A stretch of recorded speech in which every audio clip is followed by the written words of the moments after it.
Hello everyone. I'm very glad that you listened to my story.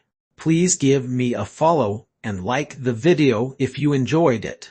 Feel free to comment and provide feedback so I can improve the sound quality. Yes, I will now continue the unfinished story Vol 4 Part 2, Chapter 331 John Mosai's Doubts. Translator Novel Sarder, Editor Novel Sarder. I won't ever dare to do that. I was merely advising the Venerable May to consider what I'm saying. Lai Ju Tan was calm. The heaven and the earth must not be disgraced. You mustn't mention the holy lands. I'm afraid that you may have committed a taboo. Consider one shouldn't overestimate oneself. But when has this matter ever been worthy in my eyes, and what can you do even if the elusive world of immortals, the supreme golden city, and the illusionary blood sea unleash their full wrath at my Tan Far? Then, that individual continued in an arrogant manner, even Yun Bai Chen hasn't dared to show himself in this world since 8 years on my word. I'm confident that I can kick out the 3 great entities from my Tan Far as well. I'll wait and see if the Venerable May says so. Lai Ju Tan finished speaking, and his figure started to float down from the rooftop. This indicated that the conversation was over. Then, another screech arose from a faraway spot in the forest. Then an earth-shattering rumble started to echo. East, west, north, all 3 directions reverberated with a loud howl. Dust rose up and coerced the entire sky. Innumerable Xuan beasts rushed out of the woods and the mountains. They charged in orderly formations. These Xuan beasts rush from the outer regions of the city in one direction south. It seemed as if the Tan Fas Lord had commanded his troops. However, the strength of the troops in these 3 directions had left every head in the southern heaven city to explode. There were around 10 golden-crowned Xuan tigers on the eastern side. They had a soul silver horn on their heads. These Xuan tiger moved in formation. They were being led by a white Xuan tiger king. However, its crown was also golden in color. They moved at extreme speeds. Soon, all kinds of Xuan beasts rushed out from the surroundings in neat and orderly formations. Their movements and formations didn't seem any different from that of a military parade. And they continued to charge at lightning speeds. Their skills didn't seem beneath a spirit Xuan expert. 9th level Xuan Tiger's solitary falcon gazed and exclaimed. He stood behind Lai Ju Tan. There are so many of them, and they're led by a Xuan Tiger King, and he might even be at the peak of the 9th level. And then, a similarly sized squad of white jade Xuan lions was spotted in the west. There are white jade Xuan lions in the west. Dongfeng Wen King spoke in a serious manner. These 2 men were aware that John Mosai was young and inexperienced. So, he was unlikely to recognize high-level Xuan beasts. So, they were deliberately trying to explain what they were witnessing, since they were aware that he was beside them, and would be able to hear their words. Then, the sounds of a heavy stampede-like sound arose from the north. A huge bear led scores of giant bears and charged past. The mountain-splitting bear, it's also a level 9 Xuan beast. The Tan Far Forest is so strong. These troops had barely covered half of the distance. Then, multitudes of shadows flew out from the rivers and mountains, and soared into the sky. They were seemingly of various magnificent colors in make. They circled disorderly in the sky for a while, but then they assembled together and organized themselves in a neat formation. They seemingly took the shape of a cloud and skimmed over the southern heaven city. There are too many of these flying Xuan beasts, just too many. Dongfeng Wen Dao wrinkled his nose and bared his teeth as he stared. Each one of them is at least at level 8. My good mother, how did you provoke such a powerful reaction? How on earth did we land such a battle on our hands? A head-exploding sound echoed through the valleys and mountains.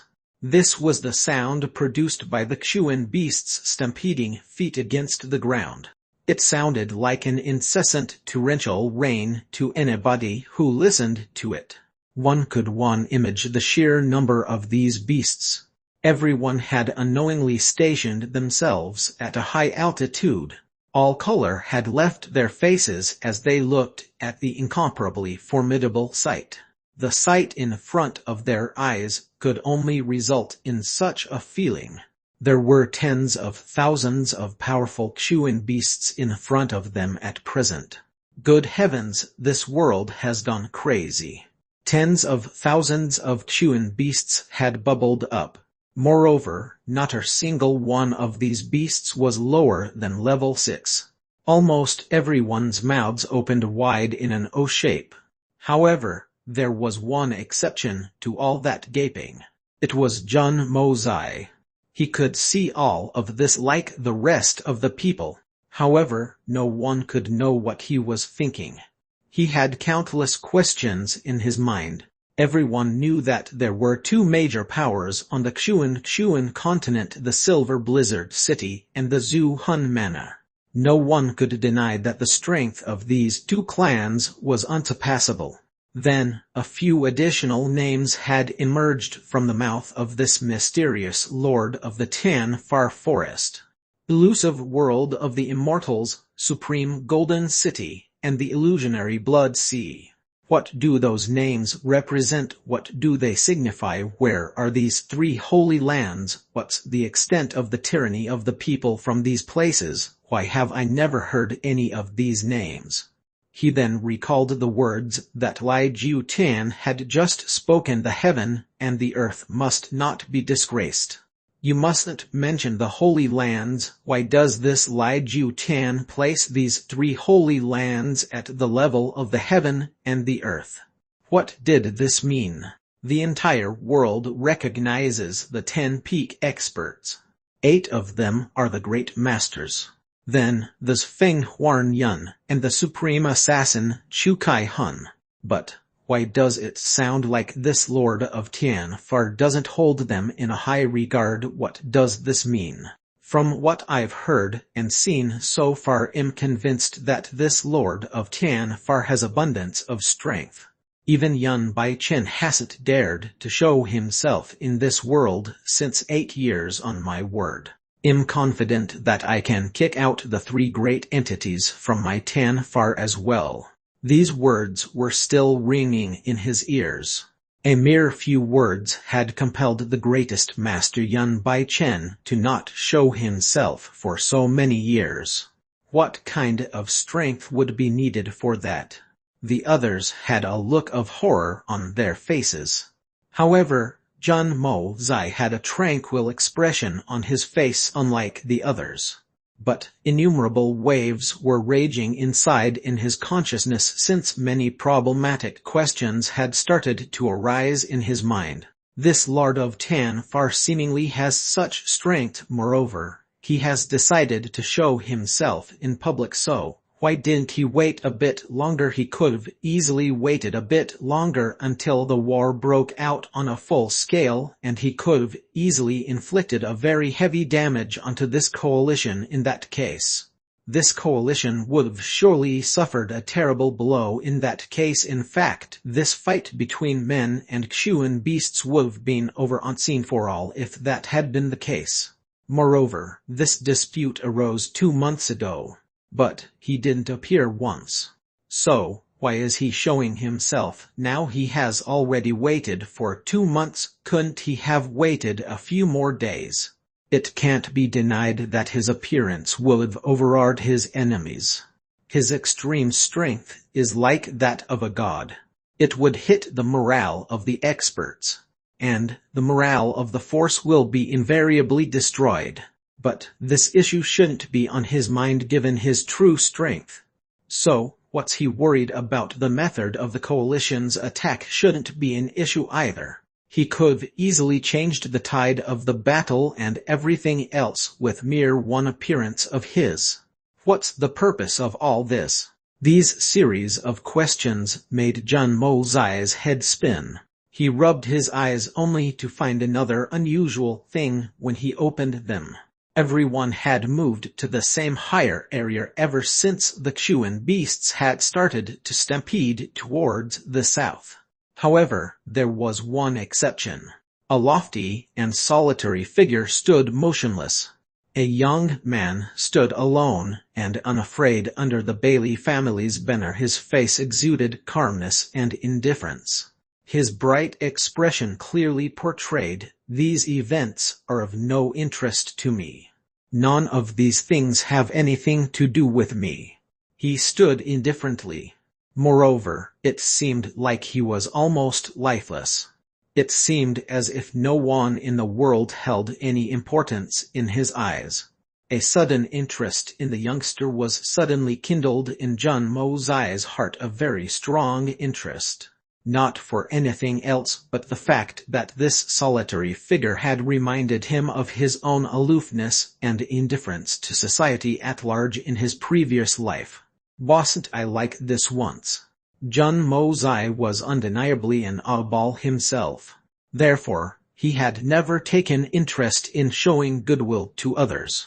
And this is the reason why he had always taken keen note of the solitary people on his vicinity. Dongfeng, when King finally collected himself, and noticed that Jun Mozai wasn't beside him anymore, he immediately looked away from the waves of the Xuan beasts, and frantically started to look for his nephew. Jun Mozai was obviously an apple of the three Dongfeng brothers' eyes. They had come to treasure him very deep. The three brothers had even dreamt of taking him back to the Dongfeng family for a while. After all, how could their mother not be happy at the sight of such a capable grandson? In fact, they had even hoped that the connection between a child and a mother might help awaken their sister, who had lain unconscious for the past 10 years. Therefore, the three men behaved like hens with a newly hatched chick around him. They didn't intend to let their nephew out of their sight for even a bit. There was no denying that his miraculous agility techniques made for a great defense. However, that still didn't bring any relief to them. The people from the Silver Blizzard City and the Zhu Han Manor had gathered there.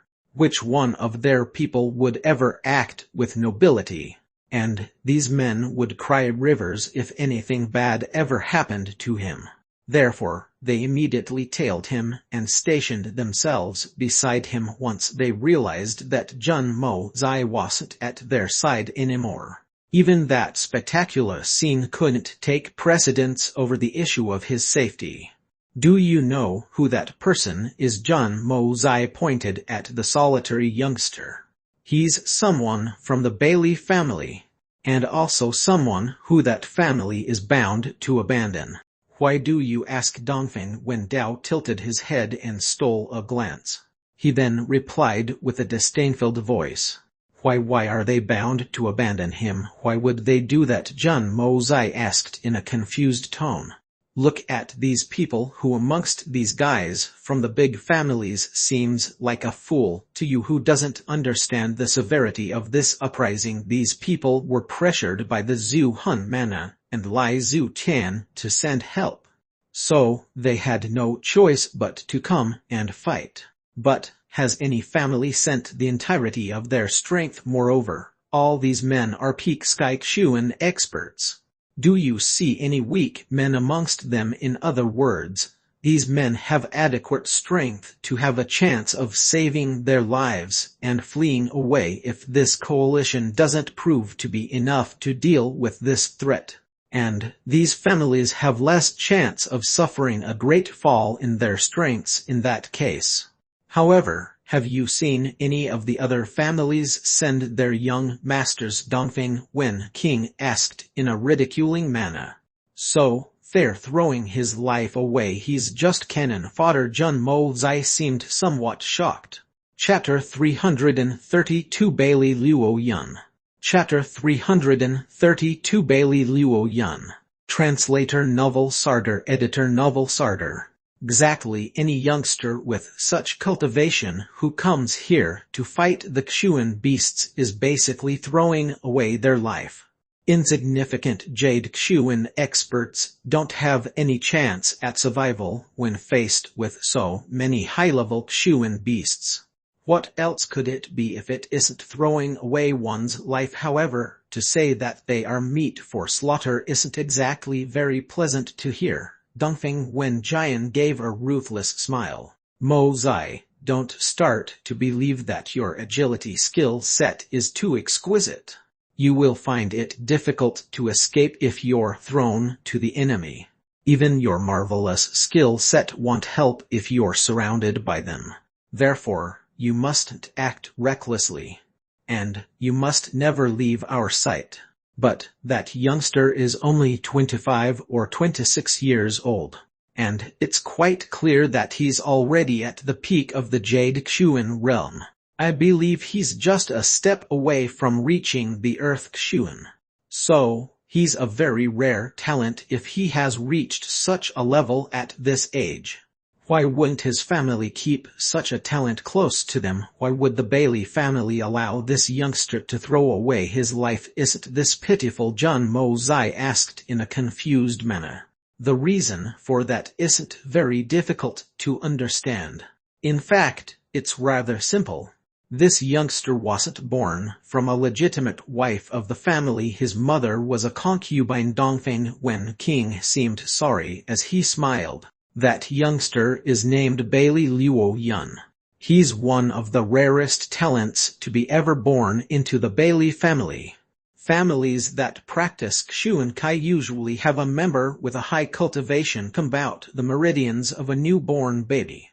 This is done in order to reduce the chances of illness in the infant. Moreover, this helps to lay down the foundation for the infant's future cultivation. However, no one combed Bailey Luo Yun's meridians when he was born. But it didn't matter since he had already started to cultivate at the age of 3. And he had broken through to the 9th Kshuan level when he was 10.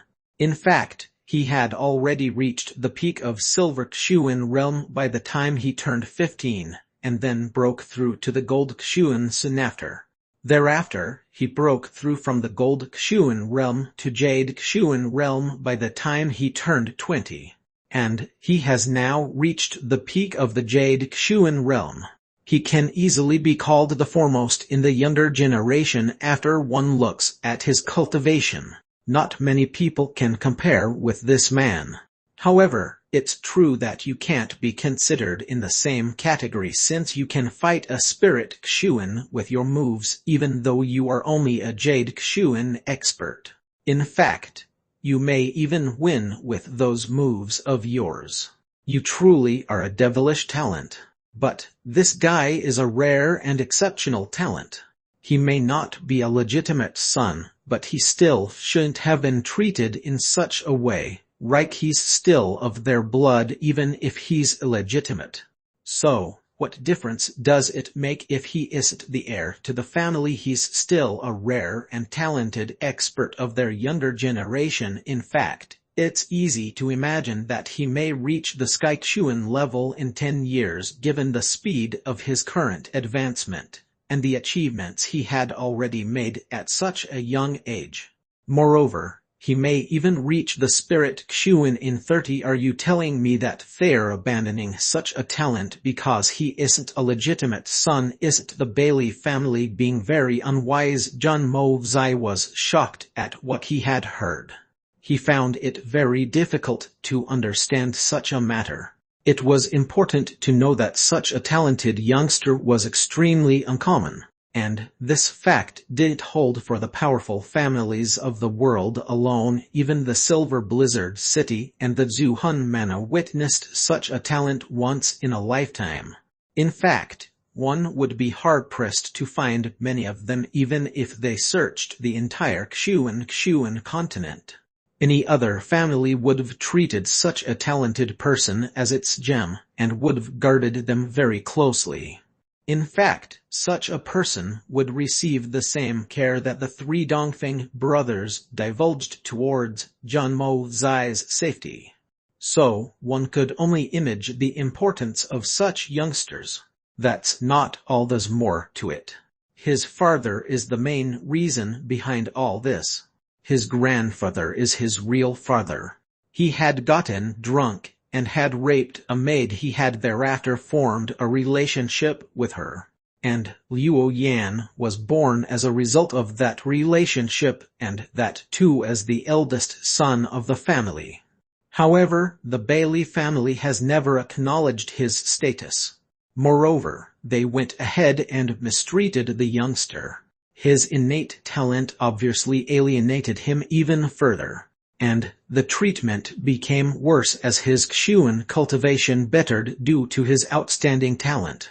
Therefore, his dishonored identity inside the family meant that he was treated like a servant. In fact, even servants received better treatment at times. This obviously led to several resentments in his heart, and he naturally wanted to take revenge.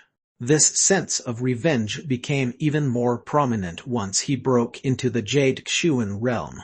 And then, an unfortunate incident happened. Dongfeng Wen King's face was full of pity as he continued, but the thing is, he didn't even initiate that incident. In fact, this matter is quite straightforward. He had just gone to his home, and the legitimate young masters tried to stir trouble with him. They started to taunt him, and received a very severe retaliation from him. The reasons behind his anger are easy to understand.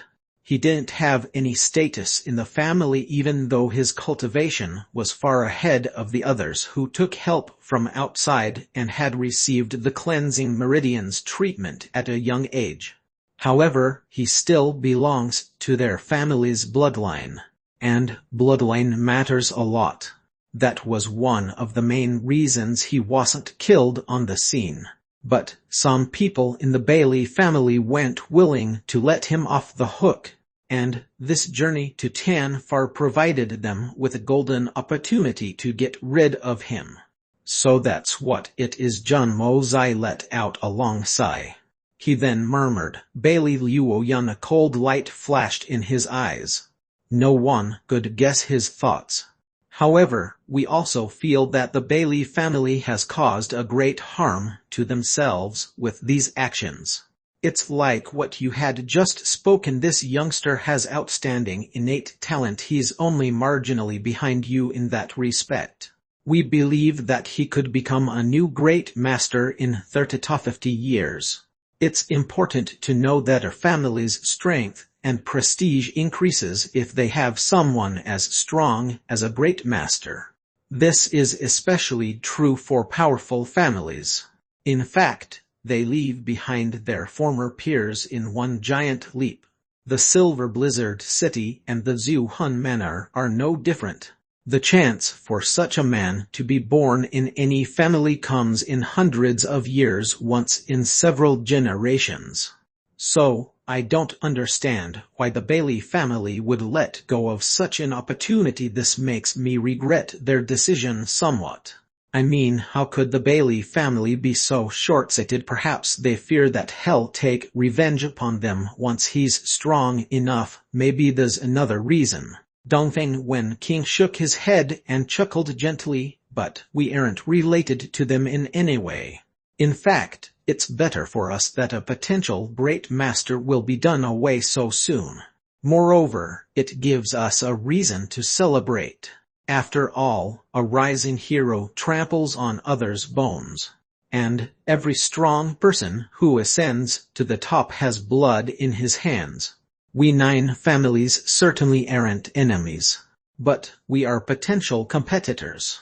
The leaders of every powerful faction had remained standing at a high altitude this entire time, but they finally started to come down.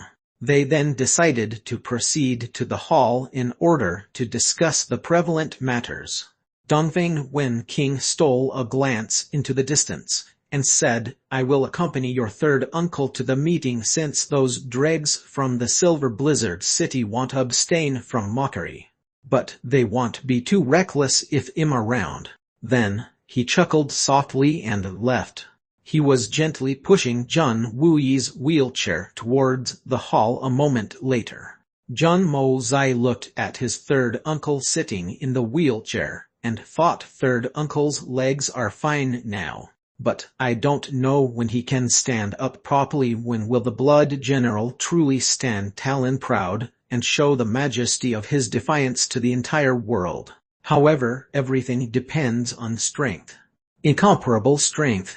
And strength is equal to talent. Then, Jun Mozai suddenly took long strides after he had pondered a bit. And he started to walk towards Bailey Liu Yun. The others from the Bailey family had started to head back at this time. 3 men laughed and chatted freely as they entered their tent. They didn't even spare a glance at Bailey Liu Yun, who stood at the entrance. In fact, Bailey Qingfeng, the leader of the family's contingent, gazed straight ahead as he calmly entered the hall to discuss the crisis. Bailey Liu Yun lifelessly gazed at the smoky sky. He was bitter inside, but he managed to force a smile. How many days will I last in such a chaotic situation? Will these thousands of Chuan beasts make a corpse out of me? Will this be my end? Bailey Liu Yun clearly knew what his family had done to his fate. The Bailey family won't rest until Liu Yun dies. This was the comment the Bailey family's young master had made to Bailey Liu Yun's father when he had broken through to the 9th Chuan layer at the age of 10. And Bailey Liu Yun had been living in the shadow of these words ever since. I wonder at the irony sometimes. A child with any potential gets full support from their family. And any man can see my talent. So, why does the Bailey family treat me in this way? This matter has gone too far. In fact, that man is afraid that I might run away. And so, he threatened me with my father's life if I didn't come south to this place. What did he do that for? And father also dodges this topic whenever I try to talk about it. The only valuable words he has ever spoken to me were, "Alas, Liu Yun, your wish for revenge is too strong. It's better if you don't meddle in this matter too much."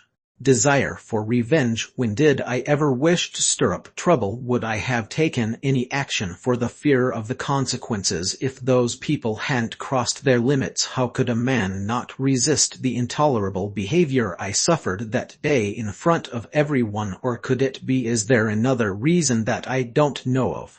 I'll return and solve all the mysteries if I'm lucky enough to survive this place.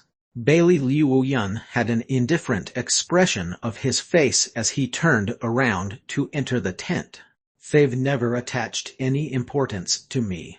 But then again, when did they ever consider me as family? The sooner I die the better it is for them. But why isn't it the same for me?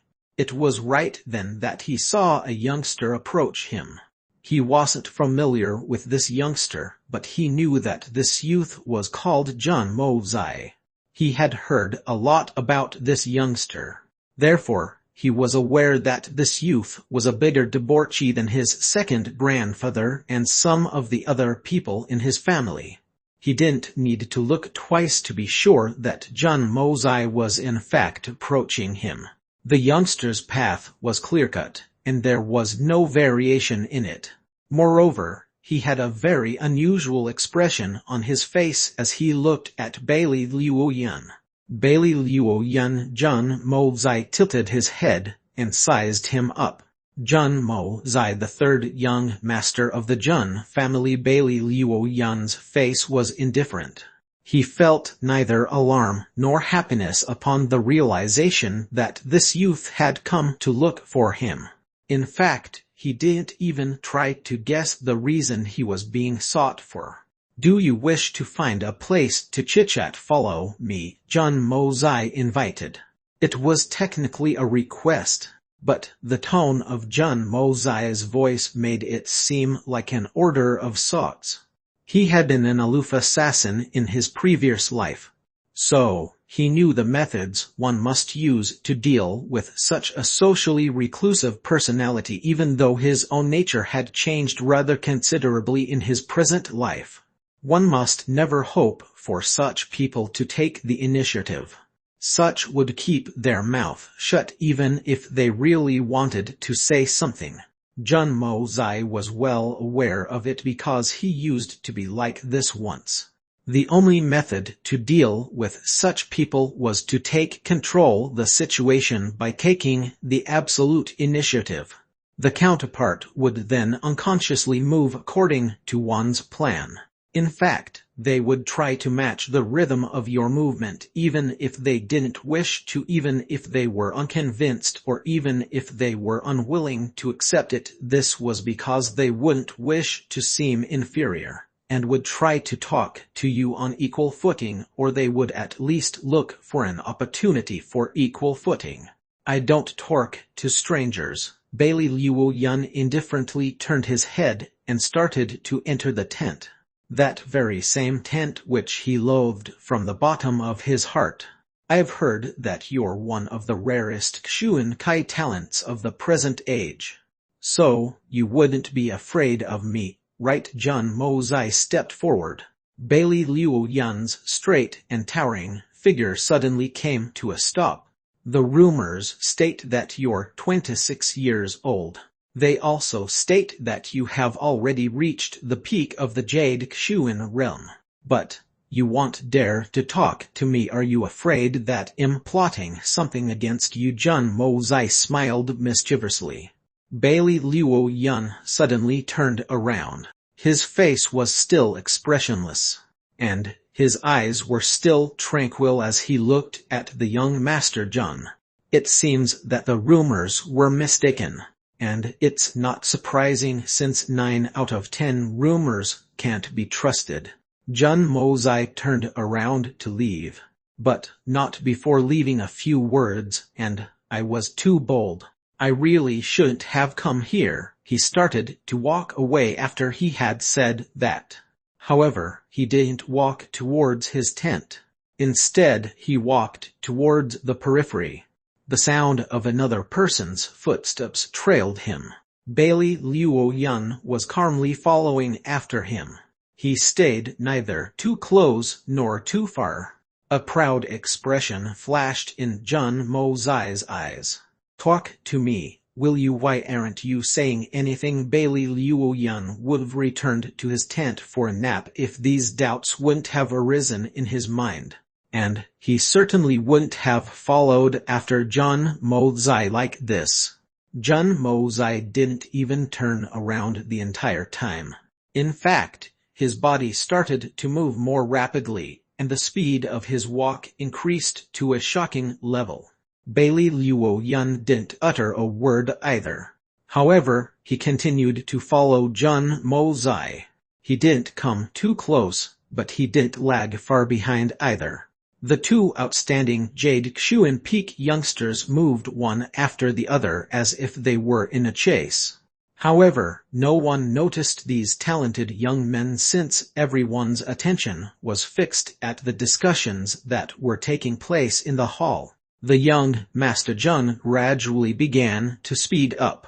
His movements became increasingly faster. It soon started to seem that he would leave the ground and soar into the sky. And the distance between the two youths began to increase.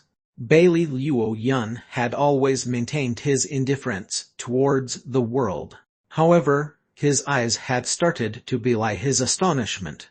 This ill-reputed young master is faster than me, but he didn't concede, and started to exert it himself.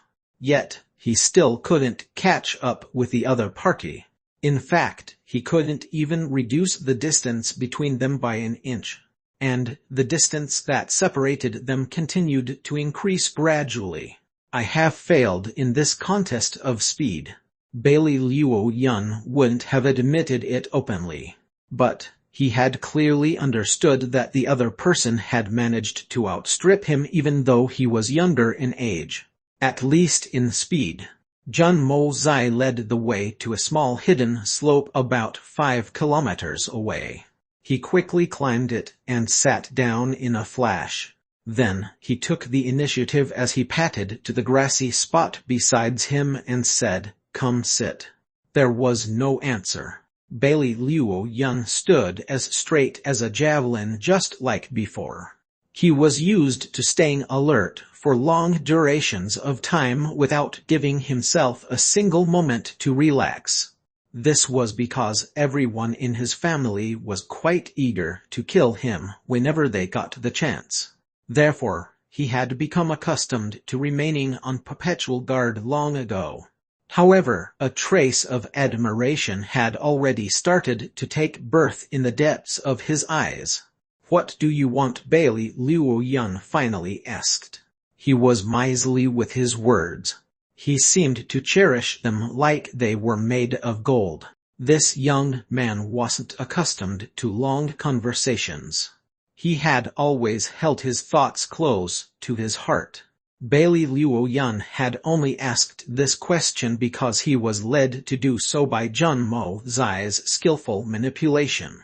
"He's much younger than me, but his cultivation still doesn't seem to fall short in any way. You've come here to throw your life away, right?" Jun Mo Zai still hadn't turned around. In fact, he hadn't done it even once during their entire journey from the field to this place. The young Master Jun had been very confident that Bailey Luo Yun would follow him. And not only would he follow him, he would even try to catch up. This had obviously hit the most uncomfortable spot in Bailey Luo Yun's heart. "What's that got to do with you?" Bailey Luo Yun asked in an apathetic manner. "This truly has nothing to do with me. In fact, you won't be a threat to my family if you were to die." Jun Mo Zai smiled and continued, "But there's something that I find very strange. Why have you come here if you know you'll die?" "That's none of your business," Bailey Luo Yun said somewhat angrily. "This brat is spewing nonsense in front of me. What does he know of the words he speaks?" "I guess someone threatened you to come here, right?" Jun Mo Zai muttered. "Moreover, they threatened the life of someone you care for the most. Otherwise, why would you come here if you already knew that you will die?" "You don't seem like a fool from whatever I've seen so far." Bailey Luo Yun fell silent. The other person had guessed correctly. Moreover, they had also grasped his nature rather accurately. He hadn't spoken a word, but the opposite party had seen right through him. This was quite surprising for someone as young as his counterpart. "You want to be the head of the Bailey family. Is that it?" Jun Mo Zai had stuck a half-reed grass stem between his teeth. It seemed like he was speaking to the white clouds above. "You are very calm, callous, cruel, and daring, and you won't stop at anything. Moreover, your desire for revenge is very strong, and your lust for power is substantially massive as well. You wish to take revenge, but you don't have enough strength for it. You don't have a future at the Bailey family. So, you yearn for the greatest power in the family since you can't take your revenge without it. Am I right?" "Again, what do these things have to do with you? I can't understand what you're trying to say." Bailey Luo Yun's voice was impolite, sickened, and full of loathing. However, Jun Mo Zai knew that his words had struck this youngster's heart. Otherwise, such a recluse wouldn't have spoken so many words. "Indeed, this has nothing to do with me. But your desires will remain unfulfilled if you remain in the Bailey family." Jun Mo Zai suddenly stood up and turned around. He looked directly into Bailey Luo Yun's eyes and stated, "However, I will ensure that they become a reality if you join me." You Bailey Luo Yun coldly sized up the opposite party. Why would I do that? The Jun family's situation isn't that great either. And the Bailey family is one of the great 9 families. So, I too know what's going on with the Jun family. Your family simply can't compare to the Bailey family at present. You're mistaken. And my Jun family has nothing to do with you. So, all you need to answer is whether you'll join me or not. Jun Mozai smiled. Let's talk about your situation. You must know that you don't have the slightest bit of hope in the Bailey family. You could die 10 times on this expedition for a million different reasons. So, I'm convinced that this is your last chance to avoid death. And, perhaps I may be deceiving you, but you have to admit that you'll probably die in the upcoming battle at the Tan Far Forest if you don't grasp this final straw of a chance. In fact, I presume that even your bones will become a sumptuous cuisine for the Xuan beasts. Bailey Luo Yun silently gazed at Jun Mozai. And Jun Mozai returned that gaze with a smile. It remained like this for some time. Then, the former tilted his head before he finally broke the silence. How does it matter if I live or die? Life and death don't mean much to me. My life in this world hasn't been a happy one. And death would certainly mean freedom. In fact, it would actually mean a much-needed freedom for someone like me. Freedom, but indifferent. If I were to die, I would choose to die after I had taken my revenge, Jun Mozai calmly replied. Revenge. It seemed like there had been a sudden explosion within Bailey Luo Yun's eyes. This word had spoken to his heart. So, he turned to look directly at Jun Mozai and said, I have 2 conditions. I promise to join you after the conclusion of this matter with Tan Far if you agree to them. First, you must defeat me. You must defeat me with your own strength. I know you're quite strong, but I still need to confirm. After all, I will only join the top talent of this generation. And second, a total of 5 people from the Bailey family have come here to the Southern Heaven City for Skyxuan experts and me. I want the 4 of them to die. I will follow you for 10 years if you fulfill these 2 conditions. And I will leave if you can't ensure the fulfillment of my true desire by the end of those 10 years. However, you won't just have my life at your service if you manage to fulfill them, but also that of the entire Bailey family. Jun Mozai heard those 2 conditions. Then he straightened up and looked at Bailey Luo Yun with a faint smile as he backed up a step in order to leave. He didn't even turn his head until he had disappeared out of sight. These conditions are not our problem. For me, I can easily deal with you right now. And I can take care of those small fries from the Bailey family in a cinch. Couldn't you have come up with more challenging conditions?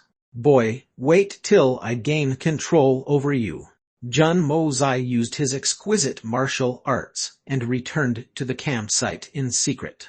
However, he was surprised to see that the 20,000 forces had already pitched their tents. They had also started to secure their camp by the time he got there. These camps were inside the city, but they were still set up against the walls, and they had barriers on both their sides. Ditches and traps had been dug, and the archers had been placed in wait for an ambush. Moreover, the guards at the entrances were alert. Each man was doing his duty diligently. The boundary of the camp was regularly being patrolled by crisscrossing platoons. The shifts were divided between 4 teams. 2 teams would simultaneously remain on one duty. One team would take charge, while the other would remain on standby. This ensured a perpetual state of preparedness. This tight command of the forces ensured that no troops would ever have to worry about a sneak attack. and the regular change in shifts ensured that the soldiers got ample rest. It was a pity that they were sent to face the Xuan beast uprising. Therefore, these ordinary soldiers had no chance of survival. Jun Mo Zai had realized this after he had seen the organization of the Xuan beasts. These 20,000 people with their soldiers, high-ranking officers, the experts and young masters from various families were merely like flies.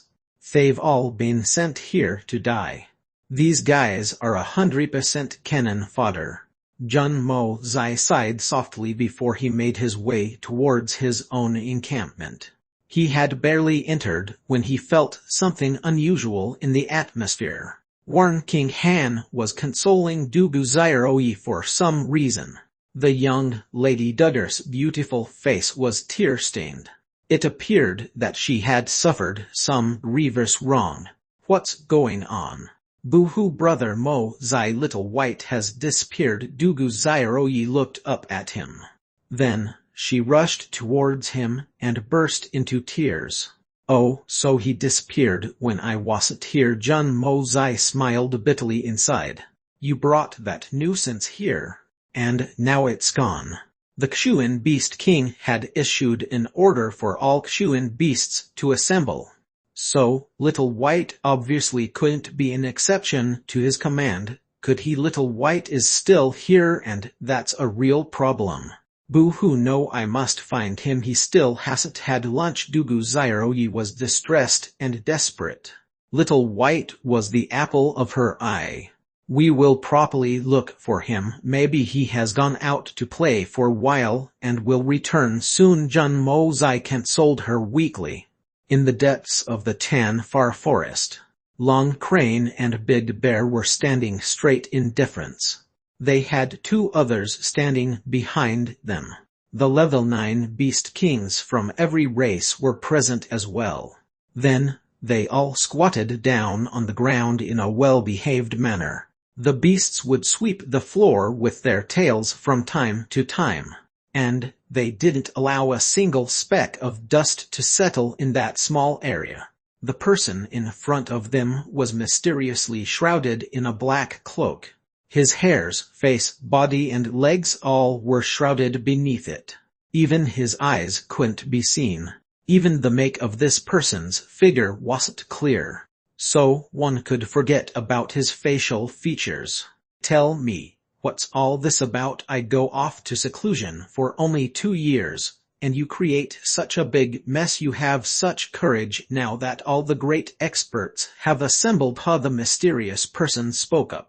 He was actually the Lord of the Tan Far Forest, the same person who had earlier spoken to Lai Ju Tan. Eldest brother, this Big Bear and Long Crane gave a cry, and then looked at each other. They then became speechless.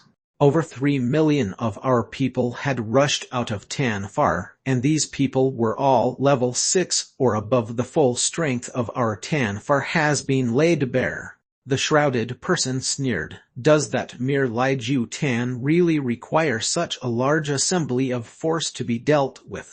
Eldest brother, things aren't that straight with this matter. Long Crane spoke then. He smacked his lips and swallowed the words he was about to say. What's going on? The person shrouded in black suddenly released his kai in an unrestrained manner. I want to know the full story. Tell me, fourth brother Bear. Me. Big Bear trembled as he replied in a stutter. The silhouette of a person flashed, and Big Bear howled in pain. Then, his body was sent rolling like a ball. A burst of noise was produced as he rolled for a distance. His arms tried to hug 3 different trees to stop his momentum, and all 3 of those trees snapped before he finally came to a stop. Come back. Big Bear supported his lower back with one hand when he heard those words.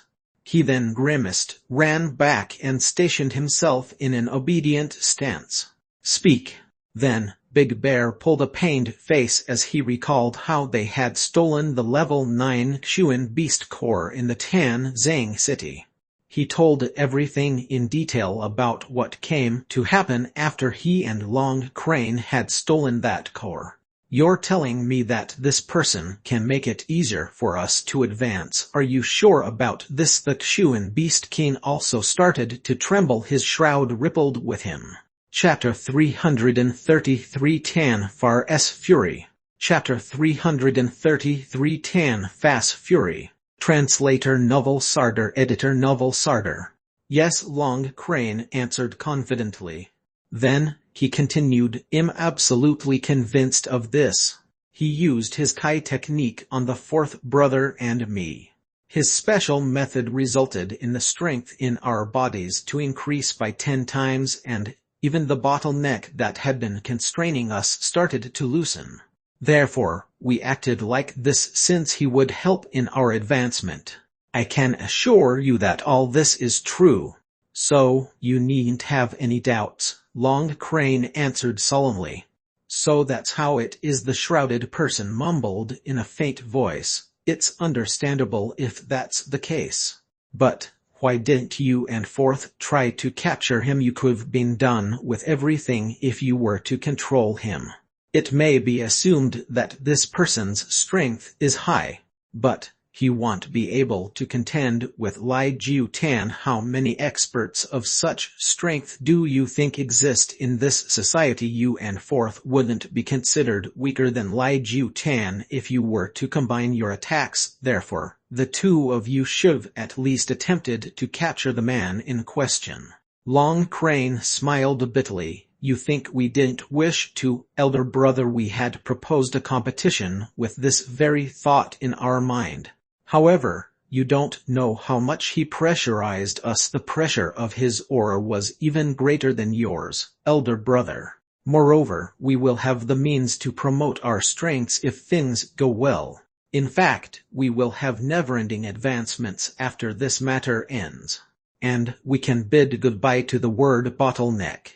Fourth and I were forced to step down with grace after the third match ended since we were no match for the opposite party.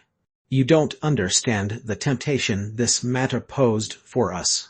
Fourth and I have been stuck at our levels for 40 years. We haven't seen second brother for many years, but we can't be sure if he has made advancement either.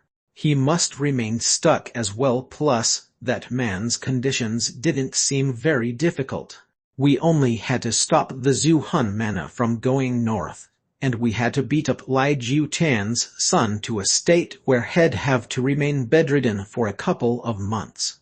How difficult could it really be? Therefore, Fourth and I decided to act without consulting you. Indeed, this is reasonable and not very difficult. We can take advantage of this. But why has everything turned out like this? We've got over half of the world's Kshuan experts assembled at our gates. The shrouded person tilted his body slightly sideways. I had originally planned to light a fire at the Zhuhan Manor in the cover of darkness.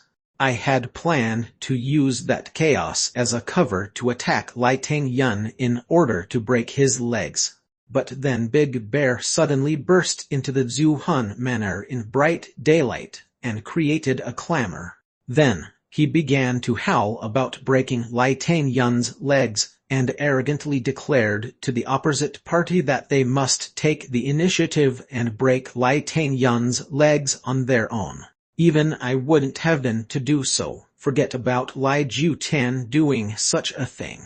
Third brother Crane, why did you sell me out? Did I not intend to finish the matter quickly? And how much delay would we have seen if we followed your plan? Moreover, such a sneaky method isn't gratifying. Does it matter how we complete the task as long as we do it? Big Bear's face reddened as he shouted. He hadn't finished speaking yet, but he had started to tremble all over. He didn't dare to utter a single word thereafter. It's needless to say that the Zhuhan Mana didn't comply with Big Bear's threat. So, we attacked them very resolutely on the same day. We had a significant advantage. So, we managed to injure several people, but Lai Tang Yun remained hidden. So, we returned the next day to do the same. But we then found out that the great master Shi Chang Ziro had suddenly appeared at the Zhu Hun Manor, and it was naturally a bit difficult to maintain our advantage once he was there. So this continued for a few days. However, it still wasn't a problem because the Zhu Hun Manor was more or less destroyed even if Lai Tang Yun hadn't yet showed his face. But then, we found out that Lai Ju Tan, that dog, had also returned to the Zhu Hun Manor out of the blue. Long Crane squirmed and pursed his lips. You go someone's doorstep and cause trouble, and then you ask them to hand over their young master so you can break his legs, and then you're surprised that they didn't cooperate. Then you use your logic and you get angry, so you go on a rampage. Then Lai Ju Tan comes and gets infuriated when he looks at his big Zhu Hun Manor. The work of his lifetime's blood and sweat has almost ceased to exist.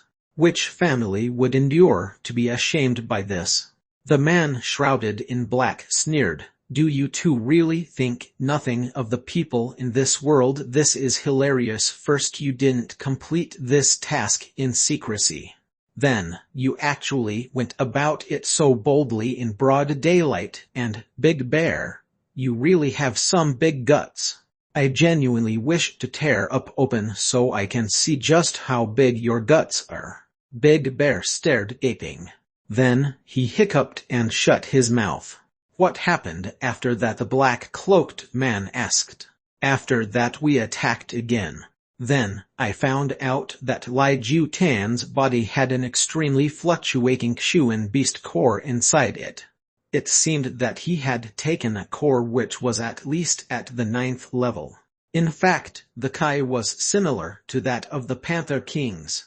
But it didn't seem like it was moving to separate away from his body. So I immediately started to feel suspicious." Long Crane's face flared up with anger. "The Panther King had disappeared 2 years ago. Big Bear and I had searched for him for a long time, but we couldn't find a single clue. Then there was the case of the level 9 Xuan core in the Tianzang city. So we didn't think much on our search for a little time, but then we came here to stir trouble on orders from that mysterious person, only to find that Lai Ju Tan's body possessed the fluctuating energy of the Xuan Panther King's core." The Panther King, he shrouded man's voice tensed up. "Was it genuinely the Panther King? What the hell is going on? Are you sure about what you said?" Then his voice became very cold. "I was just thinking that I haven't even seen the shadow of the Panther King. So, it seems that someone has killed and consumed him. Even his core has become a part of someone's energy." "Third brother, fourth brother, the two of you have managed Tan far very well in my absence. Panther King is dead. Talk about mysterious disappearances. Good.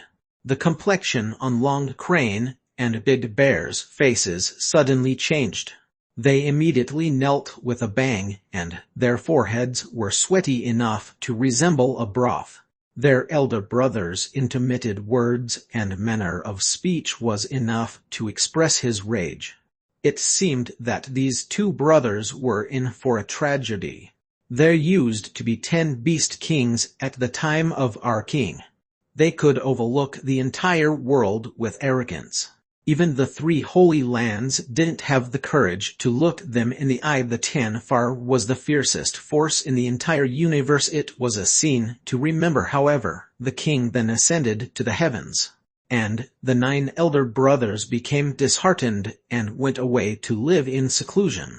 This allowed us to rise and advance, and new beast kings were born in less than a century's time, and a total of 12 at that. So I thought that this would at least be enough for us to retain our position even if we weren't able to build on it. But so much has happened in this brief period. The second brother, Eagle King, had been cheated by Yun Bai Chen in a gamble. He was then forced to become that old man's mount. This has become a cause of great shame for our Tianfar. The youngest brother hasn't appeared for a long time. The sixth brother Lion King and the seventh brother Monkey King had fought with the great 8 masters 60 years ago. They lost that battle. Nothing has ever been the same in these past 60 years. His voice was desolate. The 2 Xuan Beast Kings, the White Lion King and the golden-haired Monkey King, were standing behind Big Bear. They hung their heads sadly. These were the 2 Xuan Beast Kings he had spoken about. The 5th used to manage 10 far until 30 years ago, but then 9 unknown and powerful spirit Xuan experts besieged and killed our brother King Beast.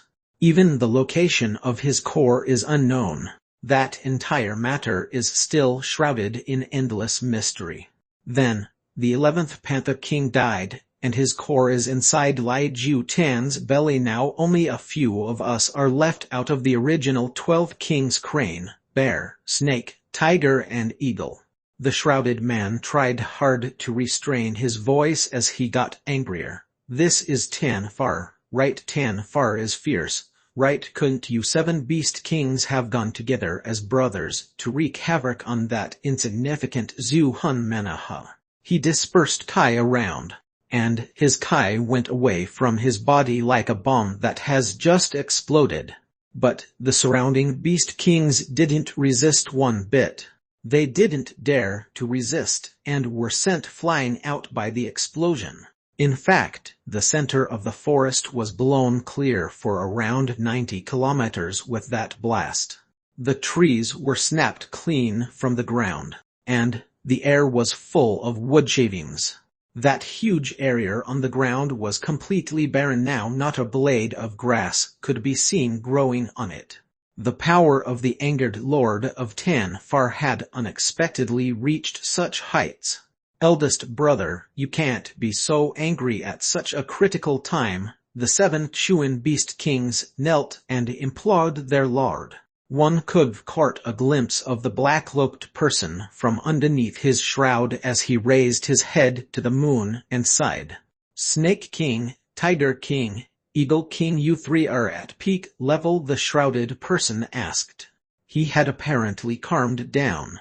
A golden-clothed man, a black-clothed man, and a green-garbed young lady bowed in unison. Yes, these 3 were also in attendance beside Long Crane and Big Bear. However, these 3 were in their human forms.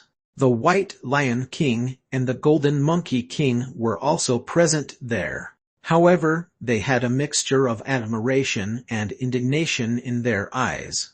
These 2 had reached that level and form 60 years ago. But they had been reduced to their original forms due to the fight that had happened 60 years ago. And no amount of bitter cultivation had helped them regain their peak form. It's finally time for the breakthrough. But where on earth will we find so many of the 10 fast sacred fruits? The person shrouded in black sighed. Everyone around him became silent, and the forest became still. There's no going back now that the war has started. Now, the direr the situation, the better it is for us. I wish to reinstate 10 fast place to the foremost in the universe. The 3 hold lands may not acknowledge that, but I at least wish to ensure that Lai Ju Tan and Yun Bai Chen don't just dare to stroll into 10 far whenever they please. 10 fast prestige will be re-established in this war, the black-cloaked person stated in a grave manner, but you all must know the consequences if we were to lose this war. Chapter 334, to have the heart of a bear and the guts of a panther. Chapter 334, to have the heart of a bear and the guts of a panther. Translator Novel Sarder, Editor Novel Sarder. 10 fast power is incomparable. 10 fast power is the fiercest in the entire universe, Long Crane shouted as he waved his arm. White Lion King and Golden Monkey King stood behind him. They also looked towards the sky and roared as they let out their thoughts in their own manner. 10 far won't invade the lands on the interior since we don't wish to trouble the common people. This has always been our custom, and we won't break it. Big Bear, you will command the ground forces with Tiger King, Lion King, Monkey King and Snake King. And you will attack the resistance in the southern Heaven City. Long Crane, you will lead the aerial forces with Eagle King, and be ready to coordinate at any time. We hit them first, we hit them fast, and we hit them hard. They will be badly hurt. Then we will decide if we should go ahead with a full-scale battle. But the final decision will always be to allow them come to me. Do you understand? Yes, the two men replied in unison. Fourth brother, how's your injury? The shrouded person inquired. It's fine. It was healed when eldest brother transferred his efficacy, Big Bear replied gratefully. That elusive heart and vein-splitting sword attack might have killed me if it went for eldest brother. Eldest brother, there's one more thing. I think that Big Bear has been Lai Jutan's main target this entire time. Long Crane spoke up in a cautionary manner. Oh, and why is that? Lai Jutan isn't an unwise man. He must know that brazenly killing the fourth would tantamount to a never-ending enmity and hatred from this Lord of Tanfar. Yet he still dares to. The shrouded person snorted. Long Crane replied in a dispirited manner, or maybe it's because the others don't know what we do. The world uses the so-called phrase to have the heart of a bear, and the guts of a panther to describe the might of a person's courage. We know that such is not the case, but maybe Lai Jutan had brazenly killed the Panther King and taken his core with that mindset. And so he wants to take Big Bear heart as well. The shrouded man snorted in rage.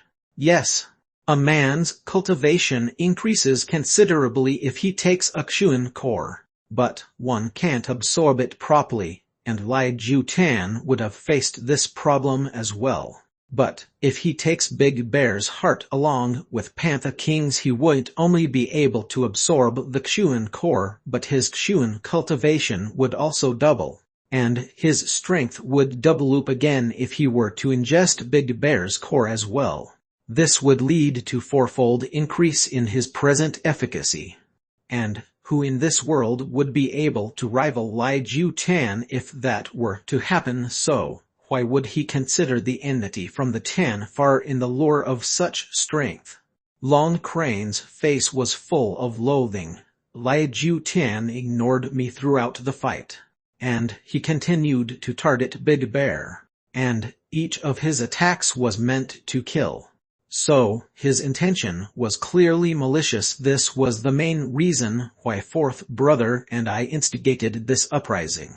Lai Jutan, the shrouded person, trembled with anger. It seemed like he had forced those words from the space between his teeth. No wonder he surrendered his pride and issued the supreme summon. No wonder he didn't hesitate to use that elusive heart and vein-splitting sword attack to kill the fourth. He had intended to kill him with one strike. That man intends to use the strength of the half of the continent's Xuan experts to achieve his ill-intended and malicious ambitions. But he has counted his chickens before they've hatched by using that attack. You all must leave for now, and prepare for the attacks. Send the beasts of level 7 or below to the Tanfar forest. We won't use them for now. I will put them on a single-minded training schedule for now. The individual gowned in a black robe continued. Green Hunter Snake King, your speed is comparatively slower. So, pay attention. Only level 5 and above flying thread snakes, golden centipede and 7-star snakes shall participate. The others don't need to get involved for now. He was talking about flying thread, golden centipede and 7-star snakes. These three were the fastest, the most poisonous, and the most ferocious snakes in all of Tanfar. In fact, these snakes were so quick that an average person couldn't even track their shadows. The green-clad young lady, the Snake King, bowed respectfully and acknowledged the order. Third and fourth, you had said that this mysterious man was very strong, that he might even be more powerful than me. How would you judge his cultivation compared to mine? And, be honest, the shrouded person's voice was somewhat hoarse. That man's cultivation is very high. I figure it wouldn't be less than yours. His cultivation would be more or less at par with you, Long Crane replied in a careful manner after he had considered it for a while. However, Big Bear's head was perhaps stuffed with melon seeds. So, he didn't understand the meaning behind Long Crane's roundabout reply. And he opened his big mouth and spoke. Third brother, you need to open your eyes before you speak such blind nonsense. That person's cultivation was profound mystery. Eldest brother is indeed very strong, but let's be honest, he could easily beat up several people like you to dust. In fact, I think that he could easily destroy 2 such people with ease. Damn it, I didn't mean that. I didn't say that. Damn it, you're the strongest there is, eldest brother. Damn it, I didn't mean that. Damn it, I was just saying that the eldest brother could easily beat up 10 people like him. Damn it. Lung-splitting screams were heard soon after. He hadn't finished speaking when his entire body had started to tremble. He had then opened his eyes and had returned to his senses. But it was already too late. Bang! His entire body was hurled upside down into the ground under the shrouded person's leg. Soon, only a faint snapping sound could be heard. And this was because he had hit a few subterranean tree roots and had broken them. So, form your words. I can gather that this man's strength is much stronger than mine. Is that what you mean? There's no need to mince your words. Speak in a straightforward manner, and don't waste my time. The shrouded man sounded somewhat gloomy as he nonchalantly clapped his hands and moved his leg. One could see the 2 soles of Big Bear's legs jutting out of the spot in the ground where he had been hurled into. And the fading sounds of Big Bear's painful groans could also be heard. Even the 3 holy lands and those reckless old men outside it can't match my cultivation. So what's the deal with this man? How can he have such high cultivation? The shrouded man moved his legs to and fro for a while. He was somewhat perplexed, and a mournful groan was heard every time his steps fell on the ground. This man's origin is quite mysterious, and his strength is profound, but I can assure you that he's in no way a mediator from the 3 holy lands, Long Crane replied solemnly. His back was as straight as a ramrod, and his expression was also very serious. He had learned from the mistake Big Bear had just made, and had deliberated every word of his speech. He had done this since he feared that the same thing might happen to him. How can you be sure? The shrouded person continued to move his feet up and down. But his movements didn't even raise the dust. The power of his feet was being transferred to the ground. But the pitiful Big Bear wasn't injured or in pain because of this. Only his head continued to get pushed deeper into the ground because of this stomping. Big Bear's skin was rough, so he wouldn't have gotten hurt anyway. He continued to stomp till his feet stepped on empty space. The shrouded man was satisfied only when the whole of Big Bear's body had gone into the 2nd layer of soil underneath. Eldest brother, you know that those old men from the 3 holy lands have a despicable aura, and it's something which we can easily sense. Well, this man's aura isn't only despicable, but it's also quite a delight. I don't know why, but it also makes one wish to get friendlier with him. So I clearly understand that this merely your intuition. The person shrouded in black cut him off with a wave of his hand. Intuition. Long Crane's expression was unusual as he looked on. Then, he secretly mumbled a few words to himself. What are you looking at? What are you thinking? Is my analysis wrong? The shrouded man asked fiercely as he let his aura loose in anger. He then used his formless aura to bind Long Crane in a tight grip.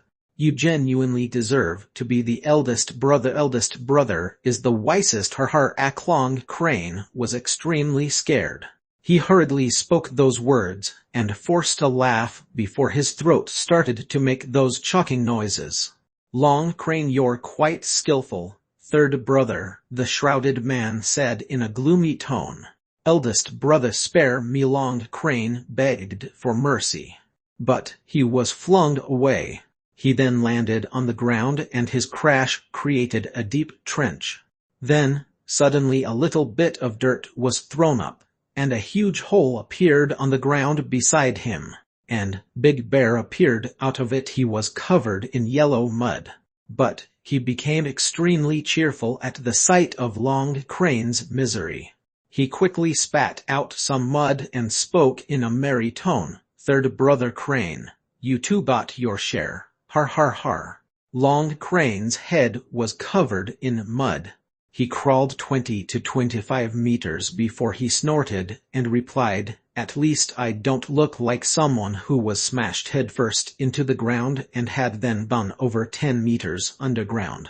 Your body looks like it is covered in manure, and you still look pleased with yourself. Your face is covered with that manure. In fact, you had even spat some of it out a moment ago. Big Bear couldn't speak anymore. He knew that his third brother was disgusted with the stench that was coming from his body, but he himself had started to feel nauseated by it now. I would like to meet this mysterious man if I have time. Then, we'll see who's stronger and who's weaker, the shrouded man stated in an ice-cold voice as the other two's quarrel started to die out. It's a pity that it's been over a month since we made that agreement. The job wasn't that difficult, but we've crossed the time limit. Humph, that old bastard Lai Ju Tian has ruined things. Big Bear angrily stamped his feet, and the mud that had stuck onto his body started to come off.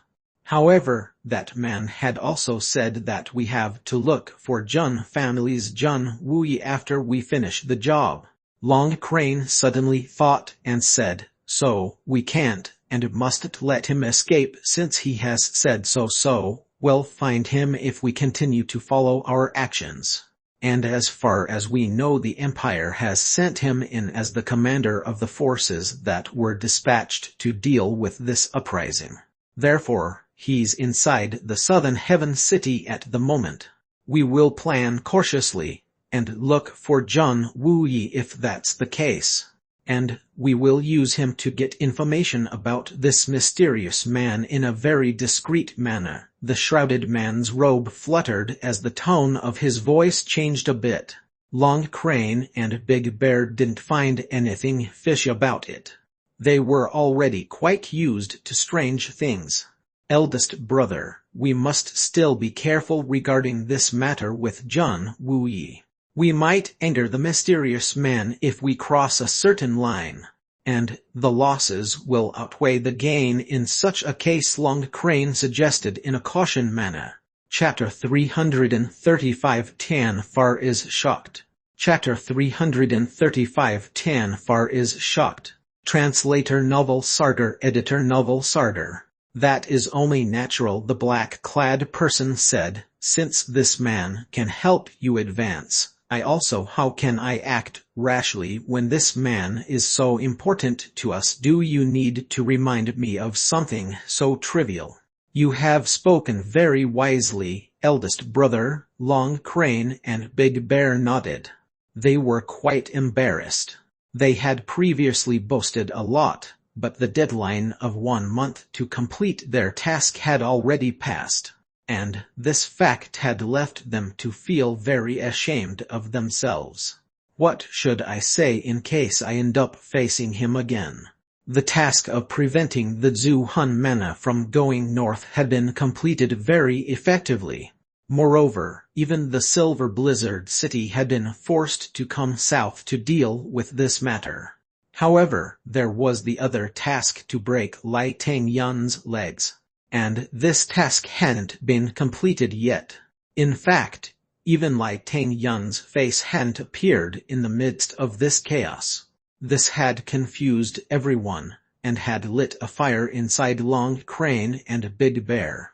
However, they most probably wouldn't stop at breaking his legs if they came face to face with him. In fact, they might even finish him. Lai Tang Yun wouldn't only die if this were to happen, he would die a miserable death after suffering unspeakable pain. They had previously been wary of Lai Jutan. Therefore, they hadn't dared to consider the thought of killing the boy, since that would create a mess which could never be cleaned up. But then, Lai Jutan had deliberated to kill their fourth brother. And this had removed any space for the two sides to mediate. Therefore, these two Xuan beast kings were now ferociously stirred. So, how could they let Lai Tang Yun off so easily? In fact, they were either waiting to confront Lai Jutan again, and they were looking forward to using this opportunity to crack down that old bastard. The three individuals glanced at each other, and inferred that no other matter was left to debate upon. Therefore, they figured that it was time to go their separate ways, and start their respective preparations. Then, a clamor suddenly rose in the distance. Big Bear frowned and spoke up, "That's the Panther group over there. They seem to have some trouble again. These folks will never leave me in peace." The Panther group, the other two individuals, also frowned and looked into the distance. Two vigorous figures were quickly making their way towards them.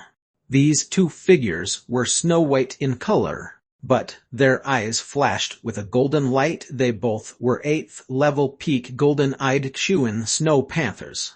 They were extremely fast and managed to arrive at the spot in an instant. "What's the matter?" Big Bear felt humiliated. He had been responsible for the Panthers ever since the death of their king, and he had just witnessed two of them rush in without any semblance of discipline. So, he couldn't help but feel angry. The two golden-eyed Xuan snow panthers whined a bit.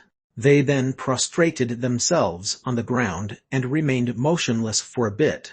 Then, one turned his head and retrieved a small white creature holding the scruff of its neck in his mouth from his back. He put the creature on the ground.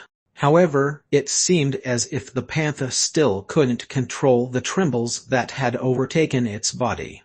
The two panthers prostrated even lower, and their heads dropped further as they whined a bit more. Then they quickly withdrew and vanished into the forest. "This is just a small iron-winged panther cub. It looks like it's barely over a month old. It's such an adorable little thing." The man shrouded in black had barely spoken these words when his entire body started to shiver in shock. Then, his body suddenly became extremely stiff. Long Crane and a Big Bear also became still at the same time. In fact, their eyes almost popped out as they stared unwaveringly at the thing that was huddled on the ground. It seemed as if they were looking at a rare treasure of their era. That little creature was Little White. Little White had heard the summons of the Lord of Tanfar, and had recklessly rushed towards the forest. This was his hidden and innate nature. So, he could have never gone against it. He had only wished to pay his obeisance to the Lord of Tanfar, and then return. But he had barely gotten to the Panther group, and they noticed that something was wrong. So, they delivered him here. Then, he came to see the three Xuan beast kings so close to himself, and his natural instinct as a lower-leveled Xuan beast kicked in.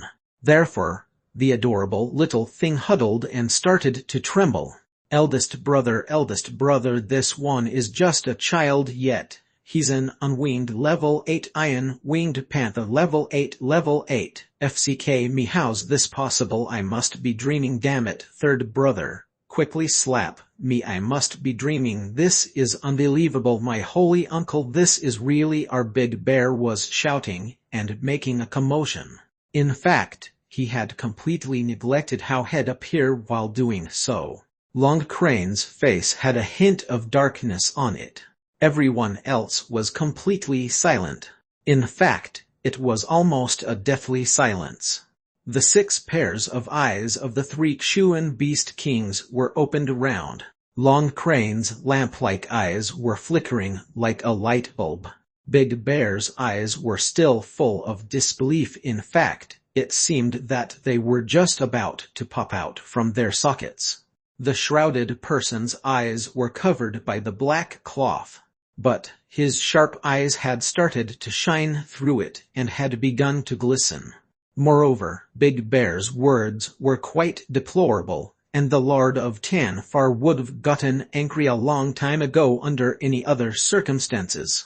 But even he didn't utter a single word at this moment. This is very shocking. It's unbelievably shocking. The Lord of the Chuan Beasts bent down. Then, he nimbly and cautiously grabbed the little creature and held him to his bosom like a cherished treasure that was rather brittle in make. Little White was terrified. So, he rolled his eyes as he whimpered in fear. He could sense the opposite party's kindness, but still couldn't dare to move. The Lord of Tanfar held Little White's soft body in his palm.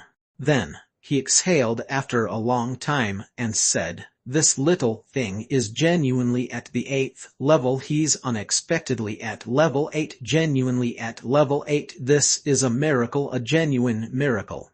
These 3 Chuan Beast Kings could easily determine the level, rank, and strength of a newly met Chuan beast as long as they concentrated. This was a benefit of the highest of their level. However, the Lord of Tanfar had personally and closely inspected this unprecedented little Chuan beast with his own hands. Perhaps it was the shock that had caused the Lord of Tanfar's speech to be slightly odd at first. However, his speech had turned a shade of surety once that initial sense of astonishment came to pass. But his speech had become slightly incoherent soon after. However, the other 2 Chuan Beast Kings, Long Crane and Big Bear, didn't think that his words were strange. They became quite dignified on the contrary, and surveyed the little creature properly. Then their mouths fell wide open, and they became speechless. They could still feel that sense of shock in their hearts. They shouldn't have been this shocked under normal circumstances, since their perception abilities had assessed the level of this little creature a long time ago. Moreover, this sense of shock should have been removed from their psyche once they had verified this fact. However, they had remained stunned to their very core even now, and the cause for their astonishment wasn't baseless either. This fact was too unfathomable and extremely shocking. The iron-winged panthers usually live for around 200 years. They start their advance in 10 years and start their progress to the 7th layer's basic level. And it takes about 70 years for them to reach the 7th Chuan level's peak. And the promising ones break through the 7th Chuan level if they reach its peak within those 70 years. Then they reach the 8th level. But that's the limit of the levels they can achieve. They have no choice but to stop there. The black-shrouded person spoke these strange words with a sense of urgency in his tone. However, his voice was somewhat sharp and somewhat intermittently gloomy as well. This information wasn't very valuable under the usual pretext. Forget these 3 Chuan Beast Kings, even regular Chuan beasts would find it common knowledge. However, this long-standing common knowledge had been completely and thoroughly toppled. However, we have a level 8 iron-winged panther cub in front of us. A mere cub. The black-shrouded man spoke with a sense of urgency, and then panted a little. His robe fluttered and swept about. He had seemingly let go of the entirety of his repressed emotions in that moment. Third, fourth, is it possible that we are dreaming? How's this thing even possible? The black-cloaked man trembled. From what we can infer, this is an iron-winged panther's cub. It is barely a few months old, and it hasn't even been weaned yet.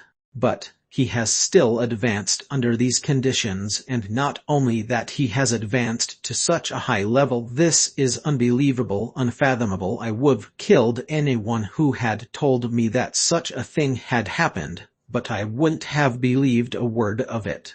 But now I see this thing right in front of us. Can anyone tell me how such a thing is possible? The Lord of the Chewing Beasts shook his head again. In fact, he had exerted the entirety of his strength to shake his head. Then he rashly spun around twice and looked at the little white creature again. Then his gaze didn't move away again. This fact was genuinely incomprehensible. It was extremely strange, so strange that the cloaked man couldn't understand it. Long Crane and Big Bear stood astonished besides the Lord of the Chewing Beasts. Their minds had become numb, and saliva had started to drip from their gaping mouths without them even being aware of it. Then, Big Bear's majestic body suddenly started to sway after a long time, and he tumbled onto the ground. He then started to howl. He clutched the hair on his head and pounded the ground before mournfully shouted, "Good gods, this world is genuinely crazy." Could it be? Long Crane thought of a possibility and smacked his lips. Elder brother, is it possible that the Panther King had raped a level 7 iron-winged panther? He spoke those words, but then he abruptly came to a stop and slapped himself. The other two, including Big Bear, looked at him as if he was an idiot. Idiot? How's that possible? You two act like you have garbage inside your head. Do you think I'm amazed at its level alone? The astonishing facts about this little thing aren't limited his strength alone. The Lord of the Chewing Beasts then paused a moment and said, "I've inspected it very carefully. This little thing's genes are purely those of an iron-winged panther and no other high-level chewing beasts. Therefore, I can confirm that this little thing's advancement is entirely acquired in its nature. In other words, someone has used a strong and miraculous method to promote its advancement. And this is still not as surprising. What is really surprising is that this little thing's innate characteristics have been completely transformed as well, so it will surely advance to the 9th level within 30 years, and even the 9th level won't be the limit of its potential achievements." The man shrouded in black finished speaking in a solemn manner. Then he recalled what Long Crane had spoken a moment ago, and he let his leg fly. He kicked Long Crane before he started to scold him. "Would you, a majestic chewing crane beast king, be ready to rape a level 7 chewing crane beast? What does that pointy head of yours think the entire day? Can't you think of something decent and useful for once?" His voice contained a destitute trace of embarrassment in it. Chapter 336:10 Fast Decision. Chapter 336:10 Fast Decision. Translator Novel Sarder. Editor Novel Sarder. Big Bear was on the ground because of the shock. Then he looked up and started to laugh, since he couldn't help but take pleasure in Long Crane's misery. This was right before he suddenly shouted, "Eldest brother, look, this little thing has a jade tied to his neck. This means it's someone's pet, and doesn't it mean ugh?" It was obvious from his cold hiss that he had been shaken. A pet? The black-clad man didn't ignore that comment. He turned the little creature around and noticed that white piece of jade. It was a translucent white in color, much like the little one's fur. So one wouldn't have noticed it if they went looking carefully. In fact, Big Bear wouldn't have been able to notice it if he went lying on the ground and hadn't noticed the reflection of light that had denoted the difference between the fur and the jade. Tan Zhang City Dugu. The shrouded man read these words softly. Then, he suddenly looked up and started to ponder. It was a while before he finally spoke up again. That Tan Zhang City. It seems that we must head over to this Tan Zhang City. This little one managed to advance there in a miraculous manner. And this matter addresses our issue as well. This little thing was able to advance despite its frail body. Moreover, there's still a lot of room for its growth. Plus, it doesn't seem that it has suffered from any side effects. This miraculous technique is genuinely world-shaking. Big Bear suddenly recalled something. Then he started to crawl towards Little White and stopped right in front of him. He then opened his big mouth, made a whining noise, and bared his white teeth. Little White's eyes shone. It raised its tiny claws and made a gesture. Then, it opened its mouth and whined feebly. The black-cloaked man kicked Big Bear's posterior. I forgot that you could talk to it. Why didn't you do it earlier, you fool? Big Bear rubbed his buttocks as he inwardly cursed. You had forgotten about it too. Then, why did you do this to me? But he didn't dare to open his mouth. He whined for a bit, and then he started to make strange monosyllabic sounds, oh repeatedly. Little White's big eyes blinked in excitement. His two paws moved up and down. He made a chirping oh sound as well. The opposite party is a bear, and I'm a panther, but we can still speak to each other. Isn't this great? Big Bear inquired more urgently thereafter. Little White tilted his head and looked at the opposite party innocently. Then he whined a bit. He wanted to give an explanation, but he wasn't able to come up with one, and his eyes were clearly relaying the confusion of his mind. So, he eventually gave up and hung his head in a dispirited manner. The little creature stared blankly as his ears also drooped down, and he made no further noises. Big Bear spread his hands to indicate that he was finished with asking his questions. The man shrouded in black and long crane asked in one voice, what? Oh, Big Bear had forgotten to switch back to the proper disposition, and had continued to speak in that monosyllabic language. It was then that he experienced a punch to his chest and a kick to his posterior. So, he shouted, and started to rub the parts where he had been hit. Hurry up and speak, you idiot! The faces of the other two individuals had transformed to devilish masks, and Little White had been frightened. So, he withdrew his head, turned, and moved towards the black-cloaked person's bosom. This little creature was quite young, but he looked up meaningfully and realized that the black-shrouded person was the leader amongst the three. Therefore, he knew that he'd be the safest person to be with. So, Little White suddenly whined in doubt, opened his huge wet eyes, spun around twice, cupped his paws in respect, and then stretched his tiny soft tongue to lick the black-shrouded person. The black-shrouded man flicked his hand like he had just received an electric shock, and Little White cut a sorry figure as he dropped down to the ground. This little thing, the black-shrouded person uttered with regret and anger. Then he rolled up his long sleeves and picked Little White and held him to his bosom again. After that, he started to pat his head. Is too knave, he spoke in a strict manner. Little White was terrified to look at him. So, he just lay prone without making any movements. It said that a powerful, very powerful and nice, very nice man helped him. Big Bear panted angrily as he replied in his coarse voice. His eyes were opened around and his expression was quite gloomy. I asked him how this man looks, and this thing replied good, very good. I asked him about that man's age, and he said good, very good, everything was good, very good. Big Bear continued gloomily. In fact, his voice was almost a hiss. There isn't a single detail in that.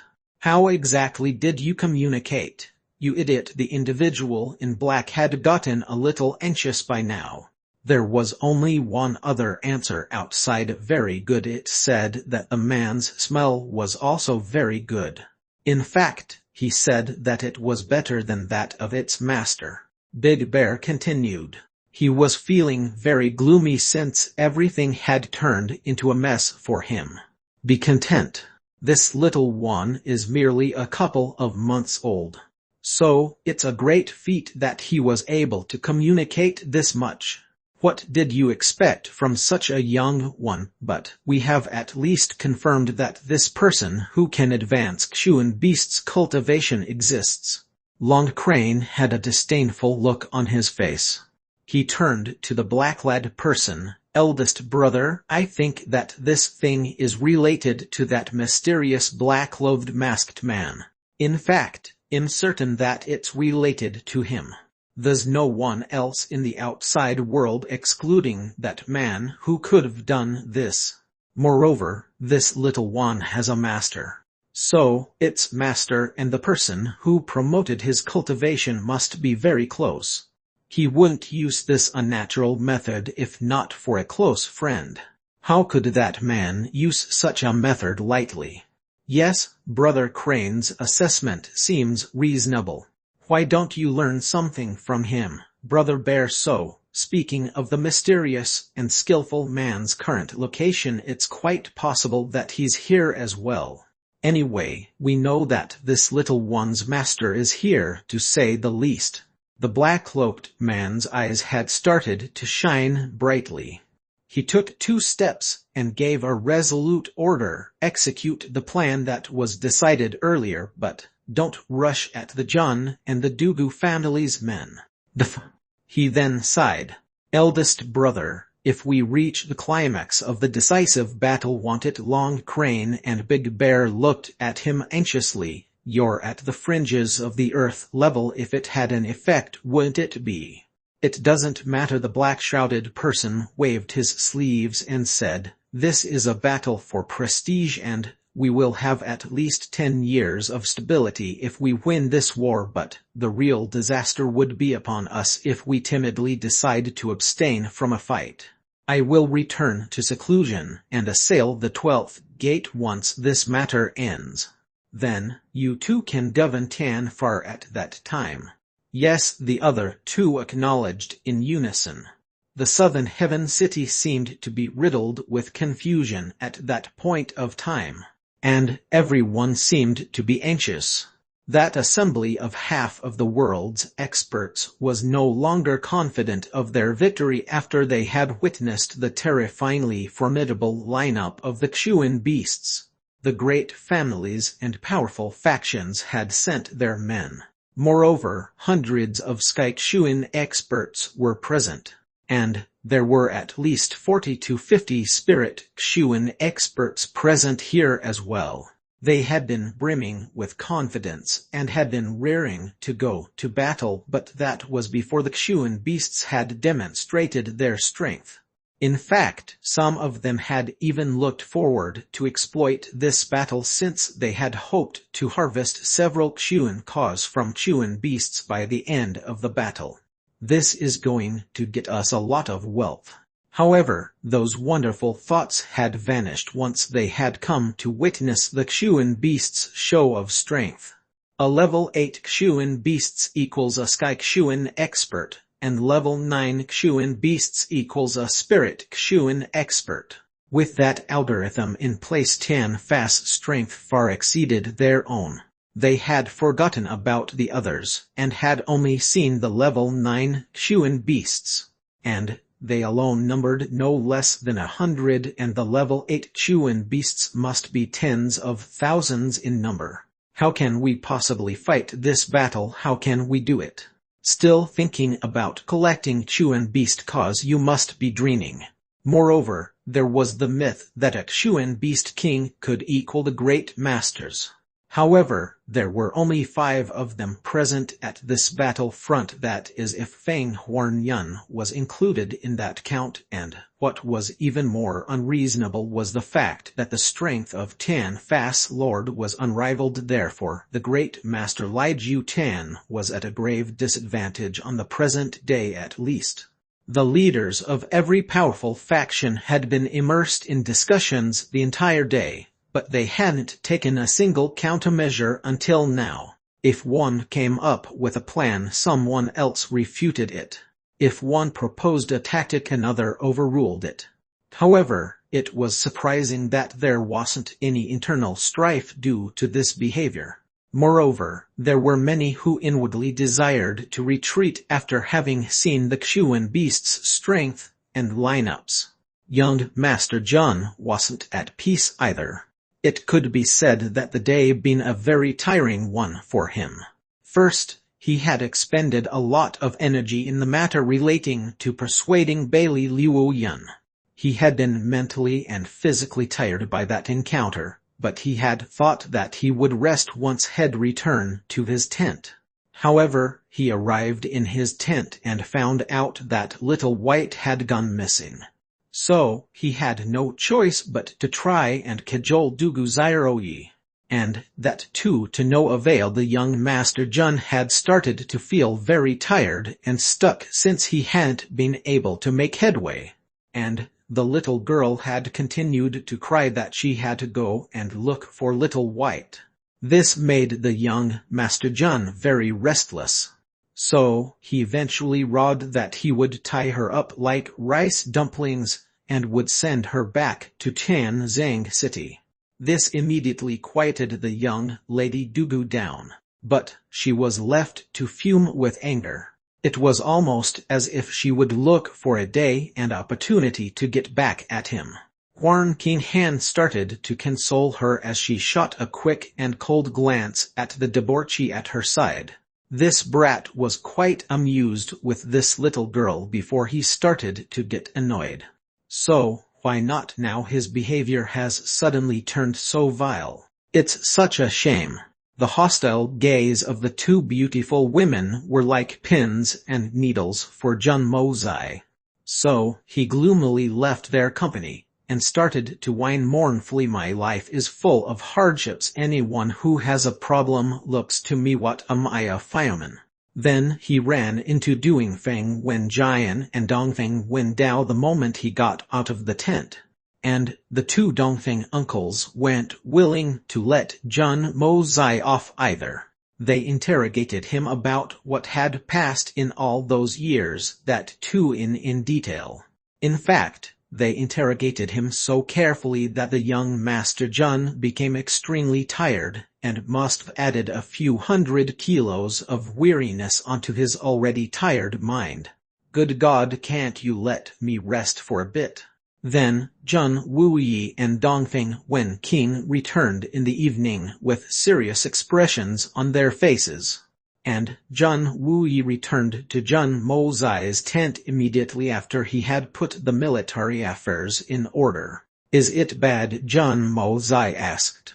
Huan Qinghan was seated on his side. She quietly opened her eyes and pricked her ears to listen. It's not just bad, it's horrible. Jun Wuyi frowned and sighed. There will be no battle. There's no military strength here.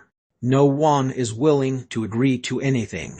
Moreover, many families wish to retreat. Convinced that we'll most likely face a rout at the beginning of the battle due to the lack of fighting spirit that's prevalent in the camp at the moment. What so? Nothing came out of this discussion that spanned an entire day. The situation can't be that pessimistic, right? Jun Mozai was shocked. How can people be this inefficient?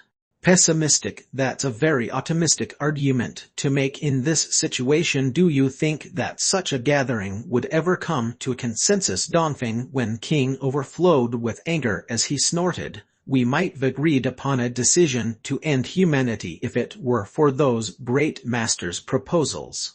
Every man present here lacks fighting spirit and preparedness. We will collapse in a moment if those Xuan beasts attack tonight.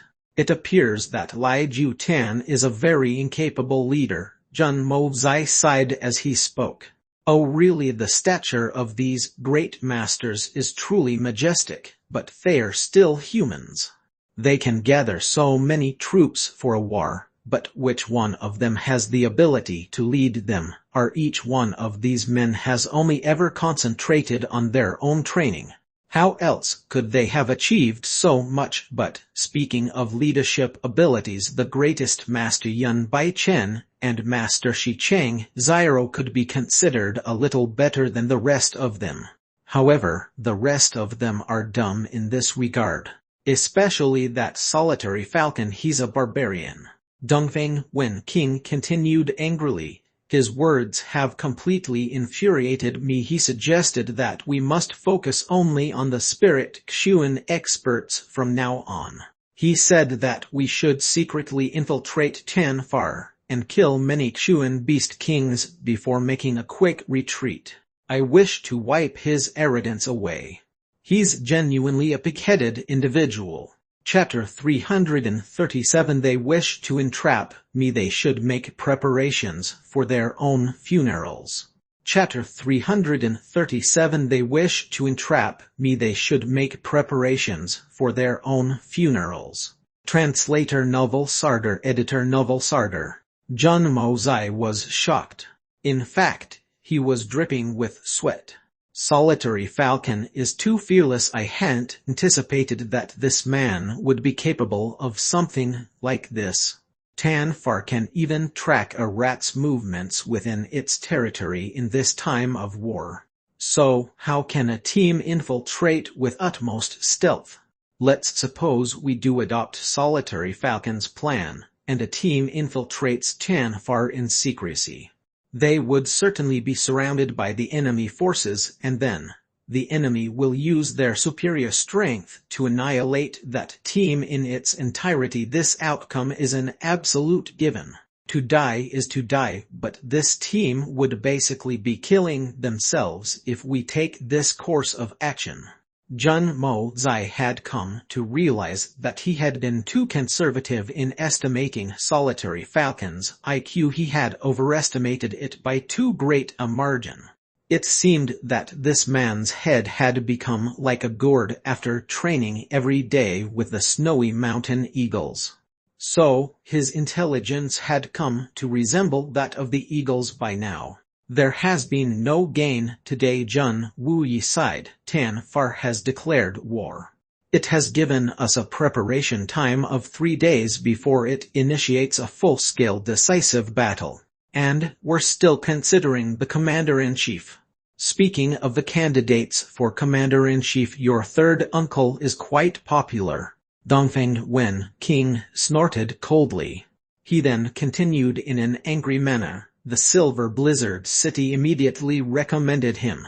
They then vigorously praised the abilities of the Blood General. Then, the Zhu Hun Mana's young master Lai Tangyun also got up and recommended him. It was almost decided on the spot. Those shameless bastards, they're trying to kill with a borrowed knife. They want to use your third uncle's popularity to endanger his life. Jun Mo Zai rolled his eyes. What are your thoughts about this topic, third uncle? Jun Wuyi raised his eyebrows. We've come here to settle this matter.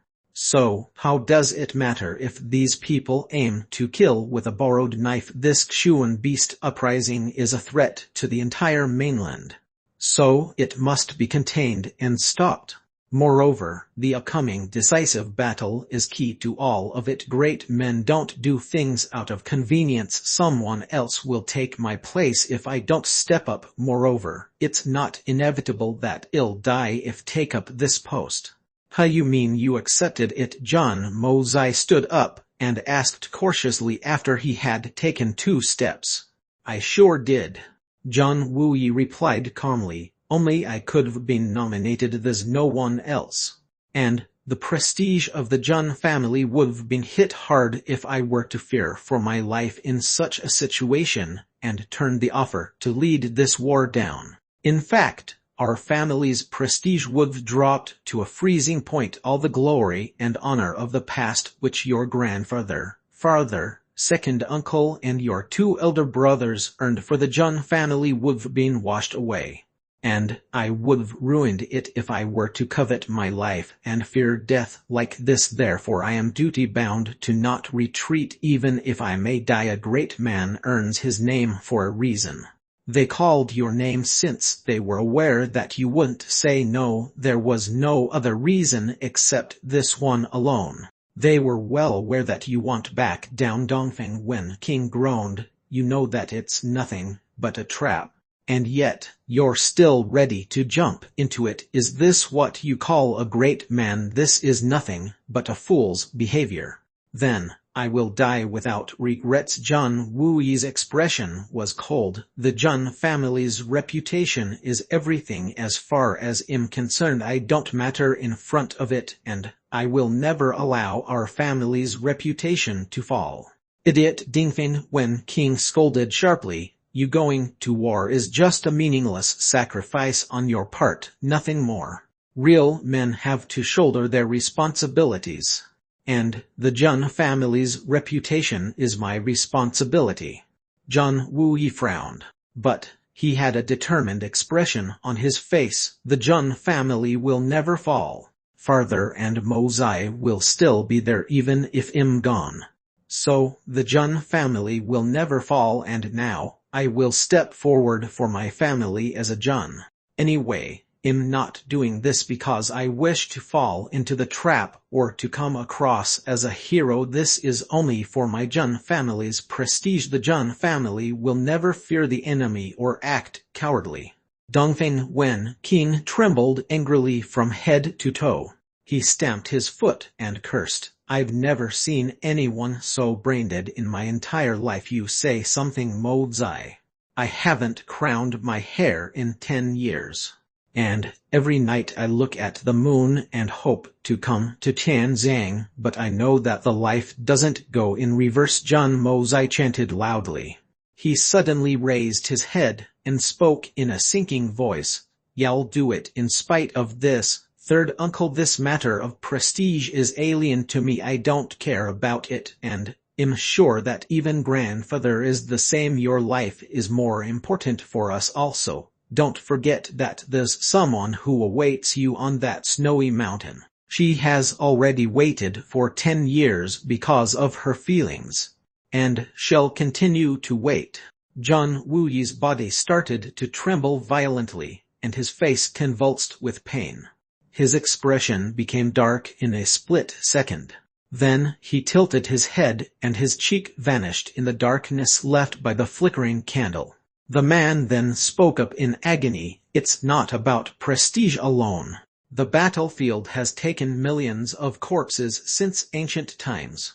Which one of them didn't have aged parents who didn't have a lovely young wife? Am I Jun Wuyi special? Am I treasured gold? Isn't this enough of a reason? I've made my decision. Elder brothers, the 3 of you need not urge Mozai. Anyway, I'm convinced that my being the commander-in-chief will have a huge effect. I can at least do better than those good-for-nothing, stubborn people. Jun Wuyi smiled strenuously. It's okay if you're going to fight. But, is it necessary that it's just you alone? Can't others go to fight as well? Jun Mozai rolled his eyes. How can you lead the ordinary troops and clash with this enemy head-on? It would be considered suicide if you were only to lead ordinary troops. But many of the powerful families have sent their people to Tianfar. And you will need several thousand elite troops for this battle. Moreover, several of them would need to be at Earth Chuan level, and thousands will need to be at Jade Chuan if you wish to win. How do we find so many of such warriors in the ranks of ordinary troops? So, you must ask them for these elite soldiers as well. In fact, you must even force the Zuhun Manor and the Silver Blizzard City to dispatch their elites in the troops Yao lead to the battle. What do you mean? A bright light flashed in Jun Wuyi's eyes. We can also kill with a borrowed knife. Jun Mo Zai's white teeth became visible as he flashed a faint smile, and they started to glitter in the flickering light of the candle. In fact, he looked like a man-eating beast as he put his hand down and ferociously said, "This conspiracy to kill you will come with a heavy price. They want us to be finished, but then every powerful faction will meet their end with us. Who else wants to leave this world? Who dares to mess with my Jun family? How can we allow their plans to work so smoothly? Their fate will accompany ours if we lose even a single drop of blood. And here is where you should be taking the advantage. Uncle, you should reply on your position in this matter." Jun Mo Zai's eyes narrowed as a murderous aura surged out from his body. "They plan to send our Jun family to its funeral, but they shall make their own preparations for the time we emerge victorious in this plot. It seems like we'll be throwing away our lives if we agree to this. So, we must have others to die alongside us. These Shuan experts want you to die by sending you to lead only ordinary soldiers. So, we will keep that as our condition, and we won't agree to do anything if they don't agree to this demand, because that will be a blatant entrapment, and why should we go to hell when they want? How come their lives are more precious than ours? And if they do agree, then who knows who will die?" Jun Mo Zai gave a cold laugh and said, "Rest assured, Uncle, it'll be all right." Then he turned and left. The three Dongfeng brothers glanced at Jun Wuyi and walked out as well. "Your third uncle has the heart of a man who desires to die." Dongfeng Wen King looked at the full moon and took a deep breath, and the sharp smell and aura of the forest entered into his nostrils.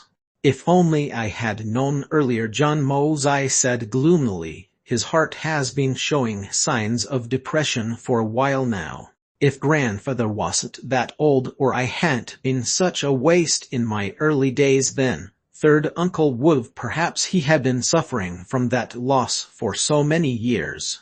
Anyone else would've killed themselves numerous times by now, and now you have arrived. That tantamount to protection for me. In fact, it's equal to me getting a tyrannical patron. So, third uncle perhaps can't bear it anymore." "That's also true," the three brothers sighed as they spoke. "It's hard to guess the blow that Mata must have dealt to your third uncle. Didn't he always have pride as a great man? We would've gone mad long back if we were in his place.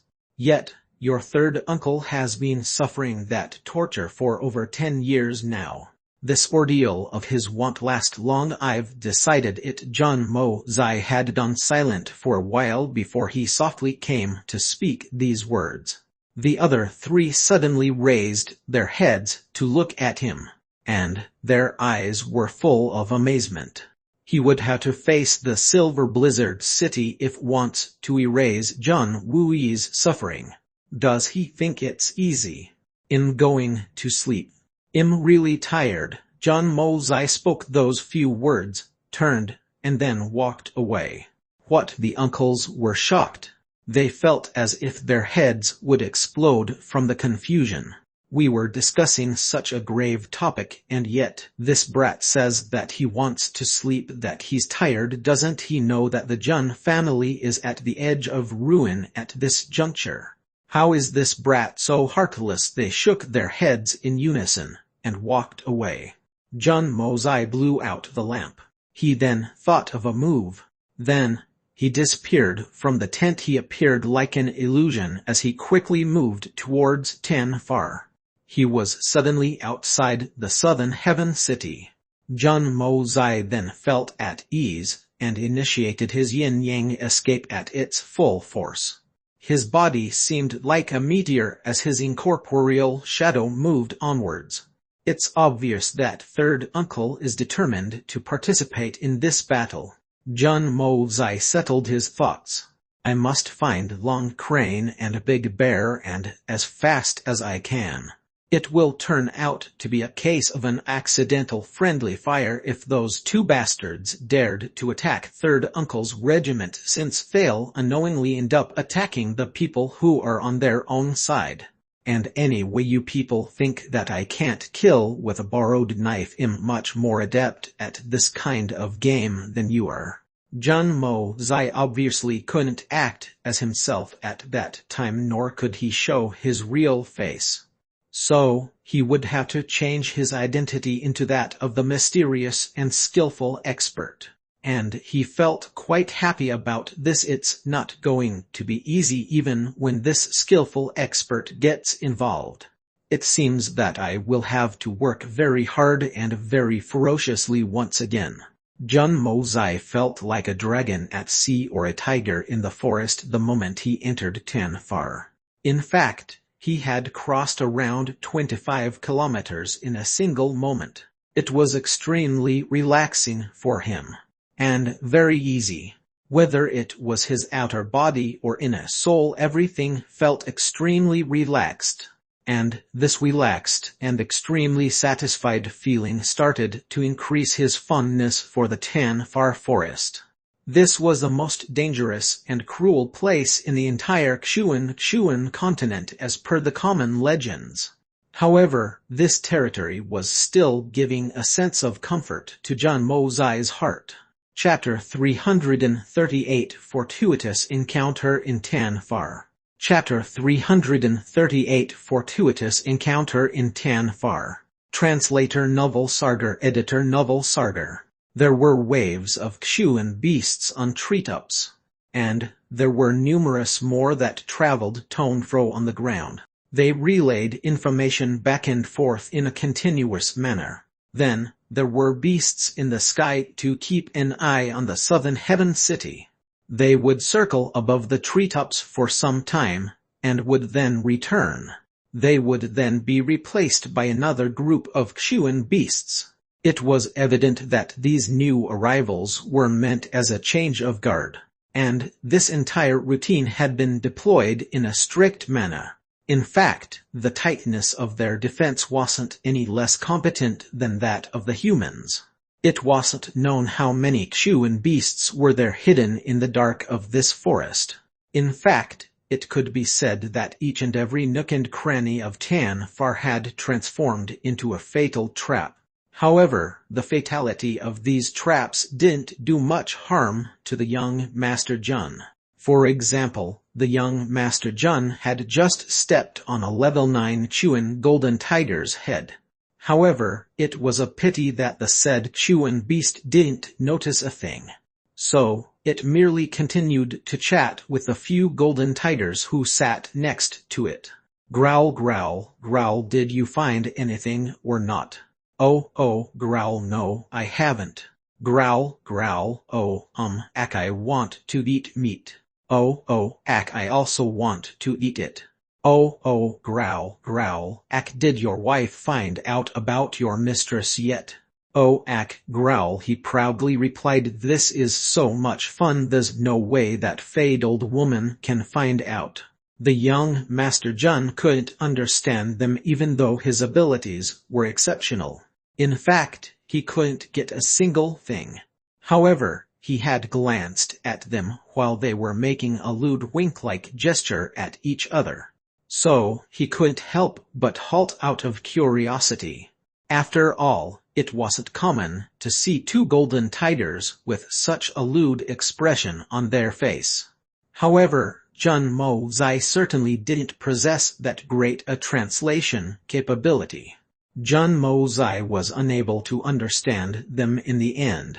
So, he had no choice but to leave. He was just about to depart when he deliberately used some force to kick down on the Xuan beast's head.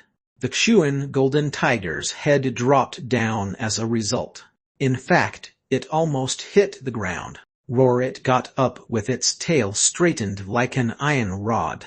The beast then looked around in an uncertain manner and shook its head. It then looked around again and bared its teeth. Growl, growl, did you see anything? Why do I feel like something hit my head? Growl, growl, Ak. The 4 other Kshuan golden tigers turned towards their comrade. Their expressions were full of disdain as they rolled their eyes. Growl, growl, Ak, you're going mental. Did you have another sleepless night? You look brain dead. Ak, growl, bullshit. My body is in great health. The Kshuan tiger then stretched his hairy paw and touched his head. He then tilted his head and pondered for a bit. But the Kshuan beast still couldn't understand what had come to happen. So he decided to forget about that mysterious event and lay down on his stomach once again. He then resumed sharing his knowledge and experience about picking up females with his friends. Deep inside the Tan far forests. Did you deliver the battle challenge? The black-shrouded person was holding Little White as he asked in a low voice. I reckon these arrogant humans will take up this challenge. Long Crane winked his delicate eyelid. I'll go into seclusion now. It's important that no one disturbs me. The black-clad person sighed. I've been feeling the onset of a breakthrough of late. The strength inside my body has accumulated to the limit, and it's becoming extremely difficult to keep it at bay. This battle has come at a very bad time. Be at ease, eldest brother. Your breakthrough is most important. You can't be careless. Leave everything to us. Nothing bad will happen, Long Crane and Big Bear replied in unison. So it is decided. But you take care of this little thing first, and try to find its master as soon as you can before the decisive battle starts. I'm pretty sure that there's a huge chance that its master is one of the people from Tan Zhang's Dugu family. This can become an opportunity to do some investigations about making breakthroughs. The black-cloaked man then placed Little White in Big Bear's arms. Big Bear grinned and put him on top of his head. It looked as if a black gorilla had worn a snow-white hat. The scene was very funny. The black-shrouded individual laughed for a while, and then his towering figure suddenly disappeared. The speed of his movements was extremely fast. Eldest brother's Kshuan skills are becoming increasingly exquisite. He will overtake the Lord of the Old Days if he breaks through the 12th layer. Right, I can only look hopefully and wait for the rest of my life to tread on that route. Long Crane's voice was full of unbounded admiration and sadness. We both are losers. We're still stuck at the 10th level. We've burned the midnight oil our entire lives, and we've only reached this 10th level. Big Bear hung his head and continued in a dispirited manner. And we had finally found someone who could help us advance after going through so much difficulty. Moreover, the conditions for his aid weren't very difficult either. But that bastard Lai Jiu Tan had to interfere. I'll catch that old man and eat him raw. He got angrier as he talked. Then he grabbed Little White and suddenly opened his mouth wide like a basin. He then brought Little White to his mouth, and it seemed as if he'd tossed the little creature into his mouth. Then he straightened and jolted as he sneezed with an achoo. His mouth sprayed spittle as he sneezed, and the spray reached a great height. Then he raised his head once again, sneezed again, and sprayed more spittle. Little White was frightened by Big Bear's mischievous antic. So it squeaked and shouted. But the 2 Kshuan beast kings nevertheless broke into laughter. Apparently, playing with little balls of fur wasn't a pastime of common bears alone. It was also enjoyed by Kshuan beast kings. One look at Big Bear was enough to tell that this was a rather typical behavior of his. Enough, stop teasing it. You'll be in trouble if you frighten it to death. This thing's master and the mysterious and skillful masked expert are certain to have a close relationship. So, you'll be caught unprepared if you're accused of anything. Long Crane then looked at a particular direction inside Tan Far. Then, he spoke in a thoughtful manner. I was unaware that Snake King was looking for 10 fast sacred fruit. How can she do it at such a time? Pondering over it is useless. We anyway can't have it. Our power is at the breakthrough level again. So, our bodies will explode if we act stupidly and take one. And eldest brother had said that only they should have it. In fact, we wouldn't be able to consume it at our stage even if we were allowed to. But I don't know if they can withstand it either. Big Bear caught the frightened and dispirited little white and placed him on his head again. But he didn't dare to mess with the little thing another time. Then Big Bear suddenly became furious and stamped his feet. This is all because of that bastard Li Jiutan. That bastard and his jinx of a son. Would such a huge force have assembled here if we had been able to complete the task earlier on? It would've been great if we had made a breakthrough with the help of that mysterious man, and had taken the sacred fruit thereafter. But this Fatherson duo has made us miss this extremely rare opportunity. This makes me uncontrollably angry. I may not be able to handle the father, but I'll kill the son if I get the chance. We've certainly missed the opportunity. So, there's no use pondering over it, especially at such a critical time. Several Chuan beast kings had exploded and died after consuming the sacred fruits when they had appeared the last time, since they weren't able to handle the power. And now, if Long Crane's eyes were full of worry, how will it be any good if we lose several more of them at such a critical juncture? The two of them became quiet. They then looked at the depth of the forest with thoughtfulness and worry on their minds. John Mo Zai rushed like the wind. He had been searching for Big Bear's aura for quite a while. However, the forest was too vast to make it easy for him to find the Chuan Beast King. He was moving fast when he suddenly noticed something, and came to a stop. This was because he had noticed that the air in this specific area was very heavy. Moreover, it was full of myriads of wild and ferocious poisons. This is an extremely poisonous area, and this was an understatement in the young master's eyes. Even an extremely powerful Chuan expert would die due to the poison if he wasn't on guard and breathed the air of this vicinity. These poisons were absolutely exceptional. What kind of poison can be so tyrannical? John Mo Zai broke into a cold sweat. It's a good thing that I was using the yin-yang escape. Otherwise, I would fallen and turned into a pile of dried bones with the negligible strength I possess. Then, he noticed a rustling sound in the distance while he was thinking of this, and his eyes suddenly turned forward. There was a flash of green light, and a young lady dressed in green suddenly appeared under a tree. Her face seemed full of excitement as she bent down to look at something. The young lady's skin was exceptionally fair in tone. Her face was pretty elegant and indescribable. She exuded an innocent and charming aura. Moreover, her figure was quite seductive. To speak honestly, her figure was the best amongst all the young women John Mo Zai had ever seen.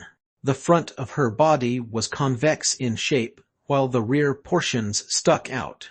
Her figure was streamlined from her jade neck to the ankle. It seemed as if it had been engineered by the heavens.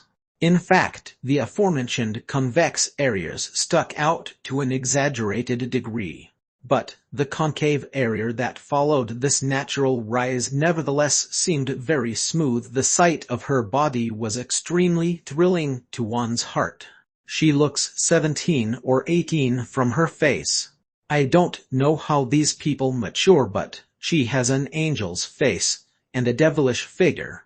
He had been stunned for barely a little while when he suddenly became even more amazed at another fact. This young lady had appeared out of nowhere in a place as dangerous as the Tan Far Forest, and that too at such a dangerous time. However, He was even more amazed by the fact that she didn't seem to be scared of the extremely dangerous poisons that filled the air, and the thought of this catalyzed Jun Mo-Zai's interest in her even further. An extremely strange plant grew under the tree. It was quite strange in shape, and had a multicolored stem. This stem was as thin as a finger. 9 leaves sprouted out from it. Each leaf sparkled with a different color, and each one had a drop of dew on it. The dew drops rolled back and forth, but they never dropped off the leaves. A sparkling 7-colored exotic fruit had grown on top of the plant, and it slowly exuded a concentrated and wonderful smell. The 7 colors gradually converged into one as the scent in the air became more concentrated, and the various poisons in the air became similar to storm winds and formed a whirlpool, with each scrambling to get absorbed into this exotic and strange fruit. Chapter 339: The 1,000 Evils and 10,000 Poisons Fruit. Chapter 339: The 1,000 Evils and 10,000 Poisons Fruit. Translator Novel Sarder. Editor Novel Sarder. Good God, that fruit has absorbed a lot of poison. I'm sure that even a spirit Kshuan expert would die after he eats this fruit. The color of the fruit became richer with the absorption of the poisons. It had become white, pure white. However, it continued to absorb the poisons in a frantic manner. Could this be the 1,000 Evils and 10,000 Poisons fruit? Jun Mo-Zai was shocked. His mind was in a bind, and his eyes had nearly popped out. I didn't expect such a fortuitous encounter inside this Tan-Far forest. I've actually stumbled upon this nefarious fruit. Moreover, this fruit is nearing its final form. As its name suggested, the 1,000 Evils and 10,000 Poisons fruit was a fruit with an unimaginable level of toxicity. Jun Mo-Zai was convinced that no living being would be immune to its toxicity. I reckon that even the legendary and respected immortals wouldn't be immune to such a miraculous and fiercely poisonous fruit. This plant needed an area with extremely concentrated levels of poison to grow. In fact, it needed highly venomous liquids to irrigate it at its birth, let alone grow. Even the air itself required to have a dense presence of poison in it for the plant to have a chance at growth. The most extreme prerequisite was that it required an increasing amount of poison as it grew.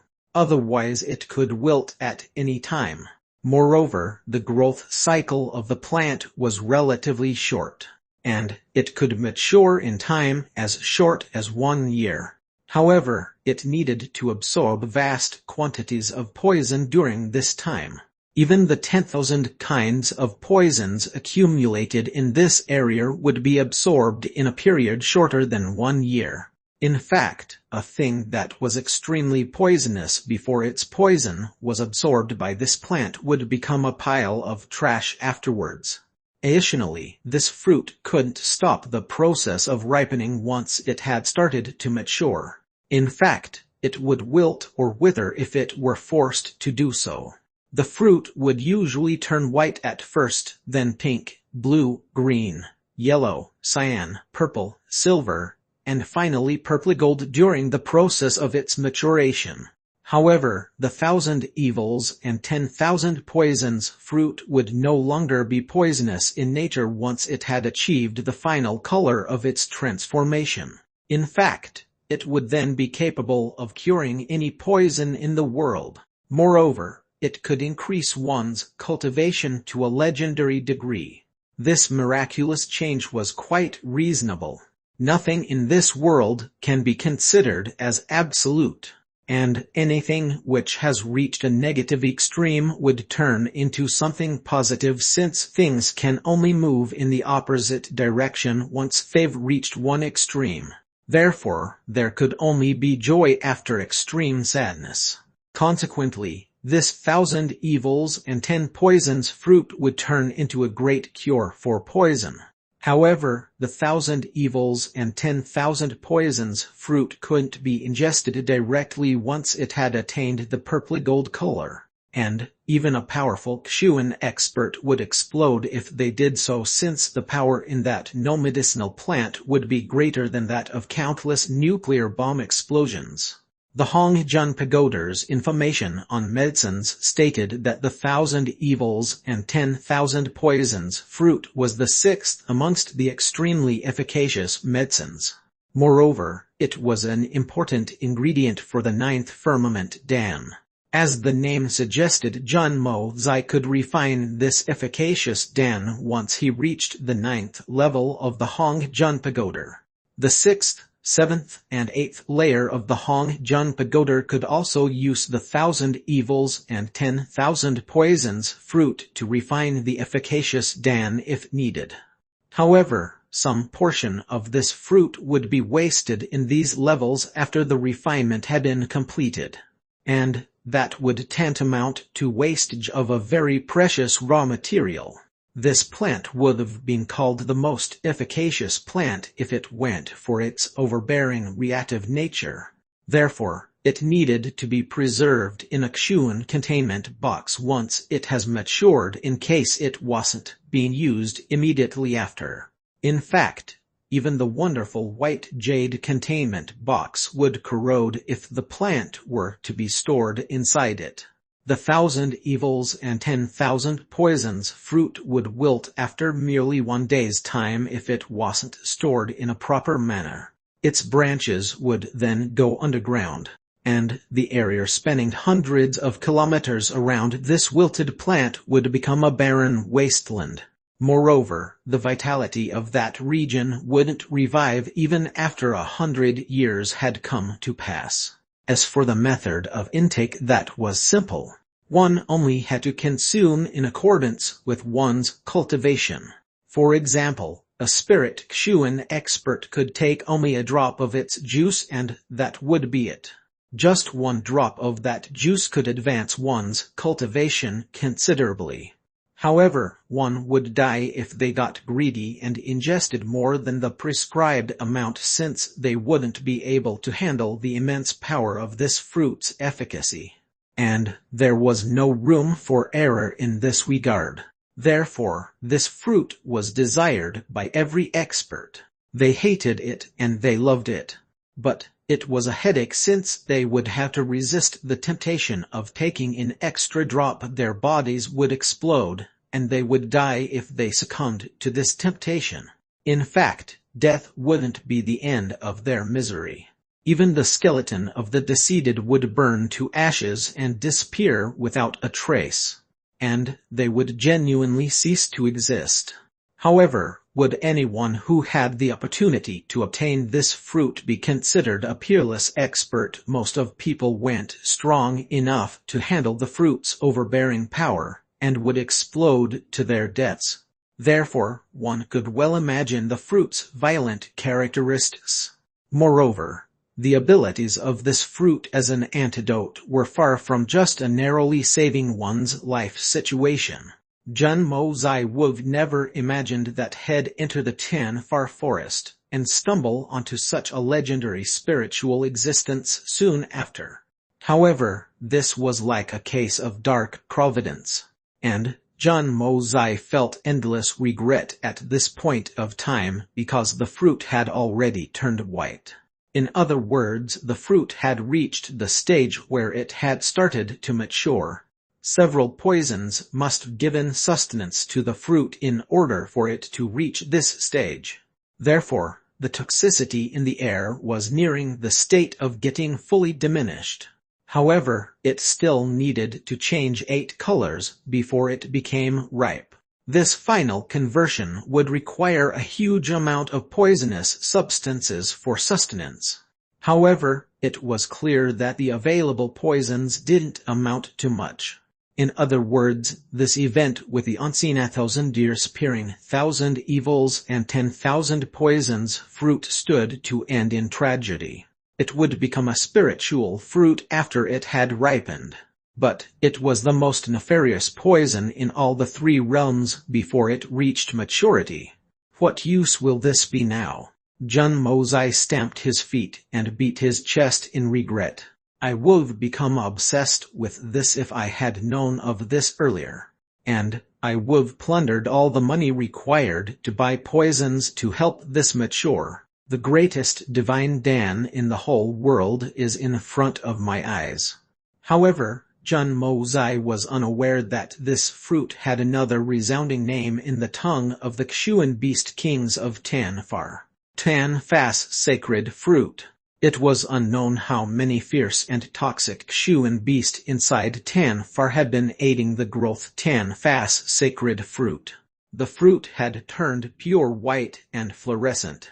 In fact, its outer layer had started to become light pink in many places. The process of the 1,000 evils and 10,000 poisons fruit's maturity was like the rolling of the wheel of history. It wouldn't stop once it had started. Jun Mozai nearly spat blood. His life had become very depressing all of a sudden. Nothing could surpass the sorrow of seeing the greatest treasure in the world at an arm's reach only to be constricted to just looking at it, and his misery didn't end at that. He was constricted to looking in helplessly as it turned to waste. I would use up all my wealth, sacrifice everything I have, even sell my blood to get enough money to buy poisons to sustain this fruit if the heavens let me relive this life. O heavens, O Mother Earth, why did you let me see this ruined fruit? It would've been better if I had never seen it. Let me die. Jun Mozai had been extremely depressed for a long while by the time the green-clad girl with the indescribable appearance suddenly issued a hiss. This was followed by a wave of hisses which echoed from the surrounding bushes. Then, a strange stench and aura suddenly surged up. Jun Mozai's blood ran cold, and he couldn't help his hair standing up. One could look around and tell that the entire area had become an ocean of poison. All kinds of vipers, small centipedes, scorpions, 3-foot striped toads, 4-stinger snakes, every creature which Jun Mozai knew to be poisonous had arrived in densely packed groups. However, they then stationed themselves in proper and neat formations, and arranged themselves in an ordered manner. This wasn't over yet. The sky then shook with loud voices. Poison cranes, bat falcons, 7-colored eagles, every kind of poisonous flying Chuan beast arrived in huge numbers. Jun Mozai was shaken, so this 1,000 evils and 10,000 poisons fruit was actually being cultivated by Tanfar. I must pay my obeisance to them. They've actually saved several hundred years worth of poison for this fruit. How much physical and mental strength have they meticulously spent on this? This is really daring. Jun Mozai's heart calmed down at this realization. He then began to cheer. It seems that the ripening of this 1,000 evils and 10,000 poisonous fruit won't be a problem, so you'll just sit back and wait. As for Long Crane and Big Bear, I'll wait till this matter is over. The decisive battle is still 3 days away. So there's still a lot of time. But who is this green-clothed girl? Could she be a Xuan beast king, possibly the one who's in charge of the poisonous Xuan beasts? But this is outrageous. Long Crane and Big Bear have repulsive appearances, so how can she look so good? This is shocking. The toxicity level in the area had become increasingly low, and the air was about to clear up soon. However, the green-clad girl whistled and suddenly flew 30 meters into the sky. Then, the Xuan beasts in the sky swooped down in orderly formations and opened their mouths to let out poisonous emissions. This poison dropped to the ground surrounding the 1,000 evils and 10,000 poisons fruit. Their poison then gave rise to a thick mist that had a very pungent smell. The Xuan beasts seemed dispirited after they had spat out the entirety of their poison. In fact, it even seemed as if their constitution had been ruined. They wouldn't be able to recover even after many years. After all, this was the very essence of their lives, which they had saved up. The Chuan beasts which had spat the venom came to a stop. They then flapped their wings and flew away into the boundless horizon of the opposite direction. They made crackling noises as they left, and it seemed as if they were bidding farewell. And then they disappeared. Then another squadron of flying Chuan beasts swooped down and spat venom before they flew away. And these actions were carried out in proper order. In fact, there wasn't even the slightest bit of chaos. However, it happened very quickly. It took only a moment of effort. Thousands of Chuan beasts had spat their venom and had flown away. However, numerous beasts were still left in the air, and their numbers went decreasing with the passage of time either. Chapter 340 I am stealing this sacred fruit for the sake of doing a good deed. Chapter 340 I am stealing this sacred fruit for the sake of doing a good deed. Translator Novel Sarder Editor Novel Sarder. The figure of the green-clad girl suddenly flashed, and 2 long chains shot out of her sleeves. They went in the midst of a group of 7 colored eagles, and wrapped around one of them that had dived down in front of her. She then used the chains to snap its skull off. The eagle twisted for a bit, and then died a violent death. Jun Mo Zai had clearly seen that the eagle had dived down. It had opened its mouth, but it hadn't spat any venom. It had acted with narrow-minded intentions, and hadn't expected the green-clad girl would notice its slyness. In fact, it hadn't even started the rise of its flight when it was pulled down by the chain. So, humans aren't the only ones who act mischievously. The Chuan beasts do it too. Jun Mo Zai sighed as he thought this. Then, the green-clad girl spoke a few sharp words to the other beasts.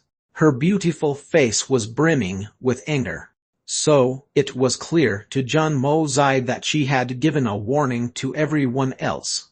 And it didn't matter whether if it were the beasts in the sky or the ones on the ground, they all trembled with fear. She's genuinely a Chuan beast king. Who except for a Chuan beast king could have such an effect? Countless Chuan beasts spat their venom around the 1,000 evils and 10,000 poisons fruit. A puddle of poison had appeared because of it, while the concentration of toxicity in the air had become increasingly denser. Moreover, the puddle of poison was multicolored in its make. The fruit was in the process of turning pink. However, the ground, which was filled with multicolored poisons, began to lose its toxicity and started to become gray. Then, it slowly resumed its original shade. All the colorful poison had been absorbed in such a short period of time. This fruit has clearly reached the second stage of its transformation, the sparkling pink. The extreme topmost tip of the fruit was so small that it couldn't be seen with the naked eye, and it had already turned blue. The third stage will start so soon. Jun Mo Zai was startled.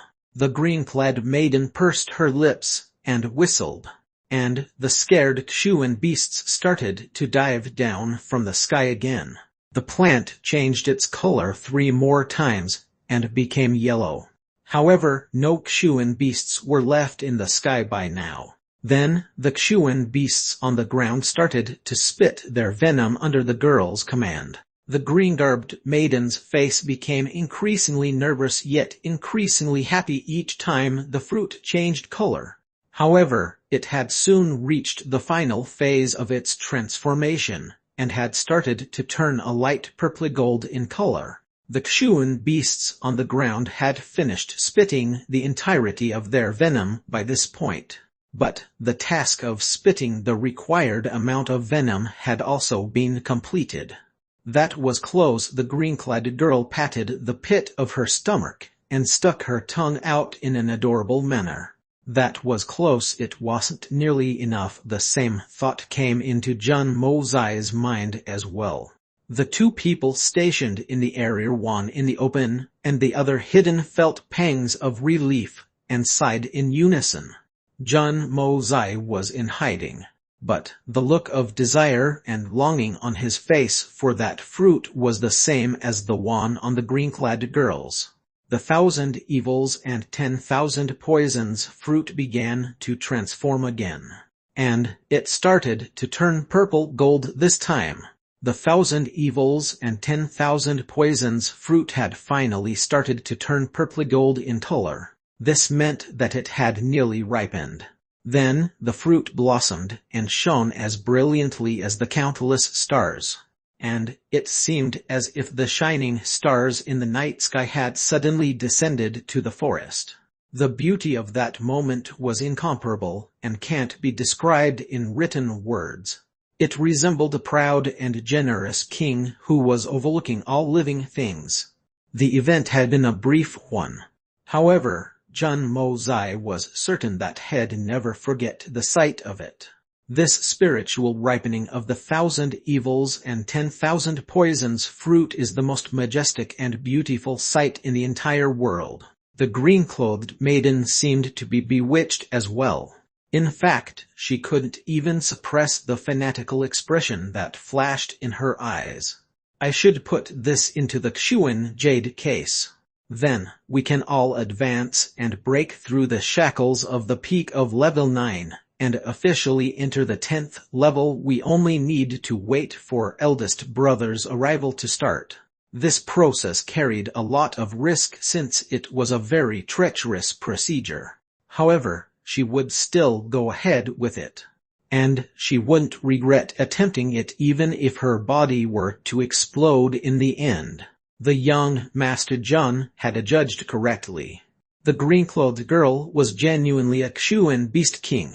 She was a level 9 Xuan Beast King of Tanfar, and she had been in pursuit of this fruit for the past year. In fact, the Lord of Tanfar had made several preparations for this 1,000 evils and 10,000 poisons fruit. He had planted multitudes of toxic plants to create this poison valley. And then, he had purposely cultivated a myriad of poisonous Xuan beasts. Moreover, he had been doing this for the past 350 years. 350 years. The 1,000 evils and 10,000 poisons fruit needed only 1 year to mature. However, the preparations needed no less than 350 years. Moreover, the conditions in Tanfar were exceptional and quite convenient for its growth. Speaking of Xuan beasts, the poisonous ones went in majority. In fact, there would only be 1 or 2 poisonous beasts in every 10. However, the Xuan beasts of Tanfar had prepared for something as important and big as the sacred fruit for 350 years. And millions of Xuan beasts had labored in those 350 years. Some of them hadn't even lived long enough to witness this magnificent event. But they had regularly poured their venom into that area until they had died of old age. In fact, even their corpses had been buried in this area. And this had all been done for that fruit. The Xuan Snake King Green Hunter was greatly moved. The labors of the past 350 years for Tanfar's sacred fruit had come to fruition. She couldn't help but be shaken inside. It's ready at last. Then, the young maiden slowly took out a fist-sized Xuan jade box from her bosom. She then opened its lid and calmly stayed till.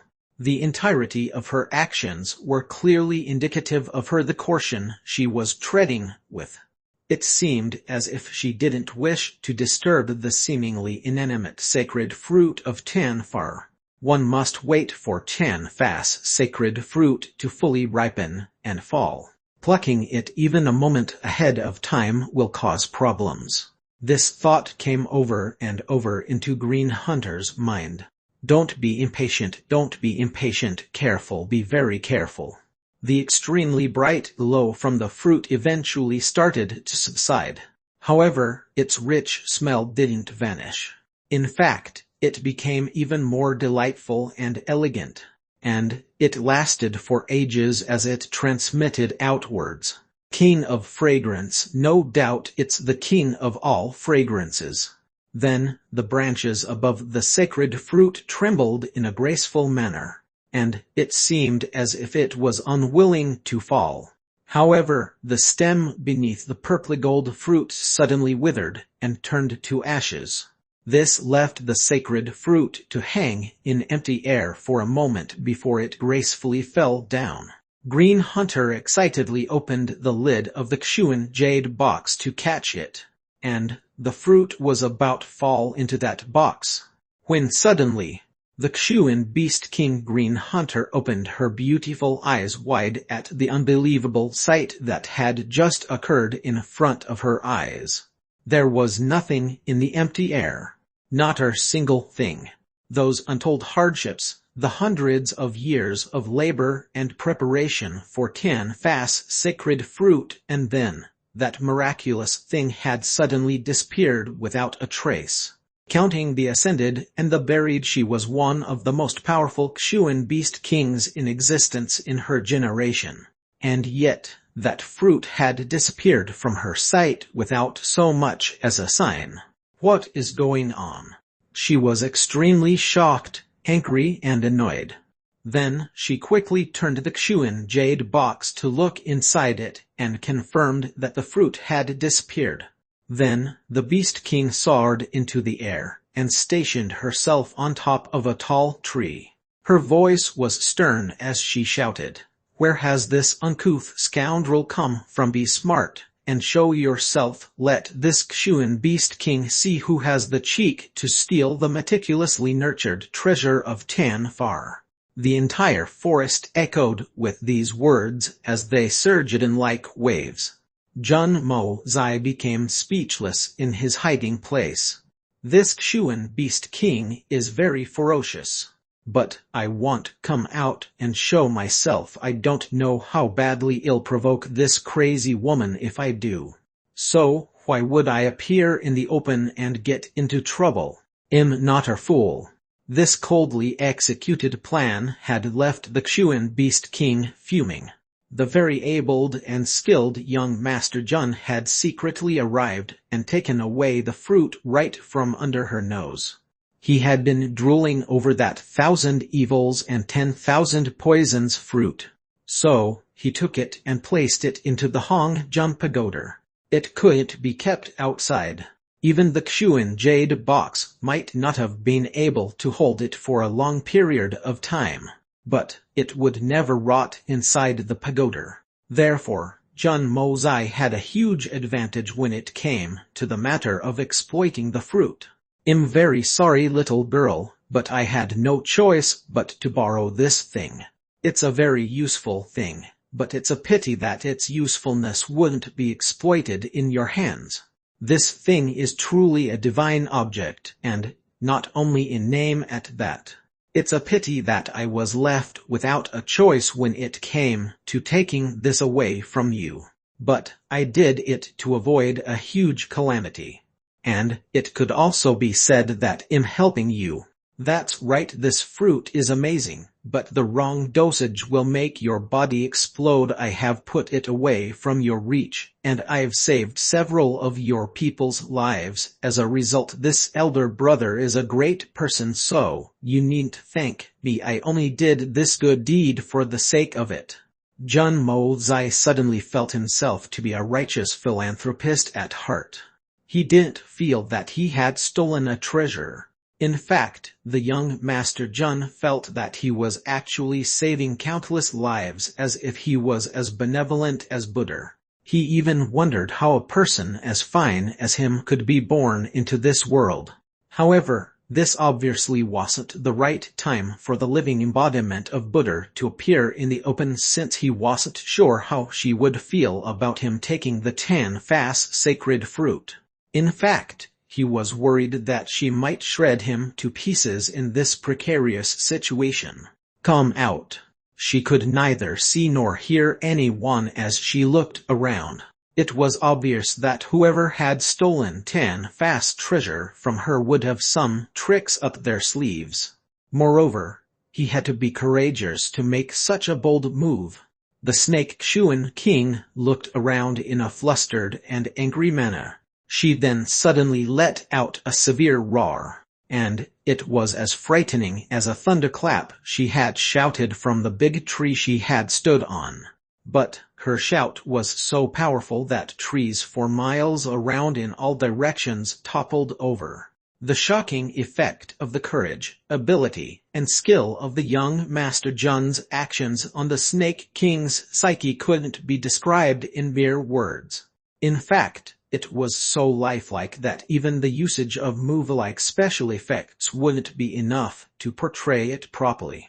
But that woman genuinely deserved to be called a chewing beast king. No one else's shout could have had such an effect.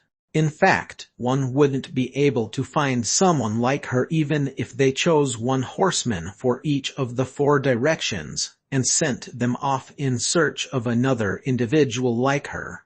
No other individual could shout like this even if they screamed to the extent of damaging their vocal cords. Chapter 341 Tanfar's millions depend on the success or failure of one person. Chapter 341 Tanfar's millions depend on the success or failure of one person. Translator Novel Sarder. Editor Novel Sarder. You dare to come here and steal our treasures. You've courted your death. I'll chase you to the ends of Tanfar and kill you. There was still no reply. And this had made the chewing beast king, who was chief of all the poisonous beasts, extremely mad. 2 generations of lords had wished for it for hundreds of years. Millions of chewing beasts had labored for 350 years to grow this. Many of my brothers and sisters have been anxiously waiting for hundreds of years for this fruit. Could it be that I've lost it? This isn't good. I'd rather die than allow this to happen. The chewing snake king Green Hunter was losing it due to the anger. Her beautiful eyes had turned a miserable shade of green, and her green clothes had started to flutter even though there was no wind. She then looked up and let out a world-shaking hiss. The chewing beast king had brandished her jade-like arms and had released the entirety of her strength. She hadn't held back even a bit. This was the full strength of that generation's chewing snake king. The target of that unleashed strength was a circumference of over 300 meters with her at the center, and no living creature could avoid it if they were within those limits. Bang! This attack was no different than an atom bomb's explosion in magnitude, and the dark night was suddenly covered with a slowly rising mushroom-like cloud. It seemed as if this explosion had shaken the entire night scene. In fact, it seemed as if a slumbering demon had just opened his eyes. It seemed like a huge black hole had appeared to engulf everything in this space. Meanwhile, the chewing beasts near and far trembled and hissed as her furious roar traveled into the distance. The entire Tanfar forest was suddenly set into movement. The flying beasts quickly rushed over, and the Tanfar forest started to resemble a giant creature that had just woken up from its slumber.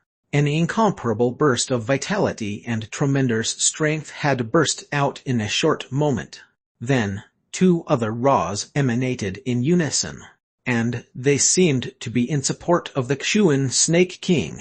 The roars hadn't yet died down when Long Crane and Big Bear arrived besides the chewing beast king, Green Hunter. The 3 stood together in a tripod formation. Each of their faces appeared dignified. A rare beast's footprints could be seen in a secluded nook of the Tanfar forest. A thick white substance floated in the air like a dense mist wove, and that white fog had enshrouded a humanoid entity in its midst. The mist was so thick that it almost seemed solid. Any knowledgeable individual would have been gobsmacked to witness this sight. It was unexpectedly the heaven's spirit was being used to move the earth. The level of this individual's Kshuan cultivation was very deep. In fact, this level of cultivation had already reached the peak as per the common beliefs in the Kshuan continent. In fact, no more than 10 individuals would possess such power even if the secretive families and the 3 holy lands were taken into account. The white mist had started to revolve with increasing urgency, and it had soon taken the shape of a whirlwind. A zoo sound was being emitted from time to time from this whirlwind. This individual had obviously reached a critical juncture in his practice. The wild hiss of the Snake King Green Hunter was full of terror, anger, and worry, and her wrathful scream had traveled a long distance to reach this place. Therefore, it had sounded very faintly in this area. However, the sound had still managed to retain its meaning, and the message in this sound hit this individual shrouded in the white mist like thunder from the clear sky, to speak the least of it. The mist was somewhat shaken by this. Moreover, the mist's speed of rotation was also affected by this, and gradually became slower. In fact, it was somewhat scattered. This Snake King had unleashed this hiss with the entirety of her strength. Moreover, her voice was mournful and full of hate. So, anyone could understand that this lengthy roar was full of inexhaustible sorrow and despair. Our scarlet blood sprayed out from inside the white mist, and the area that was shrouded in white mist was suddenly dyed red by the blood. The white mist that had nearly reached a state of congealment had suddenly been ruined in its entirety. Sharp breathing sounds were heard from the dense white fog as it started to dilute. A long time passed before the exhausted voice of an individual was heard, and this infinitely dismal voice said, "This is the will of the heaven. The will of the heavens has played with us, that's all." Then, the voice made a few coughing sounds, and it seemed as if its owner had become weaker in health as he murmured, "The old lord of Tanfar had left a few lines behind. At that time Tanfar won't find what it seeks. The beast kings will die. The 10 million will depend of the success of failure of one person." I've been thinking over the meaning of these sentences for hundreds of years, but I still hadn't been able to solve them. However, I understand their true meaning today. These words had predicted the fate of the Tanfar forest. That was completely unexpected. The first part said Tanfar won't get what it seeks. Green Hunter was guarding the sacred fruit. So, I presume that something bad has happened. Why else would she lose her mind like this? The second part said the beast kings will die.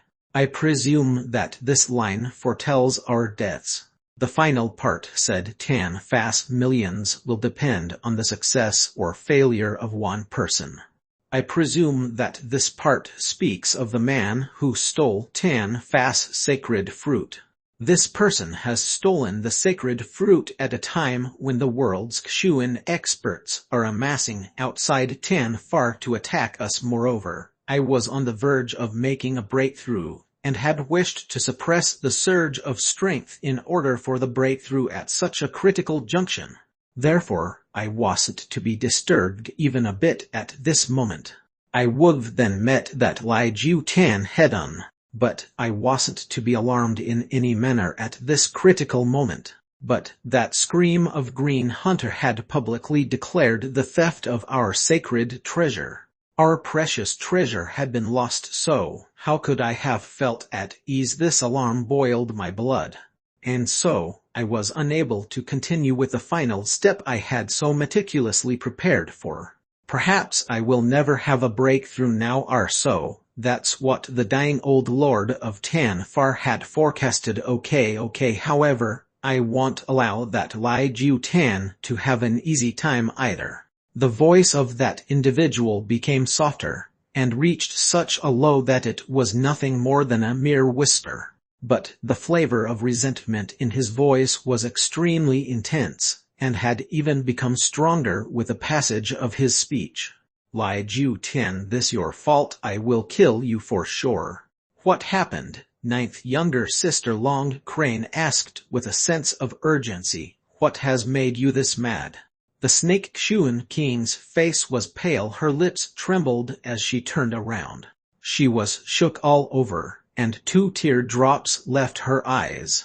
Then she spoke up, and it seemed that she was choking with emotion. Third elder brother, fourth elder brother, the sacred fruit, it had matured, but just when it did it was stolen. Even the Snake Xuan King couldn't endure such a heavy blow. She felt infinite despair. So, she started crying bitterly after she saw that Long Crane and Big Bear had rushed forth to assist her. Tan Fa's sacred fruit had been related to the forest for hundreds of years, and would have had positive effect upon it for many more in the future. So, it was obviously an object of great importance. And this obviously meant that they couldn't mess up in the regard. Therefore, the Snake Xuan King had been assigned to take care of it. But the powerful enemy had waited till that critical juncture and had stolen the fruit from her hands. Long Crane and Big Bear were dumbstruck. They looked to the heavens for a good while. Then they turned their gaze to the Snake King. What, the sacred fruit was stolen? How's this possible? How did it even happen? Its true green hunter hadn't acted with the elegance of a Xuan beast king this entire time. She couldn't help but reveal her feelings, and how depressed she felt with this matter on her mind. In fact, she spoke of the entire sequence of incidents in breaks. Did you set up a proper perimeter? Has there been any news of the thief? Long Crane asked in a sinking voice. I did set the perimeter. It is intact. Every place without exception. Everything's normal. But third brother, the sacred fruit, it disappeared without a trace. Green Hunter started to weep again. Don't worry, it's true that the sacred fruit has been stolen post its maturity. But our hundreds of years of work hasn't been wasted yet. We still have a chance to get it back. The fact that this person was able to come here and steal the sacred fruit without setting off any alarms at the perimeter explains 2 things. The first is that this individual is far stronger than us. We would have been able to spot that person if it went so. Therefore, there are no doubts about their capability. We have to accept this as a fact. The stronger are always likely to prevail. So, would it have been easy for you to handle him on your own? And the second point is that that person hasn't escaped after stealing the sacred fruit. So, they mustn't be very far from here. And searching carefully will help us. But this incident has already taken place. So, there's no use worrying about. We just need to focus on solving this problem. No one would have thought that it would be the Bear King who'd manage to calm in such a situation. In fact, he was even focused and tactful with his approach. This was completely unexpected. A wise man can make mistakes when he makes 1,000 decisions. And even a fool can counsel the wise at times. Those were very wise words. Jun Mo's I couldn't help but praise. That stupid bear has a streak of intelligence.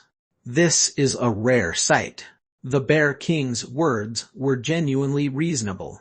The Snake King and the Crane King looked on with shining eyes. They felt that those words were very rational. Long Crane nodded and silently looked up. Then, he let out a loud screech, and his screech pierced through the air as he uttered a few strange syllables.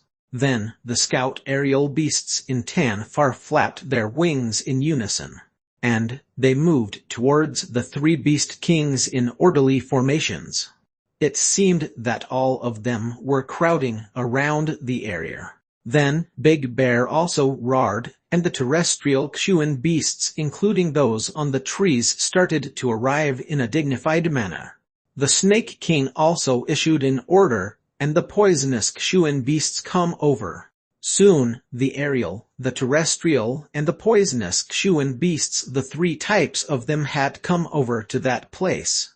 1,000,000 of them would crowd around the thief, and would prevent his escape if he was present in that area.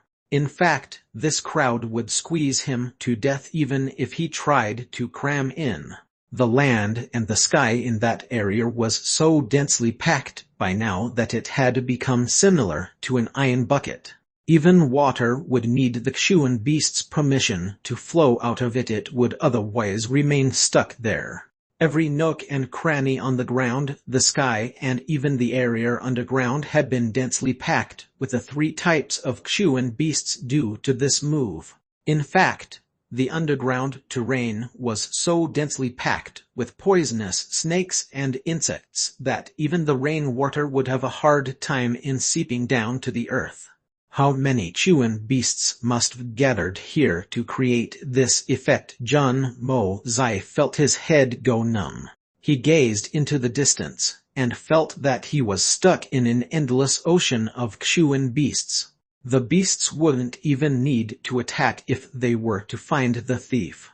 Their saliva alone would be enough to drown him. This kind of manpower in a search mission could even find a needle in this vast forest, let alone a living individual. The Tiger King, the Lion King, the Monkey King, the Eagle King, and the youngest, the Wolf King, all came rushing over at this moment. Each one of them had a dignified expression since they knew what had happened. Their arrival resulted in more Kshuan beasts being added to this perimeter. And many more Kshuan beasts were charging in from the distance. Chapter 342. The mysterious master shows up, and has some other plans. Chapter 342. The mysterious master shows up, and has some other plans. Translator Novel Sarder. Editor Novel Sarder. The Snake King felt very guilty. She looked at everyone with an expression of regret. In fact, her expression was almost that of shame. Search everything carefully, check every blade of grass, and every tree's nook. Do it even if it seems like a waste of time. Long Crane raised his hand as he issued this command. His voice was stern, and his eyebrows were raised as if he was in a murderous mood. There are 8 of us here. So, we'll each be responsible for one particular direction.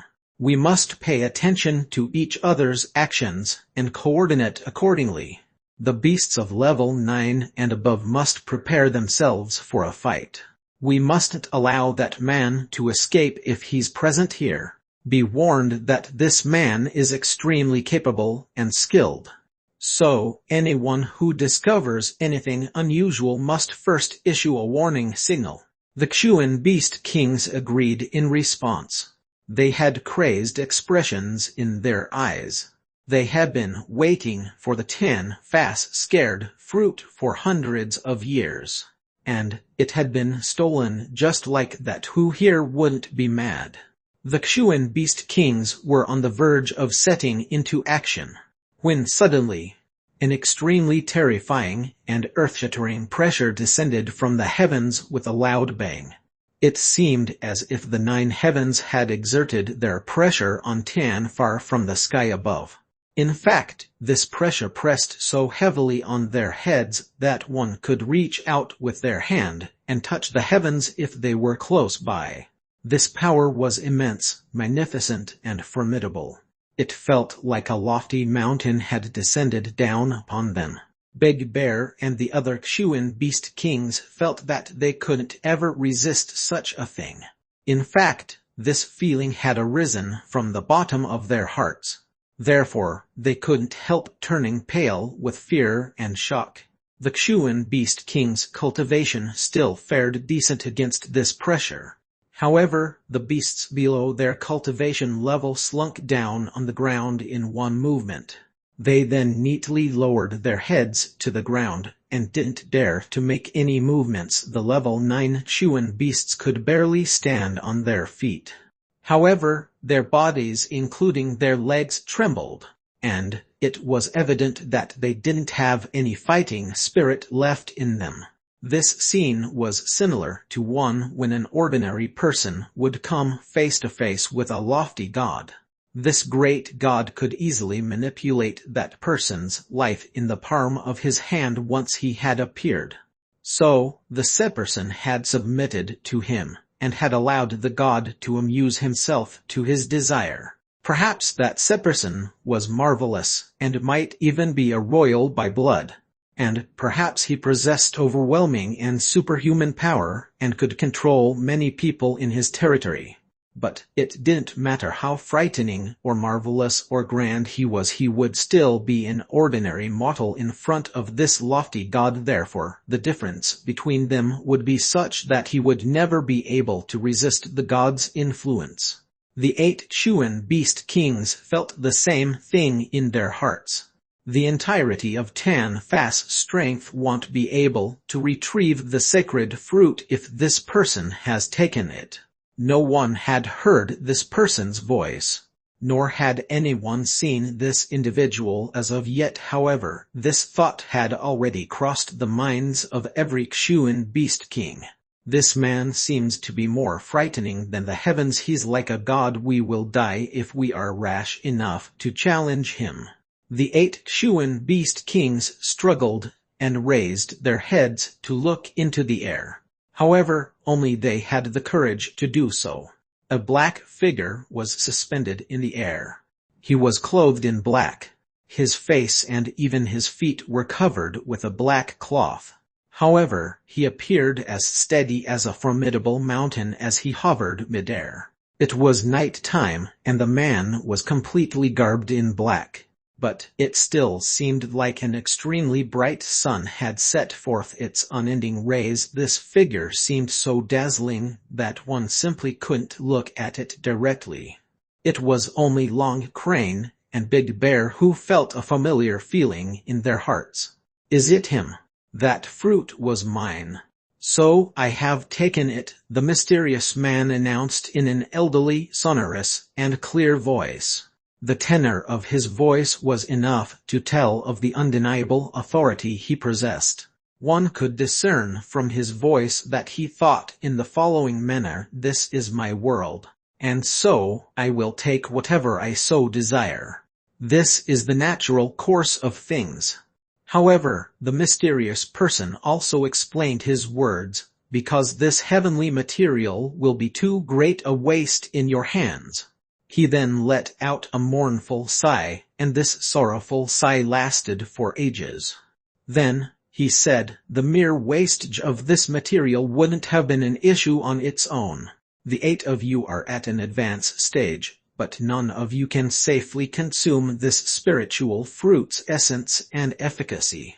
I fear that each one of you will explode and die if you do go ahead and try to absorb its efficacy. There will be no exceptions to this outcome." Then, he snorted in a dignified and cold manner. "It would be reckless for anyone to try and take this fruit with such a low cultivation. Such an individual must become tired of living by then. So, such an individual might as well take a knife to his throat and slash it if they don't wish to live on. But why should such a worthwhile spiritual treasure be wasted?" The 8 Chuan beast kings looked at each other in dismay after they listened to those words. There were many wild and untamed hearts present amongst them. They knew that the opposite party's strength was a mystery, and they wouldn't be able to match him. However, they also knew the benefits of the sacred fruit. So, how could they be convinced of that one-sided story? Therefore, a bewildered clamor rose in response. This was especially true for the Snake King. Her beautiful eyes were shooting flames, and her fists were clenched. It seemed that she was about set into action. Sire, did we have the pleasure of meeting you in the Tanzang city as well? Long Crane waved his hand to suppress the rising revolts from his younger siblings as he asked his question in a very cautious tone. He seemed rather uncertain, and couldn't help but wonder, this feeling is very familiar, but this person is still giving a very different feeling. It feels that this person is far superior to the one we brothers met in Tanzang City. In fact, he seems far more powerful. Big Bear had the same apprehensions. The two brothers had somewhat realized who this individual was, but they weren't fully convinced yet. Could it be that the mysterious and masked person was able to make such a tremendous breakthrough in just 2 months? This is a very frightening speed of progress. Isn't this just too freakish? However, they were completely unaware that Jun Mozai had only revealed a small subset of his real ability when they had met in the Tanzang city. In other words, he had only set off a small portion of the Hong Jun Pagoda's real aura field. However, his ability and control had increased since then. Moreover, this object was far more precious. Therefore, he'd need to create a stronger and overwhelming deterrent effect if he wanted to win this fruit over.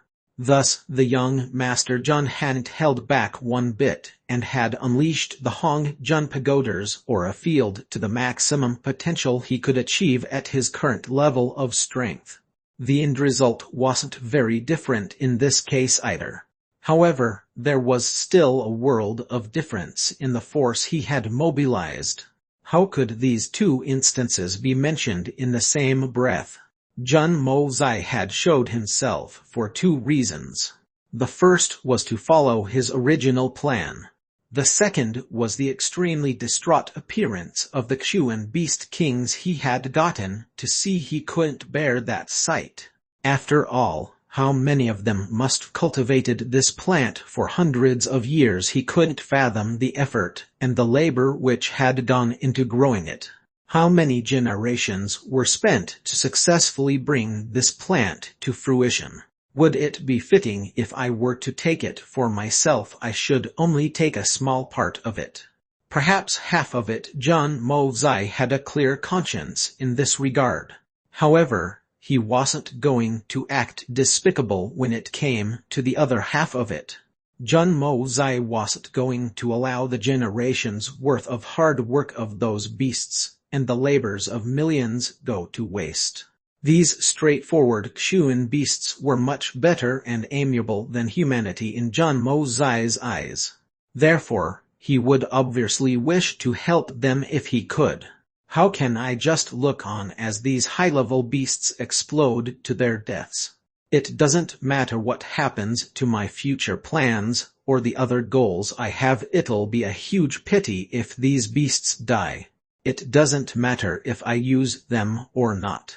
I will do this for good karma, and because this is the right thing to do even if I don't use these guys in the future.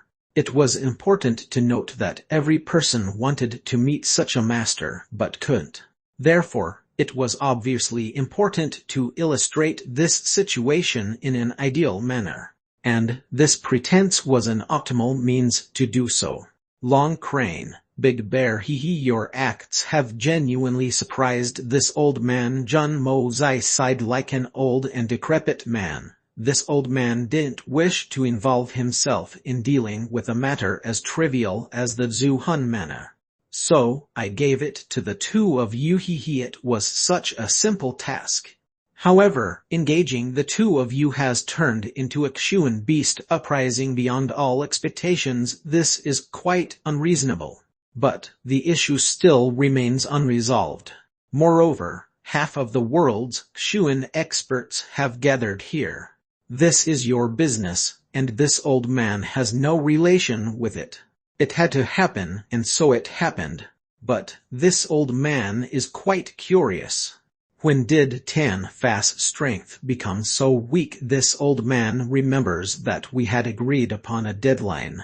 It was 1 month, wasn't it? Since when did 1 month become 70 days long in 10 far? It really is you, old Sire. Long Crane and Big Bear recognized him, and burst out together. They suddenly breathed easy. But they were also flushed with anger and shame.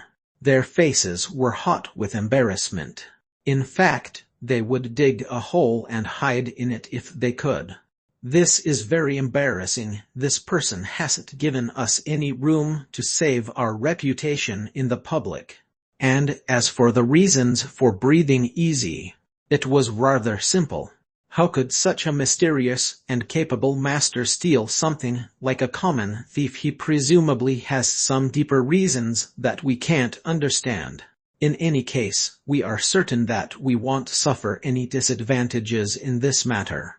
They knew that this mysterious master was accustomed to using such methods in every encounter. They knew that his man practiced his forte of lies and deceit with an unscrupulous, shameless, and faithless policy at will. He would break things, hit things and what not. He would take advantage of a situation for personal gain with ease. In fact, this man's mastery in this art was so profound that it almost came to him naturally. And they had guessed this right. One would rarely find any trace of conscience in the young Master Jun. We're ashamed, esteemed sire, but you mustn't blame us, brother, for this. We genuinely went over to that Zhu Hun manor, but Lai Ju Tan isn't a good man, and he has united half the continent's Xuan experts against us. So we were left without any other option. And we then organized this uprising with the entirety of 10 fast strength.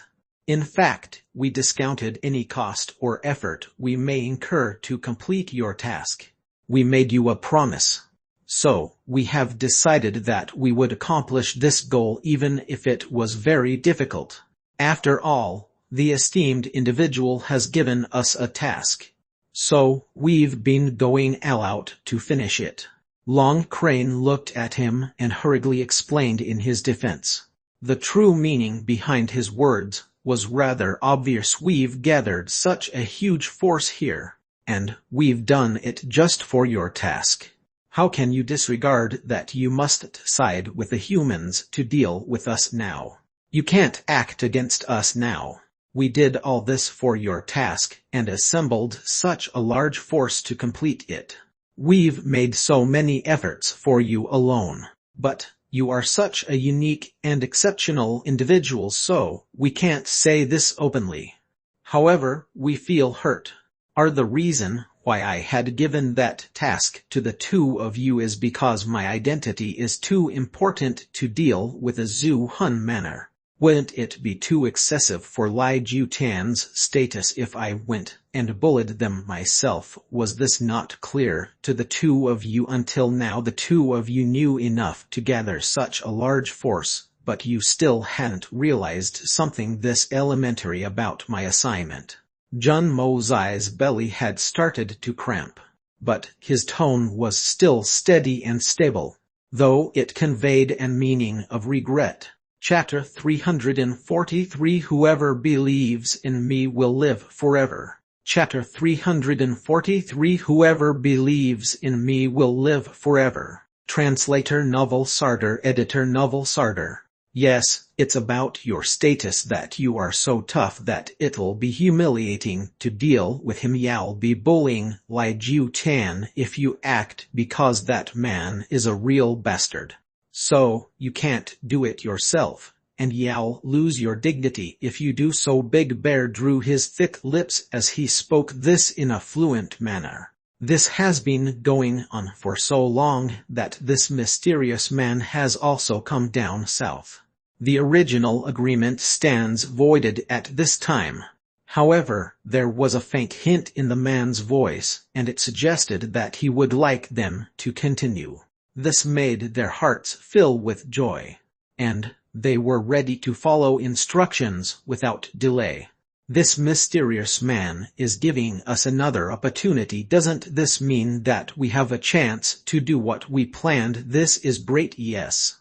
It was just that Lai Ju Tian was the second greatest master, and someone like Big Bear wasn't even worth a fart to him.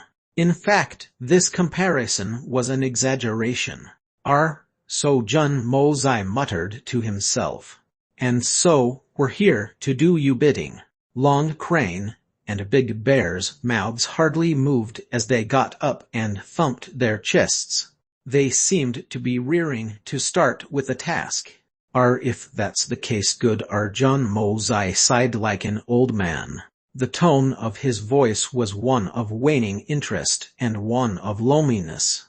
He spoke in a desolate voice. This old man is in no mood to deal with that young Lai Ju Tian. We're glad that you don't have any interest in handling this matter. But you can feel at ease. We brothers will complete the task in a satisfactory manner for you. Big Bear clapped his hands and responded sharply. Long Crane had a thought that young Lai Ju Tian, good God, this man's manner of speaking is much more mature from the time we met him in Tianzing. It doesn't matter what the esteemed sire is interested or not interested in. The sacred fruit is my 10 property. The Snake King looked worried as she took a step forward and spoke. This youngster was instructed to guard the sacred fruit. But the fruit was taken from this youngster, and this will be considered as a fault on my part. Therefore, I request that you return the fruit. I will never be grateful enough if you do so, and I will never dare forget this gesture. The Snake King Green Hunter's manner of speech was neither servile nor overbearing. In fact, it was according to propriety. Jun Mozai was genuinely impressed by this, contrary to what one might expect. It was just that would the young Master Jun's character ever allow him to give away a good thing he had already gotten his hands on? This energetic little girl is talking so sharply that it seems as if she's scolding me. Is that so, little girl? Jun Mozai was employing his evil intentions with those words. His voice had sunk, but it still had incomparably frightful and tyrannical power in its make. First, he would try to threaten with his prestige and intimidate the opposite party. And then, he would try to frighten even further just in case it was required. Green Hunter's expression was of a person who had just witnessed a formidable mountain. She groaned in a depressed manner and took 3 steps back. Yet, she strove to stand her ground even though her face was somewhat pale. She stubbornly raised her head and spoke. It's this youngster's responsibility. I can't abandon this at any cost. The senior seems to be offended by Green Hunter's ignorance and wishes to teach her a lesson. But Green Hunter only requests him to return the sacred fruit to her even if he does punish her later for her insolence. Long Crane was anxious. Green Hunter had actually offended the mysterious and skilled man. The retrieval of the sacred fruit was a trivial matter. However, the mysterious man could easily decide her little fate if he got angry and raised his hand thereafter. Therefore, Long Crane had no choice but to hurriedly interject. Please calm down, esteemed sire. Green Hunter is young and ignorant. She's only anxious about the fruit. She doesn't mean to offend. Please ignore her remarks. What 10 sacred fruit? Why are you confusing the names? Jun Mozai continued evilly. This is obviously the 1,000 evils and 10,000 poisons fruit. Don't talk nonsense. If you don't understand things, do as you may. Little girl, you 8 little chewin' beasts think that you're very strong. But, I'm telling you clearly that you're not. You won't be able to handle the 1,000 evils and 10,000 poisons fruit. 1 drop from this fruit will overcome you. None of you will be able to handle it, no matter who it is. This old man has revealed himself. and has done this deed out of kindness. Are you unable to tell the good from the bad? Don't tell me that this little girl doesn't recognize this old man's magnanimity, and is actually haggling with me. Second step. Lay it out. If this doesn't convince her, then to explode and die would be this youngster's fate. The Snake King was being stubborn. She opened her delicate and small white hand. She was hell-bent on her course, and she was consistently ignoring Long Crane and Big Bear's strong gazes and meaningful glances. You're saying that we third and the fourth brother shouldn't be anxious? Our job is to only assist the rest of you in advancing with the use of the sacred fruit. But the side effects of the fruit are very dangerous. So, it would be excellent if we had another method. And this mysterious person before us seems to have a better method. Therefore, it'll be great if we can form better relations with the masked person in lieu of the fruit. The profit will be much higher than the losses suffered. Yet Green Hunter is speaking her heart, and is making a complete mess out of things. The sacred fruit is already in his hand, and it's obvious that he's far stronger than us.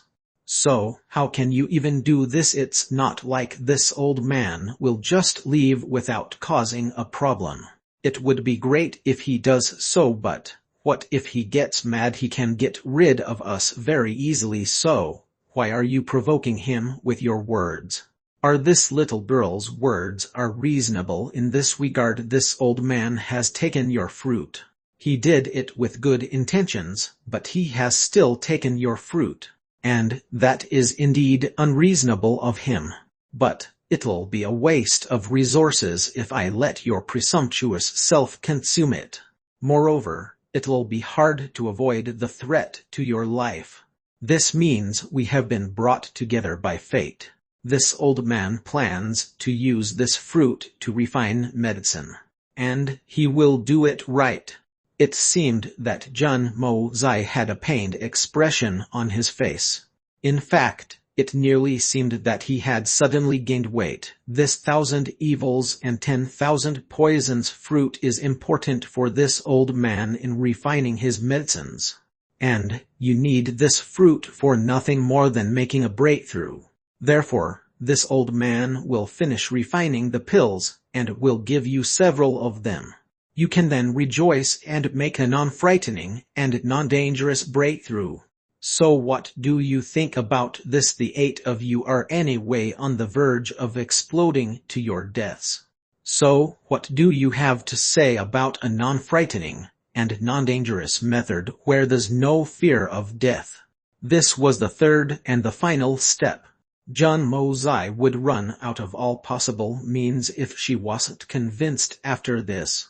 Jun Mo-zai had a mean cunningness to him, but he would have no choice but to leave in stealth if this didn't work. However, his words made the eyes of the Xuan Beast Kings present shine almost instantly. In fact, it also left the Snake King to hesitate. Her third brother Crane and fourth brother Bear were continuously staring at her. They were urging in their heart, just hurry up and agree to this, younger sister Green Hunter. Every Xuan Beast King present was well aware that there was a high chance of succumbing to death due to the fruit's side effect. They would be telling a complete lie if they said that they weren't afraid or nervous of this possibility. But they had decided to take the risk for increased strength and a longer lifespan.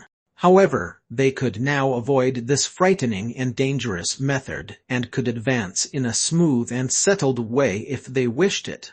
How could they not be excited? None of the Xuan Beast Kings would have believed these words if an ordinary person had spoken them. They would have thought, you damned cheat, this kind of nonsense is merely a case of swindling by a crafty cheat. You think we can be swindled? You must be dreaming. But who was this person before them? This is a very able person. His cultivation is even higher than our lords, and third and fourth have confirmed that he can easily help us advance. Moreover, There is another undeniable and shocking proof, even if third brother Crane and fourth brother Bear's testimony is unreliable or questionable, that iron-winged panther's cub has made it to level 8 at such a young age. This obliterates any doubt that this man has some miraculous and devilish methods. Therefore, the Kshuan Beast Kings looked at the Snake King, and Green Hunter was left to fidget in her state of dilemma. How about this? You may be anxious, but do you even mistrust Long Crane and Big Bear? They can vouch for me. They thoroughly understand this old man. So, how about it? He fanciful little girl. Wouldn't Long Crane and Big Bear wish to protect me and vouch for my authenticity? I'll even refine one for you. The young Master Jun had spoken this in the manner of an old person. He then turned to look for the Crane and the Bear Kings. He then opened his eyes in order to look for their support. We will vouch for him. Will you distrust us? Ninth younger sister Big Bear opened his mouth and spoke as he took the initiative. Long Crane was relatively cautious from the beginning. He felt something was wrong since the mysterious experts had taken the initiative to start this dialogue. But he thought that he was merely imagining things. So he kept quiet. Some hope is better than no hope. Greed. Then how much time will the Sina take to refine the dans? The Snake King hesitated for a moment since she felt embarrassed. She then bit her red lips and asked in an awkward manner, "Damn, she's a heartbreaker." She looked so appealing with that lip-biting. Jun Mozai groaned inside. His mind had started to run off by the time he hastily stabled it. Then, he extended 3 fingers to indicate a time of 3 years. I can finish this in 3 years, including finding the necessary ingredients. He was in the middle of speaking this when he suddenly thought of something. So, he searched around in his clothes and said, "This old man won't take you youngsters' possessions in a cheap manner. I had said earlier that we've been brought together by fate. So, I will help you somewhat. There's some medicine inside this bottle.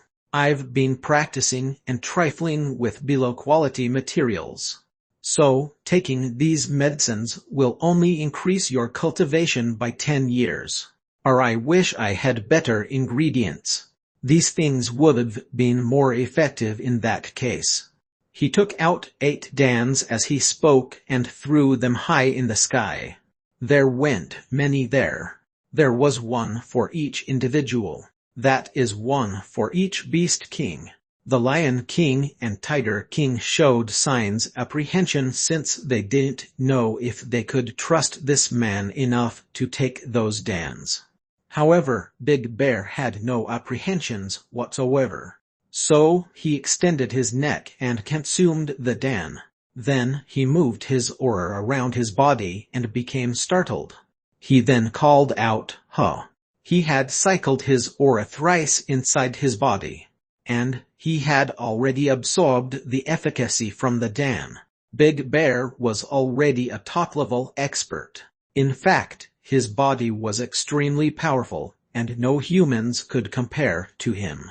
So, he could obviously verify the result. He felt startled and pleased by the result.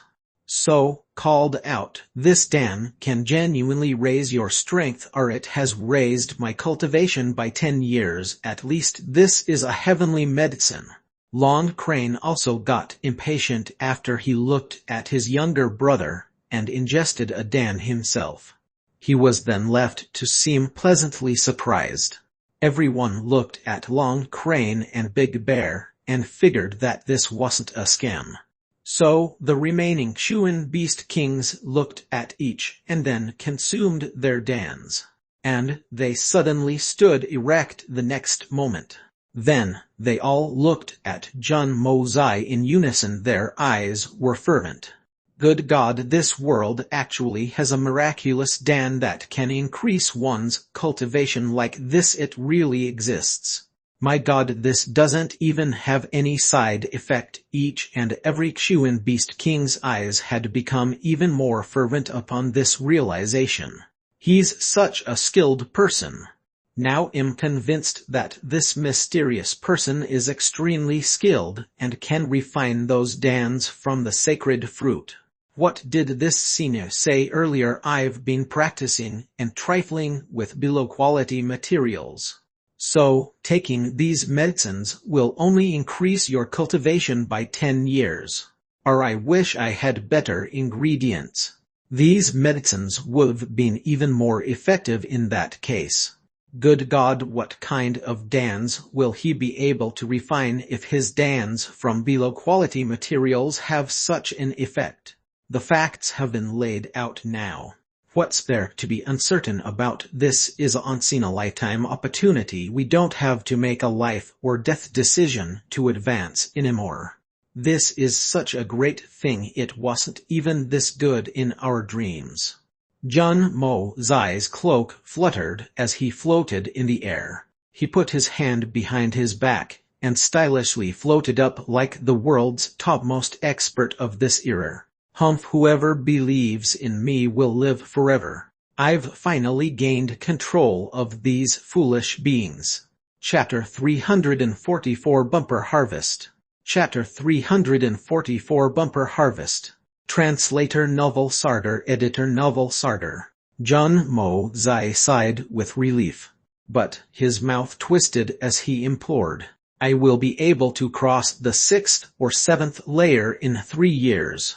But I've showed a bold face and made claims to finish their task in a time period of 3 years.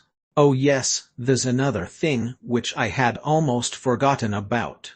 Jun Mo Zai put his hand behind his back in an eloquent manner. I heard that there will be a decisive battle between you and the Southern Heaven City. Is this the case? Yes, there's a battle. And it's scheduled to take place day after tomorrow, Long Crane replied in an even more respectful tone than before. Hometian Zhang City's Jun family and the Dugu family have a somewhat special relationship with me. I hope that their people don't get hurt. It is a matter of honor for me. Jun Mo Zai had put this sudden request forth in special manner. It would seem to be a modest request if one were listening casually. But one would realize that it was a direct command if they paid careful attention. That won't be a problem. Long Crane chuckled. We had never intended to deal with them anyway. He thought for a moment and took out a green bottle before he continued. Sprinkle the powder from this bottle on the men from these families before they take to the battlefield. We will surely recognize them if we come across them on the battlefield if this powder is present on their body. And we won't fight back even if they attack us. Thanks a lot for this. Jun Mo Zai smiled slightly. He showed neither happiness nor relief. The young master merely maintained a regular, mild, and easy appearance. The Xuan beasts suddenly saw a flourishing spectacle. The shadow of the mysterious man couldn't be seen in the sky for a moment. Then, he had returned to his original position a moment later. The green bottle in Long Crane's hand had also disappeared at that exact moment. Such a magical move. The Beast Kings had started to admire him even more. He then considered the 2 objectives complete, and decided to return. But Jun Mo Zai naturally spoke a few words before he left, for he feared that the Xuan beasts might think that he'd go back on his word if he vanished abruptly. However, he hadn't gotten far when he thought to himself, the decisive battle takes place day after tomorrow. That's still a while away. But I've stumbled upon this 1,000 evils and 10,000 poisons fruit here. How surprising how many other miraculous treasures might I find in this place for ingredients. How could this young master forget the main reason he came to this place? An unbearable itch overtook his heart as this thought came to his mind. He initiated the yin-yang escape. His body flashed, and he leapt deeper into the forest. Within the forest. Third elder brother, fourth elder brother, quickly tell me who that mysterious man is. And how are you two so familiar with him? You vouched our far to him without even batting an eyelid. And you even guaranteed out our treasure. The Snake King Green Hunter asked in a doubtful tone. I understand that this person's power is unknown, and he's far more powerful than us. But I wish to know why you were so eager in his presence. Could it be that you have that much faith in him? This fruit was the jewel of our forest. We had labored for over 300 years to procure this fruit. Everyone else also looked at Long Crane and Big Bear after they heard this. Their heads were muddled, to be honest.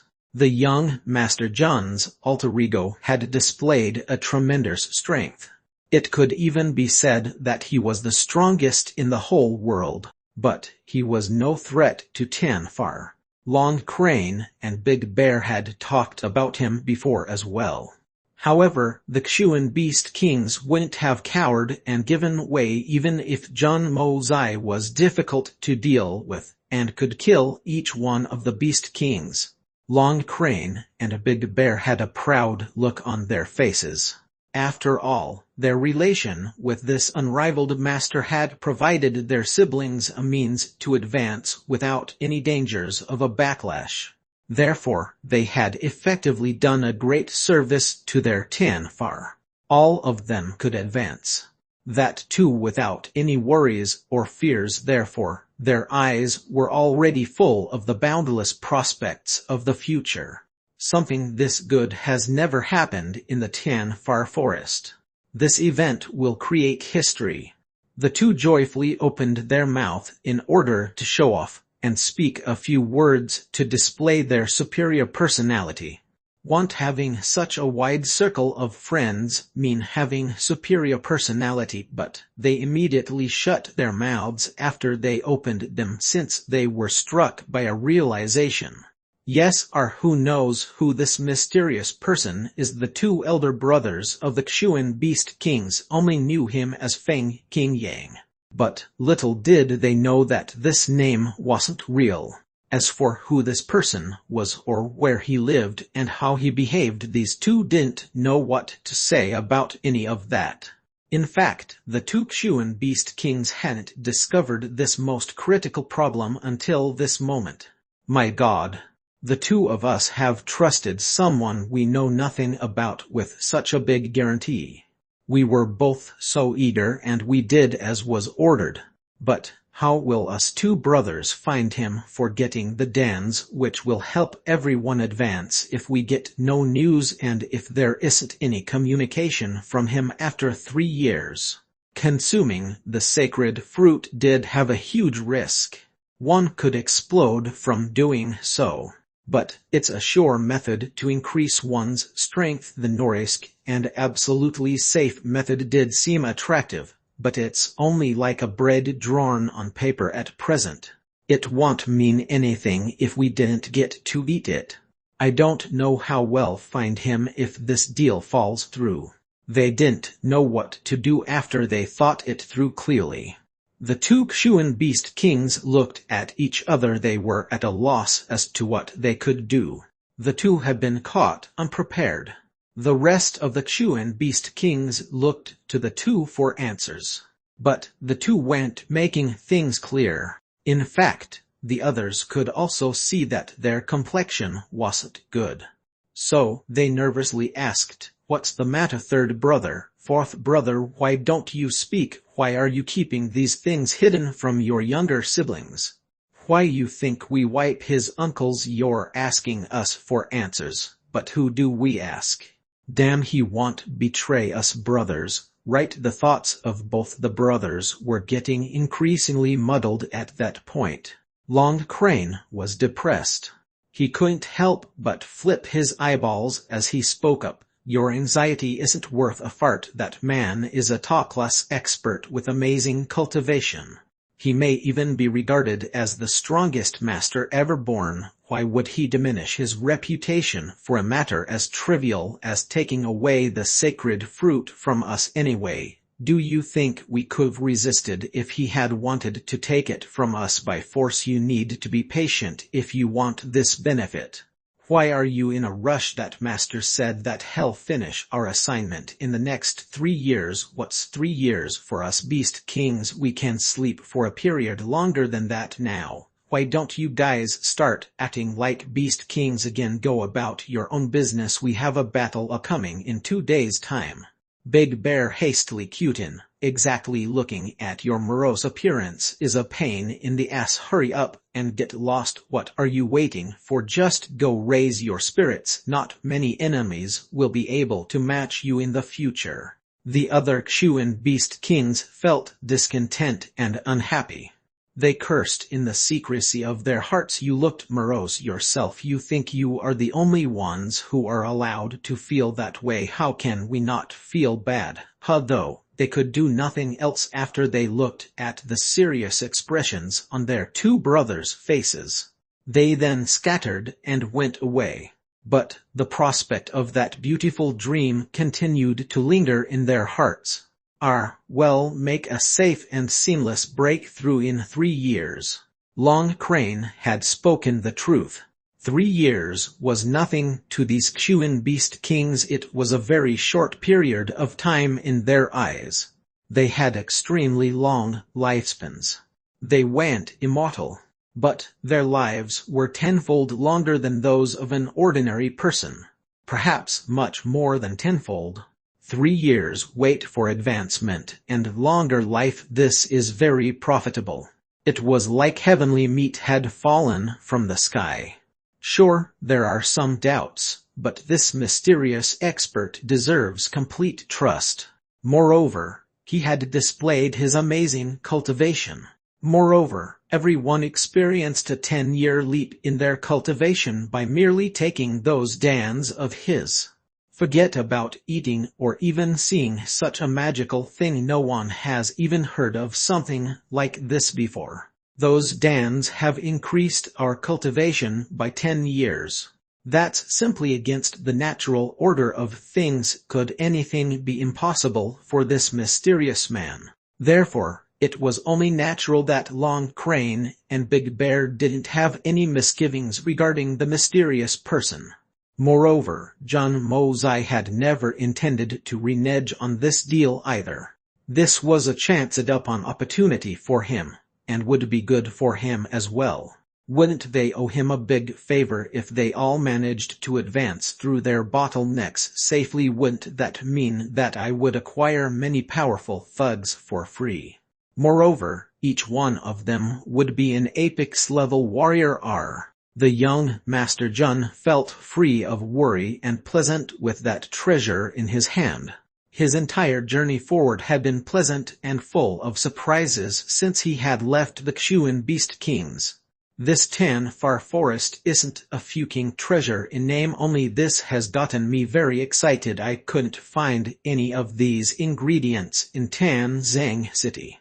My efforts failed even when I had searched the entire place so painstakingly, and had exerted the entirety of my strength.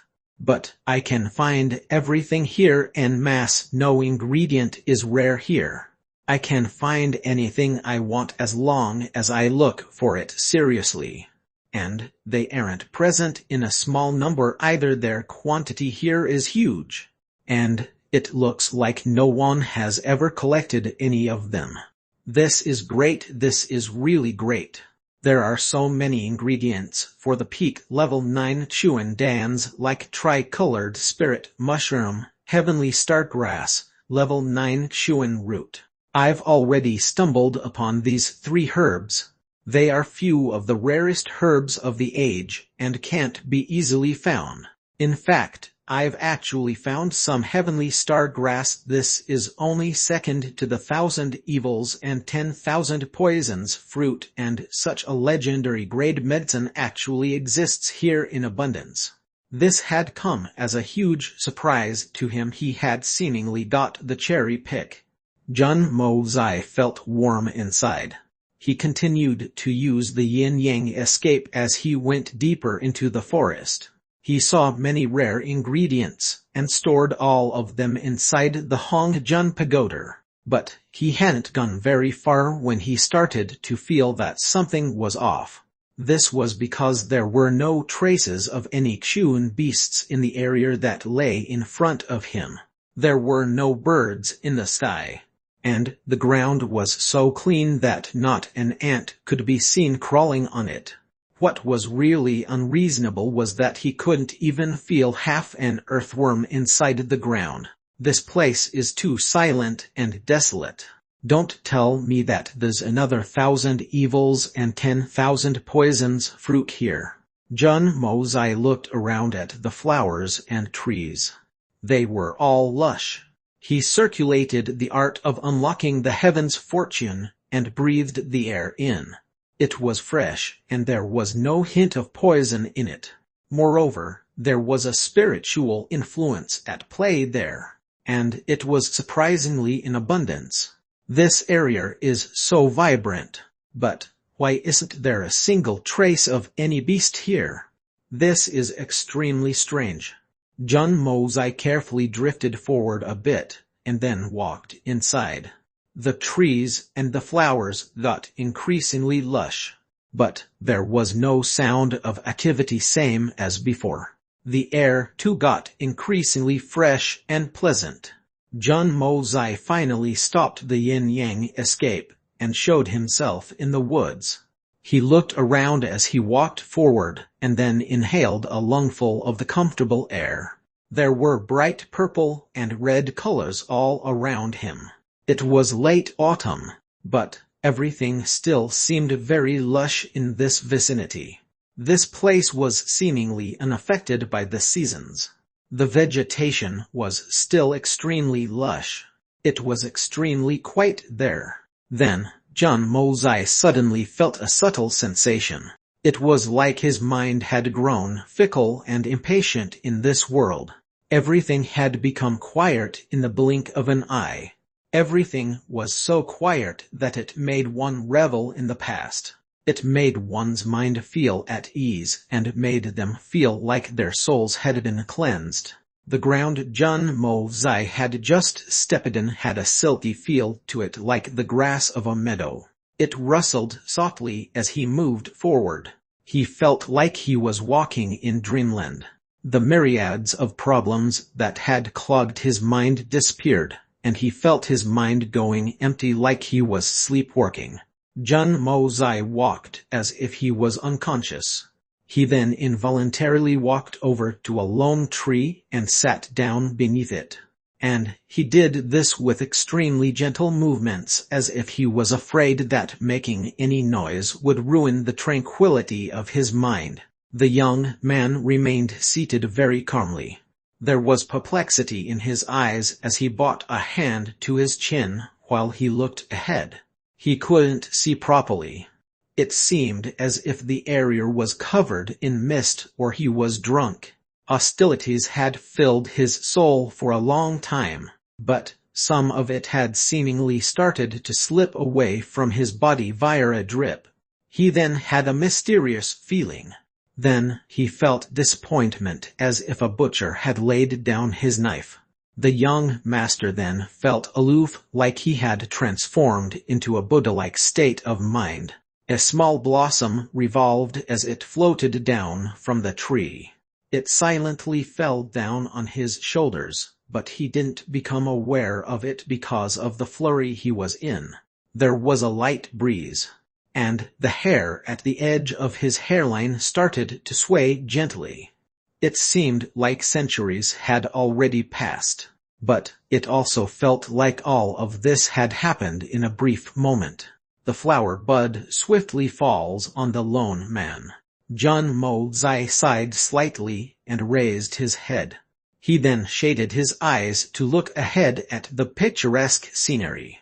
He took a deep breath. This is so beautiful that even a blood-soaked killer like me feels elated and detached in its seclusion.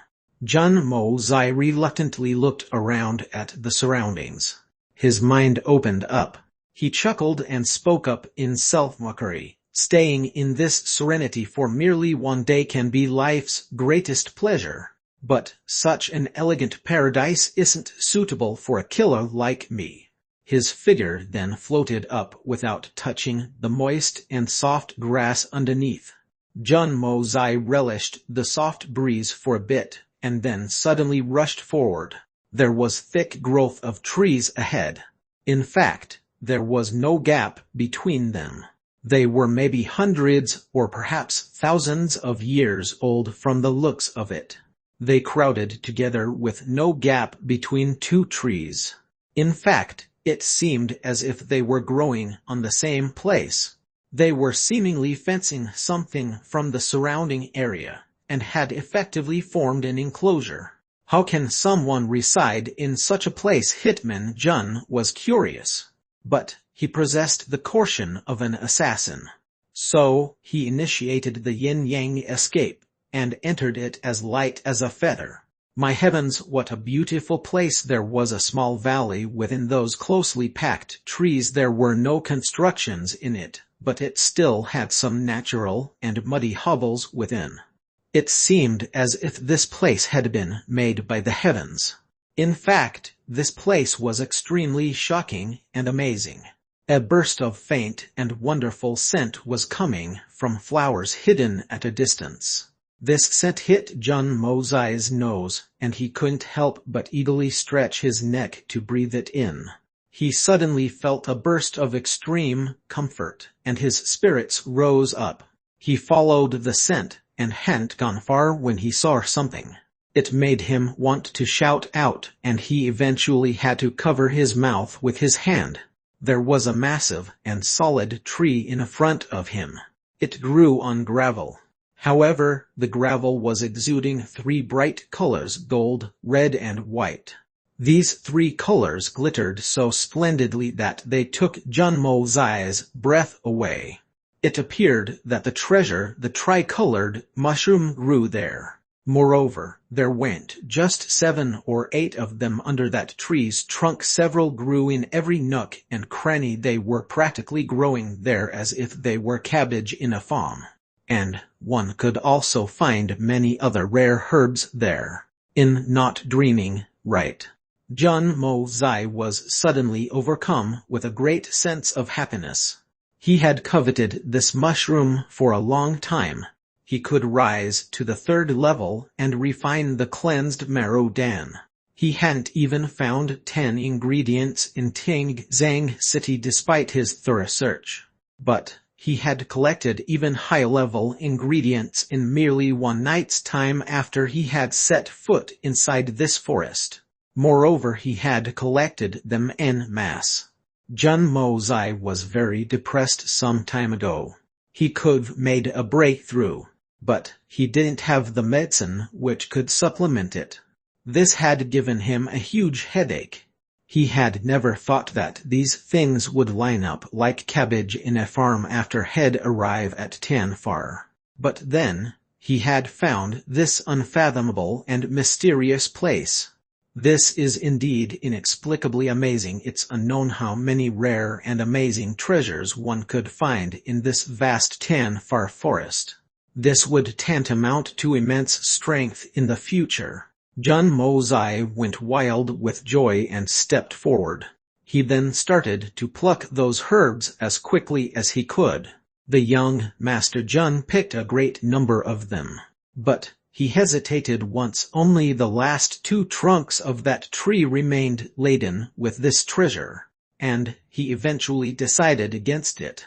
You can't make a living from hunting if you burn the forest. Too much of anything isn't a good thing either. Jun Mozai wouldn't show a moment's hesitation when it came to destroying something right down to its root cause.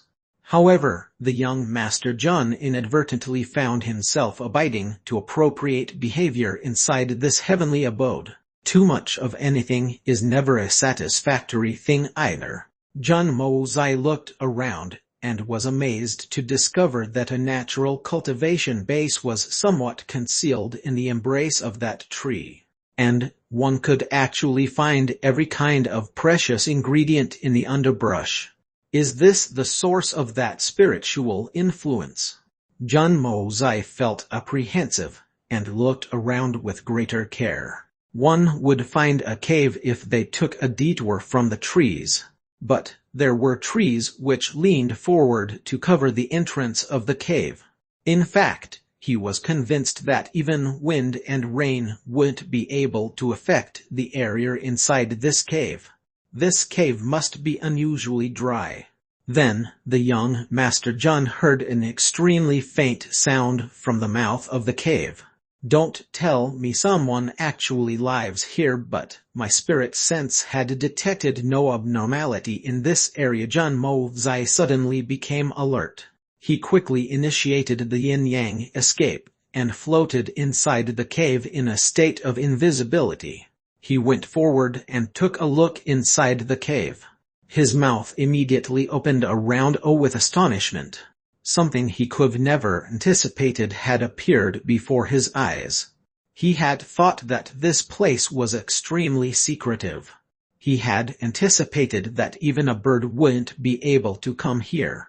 So, he had naturally assumed that this place would be the abode of some big boss, or that it was at least an abode of a Xuan beast king in human form. Only that kind of talent and strength would deserve such an environment. However, what appeared in front of him was a bare room made up of cold stone. In fact, there wasn't even a bed inside it. It was only worthy of being called a dump. There was a black gown on the center of the floor. It laid there like discarded trash. In fact, it couldn't even be called a black gown from Jun Mozai's standards. That thing was more like a massive piece of black cloth. He felt that even an elephant would look slender in that gown. And, as far as a human was concerned, that cloth would cover any human in their entirety even if the cloth had been folded a few times. The black cloth had a small blood stain on it. It was unknown where it had picked that stain from. A barely alive and tiny white animal was laying on top of that black cloth. Jun Mozai shot a quick glance towards this animal. That animal almost looked like Little White at first sight. However, he looked more carefully and realized that this little creature wasn't Little White. The beast in front of him was half the size of a person's arm. Its body was entirely white and had no fur anywhere. But that white creature gave off a very comfortable feeling and looked very elegant as well. The frail thing looked at Jun Mozai as he appeared in front of it. However, its eyes didn't display a single trace of fear. It merely turned to look at him with eyes that were filled with tranquility, clarity, and even an indescribable sense of arrogance. Then the tiny creature seemed to have resigned to something and lowered its head. It had suddenly gone so quiet that it seemed as if life and death had no meaning in its eyes anymore. However, that small body was curled up so helplessly in that black gown that the sight of it could evoke a strong feeling of tenderness in one's heart.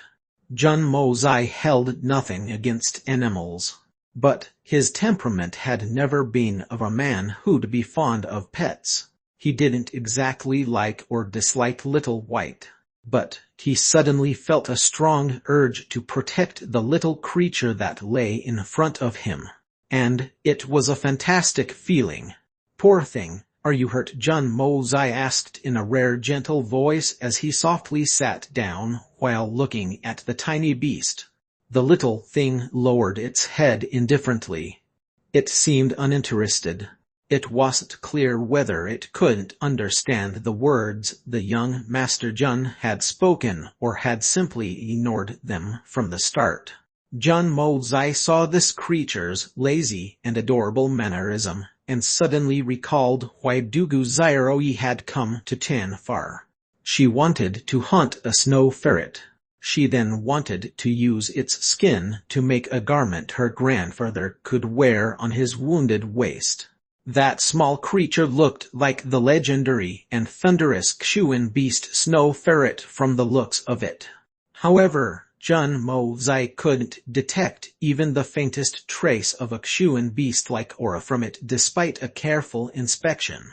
Therefore, it obviously wasn't a level 8 snow ferret or any one from its genus. In fact, it might not even be a Kshuan beast to start with. Could it really be an ordinary tiny ferret? But why does it look so beautiful? Then, Jun Mo-zai slowly extended his hand and touched the little creature lightly. However, the creature still hung its head low, same as before. The creature was motionless, but its body had become stiff. I know you're scared, little thing. Jun Mo-zai smiled. Don't worry, I'm a good man, a very good man. Come, amusing little thing, I will see to your wound. I will give you a tasty medicine. A good man. This was the first time that Jun Mo-zai had called himself a good man in the combined time frame of his two lives so far. However, he was truly a good man in this little white creature's eyes. He circled his aura around the little creature he now held in his arms, and inspected it for a bit. However, there was something Jun Mo-zai hadn't come to notice. He had held the creature for barely a second when its ears had become erect.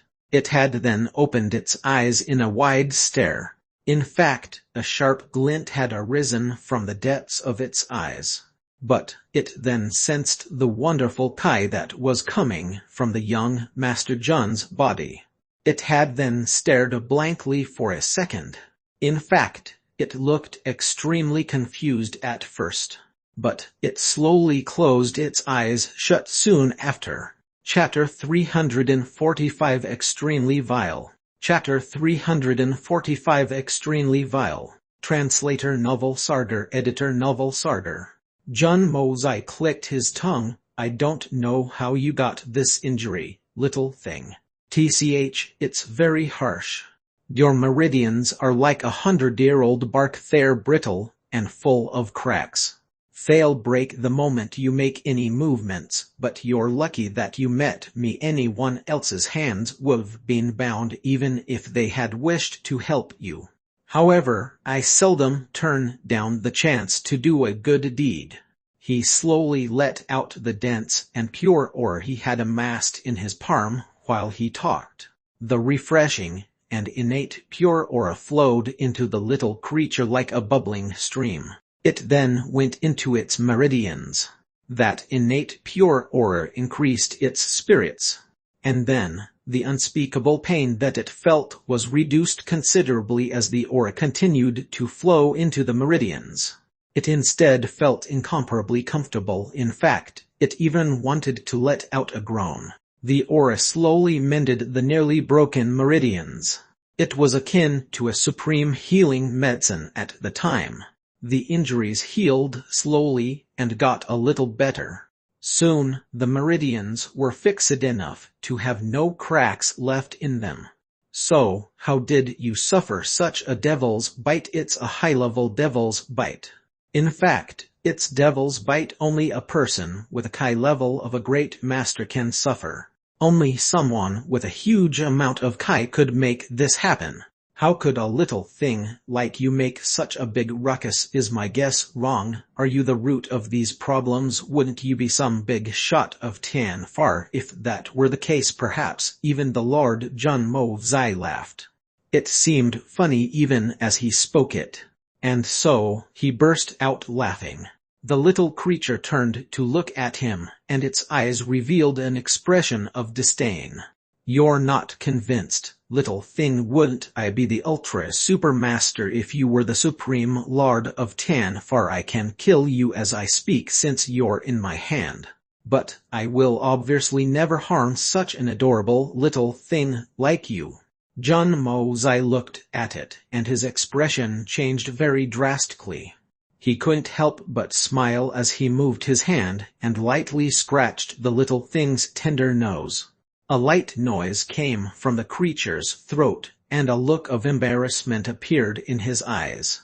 The young master continued to tease the little beast while he healed it. It was unknown how long it continued for. Maybe it was for a short period, or perhaps it continued for a long time. "Oh, you're feeling embarrassed, little thing." John Mozai used the pure aura from the Hongjun Pagoda, and eventually mended the entirety of the little creature's damaged meridians. He let out a relaxed sigh as he spoke that ridiculous tease of a line.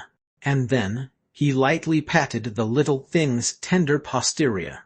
The little thing shivered after getting spanked. It was like it had been struck by lightning. It tried to struggle, but John Mozai held it down rather vigorously. "The injury is fine now, but it'll be best if you don't tamper with it. It might go back to the original injured condition if you do." John Mozai spoke as he kneaded the little thing's posterior. He then slapped it lightly, only to find that it was extremely soft and supple. It felt as if it had no bone in it. It felt very good to him, and he couldn't help but continue to knead it. "Anyway, you can't understand a word I'm saying." A rare and innocent smile surfaced on John Mozai's face. He smiled and his eyebrows shot up. He didn't notice that the eyes of the little creature were full of embarrassment until they had drooped down with shame. Oh, John Mozai was too focused at rubbing the little thing since he was enjoying it a bit too much. Suddenly, a thought crossed his mind. You seem so embarrassed. You're not a female, are you?" The little creature started to tremble violently. Its eyes opened wide into a circle with disbelief. The little thing then turned as red as blood. Its short and white hair had turned red as well. Then, its body became very stiff. It didn't move at all. "A female, you are a female, and I'm a big man. But I won't rape you. So, what are you afraid of?" John Mozai was rather engrossed. So, he reached out and teased it further. The little creature then let out a strange scream. It hadn't returned to its state of previous supremacy since it'd need more time to heal completely.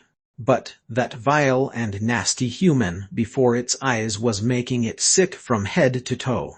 It twitched and shuddered almost as if it was suffering from malaria.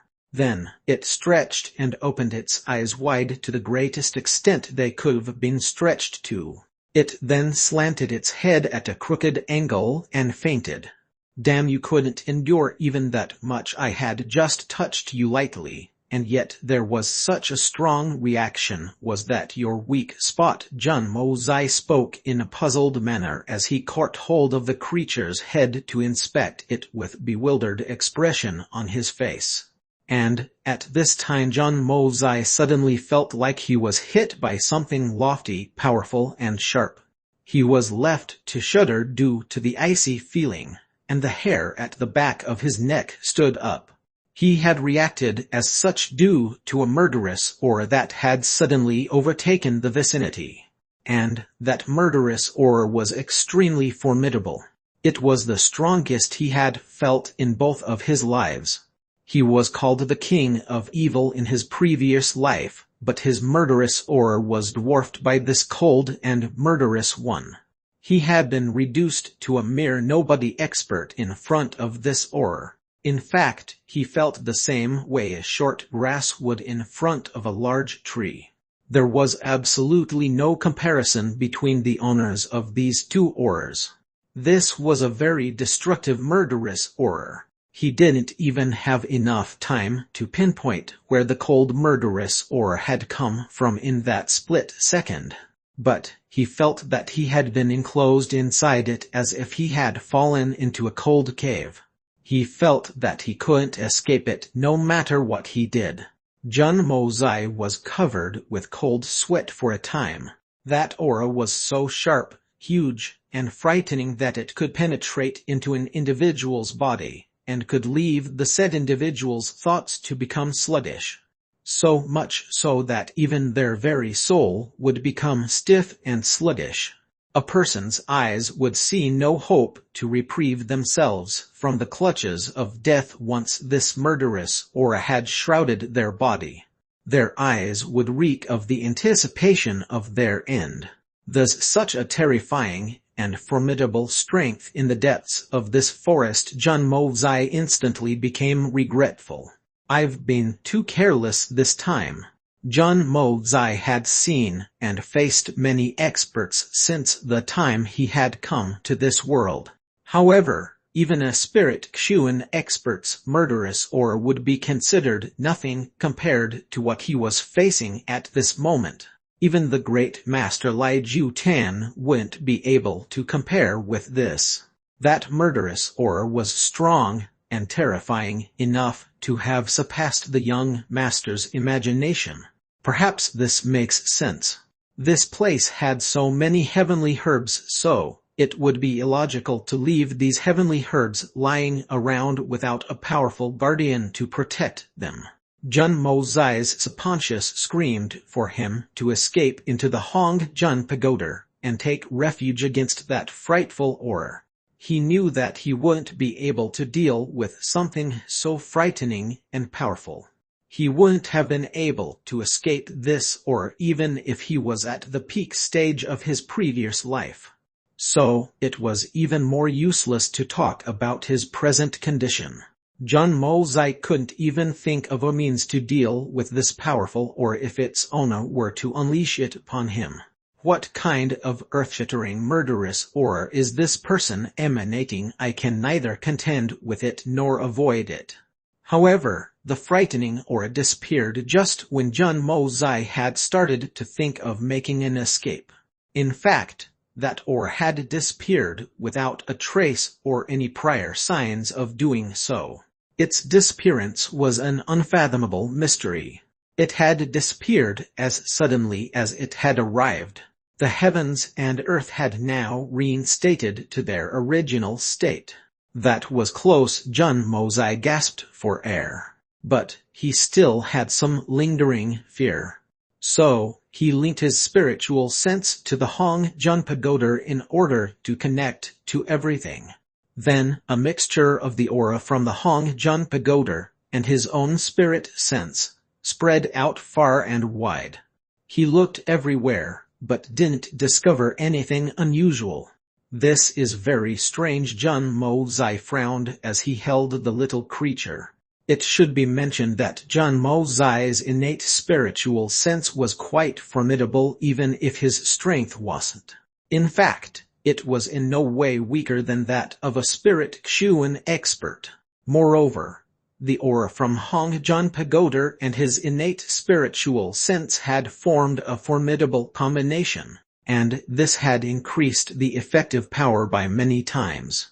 But the creature in his embrace was a supreme being. It was extremely strong. In fact, it was the strongest the young Master Jun had faced since he had come to this world. And it was the owner of that murderous aura. Jun Mozai's spiritual sense was powerful, but it was incapable of detecting the opposite party's aura if they had chosen to hide it. Jun Mozai had risked a chance and had started to search for the identity of that mysterious master. But it was a pity that his spiritual sense had come up with nothing. His spiritual sense flowed out again. But he found the area to be deserted once again. There was no one around. He hadn't even noticed that the little thing in his arms had woken up. Its big and beautiful eyes were wide open, but they had a complicated expression in them. The expression in its eyes looked unpredictable in make, but revealed a faint yet fiercely ominous glint. The expressions in its eyes were a blurry mix. It was sometimes indignant, sometimes embarrassed. A murderous look would occasionally arise in them, and it looked puzzled at times. The little thing had revealed many complicated expressions in its eyes. Any man would find this strange. But John Mosai hadn't paid any attention to this because of the appearance and disappearance of that unimaginable murderous aura. The young Master Jun had searched every place except for his own arms. That little creature looked like a harmless animal. However, the dark light that shone in its eyes was of a persona John Mosai should have feared the most. The undisputed and strongest master. Har har, you woke up, you little thing, you woke up, but you didn't even move to let me know about it. You should be spanked for that. Hey, are you hungry? John Mosai figured that the master with the murderous aura had disappeared, and wasn't a threat to him for the time being. So, he relaxed. Then he became lively and lowered his head to look at the tiny thing. It was then that he noticed that the little creature had opened his eyes and was looking at him. The young Master Jun couldn't help but laugh and lightly rebuke as he saw this. The little creature closed its eyes tightly once again. You're still in a bad mood. You're acting like this even though I haven't touched your butt yet. John Mosai spoke that sentence with disdain, and then curled his lips. Then, pop pop, he hit that little posterior with the palm of his hand. Then, he started to knead it, and a look of enjoyment came over his face. This feeling, I really can't get over it. Gee, you come with me, alright little thing, I will give you tasty food every day. The others can't get the same treatment. I won't even ask for anything. I'll just rub your little buttocks every day. The little creature looked at him with resentment and shame. This man had helped heal its meridians during its frailest of times. It would have swallowed this shameless guy whole if it went for that. What's so valuable about eating and playing with you? What's so special about being with you? What good will you rubbing my butt every day bring? Your words are pure and utter nonsense. It's not untrue that you've helped me today. But you have hit my body and added to my shame as well, you brat. If I don't get back at you 100 times over, then I won't be called. You just wait for it, humph. You still don't want to. How dare you, humph. I've been so kind to you, and you still don't want to come with me. John Mosai continued to knead. Then, he suddenly thought of something and said, You're a female, right? That means that you will have to breastfeed when you have children. Yes, but I can't see the equipment. Is it because they are too small? You think my eyes aren't sharp enough? Why haven't I found anything? The little creature quickly understood what was being said. It quickly opened its eyes wide to look at the hateful brat as it turned its slender body around. Then, it repositioned its body with its slender stomach facing upwards as if it was showing something. TCH, what you have is so small. It's as big as a mung bean. Your children will have to endure terrible hunger. John Mosai smiled wickedly as he located his next target. He then extended his finger and pinched it. He then rubbed and pinched it again. The tiny creature's legs suddenly paddled and kicked. Then it went red all over and started to glare. After that, it let out a weeping groan in a strange voice. Then it tilted its head and fainted once again. It had been made to faint out of anger and embarrassment twice by now. That other person was too big a bully. The tiny creature found itself being carried in the man's hand by the time it woke up. In fact, it was being swung rather awkwardly in midair. John Mosai was in a rush at the moment since he felt the onset of a urinary urgency. However, he didn't wish to put the little thing down since holding it felt extremely comfortable and wonderful. Moreover, that little things might slip away if he put it down. So he carried the little thing and went out to look for a corner to ease his bladder. The young man raised his gown, undid the trousers, and let them slip a bit. He lowered his underpants down to his feet and revealed two somewhat hairy thighs.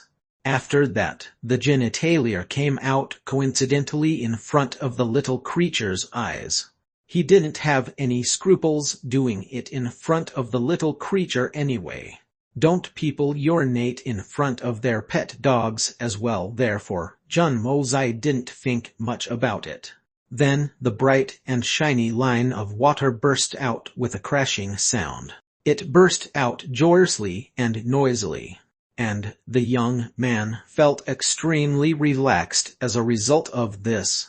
The little creature being carried in this youngster's hand could never have imagined that this man would shamelessly undo his trousers.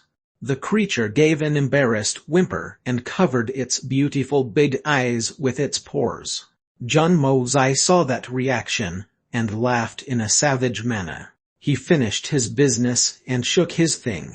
But he didn't tighten his belt. He started acting in an even viler manner thereafter, and he pulled apart the little thing's paws with his hands. The little thing's eyes were forced open, and that huge thing appeared in front of it once again. In fact, that thing was so close to it that it nearly came close enough to touch it. The little creature screeched like a bird as its entire body turned red, and it shut its eyes close. Its two paws stretched forward despite everything, and they moved forward with the intent to tear the young master's thing to shreds. John Mosai shouted, and quickly raised the little creature upwards with a whooshing sound. Then he again brought his thing close to its head in mischief once it had opened its eyes, and spoke with a sense of disdain in his tone. See this feeling inferior, he. The tiny thing had grief and indignation written all over its face.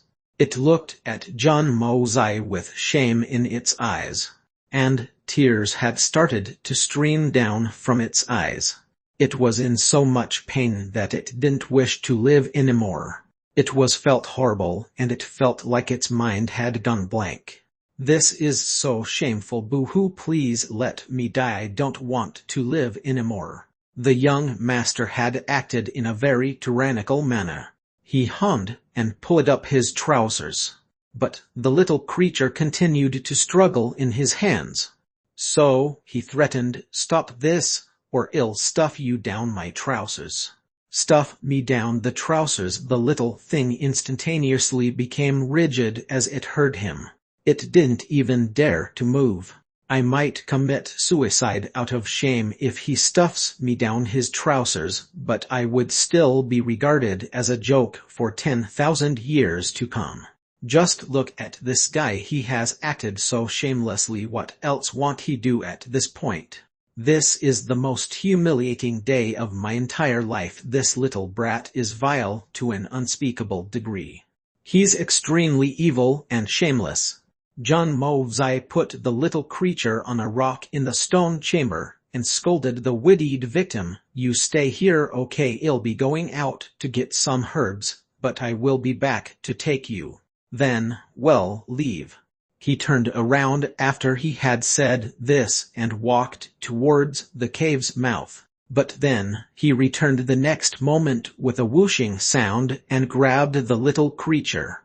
He then rubbed and spanked its butts a few more times as he laughed. This is really nice, I'm addicted to it. Don't run. Now then, he turned and left. Don't run, y'all ravage me when you get back. The little creature glared at John Mosai's back with pure hatred as he walked out. Shameless bastard, I'm sure that you're the one who stole my tan fas sacred fruit.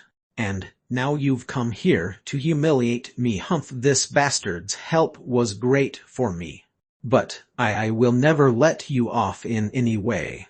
I will make you weep a tearless cry one day just like I did today, and then you won't wish to live anymore. You'd want to die, but I won't let you first. I'll fry your thing. And then, I'm going to sever it for scaring me like that. The little thing cried many wronged tears. It then turned around and returned to the stone room. Then, it activated some unknown mechanism that was concealed inside the room and disappeared. It has been hundreds of years since I've been born, and I had forgotten what it felt like to cry.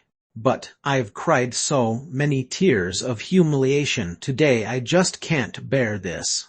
It won't take me more than a day to make a full recovery. This speed of recovery has been made possible because of this brat's help, but I must take revenge. I remember your smell, I remember your face, don't worry. I'll find you, I'll rat you out, no matter where you run to inside this continent. A person who can escape my wrath hasn't appeared in this continent in hundreds of years. Humph. You repulsive brat, you shameless piece of SHT, remember me, bastard. John Mo-Zai eventually finished collecting enough ingredients. In fact, he had nearly wiped the area clean. He was in a happy and satisfied mood, like he was returning from a rewarding journey.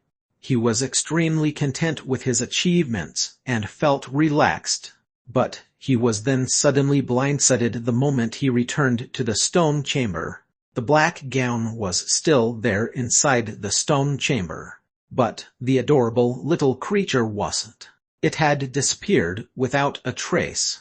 Crap, where has that little thing run off to? How come it has run away when I told it not to? John Mo-Zai felt a rare sense of indignation. I had cured your injuries and had given you so much fun, yet you forgot what you owed me and escaped. You're a thankless thing. The young Master John was unwilling to give up. He carefully searched inside a circumference to see where that ungrateful creature had run off to. I'll see that I never need your tiny ass again once I find you. John Mo-Zai took a hateful pledge. He was feeling very indignant. He wanted to take that little back with him so he could tease it regularly.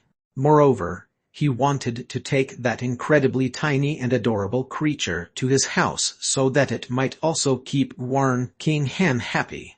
However, those back-and-forth thoughts were of a man who had counted his chickens before they had hatched.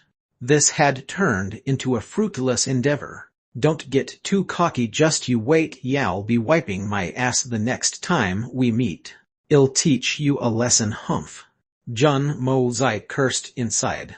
But he also thought of the Hong Jun Pagoda. He thought of an entire layer filled with the legendary treasures he had collected. This made him very happy. This trip to Tanfar had been an enriching and profitable endeavor. In fact, the profits had far surpassed his imagination. It had been a bumper harvest. John Mo-Zai was satisfied. He sighed, and his body suddenly got up into the air before he vanished.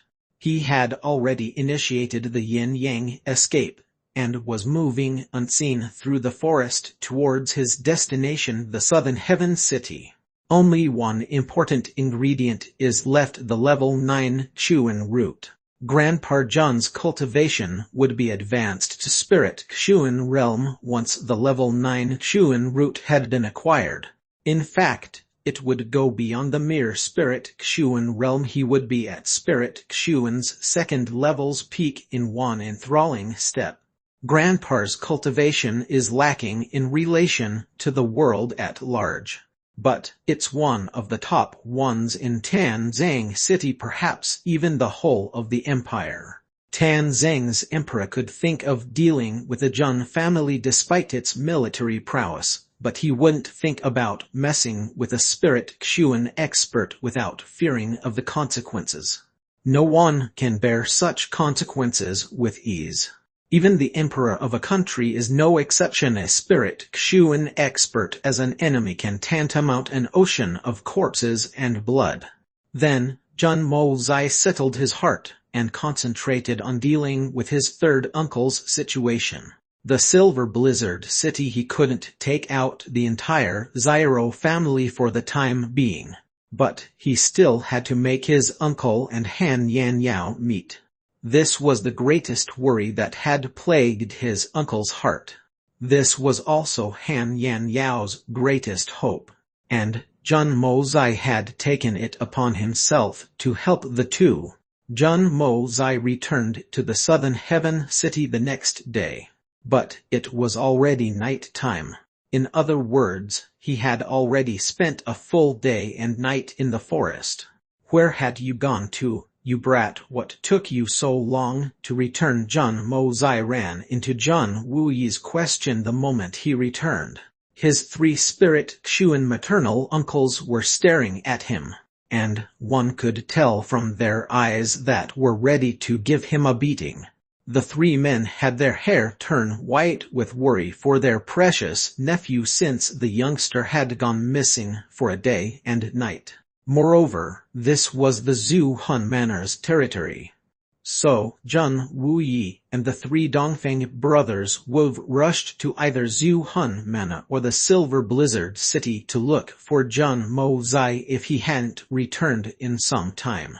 Well, I had just gone for a casual stroll, and I hadn't gone very far. Jun Mo Zai turned his gaze from his 4 uncles, slipped away into the shadows, and disappeared without a trace. I can only tell you that I went for a stroll into the forest yesterday. What a joke! I had a very cheerful and friendly chat with 7 Xuan Beast King, and I've come to a mutual agreement with them. We have unanimously reached a mutually beneficial agreement to cooperate. The 4 men looked at each other. You went for a stroll, you brat. This is your first time in this city. You're a stranger here, so where did you go for a stroll, and can one go for a stroll that lasts for a day and a night? You didn't go far. You could've gone far enough to visit Tanzang City by now, you brat. Don't you know that we 4 brothers were worried to death? However, Jun Mo Zai had returned, and didn't wish to discuss his whereabouts. In any case, he had returned safe and sound. So, the 4 elder men were in no mood to inquire further. Moreover, Jun Wuyi was aware that his nephew possessed special powers, and not only in name at that. They were presently in Southern Heaven City. But he wouldn't have been too worried if his nephew had gone missing for 2 to 3 days in Tanzang City. Chapter 346 Lai Tang Yun's Persecution. Chapter 346 Lai Tang Yun's Persecution. Translator Novel Sarder. Editor Novel Sarder. Well, I had just gone for a casual stroll, and I hadn't gone very far. Jun Mo Zai turned his gaze from his 4 uncles, slipped away into the shadows, and disappeared without a trace. I can only tell you that I went for a stroll into the forest yesterday. What a joke! I had a very cheerful and friendly chat with 7 Xuan Beast King, and I've come to a mutual agreement with them. We have unanimously reached a mutually beneficial agreement to cooperate.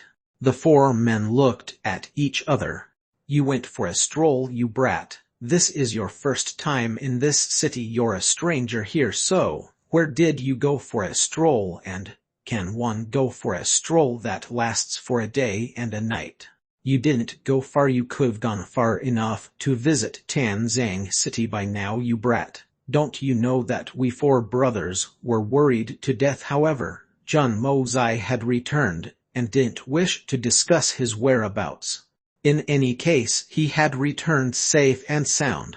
So, the 4 elder men were in no mood to inquire further. Moreover, Jun Wuyi was aware that his nephew possessed special powers, and not only in name at that. They were presently in Southern Heaven City. But he wouldn't have been too worried if his nephew had gone missing for 2 to 3 days in Tanzang City. However, the 4 men genuinely hadn't realized that Jun Mo Zai hadn't gone very far. He had only gone to the core of the Tan Far Forest for a stroll, and that stroll had materialized into the collection of some precious herbs, the molestation of a little creature, and what not.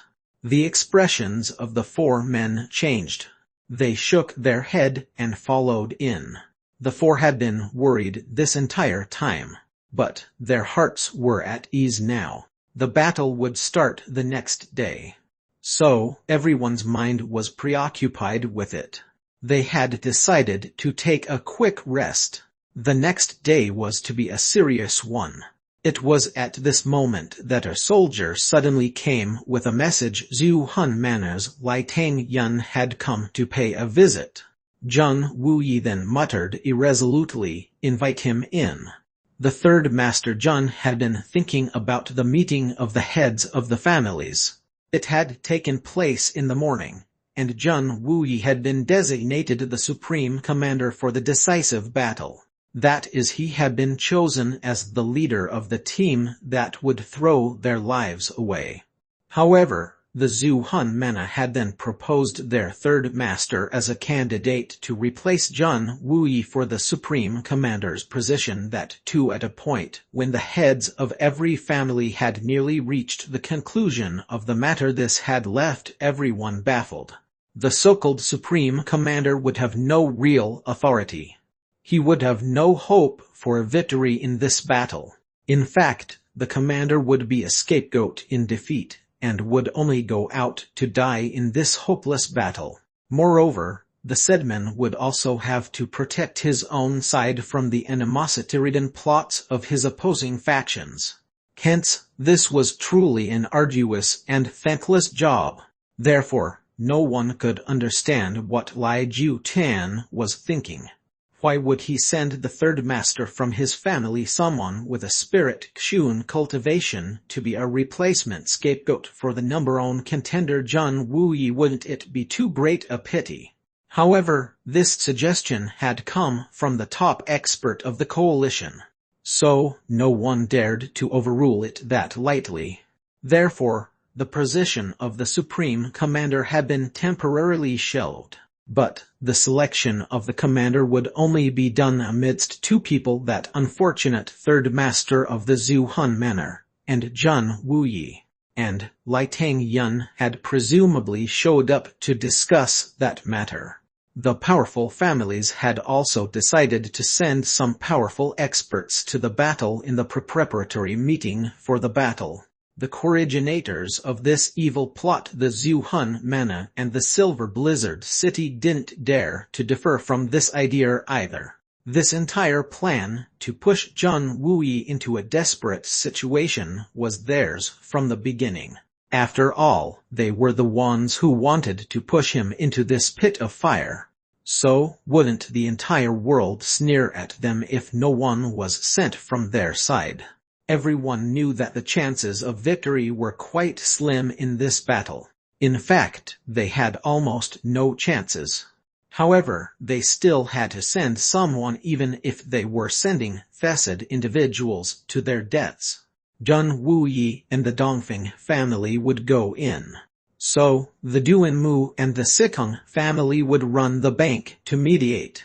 The Silver Blizzard City decided to send 3 of their elders, the 3rd, 6th, and 9th. The 2 Skyxuan experts, Mu Zhu Tong and Zyro Han, would also accompany them, along with the 7 swords of the Silver Blizzard City. This was nearly 70% of the full strength that had arrived here from the Silver City. In fact, their contribution had been nothing less than generous on the face of it. After all, sending the 3 elders wouldn't be sufficient in its own. The 7 swords were Silver Blizzard City's greatest force, but their power would be reduced rather considerably if they went together. So, they'd all have to go. Mu Zhu Tong and Zyro Han were the 2 unlucky ones. Several peak experts had gathered here. So, 2 Skyxuan experts went considered much in this context. However, this was also one of Silver Blizzard City's schemes.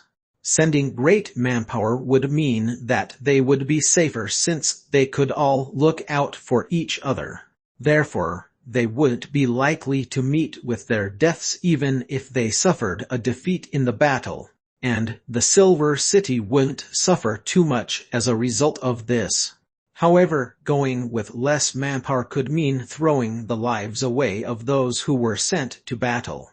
As for the remaining experts of the Silver Blizzard City, the 2nd, 5th, and the 8th elders, they wouldn't be going.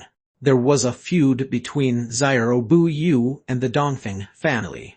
Therefore, he naturally wouldn't join the rest. It would be extremely misfortunate if an internal conflict were to arise due to his presence. Xiaobu was Silver City's lead on this assignment, and it was rather mature of him to make this decision when one comes to think of it. There were certainly many grudges and resentments between them and the Dongfeng family. However, the current crisis could mean that humanity's end was looming close. So, it was important to act against opening old quarrels given the current scenario. The Duanmu and the Sikong family had friendly relations with the 3 Dongfeng brothers. So, they invariably stood on the Jun family's side when they saw Dongfeng Wen King stand beside them. Zhu Han Manor also decided to dispatch a massive force. In fact, they had dispatched over half their manpower. This included 300 Jade Xuan experts, 100 Earth Xuan experts, 30 Sky Xuan experts, and 5 Spirit Xuan experts. The Zhu Han Manor's team was the strongest amongst the gathered forces. The weakest contingent hailed from the Bailey family. They had decided to dispatch 2 Sky Xuan experts along with a Jade Xuan Bailey Luo Yun. This decision made the other families sigh in the secrecy of their hearts, and this also made everyone look down on them somewhat. It's too short-sighted of the Bailey family to treat such a young genius like this. No matter what level of hatred or entities may have driven this family against this unique genius, they should rather expel the Bailey Luo Yun from the family as the most severe punishment instead of doing this. Bailey Luo Yun might even become a loner in society at large if they had expelled him. But he would still have his family name Bailey. He would then remain a member of the Bailey family in the eyes of society. Moreover, he would become a Spirit Xuan expert or maybe even a great master if they had given him a dozen or so years to train. Bailey Luo Yun could become the patron of the Bailey family then. Resentment may still have remained between Bailey Luo Yun and the Bailey family in that case. But any person wishing to mess with the Bailey family would still have to think about Bailey Luo Yun's reaction. He would at least be a virtual threat, and the unnoticeable Bailey family would have then been able to change the tide and would have risen in the society when that time came. However, the Bailey family simply couldn't wait to get rid of this person. In fact, they were almost impatient to bring that rare genius to death. This left everyone to look at the Bailey family's decision-making abilities with disdain. You're a powerful family. So, how can you not read the situation? How can you be so short-sighted? What will you gain by this? Some people even started to assert that the Bailey family had started to decline and was even done for. Zhang Wuyi, the supreme commander who had led 20,000 men to the southern heaven city, would only lead around 300 men of his own to this battle, and 200 of these men were Jade Xuan experts. The remaining were mostly at the Earth Xuan realm. In fact, most of the assembled experts were the ones who had been sent by Tan Zhang's influential families to protect their young masters. Zhang Wuyi had clearly understood the emperor's intentions in the manner he had singled out these people. The many young masters of the various families will be well protected and won't face a mishap. But my life is surely foreordained for doom. The families of the capital city were quite scattered, and he probably desired to use this time to reorganize them. Their strength wasn't exactly that great when compared to the rest of the world, yet they were considered quite powerful inside the city. After all, even monkeys can become the kings when there are no tigers in the mountains. However, the family's powers would be crippled if a majority of these men died here. And these men were accompanying the precious treasures of each family. So they would certainly be left to feel indignant if too many of these bodyguards were to die. Moreover, these young masters would return home to their siblings later. They would then notice that everything would be settled and calm. This would drive them mad. And everything would then change, whether it would be a gripe for power or schemes for toppling the family's line of succession. And this would eventually weaken every major family. This step-by-step degradation scheme's genius had to be attributed to the emperor. He would be able to hold the powerful families together in his hands in this manner. There could come a time when the heads of the powerful families may have united to take a stand against the emperor, but that scenario would vanish in thin air as a result of this scheme. This was a great and far-reaching scheme. In fact, it was an excellent and exquisite plan. The emperor's far-sighted plan was already at play at that time. The third Master Jun was immersed in these thoughts when Lai Tang Yun walked in his excessively jingly attire. His clothes were decorated with flowers and gave off a shiny bright radiance. In fact, he looked like a walking lighthouse. Jun Wu Yi and the three Dongfeng brothers were flabbergasted. This brat is too coquettish. He would be a live target for any assassin. The seducer could make it work even if he had bad aim. He would only need to throw his weapon at the shiny light, and that alone would be enough to make his target gurgle blood. Lai Tang Yun entered with two experts in tow. He cupped his hands and looked rather arrogant as he said, "I've come to pay a visit, Commander Jun. I request the commander doesn't mind this intrusion. The young master is too courteous." Jun Wu Yi remained calm and maintained etiquette. "Yet, I don't know why you've come here. To what do I owe this meet?" Lai Tang Yun chuckled gently. He then looked around. The young man was about to speak up, but he stopped himself. The three Dongfeng brothers smiled. They were aware that he had some apprehensions. So they excused themselves and retired. But Jun Mozai walked in from behind the cloth flap just as his three uncles left. However, the shadows of two other people remained hidden behind the flap. These two individuals were Gwarn King Han and Dugu Zairoyi. Jun Mozai and Gwarn King Han had suspected the reason behind Lai Tang Yun's visit, and hence they had walked in advance. Dugu Zairoyi had naturally followed after them. Everyone present here is family. So, the young master Lai Tang Yun can speak freely. Jun Wu Yi smiled faintly. The faint yet cold glint in Lai Tang Yun's eyes had somewhat revealed his intentions. And Jun Wu Yi was no fool. So, he had guessed the reason behind Lai Tang Yun's visit. This young master will speak openly if that's the case. Lai Tang Yun smiled. His eyes had a look of great confidence in them. The just-arrived Jun Mozai wasn't important in his eyes. In fact, he wouldn't even care if the entire Jun family were present there. After all, the Jun family was nothing in front of the monster that his Zhu Hun manor was. This young master had gone to Tianzang City for sightseeing some time ago. He had then met young Lady Gwarn King Han by chance, and was startled by her celestial beauty. "I've been yearning for her day and night ever since. Not a day goes by when I don't think of her." Lai Tang Yun smiled gracefully and continued, "It's said that the young Lady Gwarn King Han has been living as a widow in the Jun family for many years. In fact, her status is still that of the Jun family's daughter-in-law married to the eldest of the Jun family's third generation but we all know that the said marriage isn't valid.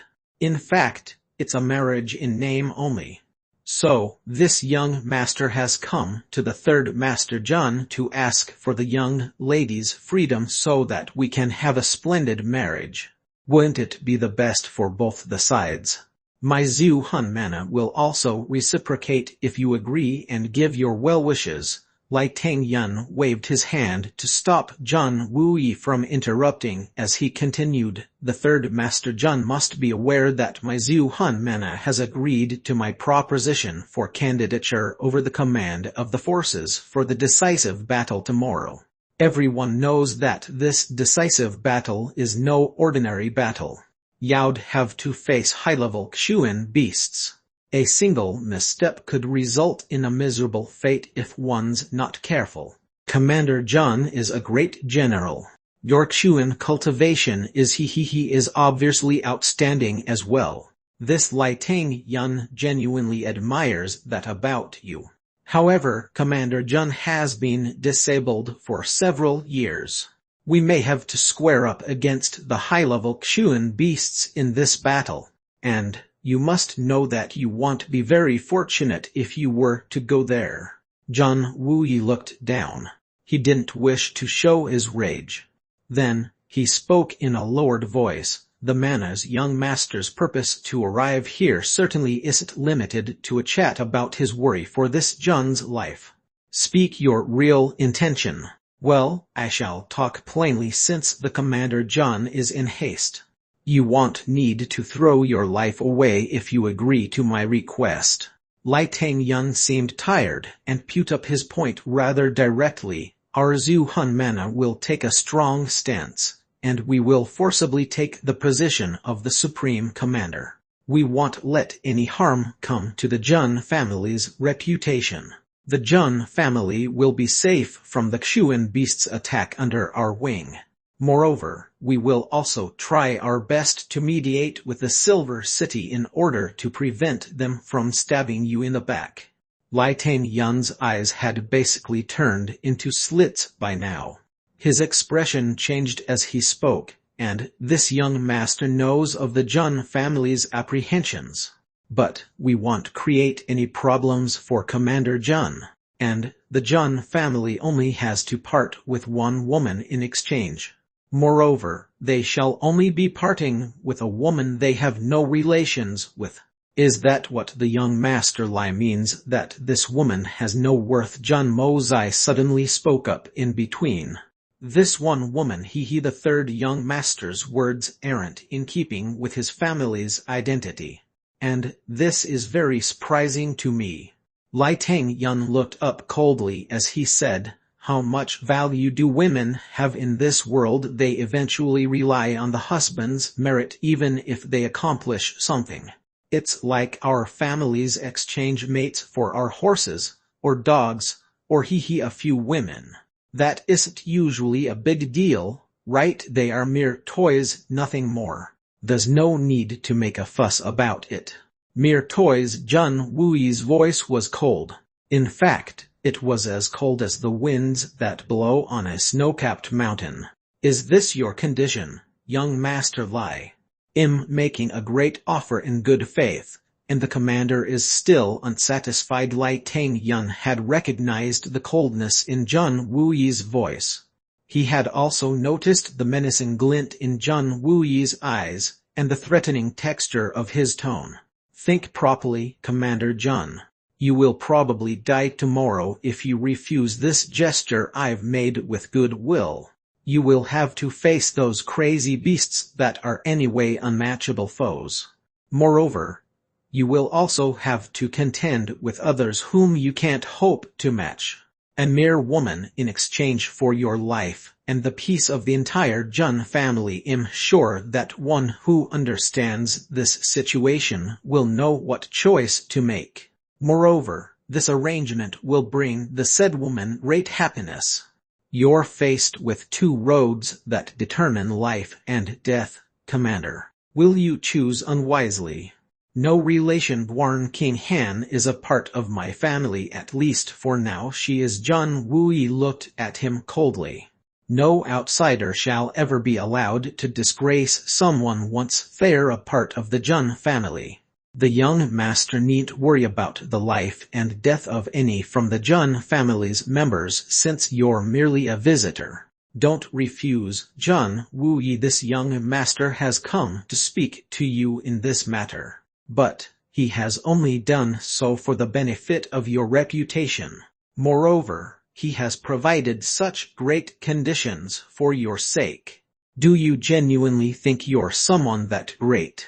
Lai Tangyun stood up and continued in a ruthless tone. Why should I worry about you if you can't tell the good from the bad and wish to court death? You will anyway die. So, what's the big deal? You anyway can't stop me from getting Warren King Han even if you don't. Jun Mozai clicked his tongue and said, Young Master Lai is very strange. When has our Jun family ever asked you to worry about us, and what status do you have of your own? You're merely the only son of Great Master Zhu Tan, that's all. The young master of the magnificent Zhu Hun manor, that's all. But where's the virtue in that? This has indeed widened my outlook. No wonder my sister-in-law doesn't like you. In fact, I'm convinced that no woman will ever like you. And that's because you don't have a single good thing about you except for the fact that you are the son of the reputed second great master. The Zhu Hun manor has no future. Very well, you will pay for your words, Jun Mozai. Just you wait for your uncle's corpse tomorrow. Lai Tangyun snorted, flicked his sleeves, and said, This young master disdains the quarrel you've started, Jun Mozai. Your Jun family isn't even fit to haggle with me. Jun Mozai sneered. It's difficult to tell who isn't a fit here. I can only see a toad who's trying to eat a swan's meat standing in front of me. What about you? Lai Tangyun became extremely mad at first.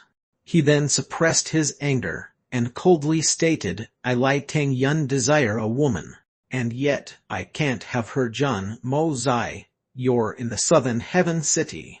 I'd like to see you act like this once you have lost your third uncle and the protection of your 3 maternal uncles. Tomorrow, it'll be your third uncle.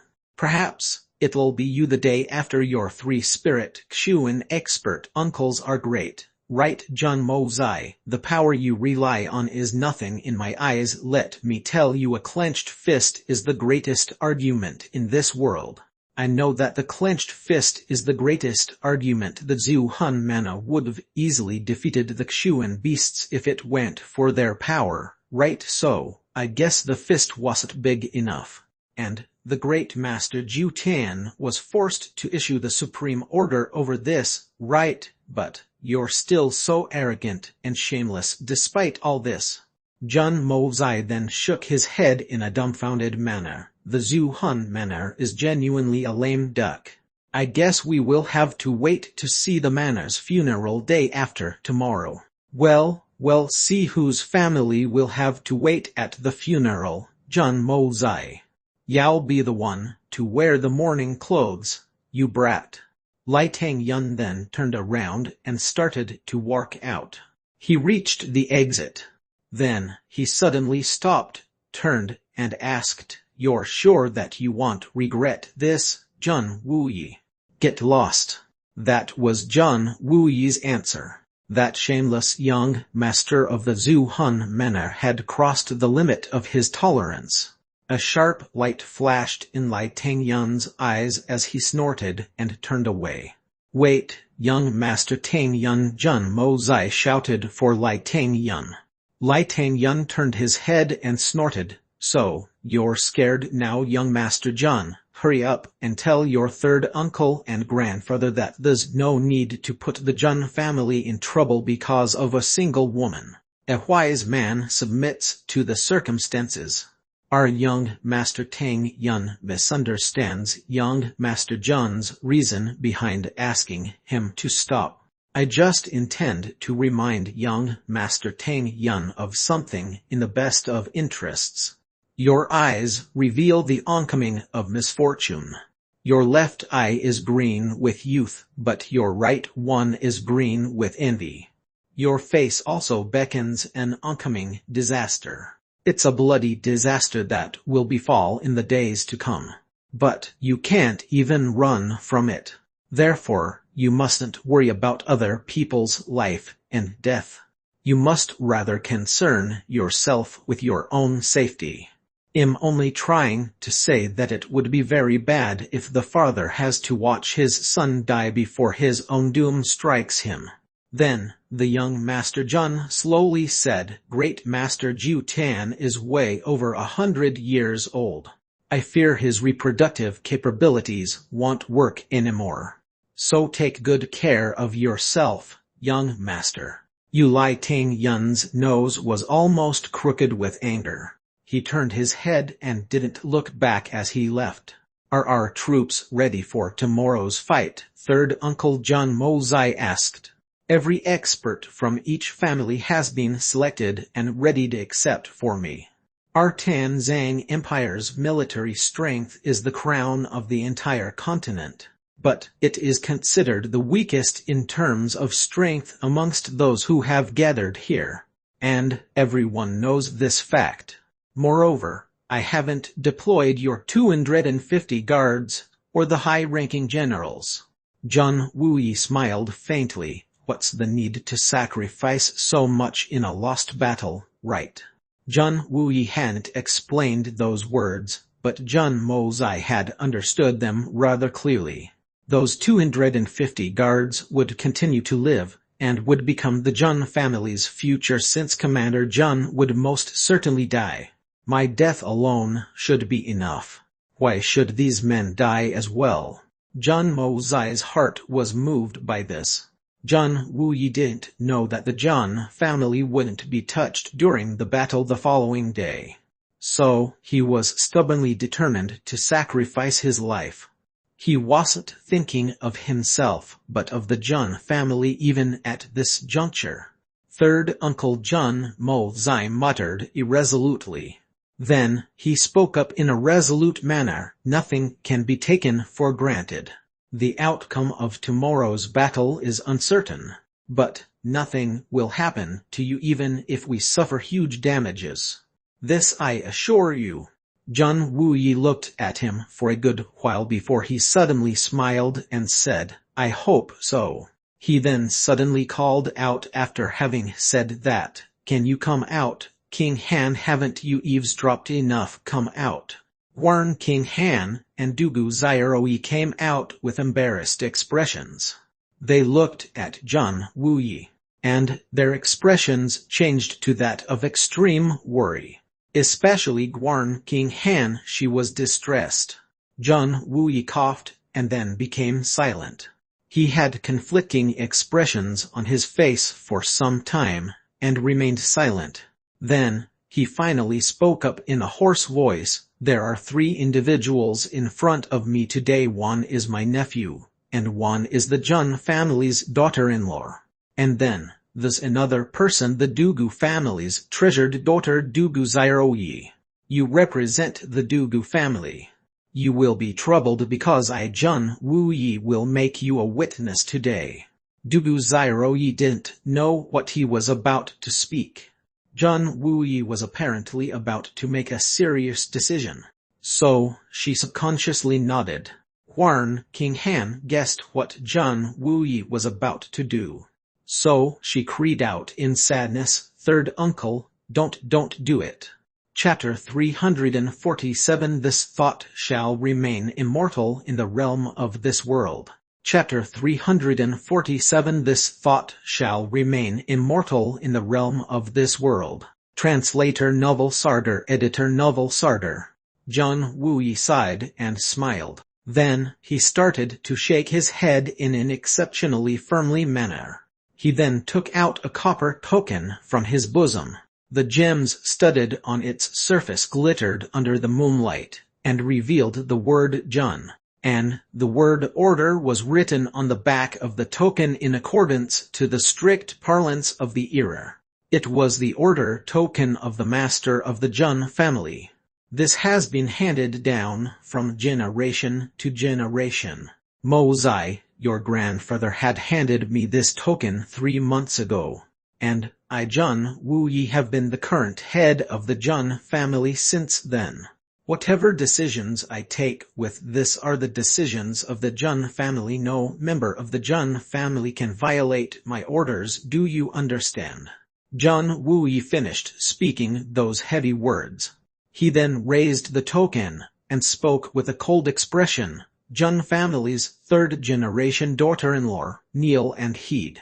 Warren King Han was a bit frightened as she looked at the third Master Jun. His cold expression allowed no room for negotiation.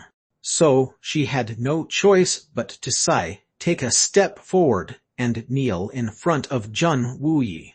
The daughter-in-law is warm and virtuous. Her mannerism and accomplishments are of the highest degree even though she's only 20. The parents of the senior generation had talked of making a match in the past, and had then settled on a marriage. The Jun family's cherished eldest son of the third generation couldn't consummate the marriage since he unexpectedly died in battle.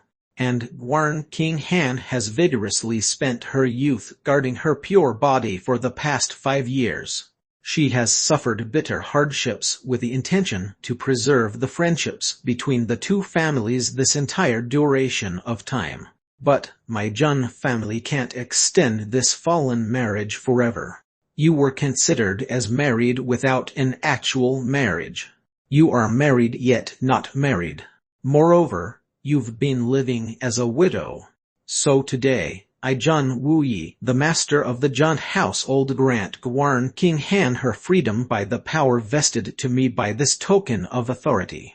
We will no longer have anything to do with any wedding you may celebrate. Dugu family's Dugu Zyro Yi and Jun family's young master Jun Mozai have borne witness to this. The heavens and the earth have borne witness to this. Warren King Han had already known what he was about to say. But then, she heard those words come from his mouth and they came without any hesitation. She heard the words in succession, and her heart ached, her tears fell like the rain. Dugu Zyroyi was standing beside her. The little girl's pretty mouth was opened wide. She hadn't expected to be a witness to such a great event. Jun Wu Yi finished speaking. His face was cold as he turned to Jun Mozai and called out, Jun family's third generation's third descendant Jun Mozai, step forward and kneel. Jun Mozai jumped with a scare. What is it, third uncle? Jun family's third generation's third descendant Jun Mozai, step forward and kneel, Jun Wu Yi repeated sternly. Jun Mozai muttered to himself a couple of times. He had no choice but to reluctantly kneel. In such a situation he felt dispirited. Jun family's third generation's third descendant Jun Mozai, you are tough, open-minded, and capable of bearing great responsibility. I Jun Wu Yi cede my position as the Jun family's head to you. Let the heaven and earth bear witness to this. Jun Mozai had vaguely guessed this outcome, but he still jumped in a startled when he heard the order. His hands shook as he stood up. Don't do this, third uncle, you're still robust, and at the spring of your life you are still in the prime of your life, so there's no need to pass it on to me. I don't wish to be the head of the family. Impudence! Jun Wu Yi glared and scolded. Any Jun family descendant refusing to follow the orders of the Jun family's head is considered insubordinate. Are you still going to do it, Jun Mozai? Jun Mozai blinked. He had no way out. He reluctantly took on the responsibility and said, I know you're worried about tomorrow's battle, third uncle. So much so that you've even steeled yourself for death, but I've told you that I won't take that order. I'll only perform this duty for the time being. The title of the head of the house will revert to you if you come back safe and sound. Jun Wu Yi smiled faintly and replied, I'll leave that to you. Jun Mozai had spoken the truth. Jun Wu Yi was expecting his death in the next day's battle. In fact, He didn't even have the slightest hope of surviving it. And that worry had incited him to take that decision this evening. Therefore, he had decided to resolve those two issues. Then John Mozai took a solemn vow and made that guarantee. Jun Wui regarded his nephew's words as those of comfort. How could he take them to be anything else? He expected the other Xuan experts to fly off to the fight like a swarm of bees. This would leave him, the commander-in-chief, alone in the open. In fact, they'd probably ignore his fate in the frenzy of this battle. The countless powerful Xuan beasts would surely charge and shred him to pieces in this situation. Furthermore, it was to be expected that the Zhu Hun Mana and the Silver Blizzard City's experts would try something underhanded in the confusion of the melee. So, he would effectively have to face aggression from his enemies and his presumides alike. And he would have to do so with his Sky Xuan cultivation. Even a spirit Xuan expert wouldn't be able to return alive if he were to face such a situation alone. Mozai, it'll be great if I can return safe and sound tomorrow. But the Jun family will rely on you if I die due to some misfortune. Jun Wui spoke in a tranquil manner. Your grandfather is very old now. So, you'll have to look after him. Moreover, we have negated Guan King Han's marriage. But she's our family's daughter-in-law. No one shall be allowed to bully her no matter how much time passes. It won't be a big deal if anyone who does so dies for it. Yes, I'll never forget it. Jun Wui let out a long sigh. Then, he looked distant and very sentimental as he spoke. In fact, it seemed as if he was talking in his sleep. Also, I have another thing to entrust you with. It is very important. If you ever go to the Silver Blizzard City and meet her, tell her these words I speak. Jun Wui suddenly stopped talking. Jun Mozai listened to his uncle calmly and didn't ask any questions. He knew who that her Jun Wui was referring to was. It was that pitiful woman who resided in the snowy peaks. The one who was suffering bitter hardships for his love. She was also the cause of the entirety of these calamities. Han Yan Yao. However, the matter with Han Yan Yao was quite complicated in Jun Mozai's mind. This was because no tragedy would have occurred if it went for her. You were the young lady of the Silver Blizzard City. Why did you go out to the secular world to amuse yourself? Why was there a need to lead my uncle on? Didn't you know that your marriage had been set since your childhood days? Zhiro Han's methods of handling things are extremely wretched. But, thinking from his point of view, which man would willingly allow himself to be cuckolded? What kind of a man would sit idly if his fiancée of 10 years wanted to run away with an unfamiliar man? This matter would be unbearable for any man who wouldn't go mad because of it. However, Jun Mozai also knew that no one could give a sermon on love. It was an unreasonable emotion. It could turn the wisest of men into fools if they were struck by it. Even two people who would stay guarded and restrained would form an intimate relationship. And who could say why such a thing happens?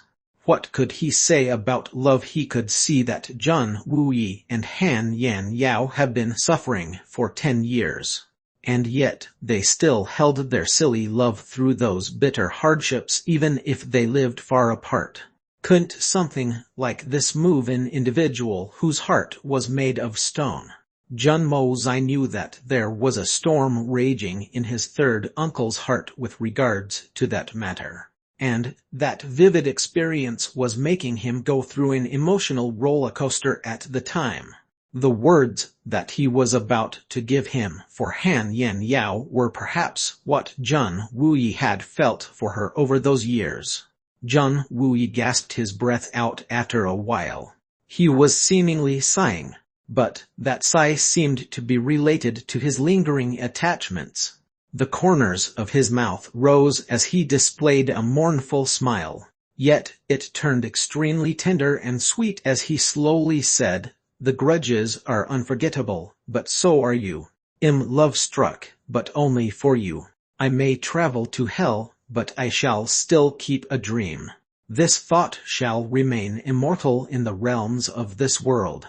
Dugu Zairoyi suddenly burst out crying, and started to choke on her tears. Warren King Han's pretty face was also full of tears.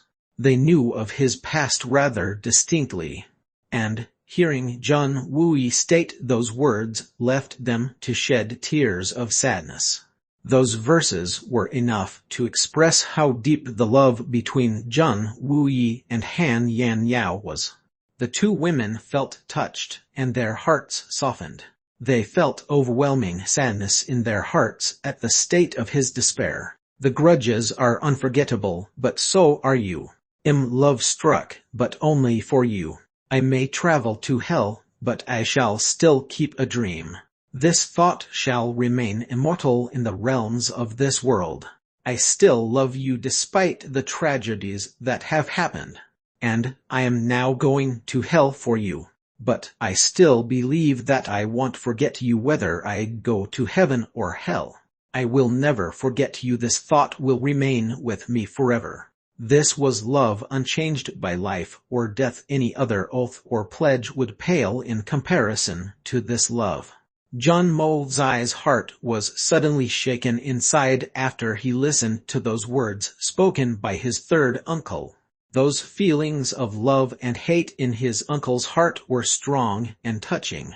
That meagly worded verse had admittedly made Jun Mo-Zai realize that his uncle's love would remain unchanged and steady till death. But he understood its other meaning as well. The grudges are unforgettable, but so are you. The grudges had been unexpectedly mentioned before the rest of the verse. The grudges were clearly central in Jun Wooyi's mind. The grudges regarding the death of his two elder brothers and two nephews had been nagging at his heart from the beginning. He couldn't forget what had happened. Even if got her, he simply couldn't forget it. This was the biggest disease that had plagued his heart. He'll remember it. Rest assured, third uncle. He had originally planned to divulge his secret to Jun Wooyi to make him feel relieved. He would at most have to weave another bunch of lies to cover up. He would have said that his mysterious master and the Lord of Tanfar were good friends and so on. However, he changed his mind after he realized those two meanings. Jun Wooyi had steeled himself for death, and this desire had already been rooted deeply in his heart. He would still feel ashamed even after he had gotten revenge for his brothers and nephews. He would still feel very guilty. In fact, he would still feel guilty if he got Han Yan Yao. This emotion would never allow him to be happy. He was destined to be tormented for the remainder of his life. One could easily dispel others' torment, but dispelling the torment at the depth of one's own heart was like bashing one's head against the wall. It couldn't be done. It didn't matter if Jun Wooyi remained a cripple for his entire life or lived apart from his lover for the entirety of it without any chances of meeting her again. There would still be that unparalleled lifelong enmity, and it would continue to bore down upon Jun Wooyi. In fact, it wouldn't even let him breathe. And that was merely the external pressure. It couldn't compare to what he felt in the depths of his heart. Every person in the Jun family, whether it was Jun Jan Tian or Jun Mo-Zai, could only take pity on the third master Jun. Even the deceased Jun Woo-Hui wouldn't ever blame his third younger brother. But the only person in the Jun family who didn't realize this, the only person who would never realize this, was Jun Wooyi. Chapter 348 Don't Snatch My Husband. Chapter 348 Don't Snatch My Husband. Translator Novel Sarder. Editor Novel Sarder. Perhaps it had been foreordained by the underworld. Even the gods must have pitied such an unfortunate man. This was a time of crisis, and danger lurked around every nook in the southern heaven city. A strong murderous intention prevailed in the vicinity. In fact, even a chance to make a close escape seemed bleak. Therefore, Zhang Wuyi was convinced that he would die, and that there was no hope for him. However, this danger had been preempted by Zhang Mozai's mediation, and so Zhang Wuyi would return unhurt. In fact, Zhang Wuyi needn't even worry about a sneaky stab in the back. It was guaranteed that he'd be fine and would return safe and sound. However, the third master Zhang didn't know about any of this. So, he was sure that he would die in the battle the following day. But going through mortal danger and surviving a near-death situation could possibly result in a huge change in his attitude. Therefore, this was perhaps an opportune turn of events. And maybe it was better that he didn't know about these turn of events. A person who dies and is given a new lease on life would no longer harbor the same strong and inflexible aspiration to die. They would feel as if they owed something to life.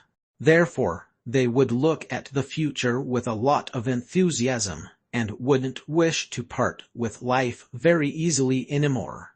This was a subtle psychological phenomenon. Zhang Mozai had realized that his third uncle needed to feel that premonition of death. Therefore, he didn't say anything to dispel it. In fact, he even spoke a few words to stimulate him. Those grudges, what do you wish to speak about them? Third uncle Zhang Mozai asked. Third uncle has anyway decided to go over a cliff. So, I might as well add some more fire to it. That'd help him to vent it out in a proper manner. He'll feel much more relaxed tomorrow since he'd have vented it all out. Anyway, these high and dangerous cliffs have already been secured with excellent safety provisions. What I wanted to say regarding those grudges is Zhang Wuyi gave him a profound look, that they will be avenged. But Mozai, you must promise me something. I won't be able to go with an easy heart if you don't. What is it? Please tell me, Uncle Zhang Mozai replied. I know your strength has already far exceeded my imagination, but I still want you to promise that you won't try to take revenge before your strength has reached the level of a supreme master. You will consign the entirety of the Zhang family to damnation if you do so. The responsibility of the entire Zhang family rests on your shoulders now. You mustn't disappoint me by any means. Zhang Wuyi's eyebrows shot up.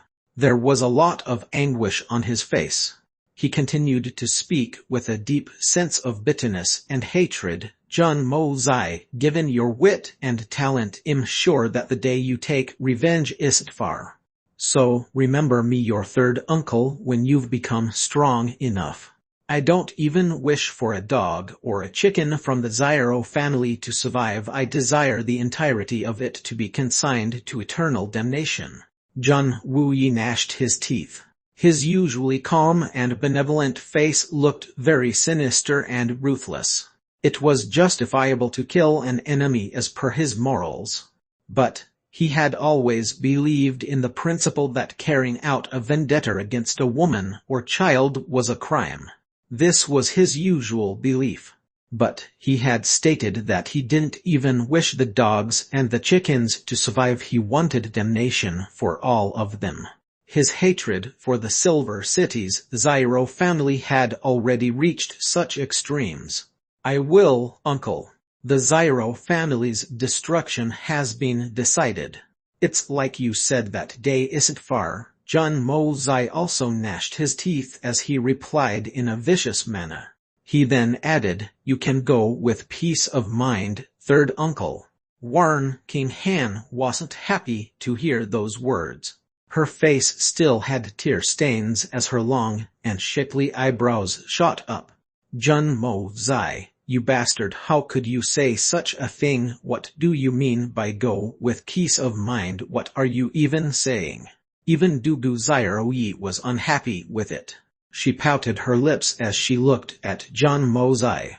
Her expression was also ill-favored. John Mozai raised his hand in surrender. This matter has emotionally touched you women, but I didn't risk the provocation of this matter. You think I would've tried to fabricate such a tense atmosphere? I wasn't prepared for this. And who would be more worried about my uncle's safety than me? John Wuyi then smiled. Warn King Han, you're not the Jun family's daughter-in-law anymore. But will you be willing to be my Jun family's daughter? Third Uncle Warn King Han was startled, but her spirits lifted a bit. She had been feeling miserable due to the annulment of her marriage. This meant that she'd have to return to the household to the Guarn family. And then, she'd have to go to the Zhu Hun Mena to keep them happy. She was willing to make this sacrifice since she didn't know what else she could do. In contrast, she would have liked to face any suffering or loneliness at the Jun family if she were given a choice. It was needless to say that she didn't wish to marry that scoundrel Lai Tang Yun. Her loathing for him had increased a great deal when she heard him from behind the flaps some time ago. Merely glancing at such a scum had been very loathsome for her. So, what could one possibly say about the prospect of marrying him and staying with him for a lifetime? Guarn King Han listened to John Wuyi and realized that his original intention wasn't to have nothing to do with her. He was merely replacing the method to give her the family's protection. She couldn't help but be extremely moved. King Han, I John Wuyi would like to take you as my adopted daughter if you agree to it. I probably don't have long to live. But King Han will still be considered a part of the Jun family. And any man will be repaid with a flood of blood by my Jun family if he dares to wrong you. Even your birthing Guarn family shan't be an exception to this. Jun Wuyi snorted coldly after he said that. Guarn King Han's lips trembled. Her delicate body shuddered violently. However, she didn't hesitate as she slowly knelt and knocked her forehead heavily on the ground. She then spoke. Daughter King Han pays her respects to Godfather. Good. John Wuyi was extremely glad. He even exclaimed thrice. Then he took out a jade pendant and handed it to her. King Han, your godfather is giving you this pendant. It is the symbol of the Jun household. Take this, and remember that you're not only the daughter of the Guarn family anymore, but you're also the daughter of the Jun family. So, the Guarn family will have to consult with our Jun family regarding your marriage. Guarn King Han took the jade pendant. The words, King Han is our descendant, were engraved on its smooth and glossy surface. Moreover, it had been done in John Jan Tan's handwriting. So, it was obvious that this had been prepared well in advance. This entire matter wasn't something which had taken place in haste. Guarn King Han seemed puzzled as she raised her head and looked at John Wuyi. Har, this jade pendant had been commissioned by your grandfather a few years ago. Your grandfather had said then, annul Guarn King Han's marriage. She won't be the daughter-in-law of our family once that happens. But shall be our daughter, and am fulfilling that old man's wish today. John Wuyi chuckled and continued. King Han, everyone could see your suffering. We wouldn't let you waste your entire life. And no man will ever be allowed to shame you as long as even one man from the Jun household lives. John Wuyi let out a long sigh after he said that. He then continued, today has passed, and there is that battle tomorrow. So, I don't know if I will see another day after that. Also, there isn't any need to tell you that he ever since you joined the family Mosai he has acted a bit, but you were constrained by your position as his elder sister-in-law. But those worldly restrictions don't stop you two anymore. He gave a dry smile and didn't speak further. However, his meaning was understood by the other three as clear as day. This had shocked the other three individuals to the extreme. The three hadn't understood John Wuyi at first, but he had then shot a quick and secretive glance at Dugu Zairoyi after he had finished speaking. This is for you to decide, Mo Zai. But I can still give you a suggestion, right? Do you wish to let go of this beauty, or do you wish to light two firecrackers with one flame? You could kill two birds with one stone. But that depends on what you choose. I probably won't be around to witness it anyway. I've spoken these tabooed words today after great difficulty, and I've lost all respect in your eyes as your third uncle. How could I have spoken something like this unless I had known that I wouldn't survive in tomorrow's battle? You're my elder brother's son. So, I've replaced him when it comes to taking control of the task of matchmaking for his son. But to have targeted my dead nephew's woman as my living nephew's wife, and that to someone I've just adopted as a daughter, it's unpleasant to hear no matter what else it might be. You must understand that saying this was even harder than dying, okay? Jun Mo Zai looked at his uncle dumbfounded. Third uncle, you dug up this dredge for your nephew. You're thinking about this one day before the decisive battle. I don't admire you for the thoughts you harbor at the brink of your death. But I do admire you for the courage to say them out loud. Warren King Han's entire body started to tremble. Her pretty face had turned red. The redness had also reached her neck. In fact, her tiny white earlobe was red as well, bright red. She felt extremely embarrassed as she shot accusatory stares to her side. Her mouth was opened as big as a hippopotamus as she glanced at Jun Mo Zai. But she hung her head low after a moment. Dugu Zairoyi was standing beside them. It was like she had been struck by lightning. Her eyes were opened wide, and her lovely face had become deathly pale. No traces of blood were left in it. In being referred to as a witness, right? And heavens, I have witnessed, but why do I feel that I will never witness marital bliss? What's this feeling called? The little girl started to worry about her personal gains and losses, and she became extremely nervous thereafter. She looked at Guan Wing Han, and the look in her eyes changed. That benevolent and kind-hearted spirit of an elder sister had turned into a malevolent and frightening existence in a moment's time. She wants to take my man away. Every matter was open for discussion except for this one. The little girl was furious. She rolled her eyes and exerted the entirety of her strength to think of countermeasures. Dugu Zairoyi had been very delighted this entire time, since she was the only one who knew of Jun Mo Zai's good personality. Everyone else regarded him as a lecher, hoodlum, bully, debauchee and a skirt chaser. The little girl had always felt very pleased with this fact. It was like someone was happy since they possessed a secret stash of treasure. She obviously couldn't speak that thought out loud. Everyone would try to snatch him away if they got to know about it. Brother Mo Zai is mine, he's meant for me alone. Therefore, Dugu Zairoyi had feelings of extreme tenderness towards Jun Mo Zai. She wanted to make him her own, and as soon as possible she knew that gold always finds a way to shine. So, she wouldn't be able to monopolize him if others found out about this. She wanted to keep him all to herself until he was no good for anyone else.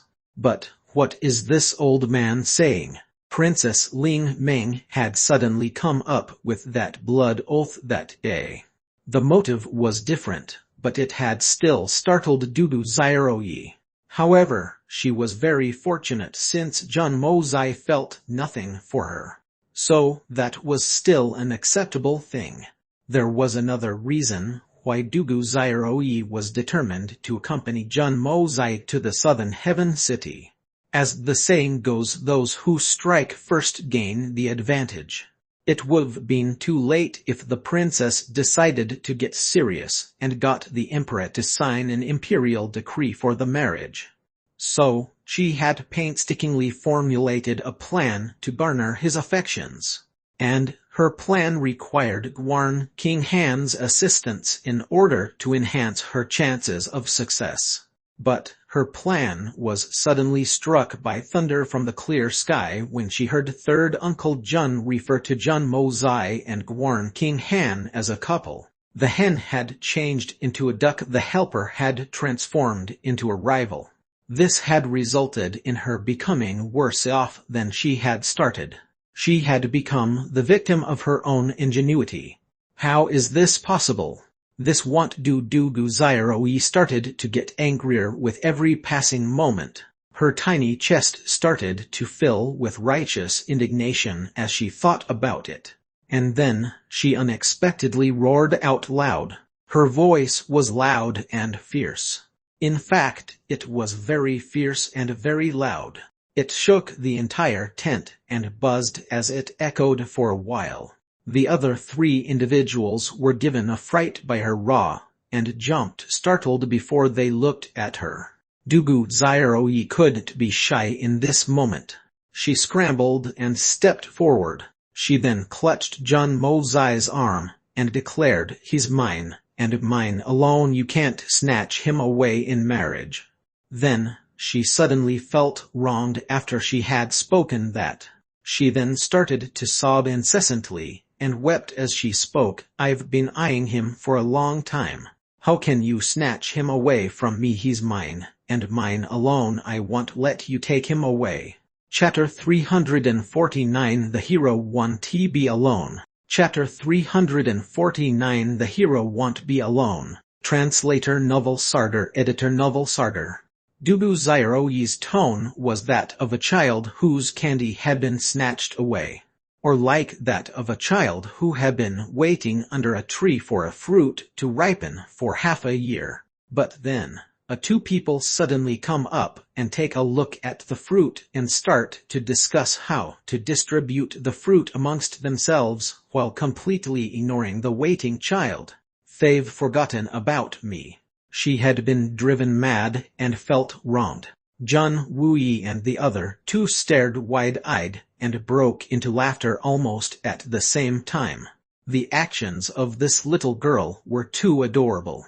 She had completely driven off the heavy load on Jun Wuyi's mind and the embarrassment that Gwarn King Han had initially felt.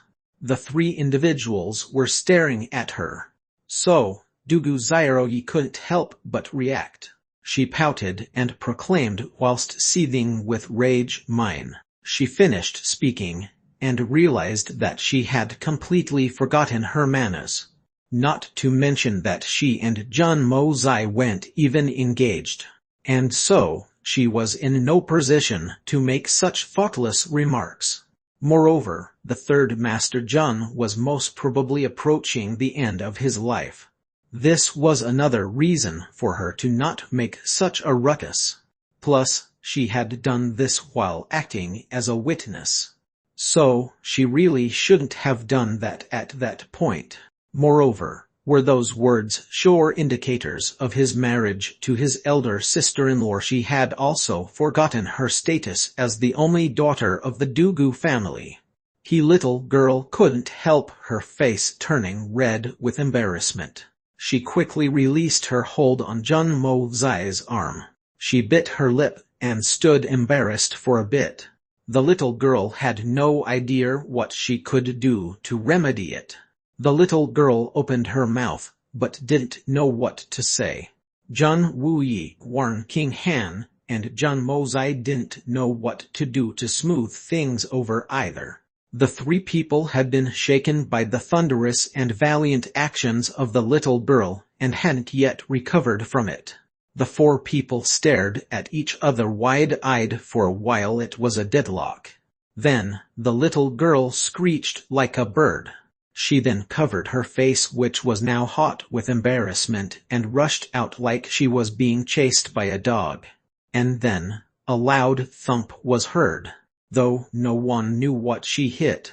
Mosai, har, you've got quite the charm. To draw the treasure of the Dugu family to become jealous for your affection is quite exceptional. John Wooyi smiled in a jubilant manner. Warren King Han may be undecided, but he could clearly see that the Dugu girl already had deep feelings for his nephew. He could obviously let go of any worry he might have had for his nephew's marriage. Moreover, one couldn't forget about the little girl's family background. The two families were well matched in terms of social status as well. The emperor may be against their family, but even the emperor would have to consider his actions better if the Jun and the Dugu family were connected by marriage. His nephew's good deeds had been harmonious. So, the uncle would go to the other world with a smile even if his body would turn into a bloody corpse the next day. The only thing was that it was probably a tough scenario where he'd be able to drink at his nephew's wedding. The young Master Jun was also quite embarrassed. He opened his mouth several times to speak, but he was unable to say even half a word. He genuinely didn't know when he had become that little girl's private property. He eventually had no choice but to spread his hands and shrug his shoulders. It looked like he would cry as he forced a smile and spoke up with a lot of difficulty. I look handsome. This isn't my problem. How can I be guilty? Warren King Hands felt her face turn cold again. She snorted and stayed silent for a while. Then, her face suddenly became red. In fact, it had started to resemble a bright red cloud. John Wooyi smiled in an elated manner. He also felt that he hadn't acted with the dignity of the elder generation. More so since it involved his recently adopted daughter. He smiled in an awkward manner, and waved his hands as he spoke. You go back. I wish to think about tomorrow's battle in silence. John Mosai and Gwarn King Han looked at each other and retreated. The young Master Jun wanted to say something to Gwarn King Han, but she disappeared without a shadow as they went out of the tent, since the expression on her face had become even more shy and anxious. Jun Mosai let out a long sigh and looked up at the moon in the sky. He then assumed an annoying and narcissistic attitude. Then, he lowered his head and spoke in a coquettish and muffled manner. I'm able to make such beauties fall for me. My spotless personality makes beautiful women blush. These women wish to elope with me. He walked forward and returned to his tent while continually narrating narcissistic accounts of himself on the way. Inside the tent, John Wooyi flicked his sleeve and extinguished the lights inside the tent. The tent went pitch black. The soft moonlight started to come in after a while. The wicks of the recently extinguished candles still glowed orange. A slight smoke still rose from them, only to dissipate in the air above.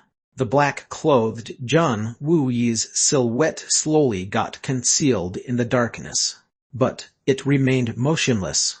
The three Dongfeng brothers put their hands on their swords while they stood outside. They remained motionless and didn't utter a single word. They had decided to accompany their younger brother in silence.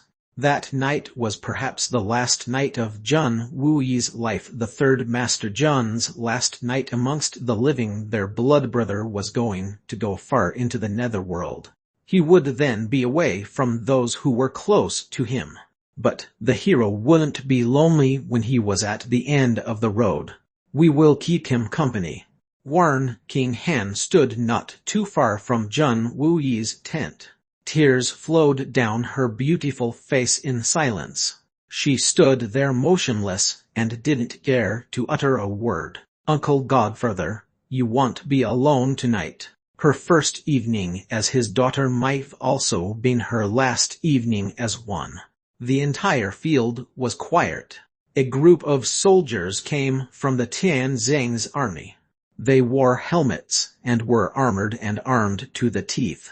They stood tall and straight like pikes outside the tent in an orderly formation. They were real men, and their eyes had a fervent feel to them. So much so that everyone tried their best to reduce the sound of their breathing. These men had come to fight a battle, so they could have been asked to throw away their lives in the process. But the commander of their army had chosen to sacrifice only his own self. "The commander will go to battle tomorrow, but we will keep him company tonight. The commander shouldn't be alone, the hero shouldn't be alone." The blood general was an idol for the army.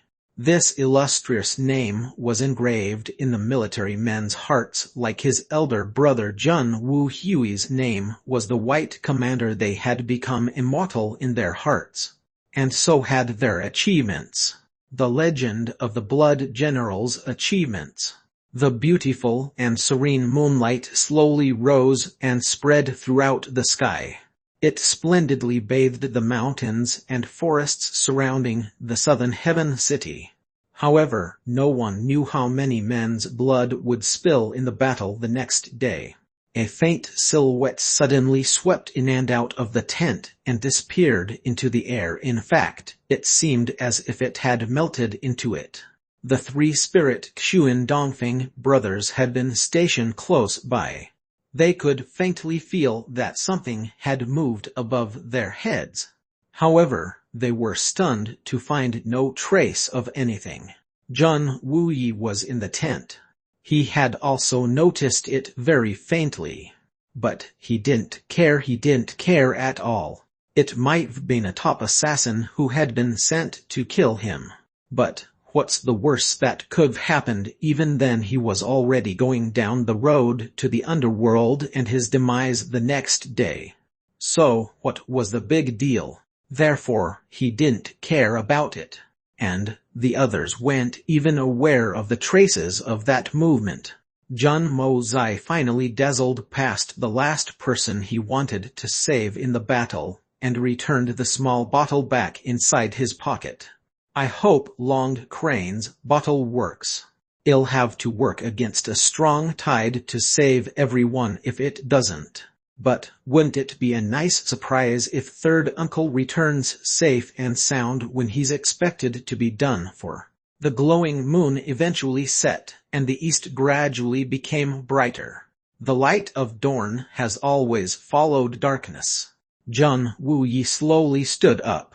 Then he took 2 steps and hesitantly sat down on his wheelchair. His legs had become fine by now. The movement and skills he hadn't been able to employ for the past 10 years had been restored. But he couldn't show it to everyone else at that point of time, since it would mean endless trouble for his Jun family if he did. Therefore, he would have to close his eyes and die with a contented heart in this manner only. The outcome will anyway be the same, since I'm faced with such high-level Chuan beasts. I will die one way or the other. So what's the use of creating unnecessary accusations and troubles for my family? He slowly turned his wheelchair. Then he motioned with his right hand, and the ancestral sword flew through the air and came to his hand.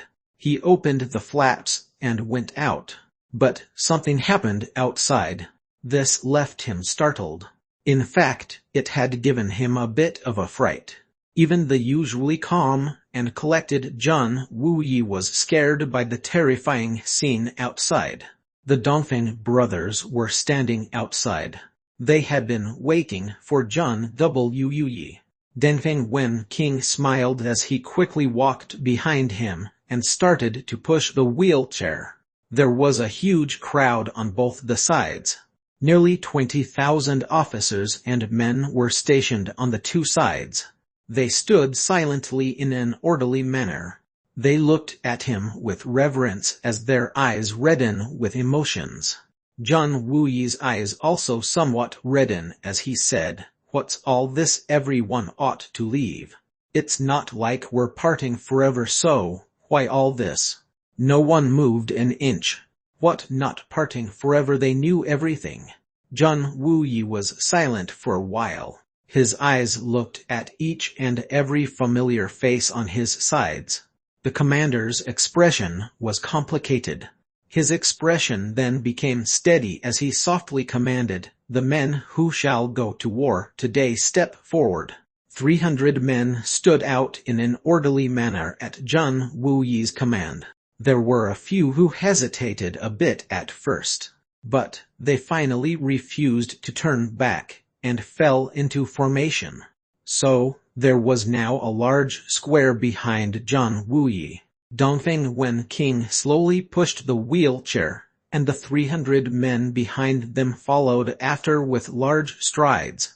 They were moving away when a loud shout interrupted their procession. "Wait!" John Mozai had a solemn expression on his face as he waved his hand. "How can we not have wine when we send off the brave heroes of Tanzang to war? I have the best quality wine to match the occasion." Mozai wishes the gentleman a safe and prosperous battle, and hopes that everyone returns in glory. Someone appeared from behind John Mozai. This individual held a wine jar. Others appeared and handed cups to everyone. Then, the wine was poured into everyone's cups. There was a sense of regret in the depth of John Mozai's eyes. He may have had some conflict with a few of those men, but they now stood resolutely behind his uncle. Moreover, they stood with pride even though they knew that they were about to die. In fact, not a single one of them had cowered. That was sufficient to earn John Mozai's respect. They stood unchanged in the face of such adversity, whether they had been good men or bad. And this made them heroes. In fact, only such a man can be called a hero. Heroes don't have good or bad personalities. "But, I'm sorry, I could've saved you. It would've been easy for me. But I can't do it. People must die in a battle. Even more so in a battle we're about to lose. For third uncle's sake, for John family's sake, I can't save you. I'm sorry." Chapter 350 Internal Strife. Chapter 350 Internal Strife. Translator Novel Sarder. Editor Novel Sarder. John Mozai raised his wine cup and drained it with closed eyes. He remembered a poem and couldn't help but sing. "What is today's death? It's tough to fight the battles of life." This is just the plot of the deceased from the past. The kings of hell beheads many a banners. Then, there was a bang. John Mozai had thrown his cup down. His body appeared tall and lofty as he sat atop his horse, and declared, "It's needless to say that the families of you 300 men will be taken care of by the John family from now. Whether in their old age or their marriage, they can count on our family as long as a John still lives. I, John Mozai, won't allow a single one of them to be wronged." "Many thanks, young Master John. We will return this favor from the John family in the next life." The faces of all the 300 men were grateful. They had steeled themselves for the decisive battle. But not only because of the lofty and heroic John Wuyi, but because of martial law as well. Their parents, their children, their wives, their entire families would suffer from the stigma of their cowardly reputation if they became scared in face of battle. So, they had to keep their head up. The situation was extremely difficult, but they simply couldn't refute. However, they were afraid of dying in the end. The great and towering heroes may have met their fates with dignity and without any complaints since ancient times. But they hadn't necessarily desired to die. And it was the same for those ordinary men at this moment. However, they felt like they were going to die for a bosom friend. When they heard Jun Mo Zai speak, they knew that they would die in the decisive battle ahead. And they couldn't help but wonder about their families in this moment. However, the person they had looked at with the most dislike had become the source of their comfort, and his solemn promise had left them to feel relieved. What does a man live his life for whose sake does he toil and labor so hard? What does he fight those bloody battles for? He does it for his parents, wife, and children. The thoughts of glory and wealth take a back seat, especially before a final battle to the death. The only thing they felt anxious about was the family they were leaving behind. But Jun Mo Zai had promised to deal with the issue. They were unaware that he had made that decision due to the feeling of guilt. But they still felt assured they would face death with a peaceful mind. The 300 men then took a knee and drained their cups. Then they gave Jun Mo Zai a profound look before they got up to their feet. They then went their way without turning or even looking back. This is just the plot of the deceased from the past. The kings of hell beheads many abanas. Jun Wuyi laughed and continued, "This is a good poem. There are indeed countless of my good brothers there." Then he ordered in a low voice, "Move." 20,000 cavalrymen dismounted, kneeled, and spoke in unison, "We pay great respects to the commander. May he return safely and with glory. May he return safely and with glory." These words made Jun Wuyi's body stiff, but he didn't turn to look. The 3 Dongfeng brothers' bodies were straight as a ramrod as they slowly pushed his wheelchair forward. Faint sobs could be heard behind them. The 20,000 kneeling soldiers couldn't get up. The southern heaven cities' war banners fluttered. A force of 4,000 was silently waiting at the city gates in formation. Jun Wuyi was on his wheelchair. He looked tranquil. Whether he would live or died was irrelevant. He had already disregarded the thoughts of his life and death. Zyro Han and the others also stood in formation. They gave Jun Wuyi a meaningful look. Their clever trick had succeeded. So they looked complacent at the moment. That fawn in the back wouldn't be so lucky that day. No matter what, they needn't act themselves, since this plot had worked in the coy of the most legitimate excuse. He would now be forced to go into danger, and wouldn't return from this road. Lai Ju Tan, Solitary Falcon, Lei Wu Bei, Shi Cheng, Zyro, Feng Huan Yun stood not too far from there. Those 5 men looked into the distance from their side. Lai Teng Yun and the others from every powerful family stood behind them as spectators of the battle. Each individual had a different expression on their face. They obviously had different thoughts going through their minds. Are the odds of today's battle genuinely unknown? Feng Huan graced black clothes, black hair and black scabbard on his body. He stood as straight as a javelin as he looked at the tranquil Jun Wuyi, who was at the head of the formation. He felt sorry in his heart. Such an excellent man of his generation will die before my eyes, and I still can't do a thing to help.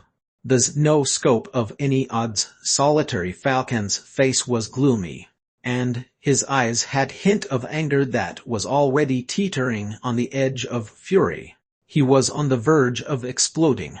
He had never harbored an iota of respect for Lai Ju Tan, but his resentment towards that man had reached a point of extremity at this juncture. That day was the first time that these 2 men who had been rivals for half their lives, Solitary Falcon and Feng Huan Yun, were of the same opinion. Shi Cheng Zyro stood on the side. He also had an expression of eventuality on his face. Lei Wu Bei stood stone-faced, and Lai Ju Tan stood with his hands behind his back. His expression was tranquil. but he was brimming with the arrogance. This showed his belief that only he reigned unbridled and supreme. Lai Jutan regarded himself as impervious. Other people's point of view didn't matter to him. I will decide whether my way of handling things is brilliant or dishonorable. I will take out anyone who refuses me, even if you're a great master of equal fame. It doesn't matter to me. I'll fix you the moment you dare open your mouth. The clenched fist is the strongest argument. Feng Huarnyun sighed. He suddenly became determined to become the strongest great master. The man couldn't understand this strange feeling, but he was sick of Lai Jutan's conduct. In what way is his bearing that of the second strongest man in the world? He's overbearing when he hides his flaws and acts in a tyrannical manner. There isn't a single good thing about him except for his earth-shattering strength. Moreover, Feng Huarnyun couldn't tolerate the collaboration between the Zhuhan Manor and the Silver Blizzard City in this matter. How could they decide to settle personal grudges at such a critical point of time? You are aware that this battle will decide the future interactions between the Xuan experts of this continent and the Tan Far Forest, yet you're conspiring at such an important juncture to entrap that man into leading the troops. Moreover, you're even rushing to save your own high-ranking members. Where is your conscience? Where's your morality? Moreover, Lai Jutan and the Silver Blizzard City have enough power to individually retreat to safety if the Xuan beasts win this war against the humans. But the lives of millions of the general public will be in grave danger if this uprising makes its way to the inland. It will be a huge calamity. This Lai Jutan and the other spirit Xuan experts can't see it. The Silver Blizzard City may retreat to the top of the mountains and distance itself from everything, but it can't hope to stay away from the outside world eternally. Feng Huarnyun was a lone and free swordsman, but his cold exterior hid a warm heart and a chivalrous personality. He didn't indulge in crafty plots, nor did he use his strength to bully the weak. Such lowly tricks and schemes weren't fit for a hero in his mind. He couldn't tolerate them at all. What's the point of being a great master if one has such a temperament? Wouldn't the name of the great masters be blackened if we lose this war, and this catastrophe travels thousands of miles inland? How will we shed this infamy off? How will the great master rise to fame after this? How would I know the odds of life and death in this battle? Oh, just let those 4,000 go fight and risk their lives. What can we do? Right, so let's just look at the drama, right? Feng Huarnyun sneered and continued, I came from afar to help in the fight for the Southern Heaven City. Even the common folk around the world have lent their strength, and the Zhuhan Manor has only sent its henchmen. Why don't you send me to fight? You have only sent some sky and earth Xuan experts. What's the use of that? He was a proud man and had already endured a lot, but he couldn't endure it any longer at that point. In fact, this man would have spoken candidly even if he were in front of the emperor. What is the use? I'm afraid that isn't for you to decide, Feng Huarnyun. And my Zhuhan Manor can't use a high-level expert like yourself in place of a lackey. Lai Jutan crossed his hands behind his back. He didn't even turn as he softly spoke, Brother Feng can voluntarily leave if he finds this unpleasant or wrong. And he's wholly welcome if he feels that I have been mistaken, and feels like teaching me a lesson for it. I don't have the capability to teach Great Master Tan. I know this. Feng Huarnyun replied coldly, I don't wish to teach you a lesson. His meaning had been clearly implied in his words. I will have to go looking for my teeth if I attacked you. Feng Huarnyun, I respect you as a great master, but you're still not happy with what you've got. Who do you think you are? Who do you think this is? Since when did you have the guts to be so unreasonable in front of my father? Lai Tangyun stomped his foot and shouted from behind. Feng Huanyun's expression became as cold as ice. Bang! Lai Tangyun went flying and somersaulting. His face had swollen. You impudent bastard, are you calling Feng Huanyun's name into question? Two figures had flitted into action. But the attack had been the solitary falcon's doing. He was the only one who could catch up to Feng Huanyun's speed in that gathering. He had seen Feng Huanyun's hand move and had understood the discouraging outcome of it. Therefore, he rushed to slap Lai Tangyun first. In fact, he had already struck Lai Tangyun by the time Feng Huanyun's hand reached the top his sword's hilt. Who was Feng Huanyun? Was he someone Lai Tangyun could insult? Lai Tangyun was the son of the second great master, but he was like an ant in Feng Huanyun's eyes. Zhang Mozai would have perhaps used an ancient poem to describe Feng Huanyun: kill a man every 10 steps. And no one will be left after 1,000 miles. No one in this world would have been able to save Lai Tangyun if Feng Huanyun's hand had reached his sword's hilt unless the solitary falcon hadn't moved into action. Even Lai Jiutan couldn't have helped his own son. Feng Huanyun had the strength of a great master once he had his sword in his hand. No other sword could have saved Lai Tangyun if he had attacked. Solitary Falcon took action and taught Lai Tangyun a lesson. He not only saved the boy's life in doing so, but he also saved Feng Huanyun's life. After all, Lai Jiutan would have chased him around to kill him if he had killed Lai Tangyun. Then Feng Huanyun's life would have ended as well. The trade would have ended with Feng Huanyun's life for Lai Tangyun's. But that lowlife scoundrel wasn't worth it. Solitary Falcon and Feng Huanyun had been fighting each other for decades, but had slowly recognized each other's worth over the years. They had become natural friends as a result, despite the fact that they were rivals. Therefore, it was only natural for Solitary Falcon to defuse the situation in his stead. The other person who had moved into action was Shicheng Zhiro, contrary to what everyone would have expected. He had thought of the same thing that the Solitary Falcon had. In fact, he had gone one step further. The alliance would have collapsed if two great masters were to start fighting against each other. It wouldn't bode well for the mainland's sake if the allied forces were to witness an internal strife and collapse as a result. It was just that Shicheng Zhiro was a step behind the Solitary Falcon in terms of speed. Chapter 351, Wrongly Accusing Lai Jiutan. Chapter 351, Wrongly Accusing Lai Jiutan. Translator Novel Sarder. Editor Novel Sarder. Feng Huanyun coldly looked at the Solitary Falcon.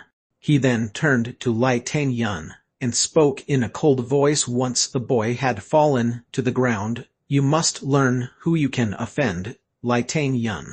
You are lucky. I would kill those who provoke me even if they're the emperor's relatives. I haven't killed you for the sake of your father's reputation. More so because I couldn't ignore my friendly relations with a second great master. Feng Huanyun, you are truly very mighty. Lai Jiutan finally turned and spoke up. He didn't hide the killing intention in his eyes as he looked at Feng Huanyun with a cold stare. Shicheng Zhiro and Lei Wubei moved forward to mediate the situation. Do you have to renew your fighting when we're faced with such a formidable enemy? Feng Huanyun didn't back off either. He returned the stare and pressed on his word. Then, a cold smile escaped the corners of his mouth after a while as he spoke. while he shook his head, "It seems that I shouldn't have come today." Then he turned around and continued, "This thing bids goodbye to everyone for now." His figure flew into the air as he finished speaking. Then, his stern voice resounded from midair. "Jun Wuyi, we will drink wine and talk freely if you survive this day. I Feng Huan Yun see your tragedy and helplessness. I wish good fortune to the Jun family for the days to come, but bid my goodbye for now." The echoes of his voice hadn't subsided when his body suddenly moved, and a bright sword of light shot out from him. Feng Huan Yun's body shot out like a comet along with that light, and disappeared without a trace. However, he left one lingering sneer behind. "Silver Blizzard City, Zuhun Mana, their reputations are great, but they're nothing beyond that." His voice echoed throughout the valley. "But they're nothing. Jun Wuyi looked up from his position at the front of the battle formation. His cold and lofty expression was suffused with a hint of warmth as he looked at the brilliant sword light in the sky. "Many thanks." Jun Wuyi spoke lightly as if he was talking to himself. His heart was flooded with warmth.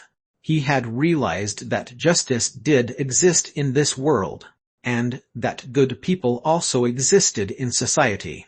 However, this event had instantly made Lai Ju-Tan's calm face turn ashen. He looked his son's swollen face, blood was flowing out of his mouth. And then, he looked at Solitary Falcon and Shichang Zyro. They also had displeased expressions on their faces. Then, he asked with resentment, "May I venture to ask the two great masters if they too believe that this behavior was inappropriate? Do you genuinely believe that your scheming in this matter is in accordance to heaven's will, and will be considered as reasonable? Do you actually believe that it's some sort of majestic justice?" Solitary Falcon rolled his eyes. He continued with anger, "Lai Ju-Tan, can't you tell the right from the wrong despite being the second great master? Who in this world dares to say that this old man is confusing himself between the right and the wrong?" A light flashed in Lai Ju-Tan's eyes as he gave the Solitary Falcon a severe look. "Solitary Falcon, don't forget that this old man has only one son. I'm willing to make the entire world my enemy to accomplish his desires. Har har. Where was this heroic spirit of yours when you were facing that venerable May a few days ago? I've heard that your son is the main reason behind this debacle. Do you dare to deny it? Oh, and he's your only son. Or did it ache your heart when this old man smacked your son and sent him rolling on the ground? True, I did do it. But the palm of my hand saved his life in reality. Otherwise, the Lai family would have never been able to continue its bloodline. So, why aren't you rushing to show this old man your immense gratitude?" Solitary Falcon's straightforward temperament resurfaced. He straightened his neck and narrowed his eyes as he ridiculed in a sharp manner by disregarding everything else. He genuinely hadn't held back by even though he had confronted Lai Ju-Tan. He didn't flinch even though he knew that he was no match for Lai Ju-Tan. Then, he pointed at Jun Wuyi, and turned his head as he spoke. "Lai Ju-Tan, your son is a son. But, have others' sons cropped out of stone? Those 4,000 men whose lives you're throwing away are also father to their children, and sons to their mothers. They will turn to bones after their death just like your son. His flesh will also smell like theirs in death. So, what's the point of pampering your son like this?" The cold-blooded Master Lei Wu Bei's face turned cold as he spoke up. "You're arguing over such trivial things when the matter has already gotten to this point. This joke isn't funny anymore. We're damned to die at this rate, but we mustn't die here. However, do you think that we can survive if you guys keep causing internal disputes like this?" This old man had 11 disciples a few days back. I had trained them in stealth. But 8 of them have died due to some unfathomable mystery, and I haven't even been able to determine their killer yet. Should I also be heading over to a different place to seek my revenge if I were to take advice from your theories? Shi Chang Ziro also restrained his anger and tried to calm things down. Lai Jutan hadn't taken note of it, but Shi Chang Ziro was a respected and responsible entity in his native country. But he had come over to this side of the border for the well-being of the common people. Shi Chang Ziro had never considered himself a good man, but he was surely amongst the best of them in this prevailing scenario. Shi Chang Ziro had rushed over to assist the Zhu Hun Mana. Lai Jutan's words were very unreasonable, but he knew that this wasn't the time for infighting. Solitary Falcon was equally annoyed. Damn it, I took action for Fang Huan Yun's sake. But I still saved your son's life in the end. You should be grateful to me. You should erect a stone tablet in thanks. Yet, you have this storm of evil ideas in your head. Where's the justice in this? Do you think that you can bully me because I rank last in the list? Do you think I'm so weak that you can daddy me around like that? I admit that you're stronger than me, but I have my speed. Do you think that you could even catch up with me in case you decided to kill me? The first-rate experts of the spirit Xuan realm like Ziro Bu Yu also went forward to mediate the situation. The 4 great masters eventually snorted in a heavy manner and turned away. The solitary falcon was very fretful. He knew that Lai Tang Yun was the main reason behind this entire debacle. But he couldn't understand why Zhun Mozai had stopped him from going into battle alongside Zhun Wuyi. He didn't get how Zhun Mozai had such assurance even though the great master himself was extremely perturbed by this. Therefore, the great master had no choice but to look around from time to time for a trace of Zhun Mozai. The solitary falcon had no intention to participate in this matter. He had already received Zhun Mozai's warning. It was just that the young master Zhun had flown off to somewhere, and no one knew his whereabouts. Then, a dark cloud rose from the depths of the Tianfar forest as numerous flying Xuan beasts quickly made their way forward. Then, a thunderous sound was heard from the ground as terrestrial Xuan beasts rushed ahead. None who listened to this rumbling sound could tell the number of Xuan beasts that were a part of this charging army. However, the enormous prestige and the impetus of this charge was enough to frighten the entirety of Tanzang. There was a burst of sudden fluctuation in the air as something broke at the speed of sound to greet them. It was Zhun Mozai flying like a comet with the help of his yin-yang escape. Then, a somewhat hoarse and broken voice pierced the air. Are you ready, Lai Jutan? A small black spot appeared in the sky along with that echo. It suddenly became bigger as a mysterious person completely shrouded in black suddenly flew over at lightning speed and stopped 30 meters in front of them. In fact, this figure had stopped in a steady manner at that spot in midair. Merely being able to stop at a precise spot after having attained such speed would have made anyone stomp the table and shout praises. However, this person had actually done so at an exact spot in the air, and that too in a single burst of deceleration. The level of Xuan efficacy required for such a display had left everyone flabbergasted. Venerable Mei Lai Jutan cupped his hands and saluted along with the other 3 great masters. I trust you've been well since we last met. Respecting the genuine apex expert of the world would always be inevitable and reasonable in any setting.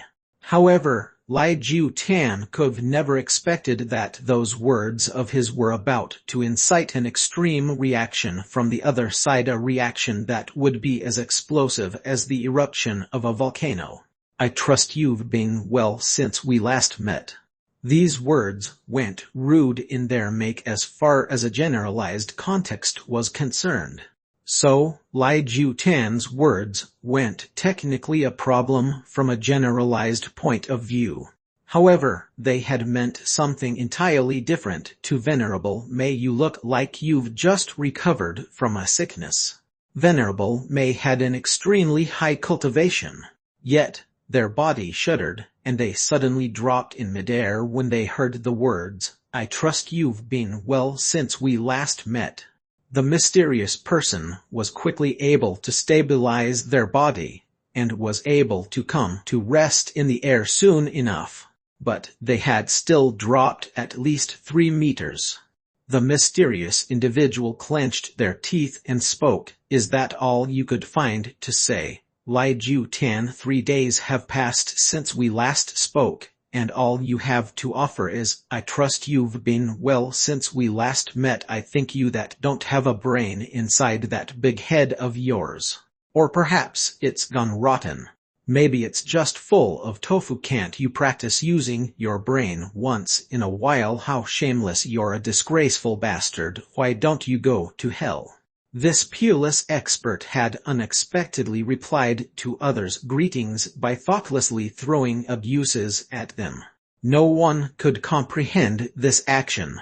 Lai Ju-Tan had spiraled into a maddening depression owing to excessive rage. Fuck, didn't I only ask? I trust you've been well since we last met. Why should I be held guilty for that? This one is impervious to reasoning. This person reacted like something had exploded up their buttocks. I'm still the second great master no matter what, but this one didn't leave even a single shred of honor for me, and directly discarded all pretense of cordiality in public. How can this shrew behave in such a manner? Venerable boast. Venerable.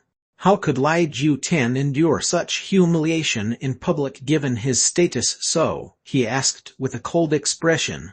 Venerable May seems to be quite angry today. Don't you think that you're being too rude? Lai Ju-Tan, you disgraceful bastard, do you know that you're talking to your senior? Don't you know the difference between senior and junior? Venerable May's voice became extremely sharp, like that of a cat whose tail has been stepped on. This person wasn't someone without good self-restraint, but it was just that Lai Ju-Tan was having a bad day. Lai Ju-Tan's words had been comprehended by this venerable individual in a completely different meaning owing to the guilty conscience that this individual carried from their recent encounters. The Venerable May had associated these words to the greatest humiliation they had suffered since birth. This was like a situation a poem had once spoken about. One can do whatever they want, but even the water from every river in the world isn't enough to wash away the shame of a person's heart. Venerable May's heart would nearly burst when they remembered that embarrassing event from the day before. Their blood would rush against the stream into their brain, and they would be left to seethe with anger. The vile, nasty, and horrible things that shameless man repeatedly did to me only because I couldn't utter a word. This Lai Ju-Tan must know of it, right? Otherwise, why would he suddenly act so differently? Even though only 3 days have passed since we last met, he must meant to poke fun at me. This was obviously Venerable May's personal psychological issue. How could Lai Ju-Tan know about what had happened in the forest that day? This was a muddle from the start. However, Venerable May obviously hadn't realized this. Therefore, Venerable May became increasingly furious as they saw Lai Ju-Tan's expression become more and more ill-tempered. In fact, Venerable May had soon started to gnash their teeth. You think you can just poke fun at me? This Lai Ju-Tan must have fallen into fungi earlier in his life. As far as Lai Ju-Tan was concerned, he had been wronged with a mountain worth of baseless accusations in front of the entire army that entire day. Particularly this time he had been charged with crimes he hadn't committed, and had been detained on baseless grounds like a common criminal. It could be assumed that it would start to snow in the month of June if Lai Jutan were to die at the hands of Venerable Mei. Over this matter, the snowflakes would perhaps be heaven's way of offering tears of sympathy to the poor man. It was extremely unjust. Chapter 352, A Frantic Battle. Chapter 352, A Frantic Battle. Translator Novel Sarder. Editor Novel Sarder. The Lord of Tanfar was acting crazy, and had a sinister air about themselves. The shrouded person desperately wanted to wage a war. Meanwhile, Big Bear was leading his squad of terrestrial Xuan beasts on to charge forward. Then suddenly, a soft voice spoke to his ears out of nowhere. Big Bear, you will lead the first play in today's battle. Big Bear was surprised at first. He felt that there was someone right beside him. It was as if this individual were talking to him while walking with him, as if they were right next to his ear. But he couldn't even see a shadow of anyone's figure beside him. However, Big Bear could feel that it was Jun Mo Zai who was walking beside him. It was only that he couldn't see him. The Xuan Beast King almost laughed as the corners of his mouth drew back. He couldn't help but sigh after he had identified who the speaker of these words was. A supremely skilled expert is a supremely skilled expert. How many people in this world can use such an astonishing method? He replied in a respectful tone, yes, the Lion King, the Tiger King and I are going to lead today's battle. So, Lion, Tiger and Bear Xuan Beast Kings will lead our forces to battle against Southern Heaven City. Ooh, I've sprinkled the powder you had given me on 5 people. Jun Mo Zai chuckled and continued, pay attention, and don't mistake their identities. Of course. Big Bear thought that there was something wrong with the mysterious senior. Isn't he being a bit too verbose today, and how could we make a mistake? What he didn't know that Jun Mo Zai was quite anxious. So, he was acting a bit off. Then, Big Bear suddenly felt a cool sensation as pure Kai entered his body through the mysterious seniors. It cycled through his body once, and left him to feel extremely comfortable. The injuries his meridians had sustained due to Lai Jutan's elusive heart and vein-splitting sword attack had suddenly healed. He couldn't help but become overjoyed. So, he spoke up in an extremely grateful tone, many thanks, senior. Big Bear's injury was originally quite serious. However, the Lord of Tanfar had treated him, and had improved his condition to near normal. Therefore, Jun Mo Zai's aura had acted like the right medicine at the right time, and it had completely cured his injury. Moreover, Big Bear had taken that 10 years Dan. So, his cultivation had grown rather significantly. He looked to his right as he heard the voice speak again. The circumstances of those 5 people are far from encouraging in today's battle. They face danger from your side. And they also face danger from their allies. There are many amongst their allies who will try to fire cold arrows at the backs of these 5 men. I will entrust that matter to you. Not a single one of those 5 individuals should be harmed in any way. Please don't worry, senior. I will do everything in my power, even if I have to put my own body on the line. Big Bear vigorously thumped his chest. Good, I'm relieved. If that's the case, you don't need to show any mercy to the rest, especially to the people of the Silver Blizzard City and the Zuhun Mana. Jun Mo Zai laughed softly and concluded, I will leave now. Big Bear looked around in a daze. But he could spot anything. The Beast King would have thought that he had only dreamt of this encounter if it went for that comfortable feeling that had arisen from the healing of his internal injuries. Jun Mo Zai had left using the yin-yang escape. He had then crossed paths with Long Crane. He had exhorted him in a similar manner. Then he used the yin-yang escape, and returned after he felt satisfied. That ought to settle everything.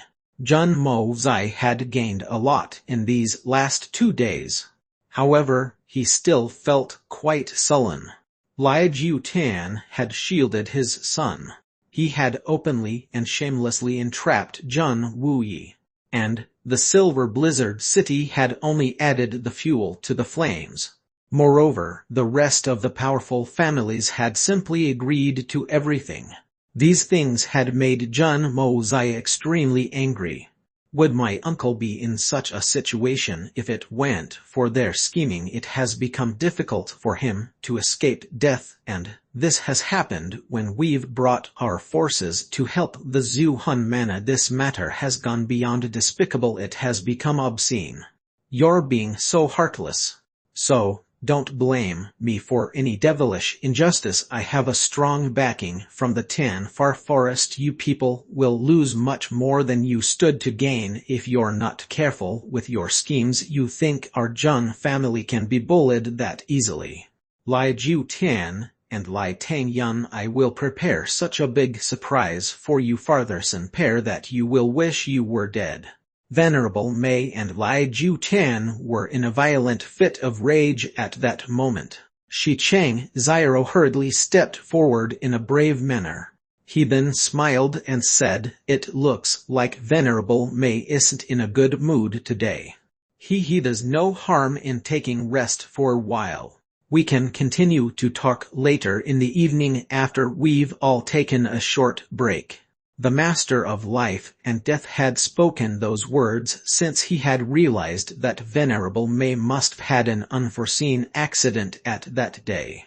But his words were too excessive. You shouldn't have showered down these maddened abuses at him in front of his son, even if he went the second greatest master. There's a saying, respect is as important to a man as bark is to the tree. You may be the greatest expert in the world, but you can't bully someone so openly. Can't you see that this senior master is so angry that his lips have turned green? He has nearly become breathless with rage. However, the event had turned into a very dramatic one. Lai Jiu-tan had relied on his superior cultivation a moment ago, and had acted in a bossy and domineering manner with the solitary falcon and Feng Huan-yun.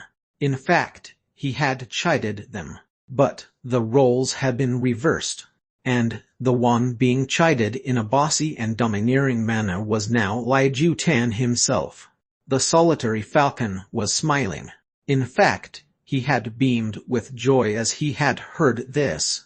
You can be reaping great harvests one moment, and then you can be on your way to the underworld the next. Just look at this. How did the fates change over so quickly? He blinked a few times, and felt immense joy in his heart. My mood isn't good. Humph! Venerable Mei heard this and snorted. Then they pointed at Lai Jiu-tan and spoke in a stern manner. Who said this senior is in a bad mood today? It's just that this loser is courting his death, and this three-legged toy is actually the second great master. He's shameless and ridiculous. This loser needs a good smack across his face.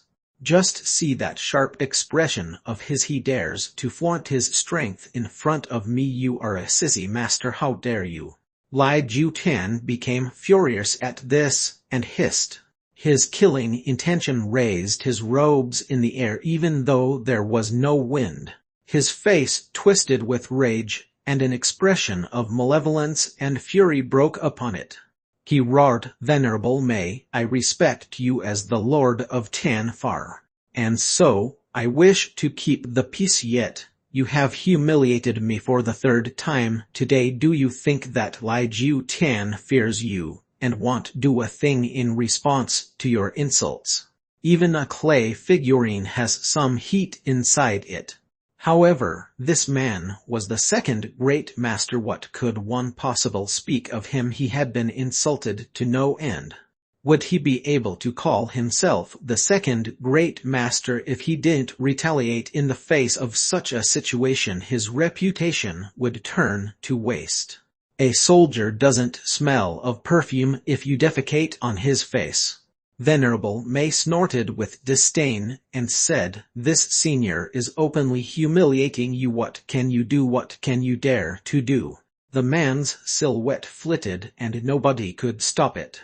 In fact, nobody tried to stop it. Shi Chen Ziro, Lei Wu Bei, the solitary falcon, and the others were too busy watching passively to be capable of stopping him. Lai Ju-Tan's body moved forward in rage like a violent storm. He used his trademark skill called 13 Blade of Ju-Tan. A cold squall arose from the handle of his blade. Everyone felt a sharp kaya rise from it and strike against their faces. It made everyone's clothes flutter and left them to feel a slight tinge of pain on their faces. Therefore, none of them could help but take a step backwards. Lai Ju-Tan left a deep trench under his foot as the dust rose all around. Venerable May shouted loudly from midair, "Well, come on then." His large black cloak looped around as it faced resistance from the wind. Then, it turned into a thick black mist which could cover the entire world. He then loudly charged straight ahead to meet his foe instead of avoiding him. The arrangements for the decisive battle hadn't even started in earnest. But the top leaders of both the sides had already broken into a violent fight. The situation had become very intense. Lai Ju-Tan's heart was brimming with violent rage and indignation. Venerable May had suffered untold humiliation and anger a couple of days back. Therefore, the two had displayed their full strength in only 3 moves. Moreover, they had actually displayed their killer moves. More than once at that. The area of this decisive battle was a small valley between 2 mountains. The distance between the bases of the 2 mountains was at least 5 kilometers. However, the 2 men contesting for power were moving so fast that it seemed as if they had mounted the clouds. Their movements were too quick for any eyes to see. It was like a lightning strike, first here, then there, and then far off, and then back again at the first place. There was an explosion in the air soon after. It sounded like a thunderbolt that had been sent by a god gone insane. The sound of the explosion echoed through the air. And then, a black figure could be seen rising in the air like a rocket. Then, another figure was seen crashing down towards Solitary Falcon, and the others like a comet. The person falling was Lai Ju-Tan. He had been hit by the crazy and frightening offensive of Venerable May. And hence, he was falling down. Nobody had seen what had happened, but Lai Ju-Tan was aware that he had been hit between his shoulders, chest, and guts by 3 palm attacks. Great Master Ju-Tan had done his best to brace for that attack, and had tried to maintain composure in order to prevent himself from cutting a sorry figure. However, his fall was too fierce, and he couldn't control it in any way. He hit the ground with a loud bang, and a large hole appeared in that spot. However, his fall hadn't come to an end yet. He continued to stagger downwards into the ground in recoil. In fact, it almost seemed as if an inverted mountain had been dug up in the ground of the hilltop he had landed upon. His foot soon touched the subterranean rocks and trenches. Venerable May seemed as if he was in pursuit of this man's death. He still hadn't stopped. One could hear a sharp and intense roar coming from the air. A dark shadow had shot down from the air at a great speed. Even the huge black robe he wore had been rendered apart by the wind as he charged downwards. And then a faint blue smoke arose from the hem of those robes. His black robes were on the verge of bursting into flames because of their friction with the air owing to his speed. A spotless pure white hand jutted out of the black robe. This beautiful white hand appeared like an ornate carving.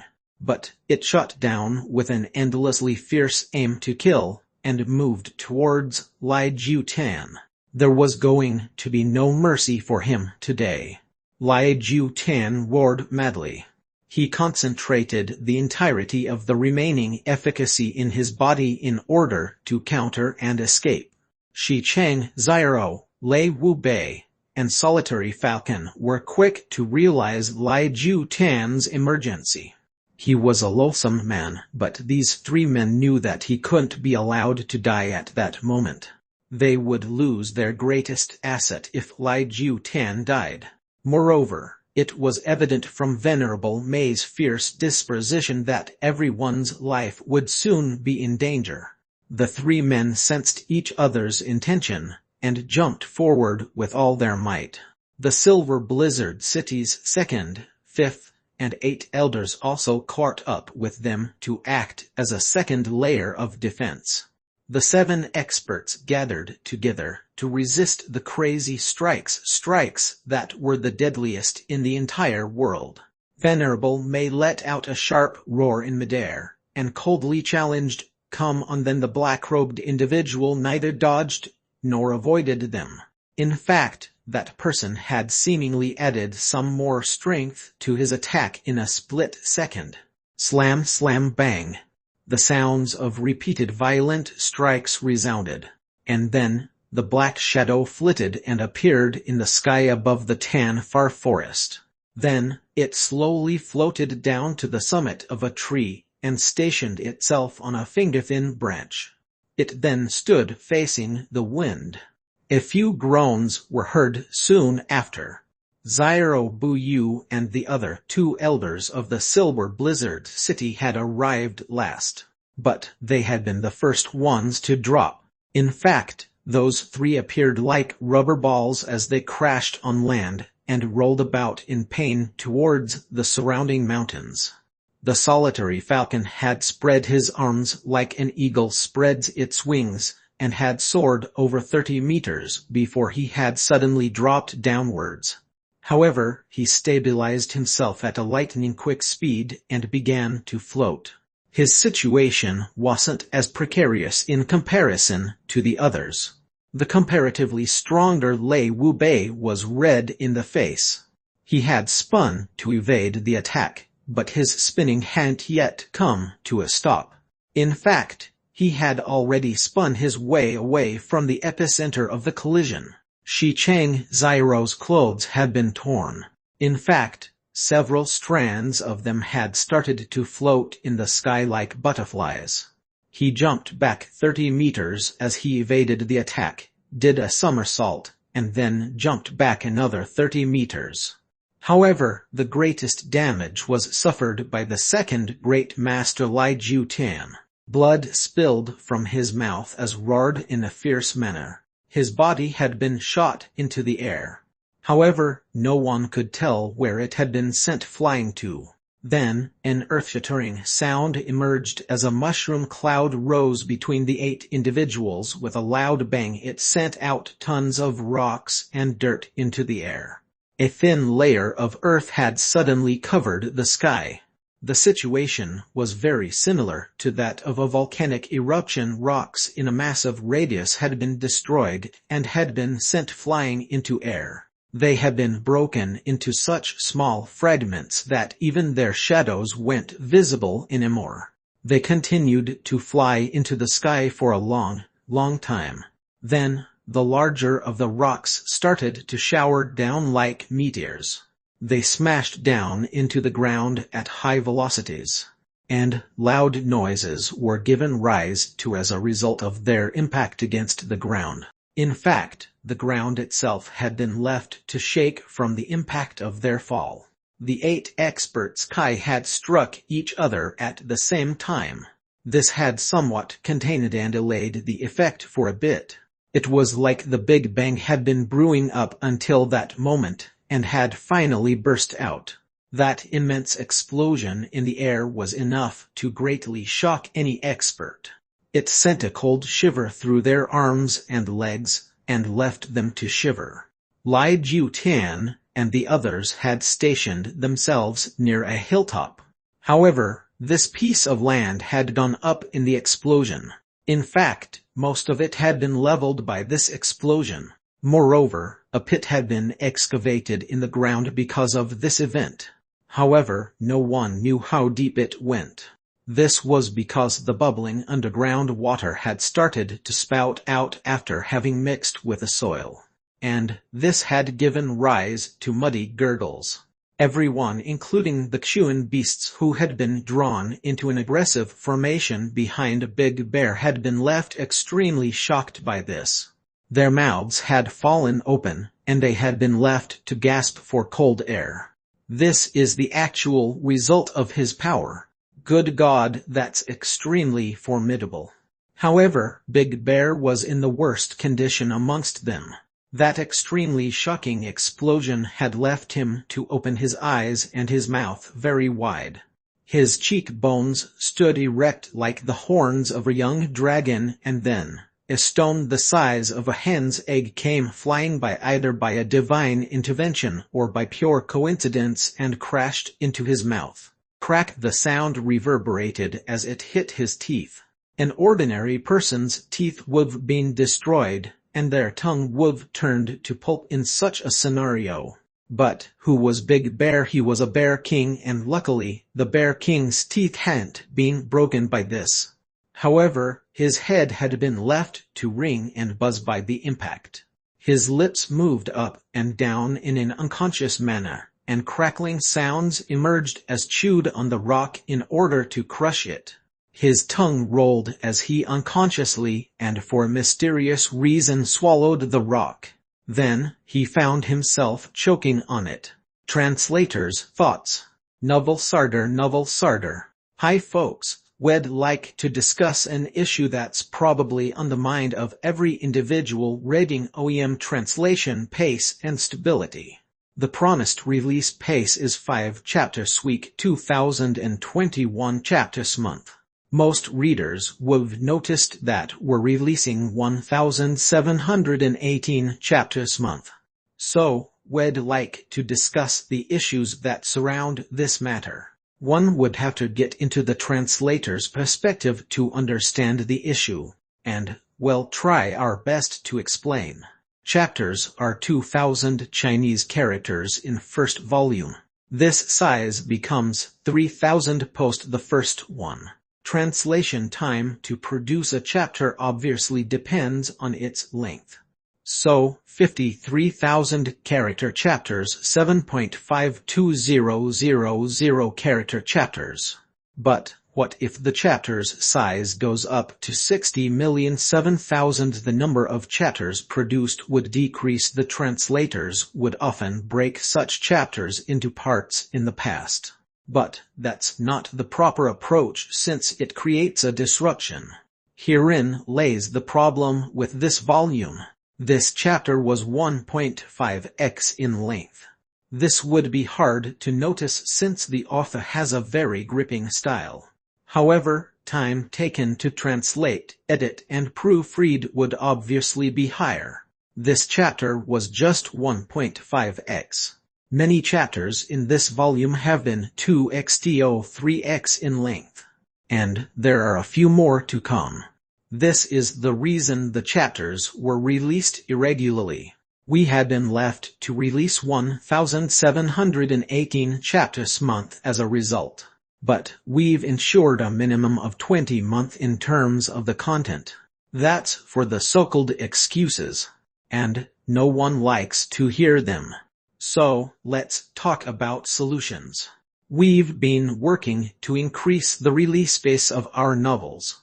And we'll be setting out the first installment of this project soon in the hope that readers help by supporting us.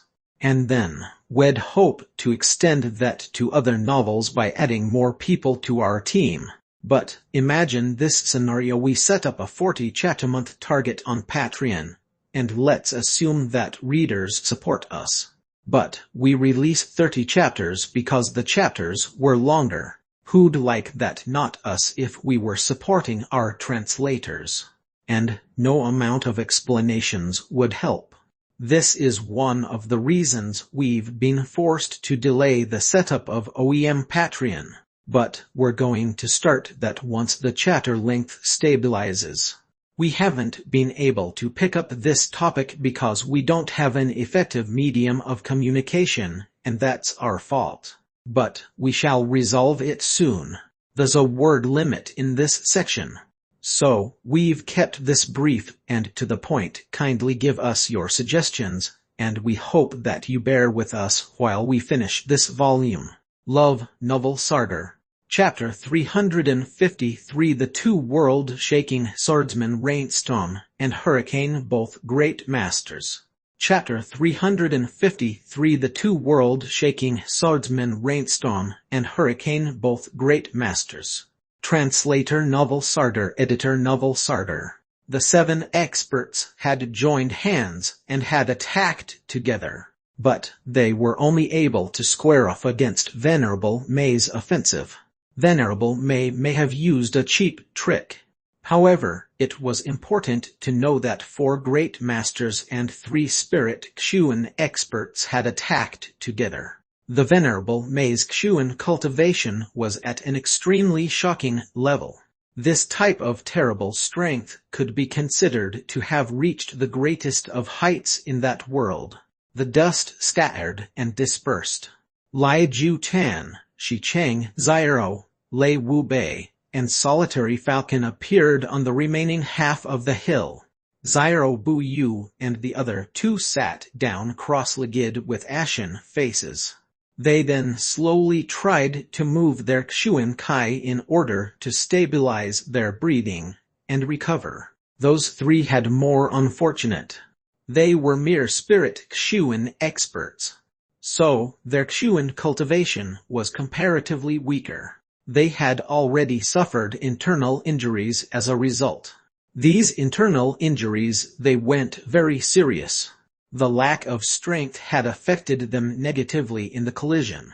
They were comparatively slower to react during that huge explosion as a result of their weaker cultivation, and this had taken away their edge, and they were left to face one calamity after another. Strength is important at a critical juncture, and lack of it can lead one into a worrisome situation in a life or death situation. So, they quickly snatched whatever time they had to stabilize their breathing and recover themselves. However, their luck wasn't the worst. Jun Mo Zai had hid himself high in the sky to watch the unfolding drama after he had made the arrangements.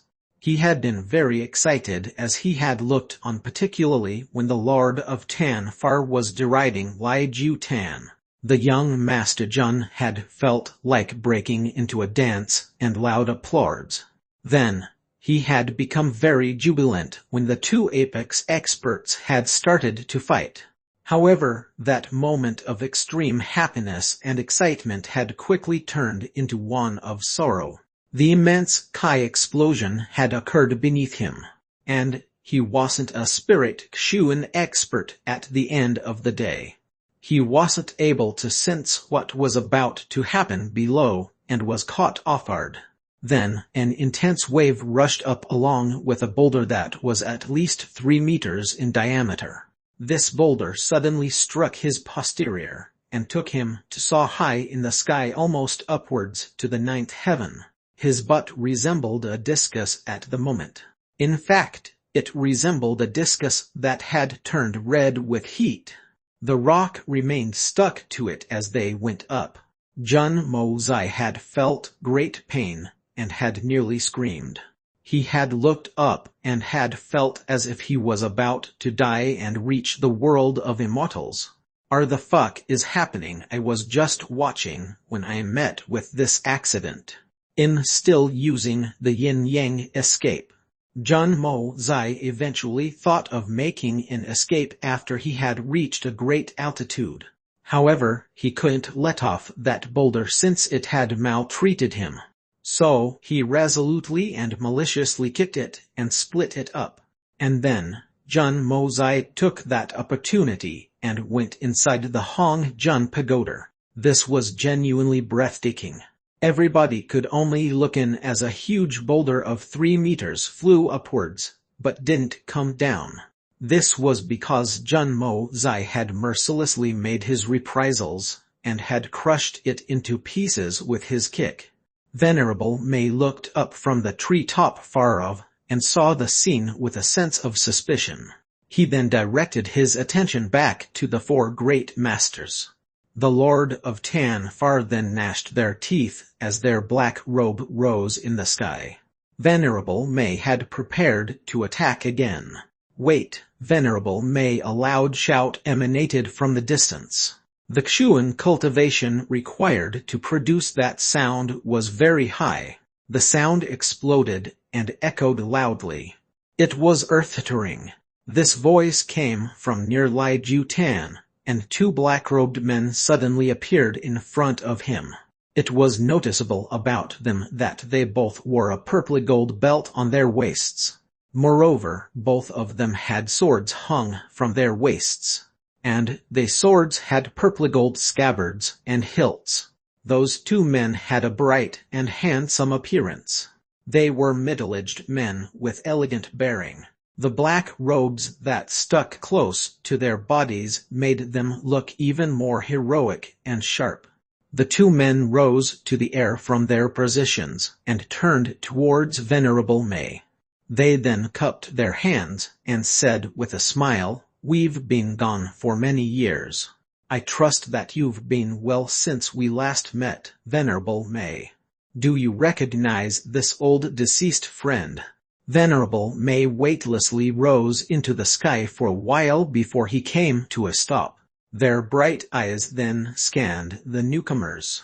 And then, the Lord of Tanfar spoke up in a faint tone, "It's you. This is somewhat unexpected. How can I not be well if you're fine?" Lai Jutan now stood behind the two men. He became extremely gloomy and rolled his eyes. "These two have asked the question. I trust you've been well since we last met." The thing is, Venerable May didn't get angry when they asked this. "So, why did I nearly lose my life when I asked the exact same thing?" One of the middle-aged men smiled and spoke. "Venerable May could already roam free and unhindered throughout the wide world. And we see that your Xuan cultivation has further increased by leaps and bounds. Therefore, we must congratulate you." "Congratulate me? You two should be the ones to receive the praise. You two famed warriors had disappeared without giving any reason, and hadn't shown yourselves in the mortal world for decades. But it turns out that you've become the top provosts under the Empress of the elusive world of immortals." Venerable May had spoken coldly, but their voice sunk as their eyes scanned the two again. Lei Bao Yu, Bu Quang Feng, the two earth-shaking swordsmen of those days. Bao Yu, Quang Feng, two great masters have come to Tanfar. To what does this May owe the honor? Most people couldn't understand such words. Those two names were too remote for most of them. But Lai Jutan, along with the other great masters, the Silver Blizzard City's elders, and a few chiefs of some powerful families, had an expression of shock and awe on their faces. Most people wouldn't remember their names anymore. However, their names would have frightened the guts out of people 60 years ago. In fact, their mere names would have been enough to make people's souls leave their bodies like a rocket. Anyone who had reached the highest echelons of Xuan cultivation would know their names, and would tremble. Their two used to be two pairs of sworn brothers amongst the 8 great masters in the days of the past, and they were inseparable as colleagues. However, the two pairs disliked each other, and there was a sense of mutual containment amongst them. They would fight every time they'd run into each other, and those fights would invariably be earth-shattering in their nature. Moreover, the nature of those 4 men was quite evil. They had no scruples and did as they pleased. Those 4 were responsible for much of the chaos around the continent. But then, the 4 reputed men disappeared at the same time one day. Everyone had figured that they had been killed. Countless people were relieved and had clapped their hands in joy. And The legends of those four had faded away with the passage of time. 60 years had passed since then. Therefore, very few were left who knew of the affairs of those days. However, one of those pairs of sworn brothers had suddenly appeared in front of them at this time. The two world-shaking swordsmen Rainstorm and Hurricane, and both of them were great masters. Their real names were Lei Bao Yu and Bu Quang Feng. As for the other pair of sworn brothers, they were real brothers. And they were also very famous. In fact, they were famous for being utterly preposterous. Jianpo Feng Yun and Jianpo Tian had acted crazy their entire lives. They had been such their entire lives. And they would have remained such if they were alive. They both were great master as well. No one had ever expected to even hear the nightmarish names of the Great Master Rainstorm and Great Master Hurricane before the battle here at Tanfar, much less see them in person. However, there was something even more confusing than that. These two men went young when they had disappeared. In fact, they must have been at least 80 years old at that time. So, how could they still look middle-aged after 60 long years had passed? Could it be that they had practiced some youth-replenishing techniques? "You flatter us," the one to reply had a mole near one of his eyes. The elder generation had recognized this. It was a distinct facial feature of the Rainstorm Great Master Lei Bao Yu. Then they heard him chuckle and continue, "My brother and I too insignificant for that.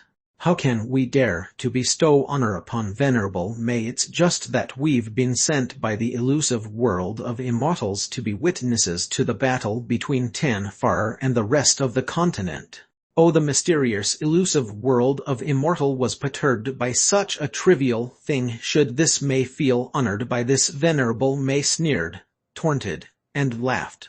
It didn't matter if he'd have to fight and kill these two great masters as well. It was evident that there was hidden card for that as well. "Again, you flatter us. We two brothers have merely come to pass on the message the Empress has given us for Venerable May," Bu Quang Feng replied. "Please speak. I don't know what that hypocrite has to offer me." "What did she say?" Venerable May asked with a sense of curiosity. Lei Bao Yu twitched when he heard the word hypocrite. However, he forcibly swallowed his anger and spoke. "The Empress has said this. It's fine that Tanfar goes to war. We have faith in Venerable May's conduct. This conflict between the Xuan experts is also fine. The three holy lands also vie for power. But we request Venerable May to be lenient towards the common people. Har har, she has always bemoaned the state of the universe, and pitied the mankind in that disgusting tone of hers." Venerable May laughed. "But my Tanfar has never allowed any influence from any foreign entity, even if that entity is the elusive world of immortals. Don't tell me she thinks that she can order my Tanfar around. What a big joke. Venerable May can do what they like. We won't interfere. We're powerless to interfere. In fact, we won't do anything no matter the outcome. We will only report what we see, and the Empress will decide." Lei Bao Yu smiled. Venerable May snorted and spoke. The two earth-shaking swordsmen of those days, Rainstorm and Hurricane, great masters, used to move through the society in an elated, unfettered, free manner. They possessed the ease, natural confidence, and cruelty. I never expected them to become the harbingers of moral integrity once they became the provosts of the elusive world of immortals. I truly admire the training that the Empress imparts. In fact, I wouldn't find it strange if you two weren't able to remain undefeated if you were to meet your two maddened rivals again." These words were clearly meant to call the Rainstorm and Hurricane great masters slaves. The words weren't spoken in a direct manner, but the meaning behind them was meant to make this an intolerable verse. Moreover, they had also been compared to their old selves. Then, it had been pointed out that their Xuan cultivation hadn't increased by much even though they appeared younger now. In fact, it had been implied that these two wouldn't be able to keep up with the greatest and maddest of their opponents. The faces of Lei Bao Yu and Bu Feng contorted. Their eyes filled with rage as they pressed their hands on their swords' hilts and stepped forward. Lai Jiu-Tian's face was suddenly filled with joy. Are these two going to pitch in? Our odds of success look much better if they do.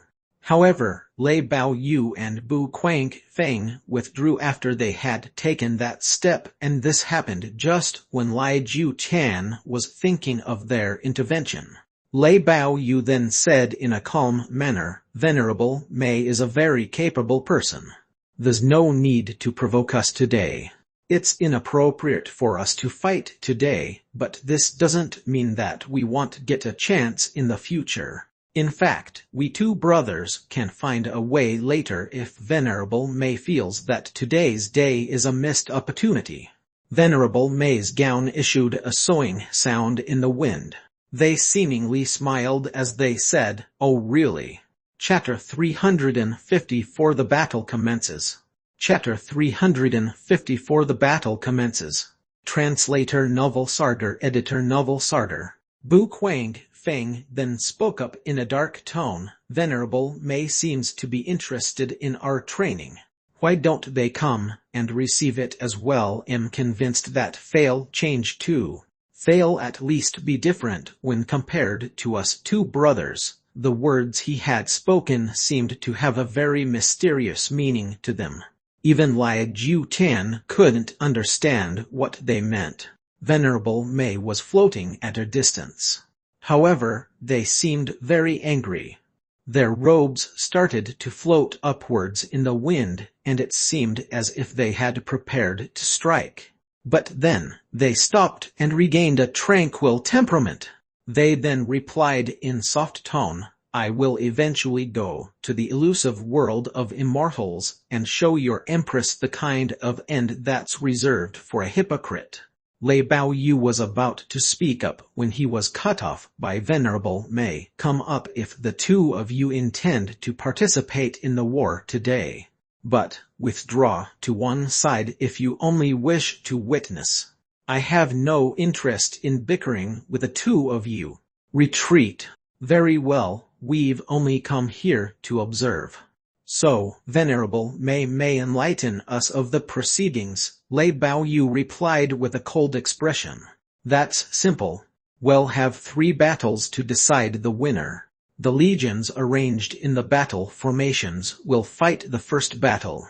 The second battle will take place between the leaders of the groups. And the third and decisive battle will be between the apex experts." Venerable Mei snorted. "We'll go back to Tianfar if you win. And the Xuan beasts will never emerge from there after that. But we have 3 conditions if you lose. First, Lai Jiu-Tian will return the Panther King's Xuan core.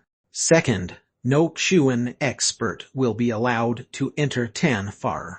It'll take 10,000 lives from the mainland even if one of them enters. It'll take 20,000 lives if 2 of them enter, and it'll also annihilate their families to the 9th generations as compensation. In that case, third, I will break both the legs of Lai Jiu-Tian's son. This war was started because of him. Let it end with him as well." "That's very unfair," Bu Feng sneered. "You only need to retreat if you lose, but we have to adhere to 3 conditions. Don't you think it's a bit too much, Venerable Mei? How will any future disputes arise if you don't enter the forest? And why is the Panther King's Xuan core in Lai Jiu-Tian's belly? Can't you tell the right from the wrong?" Bu Feng Venerable Mei shouted back in anger. Lai Jiu-Tian stepped forward, and spoke in a stern voice, "This issue has been created by your Tian Far. How are we father and son to blame for this? You've been the one to confuse the right and wrong today. Aren't you pushing the entire blame onto us? The person to have confused the right and the wrong is you, and you are alone. Moreover, what does this decisive battle have to do with my son? Why does the third condition have to be breaking my son's legs? What has my son done to cause this disturbance? Don't you think that you're being too harsh, Venerable May? Your statements are simply ridiculous." Great Master Lai was extremely angry. However, he also felt like he had smashed his own foot with a stone he had picked up for another. He had forced John Wuyi to the battlefield because his son had requested for it. He had sent only 4,000 men even though he should have demonstrated more strength. It could be said that those men had been sent away to die for no good use. In other words, this would be a complete and utter defeat. There was no chance of success. Anyone with eyes could see that very clearly. However, Venerable May had now raised the condition regarding his son's legs, and the outcome of this would depend on victory or defeat. Therefore, he was now at a loss. Would Lai Tangyun have schemed against John Wuyi if he had known that his legs would also end up depending on it? What would be the significance of John Wuyi's death if such had been the case? I've given a great option. It's fine if the Great Master Lai doesn't agree. I will simply lead my forces to attack the rest of the continent. You can't blame me for every extreme distress of the mortal world. Anyway, I have proposed a very peaceful solution. So I can't do anything if you don't agree. Venerable May looked at Lai Jiutian. The expression in his eyes was enough to decipher that he didn't care whether the opposite party agreed to his proposal or not. These conditions had obviously been linked to Tianfa's prestige now, and that was imperative. I want change the 3 conditions no matter what. Will you agree or not? He didn't believe that Lai Jiutian would leave the world to destruction even if he was the second great master, and they could always force him to agree even if he refused to. I won't agree. I agree. 2 different responses simultaneously came from Lai Jiutian and Lei Baoyu's mouths. Provost Lei, we must consider this matter properly. Lai Jiutian wanted to spit blood in anger. However, he knew that he couldn't provoke the elusive world of immortals. He had the distinction of being the second great master and held respect for this achievement in the mundane society. But he knew that this status of his was nothing in the eyes of the elusive world of immortals. Moreover, he also knew that he may not even be able to match the 2 great masters Lei Baoyu and Bu Quanfeng even if he were to fight them one at a time. There's no need to consider this. It's equivalent to the Empress orders. Lei Baoyu cut him off. Then he smiled and continued in a low voice, Brother Lai, keep calm. Do you think that someone of Venerable May's status would have a tough time in dealing with your young son if we lose this battle? Take a step back and think. Your son's life won't be in danger. He will get his legs broken at best. But the 3 holy lands will need to find a scapegoat to pin the responsibility for the destruction caused by the Xuan beast uprising if we don't agree to Venerable May's conditions. At that time, Lai Jiutian Yuhihi but Lai Jiutian was about to say, I've already taken the Panther King's Xuan core. How can I spit it out now? He was about to say this, but he swallowed the words back. He did take the Xuan core, but it was still inside his belly. Lai Jiutian was waiting to ingest the Bear King Xuan core. But the Panther King's Xuan core would remain intact until that happened. However, what would Lei Baoyu and Bu Quanfeng think if they knew that the Xuan core was still intact? Lai Ju-tan evaluated the situation.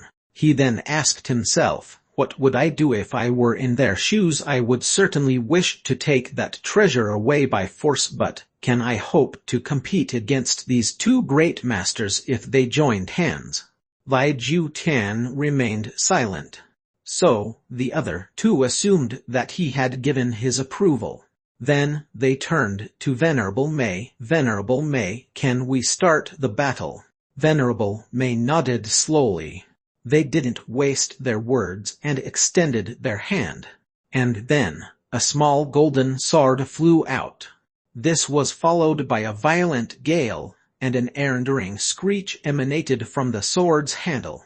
It was expected that the sword would move extremely fast since it had emanated such a powerful sound. In fact, it would have been perfectly reasonable if it had moved at the speed of sound.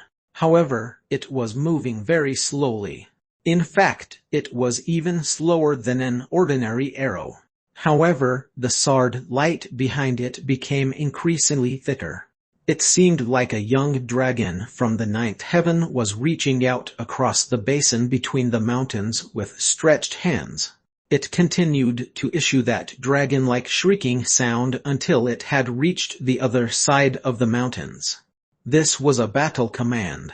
Lai Ju-tan raised his hand, and then a banner made of fireworks burst like blooming flowers. His expression was somewhat cruel. Big Bear let out a violent roar. In fact, it nearly resembled a thunderclap as it shook the nine heavens. Then, the Bear King leapt forward. He was followed by three kinds of multicolored Xuan beasts: bears, tigers, and lions. The three Xuan beast kings led their forces, and broke out of the forest like a storm. They went many, just 4,000 in number. John Wuyi waved his hand for the quick waving of the signal flag from the opposite side. Then, 4,000 men quickly assembled into a cone formation. However, they remained motionless thereafter. John Wuyi didn't have the slightest idea about the inside story. But he knew that the strength of his 4,000 men was far lesser than that of the 4,000 Xuan beasts they were about to face. He knew that they were at a huge disadvantage. The difference in strength between the two sides was at least 3 tougher times, maybe even higher. Therefore, they would have to use proper tactics at this juncture. Otherwise, this face-off wouldn't even be a struggle against the Xuan beasts, it would rather be a one-sided slaughter. His plan started with laying a trap in front. Then, they'd wait for the attackers to come closer. The 4,000 of his men would then launch their secret weapons once the enemy was close enough. This would blunt the opposition's forces to some extent by getting rid of the weaker Xuan beasts. He had stationed the strongest experts in the area where the stronger Xuan beasts would try to break through from. He had arranged them in groups of 78. And these men would attack their opponents from all sides. The rest of his men would fill up the gaps and do their best to provide support as the battle progressed. Some sacrifices would be inevitable in this battle plan. However, their chances of success would increase by a considerable margin if everything went according to plan.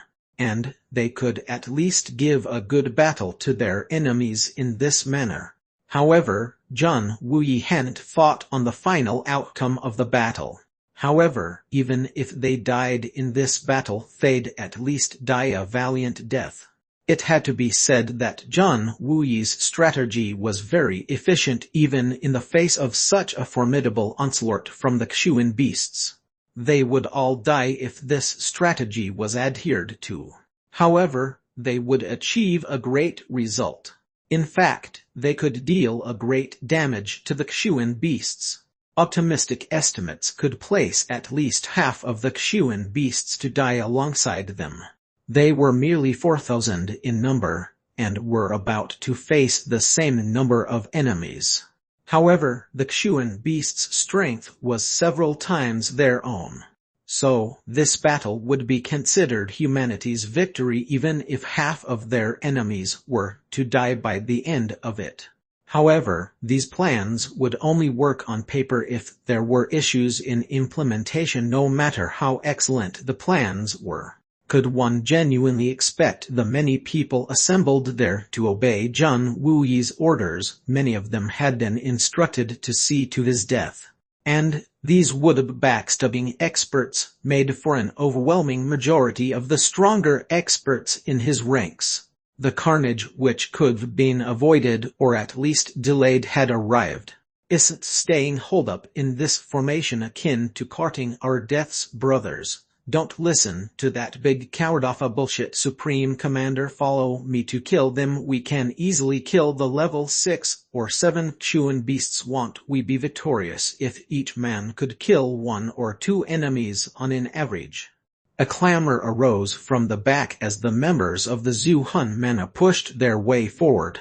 They were placed at the back, but were now brushing past to the front. And they soon ended up at the front of Jun Wuyi's formation. The battle hadn't even started, but the formation had already been broken. And the 700 men of Zhu-Hun Mana continued to rush forward despite their perils under the leadership of their 3 spirit Xuan experts. Chapter 355 A Strange Battle. Chapter 355 A Strange Battle. Translator Novel Sarder. Editor Novel Sarder. They had taken the lead. The masses naturally responded. Then, the 12 members of the Silver Blizzard City broke formation. And then, the experts from the powerful families followed in their suit. Though once Jun Wuyi's formation only had a square array of the 300 men he had brought along. And they were almost the only ones left behind. It had to be said that the instigating words spoken by those of Zhu-Hun Mana were somewhat true. They would surely be victorious if each man managed to kill an average of 2 Xuan beasts. However, did they have the strength to kill that many of the enemy's troops? How many of them were Spirit Xuan or Sky Xuan experts? However, it had to be admitted that the 3,000-plus men who had rushed forward had a good tacit understanding amongst themselves. The men of the Zhu-Hun Mana had charged ahead first. They took a sudden left turn and tried to outflank the Xuan beasts. And those from the Silver Blizzard City turned right in a similar fashion and tried to outflank them from the other side. The people behind them didn't understand what was happening, so they turned right as well. Some people at the back were hesitant to go right and found themselves stuck in their predicament. But they soon saw waves of thousands of Xuan beasts rushing at them and were left to jump with fright. Then they just quickly jumped out of the way. They didn't care whether they ducked right or left. Saving themselves was most important thing in that moment. However, the Supreme Commander Jun Wuyi's 300 men were left exposed to the claws of the charging Xuan beasts as a result.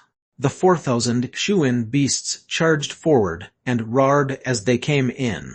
Shameless, absolutely shameless, Dongfeng Wen King shouted in anger. The head of the Duanmu family, Duanmu Kao Fan, stood beside him.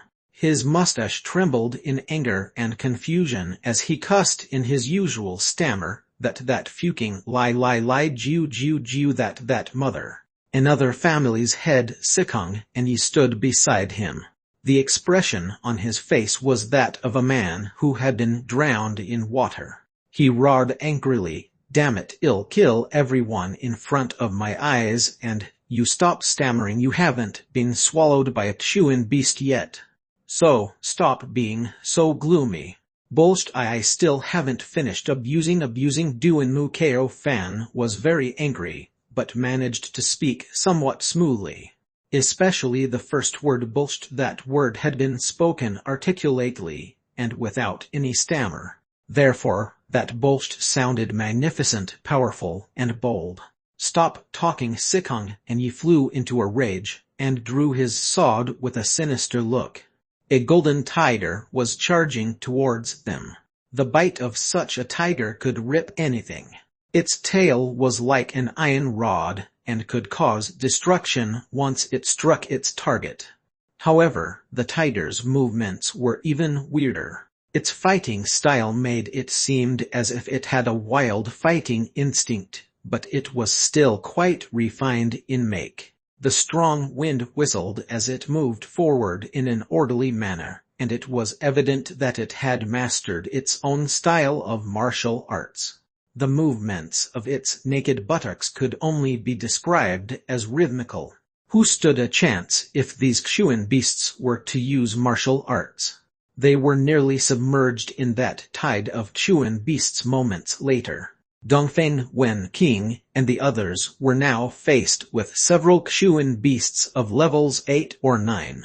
Their spiritual senses were alert. However, they wondered in their hearts if these extremely strong Xuan beasts' actions were akin to some sort of a greeting. The beasts then circled around them, and then they just walked away. The faces of everyone who was watching from the hilltop had become dark. Is this how you arrange your troops in an indomitable formation? Lai Ju Chan, the experts have left and have gone in different directions. They entered the battle without any commitment, and left their supreme commander exposed. They've annihilated their own formation. Anyone who'd expose their supreme commander to such danger would've faced a criminal charge if this were an ordinary battle. Those 3,000 men wouldn't have been allowed to live if that were the case. Lei Baoyu pointed his finger at the battlefield, and asked Lai Ju Tan as he laughed and shook his head, "No wonder you didn't wish to accept those conditions. You never intended to win this battle. I presume that many amongst those 4,000 are your enemies. That is a great trick." Bu Quang Feng then cut in and spoke. "That supreme commander is like a great expert of this generation when it comes to the art of war by the looks of it." He had started by arranging the troops in the Blade formation. The Blade formation would defend against the attack in the beginning. In fact, that defense would have absorbed the brunt of it. He could then stabilize the situation even if he wouldn't be able to defeat the Xuan beasts. Moreover, he had laid many traps at the front in order to minimize the casualties on his side. Then, they could have taken support from each other to garner strength for a counterattack against the beasts if they had survived the first wave of attacks. That's such a brilliant arrangement. It's simply outstanding. It's a pity that a lowlife has ruined it. Humph. The word lowlife obviously referred to Lai Ju Tan. The great masterless face suddenly turned blue and red since he had become embarrassed and upset. Lei Baoyu and Bu Quang Feng didn't come from a military background. However, over 100 years of wisdom and extraordinary eyesight and experience had given them insight. Therefore, they had been able to recognize that trap. Lai Ju Tan was evidently becoming increasingly resentful as Bu Quang Feng added, "Great Master Lai, it appears that you don't care about your son's legs much. How could you have handled things in such a reckless manner if you were concerned with your son's well-being? This is unimaginable." Lai Ju Tan's face reddened with embarrassment. He didn't know how to reply to that. The man couldn't utter a word as a result. How could Lai Ju Tan have known that the elusive world of immortals would send someone to witness the battle? Would anyone have dared to say a word against him given his status in the mortal world, even if they disagreed with his conduct? Anyone who'd say anything against him would obviously be made to disappear shortly afterwards. And after all, no one would wish to die for offending the second great master. However, Lei Baoyu and Bu Quang Feng had arrived, and Lai Ju Tan had become distressed as a result. He had lost face in front of the three holy lands this time. In fact, He hadn't just lost his face, he had also landed his son into trouble. However, he was completely unaware that the people from the elusive world of immortals went only there to observe the battle. Jun Mo Zai had become extremely anxious at that moment. He had forgotten about two people Duan Mu Ko Fan and Sikong and his uncle's situation was scary, but not dangerous. In fact, it wouldn't be a big deal if he was to be surrounded by many Chuan beasts. However, the heads of the Duan Mu and Sikong families had been besotted with danger. Sikong and he had been surrounded by 5 or 6 Chuan beasts even before he had a single move. His clothes had become raged, and he was in a flurry. And Duan Mu Ko Fan was in an even more battered and exhausted state. The head of the Duan Mu family repeatedly roared as he chopped down with his sword. But he would often raise his left hand and would place it in front of his garment's lapel. Jun Mo Zai flew down and realized that there was a huge hole in the clothing over Duan Mu Ko Fan's posterior. He was completely unaware how a Chuan beast had managed to do that, but a roughened butt cheek had been exposed as a result. In fact, it had vague scratch marks on it. Jun Mo Zai laughed in a good-humored manner, and hurriedly spread the powder on top of those two men.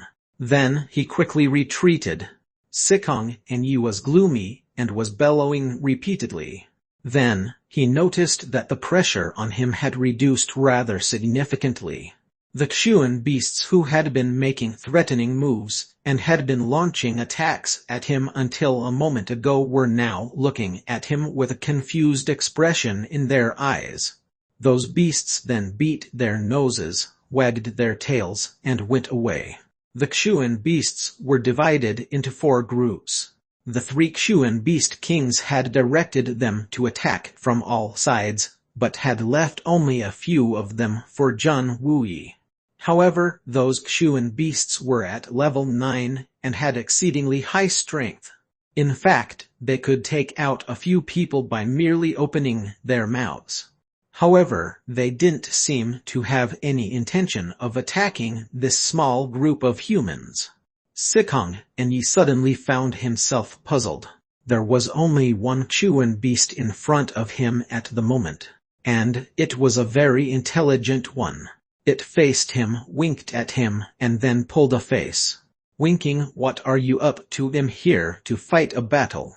"So, why do you have such an expression on your face?" Sikong and Yi's eyes were wide open as he stared.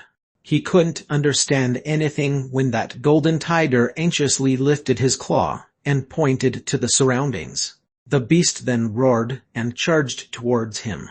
Its power and prestige was extremely terrifying, and Sikong and Yi's life seemed to be in real danger. Sikong and Yi gathered the entirety of his strength and moved to block the attack with a sense of uncertainty in his heart. However, he made contact with his opponent and realized that his opponent's power and prestige was only for show. There was no real strength in the attack. The other party merely wagged its tail and winked at him again. It was then that Sikong and Yi finally understood.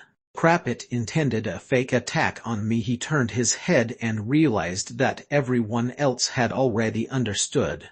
Each of his comrades was shouting loudly at the Chuan beasts, and the Chuan beasts were roaring back.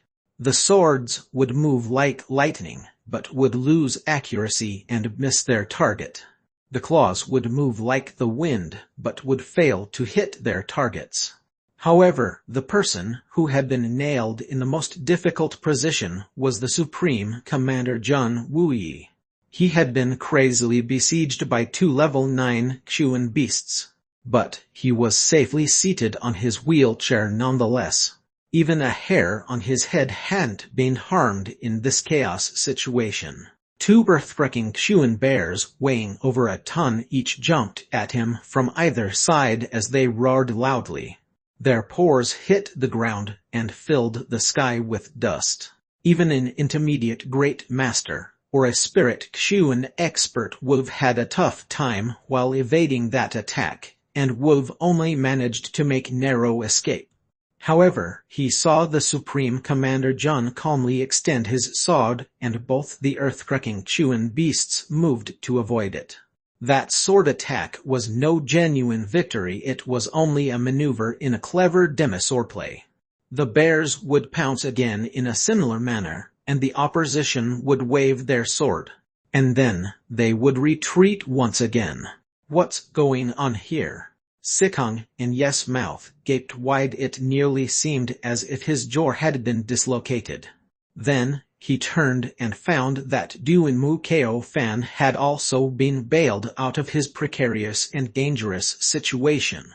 However, he was still in a somewhat awkward position. He hurriedly peeled clothes from a dead man's body, and tied them around his waist in an attempt to make an apron. But that apron only covered his backside. And then, Duanmu Ko Fan threw his sword down, and used the entirety of his energy to cover himself with his apron. However, his opponent was a level 9 golden tiger. The beast fiendishly rushed forward, roared, and raised dust as it jumped over him. Then, it turned around and jumped back over him. However, it still looked mad throughout this maneuver. Then, it raised its head and roared. It attacked the air, and it attacked the ground to display the extent of its might. However, it never once came into contact with Duanmu Ko Fan. It seemed as if the head of the Duanmu family had some kind of heavenly Xuan Kai which would injure someone on contact. My word, Sikong, in Yes' mouth had opened to its greatest extent. He then heard a cracking sound. His jaw had actually dislocated. He was left to let out a blood-curdling scream as a result. The golden tiger became frightened and stopped jumping about. Then, it suspiciously tilted its head and looked at his opponent. This one is so frail. I didn't touch him, but he has managed to injure himself by opening his mouth a bit too wide. He has such a weak physique, or perhaps I've mastered the legendary Kai technique. What are you doing? Ko Fan were in the middle of a battle, yet you're more interested in wearing an apron. Do you wish to turn into fried rice or something? One Sikong, and he seemed to be in a mood for some jokes since the danger had seemingly passed. Therefore, he rubbed his hands on his chin as he forced it up to speak. Duanmu Ko Fan covered his posterior, and picked up his sword in an unhurried manner. He then replied in a merry tone, Little Sikong, my name is Duanmu Ko. Chapter 356 Trying to steal a chicken only to end up losing the rice used to lure it. Chapter 356 Trying to steal a chicken only to end up losing the rice used to lure it.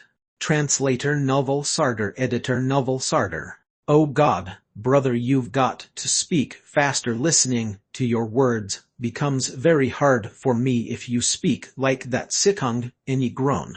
He had managed to fight off several powerful Xuan beasts a while ago. However, Duanmu Ko Fan's manner of speech had left him injured. They were unaware as to what was happening in that outrageous scene. However, a man of Jun Wuyi's caliber had understood a few things very clearly. A very able person is helping us out by orchestrating this whole drama. But, where's the director of this show? Duanmu Ko Fan finally wielded his long sword again. His sword glittered with silver light. He could finally coordinate better. Then, he took a graceful stance. In fact, his stance was an exhibition of excellent martial arts in itself. He then surged forward and tried to strike the golden tiger. The Duanmu chief wished to grab the tiger by its tail, but the tiger would never allow him to do that. And so, the war between man and Xuan beast continued. Bailey Luo Yun wasn't too far off. And his display had been even more exemplary. In fact, He seemed worthy of the genius moniker since he was only at the Jade Xuan realm. He hadn't fallen into a disadvantageous position even though he was attacking and defending against an enemy of level 9. He'd give a loud roar, and would fight lustily as the dust would rise up around him. In fact, he had even gained an upper hand. However, his 2 Xuan uncles were rather unfortunate. They had nearly been turned into grounded meat by several level 8 Xuan beasts. These circumstances were quite ironic. The 2 Xuan experts had been certain that they'd be able to rely on their strength to make an escape. They only needed to confirm Bailey Liu Yun's death before they left. He may have been a genius, but the youngster was still a mere Jade Xuan expert. Therefore, his death was sure to come early. He stood no chance. And those 2 were simply waiting to watch him die. However, they hadn't expected him to pick his sword and not die when he should 1,000 times over. The 2 men had been left stunned by this. And then, they found themselves surrounded by many high-level Xuan beasts. Bailey Liu Yun, a Jade Xuan expert, was fighting with vigor. And yet, those 2 Xuan experts couldn't even move. They were soon eaten alive. Those 2 had died without understanding what was going on. It was a very clever plot. Blood-curdling screams were being heard from everywhere part of the battlefield. Those who had decided to break formation and retreat the Zuhun Mana, the Silver Blizzard City, and the rest of the men from every powerful family had soon been caught in a crazy and deadly encirclement. Blood splashed every other moment, and the dismembered limbs flew into the sky. Someone or the other was dying every second. Big Bear crisscrossed through the battlefield. Big Bear had tough skin and strong bones, so did his fellow Beast Kings Tiger and the Lion King. They disregarded the attacks that were launched on them, and charged into the Zuhun Mana's warriors. Then they turned and moved about the Zuhun Mana's formation. The 3 of them continued to launch powerful attacks, and kept crashing into everyone around them.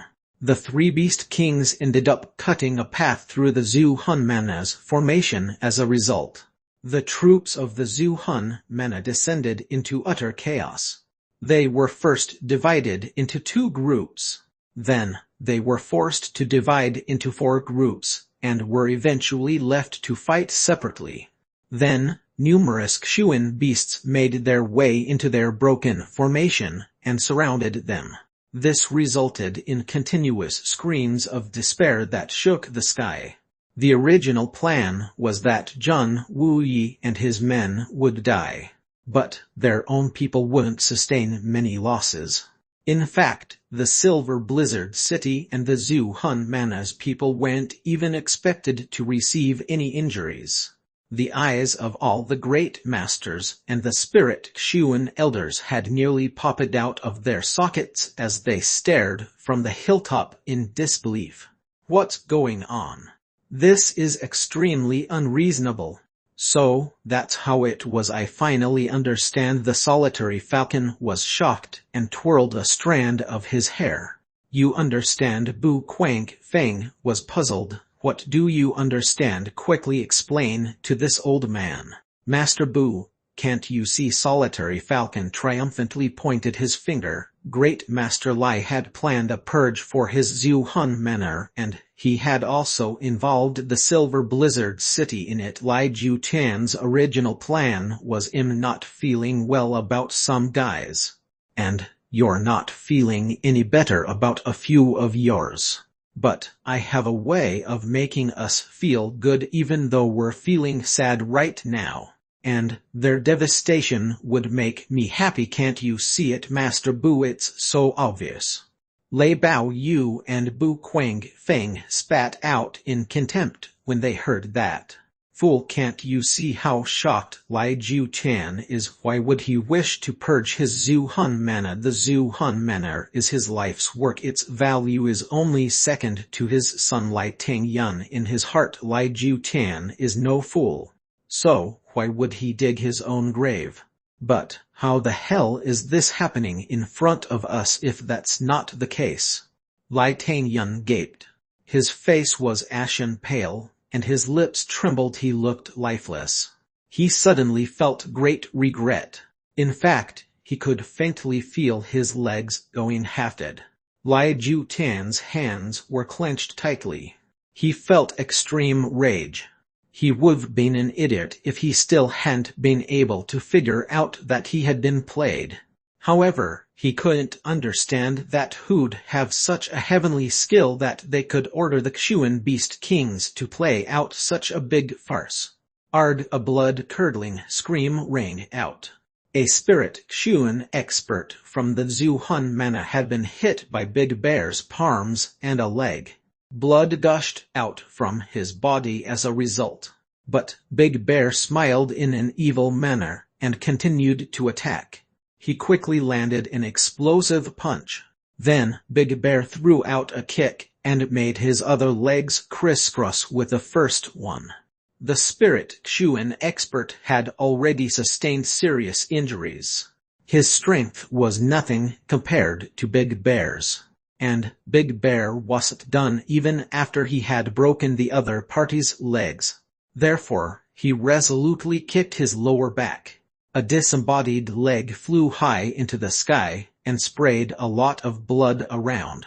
Moreover, the rest of that spirit Xuan expert's body was kicked high into the sky while he was still alive.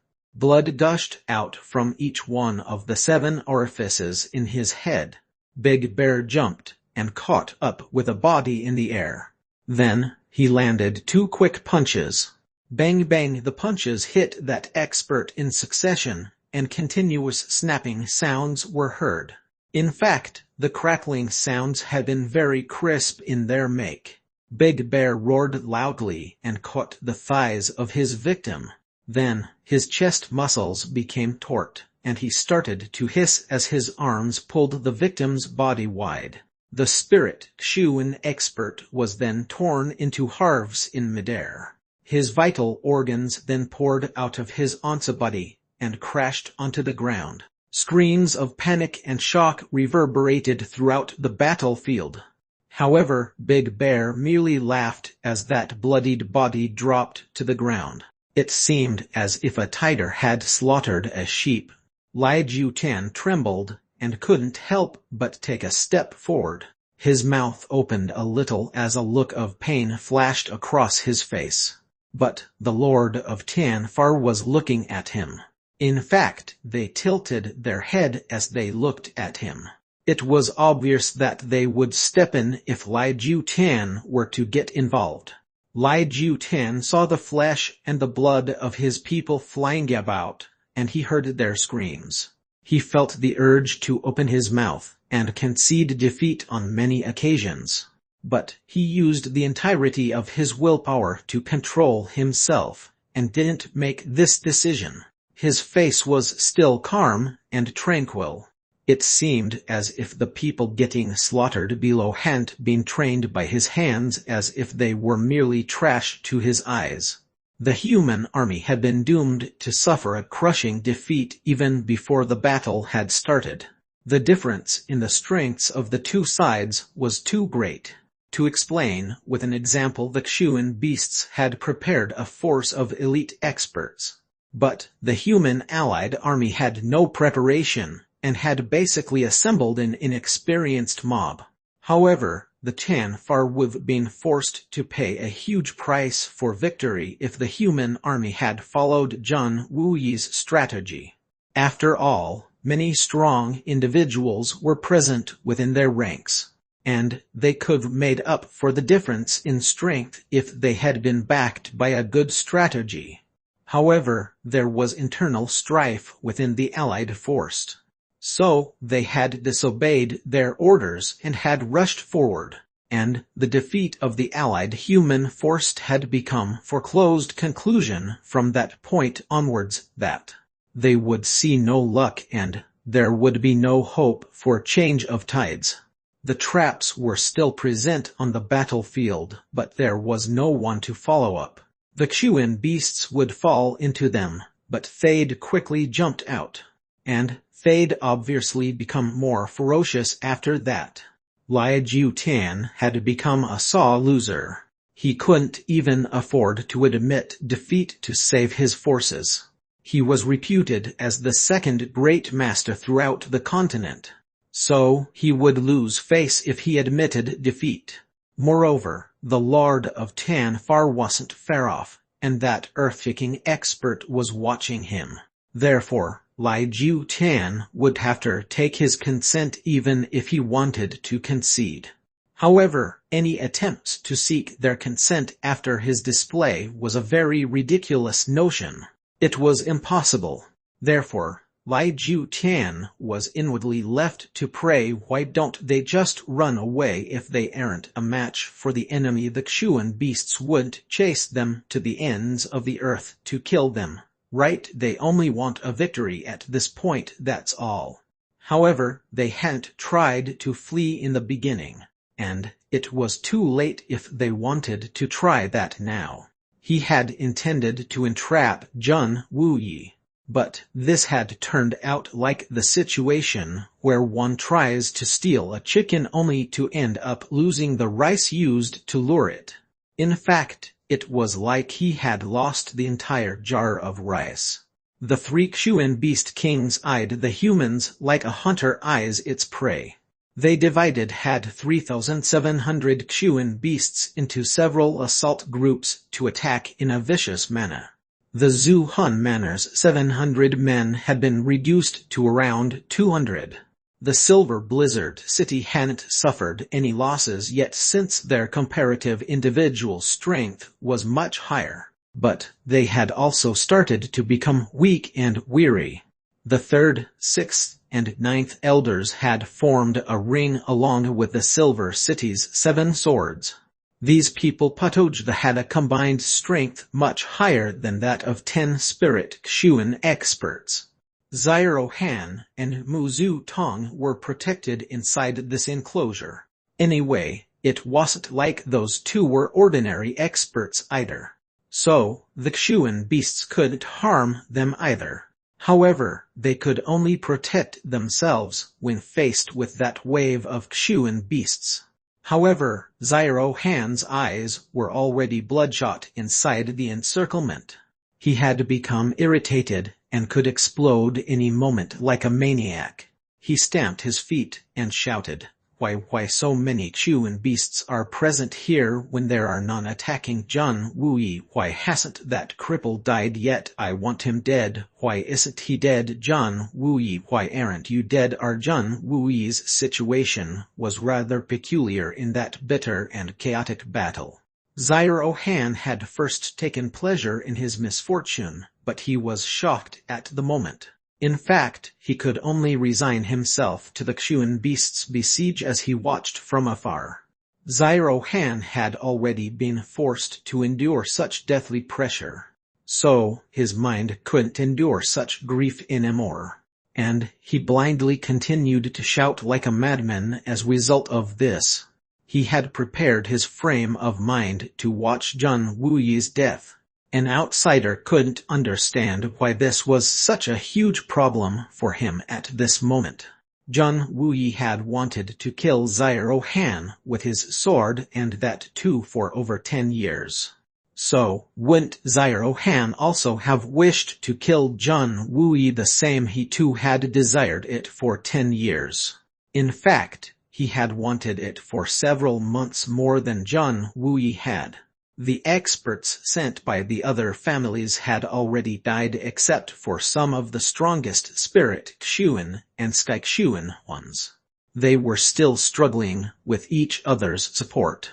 However, the rest of the army had been wiped out. They may have been defeated, and Jun Wuyi may have died if they had acted in accordance to Jun Wuyi's plan. But these spirit Kshuan experts would've managed to survive, and would've returned safely even if their army had been defeated. In fact, more than half of the Sky Kshuan experts would've managed to return safe and sound. They would've been defeated, but they wouldn't have lost the core of their strength. And Jun Wuyi had been confident of achieving that. However, these men were scared of Lai Jutan and his authority. So, they had chosen to throw in their lot with Lai Jutan instead. They had followed after the Zhu Hunmana, but they hadn't anticipated that rejoicing in someone else's misfortune and kicking them when they are down would bring about their funeral. The meaner the person's nature, the quicker their deaths would come in a battle this brutal. Wasn't this a warning that one-sided slaughter was slowly coming to an end? No one had noticed, but the screams had already become sparse. The bellowing roars also became broken. Only Jun Wuyi's party had the same energy as before, and so did their opponents. And they were attacking hard. Their fights had become an intense event. The young Master Jun finally made himself visible.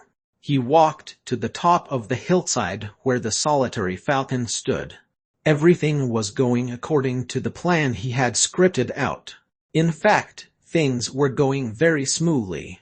Damn, more than half of them are dead, and the ones who haven't died yet are rather unlikely to. I had once said that you'd better prepare for your funeral if you try to entrap us. Jun Mozai's clothes fluttered as he walked to the hilltop. His elegant face had calm cruelty written all over it. Who could have thought that such a frail-looking youngster could possess the skills to orchestrate a drama of this scale? The Supreme Commander Jun Wuyi was in a tragic situation before the battle had started. And he was helpless when it came to doing anything about it. And then, the situation became a comedy since the tables turned. Many people were happy with his misfortunes, and had schemed his downfall. However, these people themselves had fallen into tragic turmoil. Jun Mozai was akin to a known peak expert. He had planned this entire elaborate thing in secret. He hadn't only planned for himself, but he had also preempted the enemy. He hadn't overlooked anything in this entire matter. He had Jade Kshuan cultivation. But what difference would it make if his plans could implicate Spirit Kshuan experts and Sky Kshuan experts? Their tragedy would never turn into comedy. And this kind of conduct could truly be described as turns his palm up and he gathers the clouds, turns his palm down and he turns them to rain. Everything was under control. How could he not appear now that he was reaping the fruits of his labor? How could the overjoyed director of the play not appear to accept the applause? How could he not enjoy it? One laughs wildly when they are frustrated. And one should do it even more strongly when they are pleased. Laughter must be hearty and unrestrained. And one should sing loudly when they are pleased with themselves. Why have so many misgivings? Life is tough and short. So, enjoy it while you can. And intoxicate oneself in songs. Be calm and tranquil if you're proud of yourself. Why would you act cocky if someone talks to you? I dislike those who act like pretentious pricks.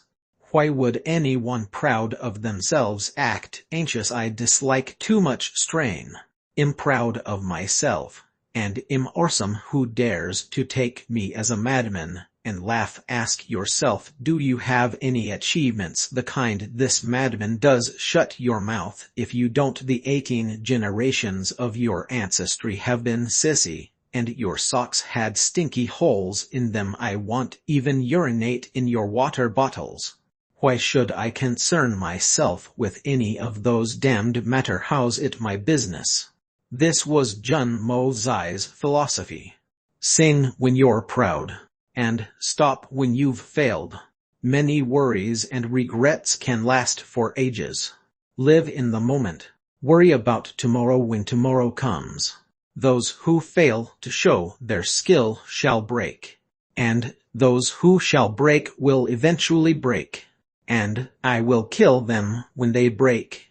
It's important to laugh at the clouds if one wishes to run amok the lands. It's important to go about one's own means.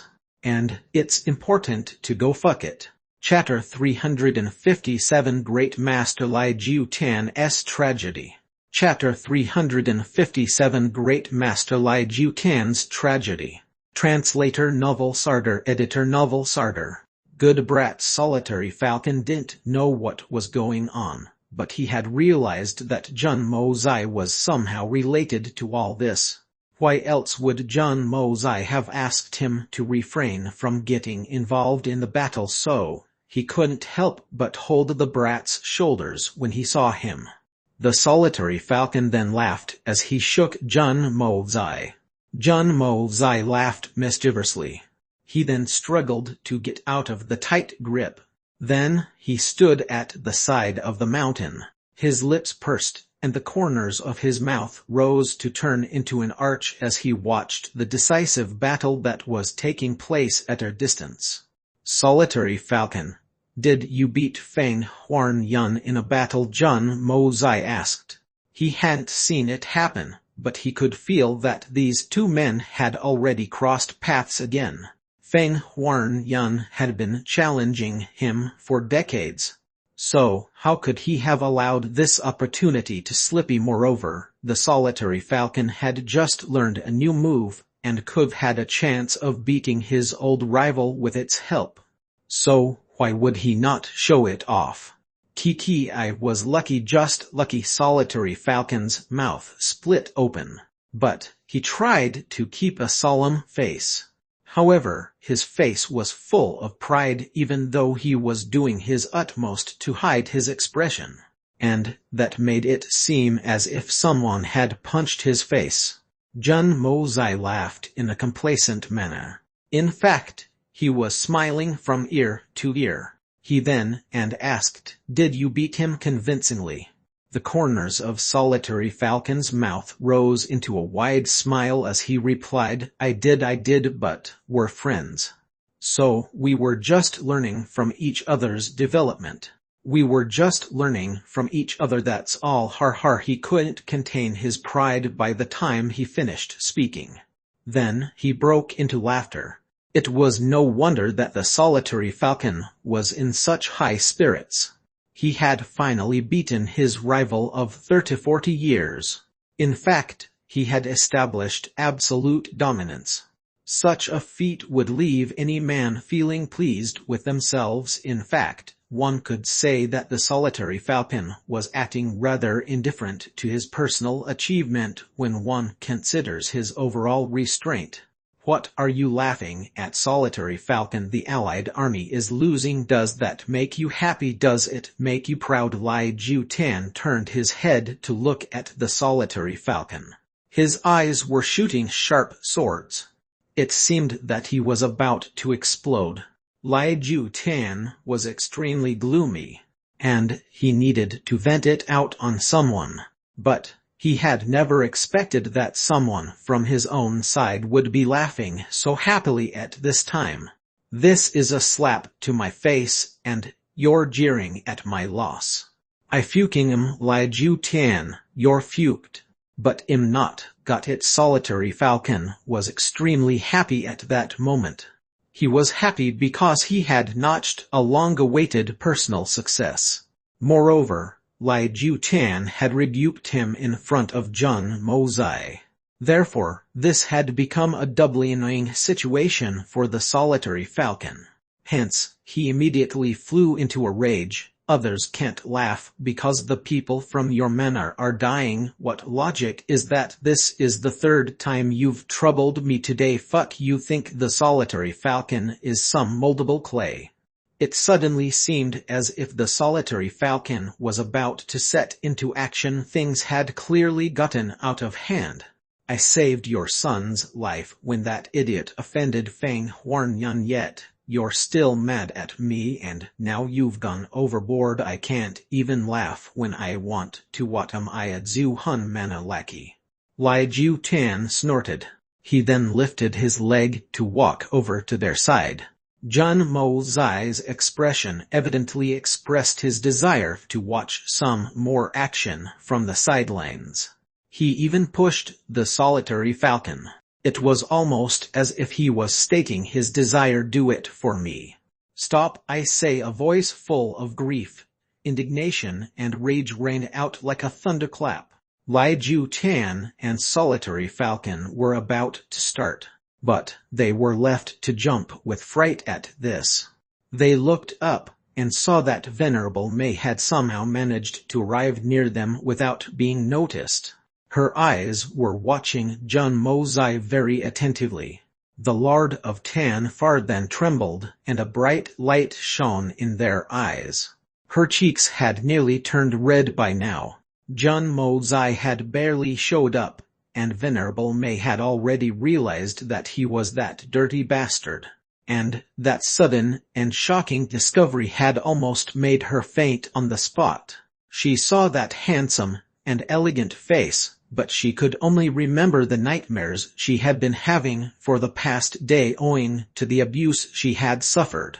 Venerable May felt her heart beat in a frantic manner. Blood buzzed about her body and rushed to her head.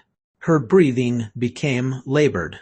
In fact, she could see stars of confusion in front of her. She urgently gasped for breath, and eventually settled down a little. This was neither a nice surprise for her nor had she been love-struck. This reaction had been derived from excessive rage. It was extreme grief, indignation, and shame, the kind that could easily overflow to the heavens. In fact, even the heavens pitied her. I've finally met this man again. I will make mincemeat of him. I will give him a death by 1,000 cuts. In fact, my anger won't abate even after I've given 10,000 cuts to that filthy and despicable brat. She tried to control her emotions, and forcefully suppressed her anger as she floated above. The Lord of Tan Far had tried her best to control herself, but she still couldn't stop her body from trembling a little. However, Lai Ju Tan and Solitary Falcon had recovered from the shock by this time. Lai Ju Tan gave a loud shout, and started to move again. He was the second great master of the world. Would he stop if someone had told him to, especially when that someone was his enemy? Solitary Falcon also set into motion. He was about to face the second great master. So, how could he take it easy? Therefore, he prepared himself to give everything he had in order to face this challenge.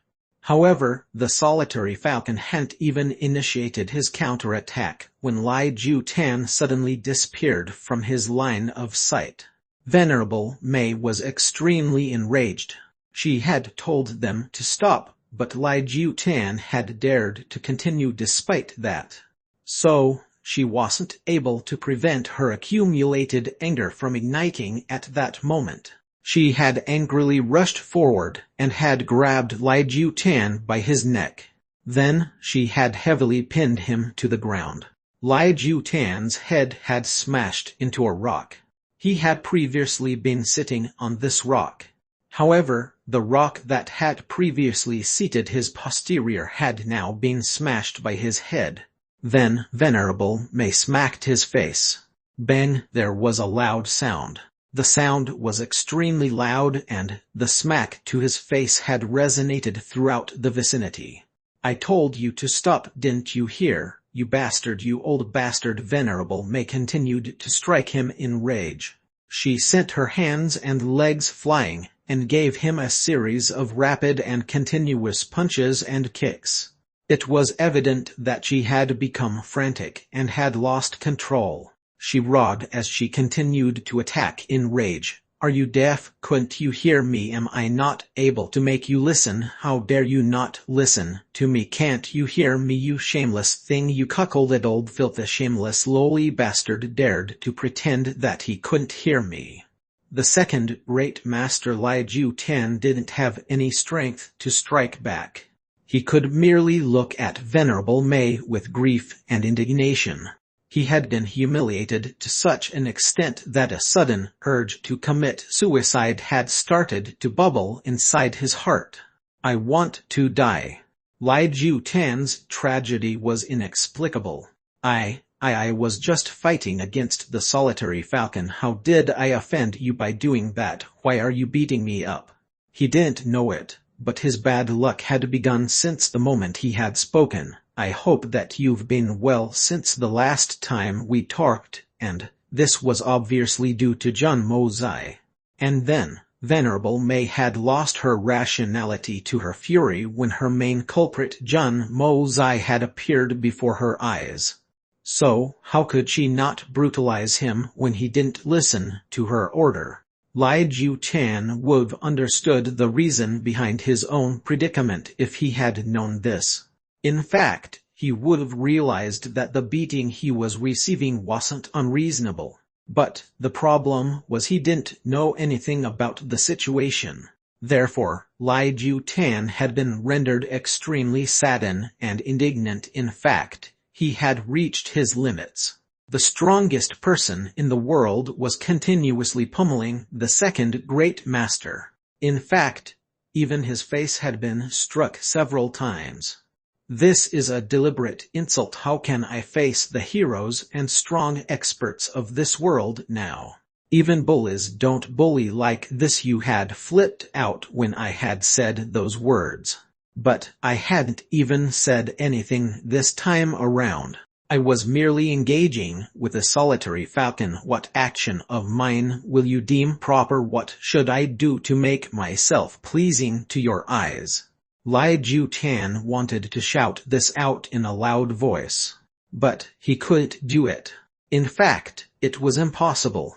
Because Lei Bao Yu and Bu Quang Feng exclaimed in shock, "The power of the universe, the world cage!" They looked at Venerable Mei with awe. The two had previously planned to step up and mediate, but they couldn't help but take 2 steps back at this time. Perhaps the great master Lai and the others were unaware. But how could the 2 former great masters and the current golden provosts of the elusive world of the immortals not know? The power of the universe transforms the heaven and the earth. The power of the yin and yang congeals. The power of the universe is in my hands. So, I'm the best in the world. No enemy can withstand me if I can freely use this power to deal with them. This was the power of the universe. It seemed as if Venerable Mei's skill set had reached the peak of perfection as she dealt with Lai Ju-Tan. There was no room for him to dodge to. And Lai Ju-Tan didn't seem to have the strength to retaliate either. This was obviously due to the world cage maneuver of the power of the universe. It was as if the world would be reduced into a cage. The opponent would become one's prisoner, and then they could do whatever they pleased with their prisoner. This was the effect of the world cage. This explanation was somewhat exaggerated, but that's what it was.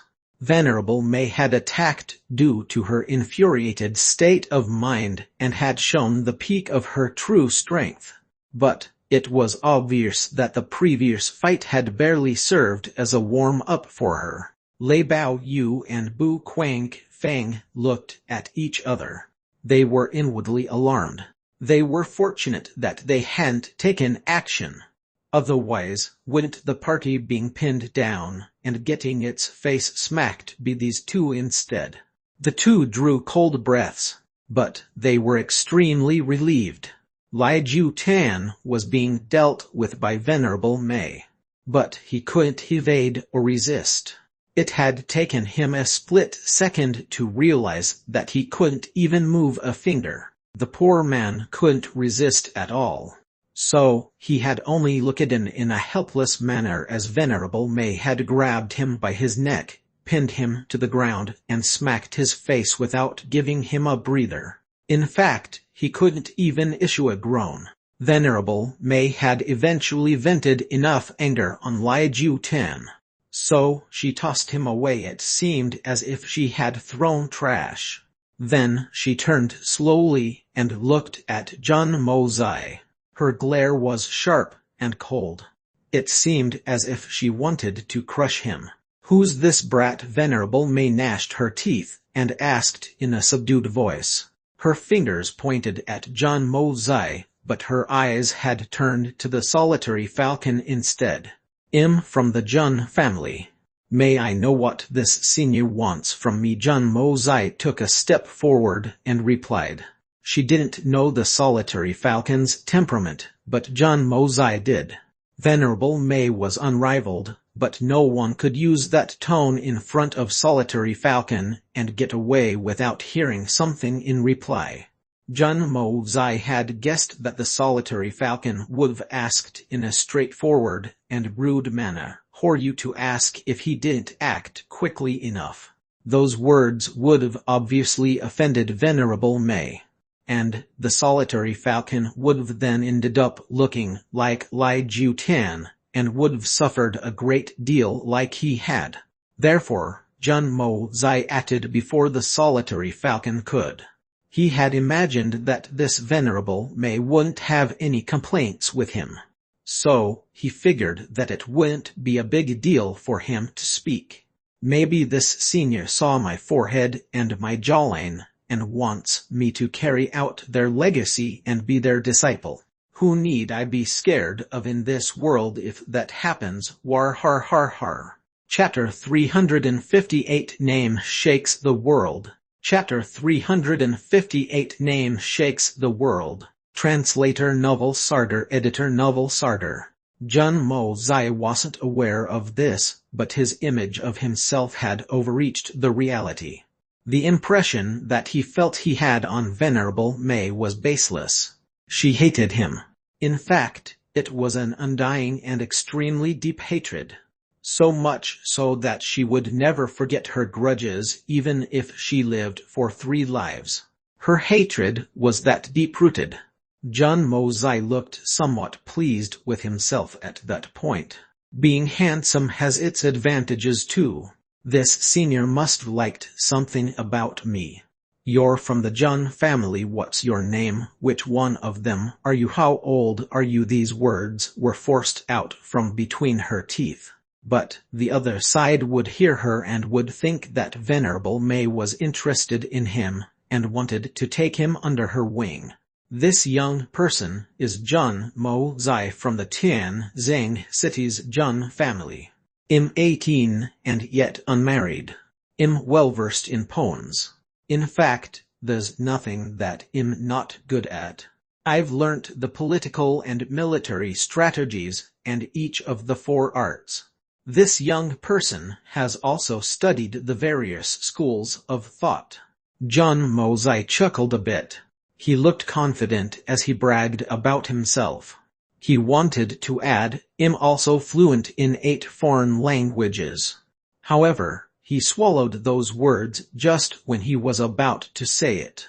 John Mozai, John Mozai, John Mozai, John Mozai, John Mozai. Venerable May repeated those words like a groan at first. Then, her voice resembled that of a weep. Afterwards, it turned into a row of that single word. Her voice became increasingly loud and shook the mountains and valleys. In fact, it echoed like a tsunami in the mountains near and far. John Mozai, John Mozai, John Mozai, John Mozai, John Mozai, zai zai zai. The sky and the forest ringed of that name for a moment. John Mozai's name had shaken the heavens at that moment. In fact, everything had shaken vigorously. "I don't know what the senior wants to advise me." He then started to feel an indistinct feeling in his heart as if something was wrong. "Crap, why does it feel like I'm hated to the bone? I've never offended you. I've never even seen this black-robed Venerable May." However, John Mozai told himself that he would escape into the Hongjun Pagoda if anything went wrong, even if it meant that he'd end up exposing his secret. That Venerable May was very difficult to deal with. The great master Lai Jiu Tian was flipped over and pinned to the ground with just one hand of his. So, I won't even be able to bear a single smack. Lai Jiu Tian is extremely strong, and could have borne the brunt of that extremely strong smack from Venerable May.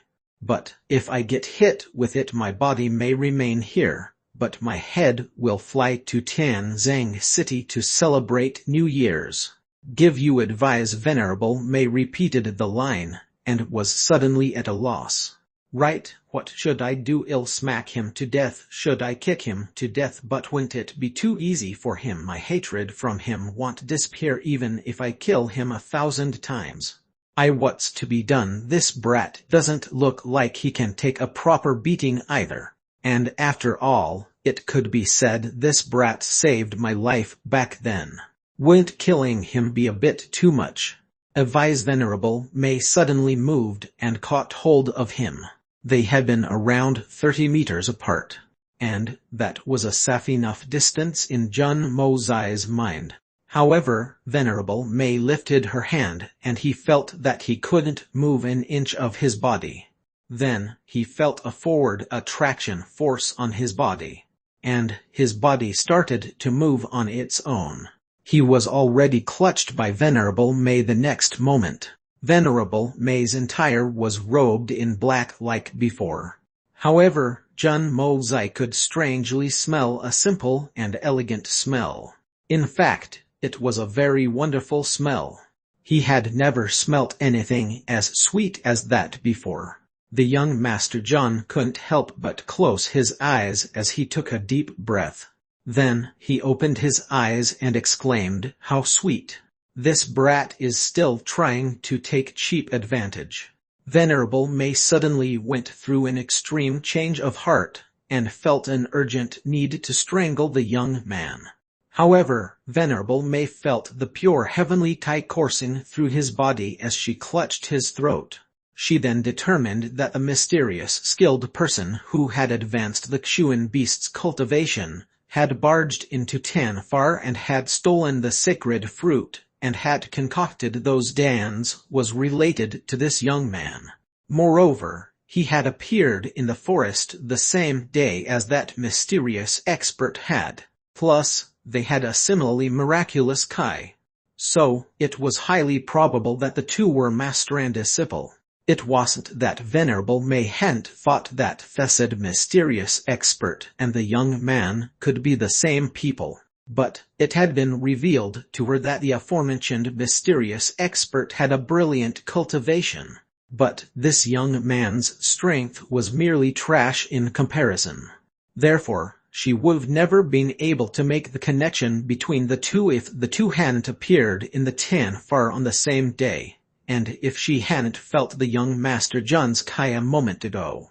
Venerable May's mind went uneasily around in circles. She feared a terrible fallout if she strangled him for his cheap attitude. The beasts of Tanfar advanced. That was a great thing for us. Wouldn't that alliance break if I killed this youngster? Wouldn't we lose a lot if I tried to take my revenge? That fallout would come with the wrath of that mysterious master. I may not care about his skills. But what about the Beast Kings? Senior Jun Mozai had sensed the indecisiveness in Venerable May. So he had called out. His shout hadn't even ended when bang, a tight smack warmed the side of his face.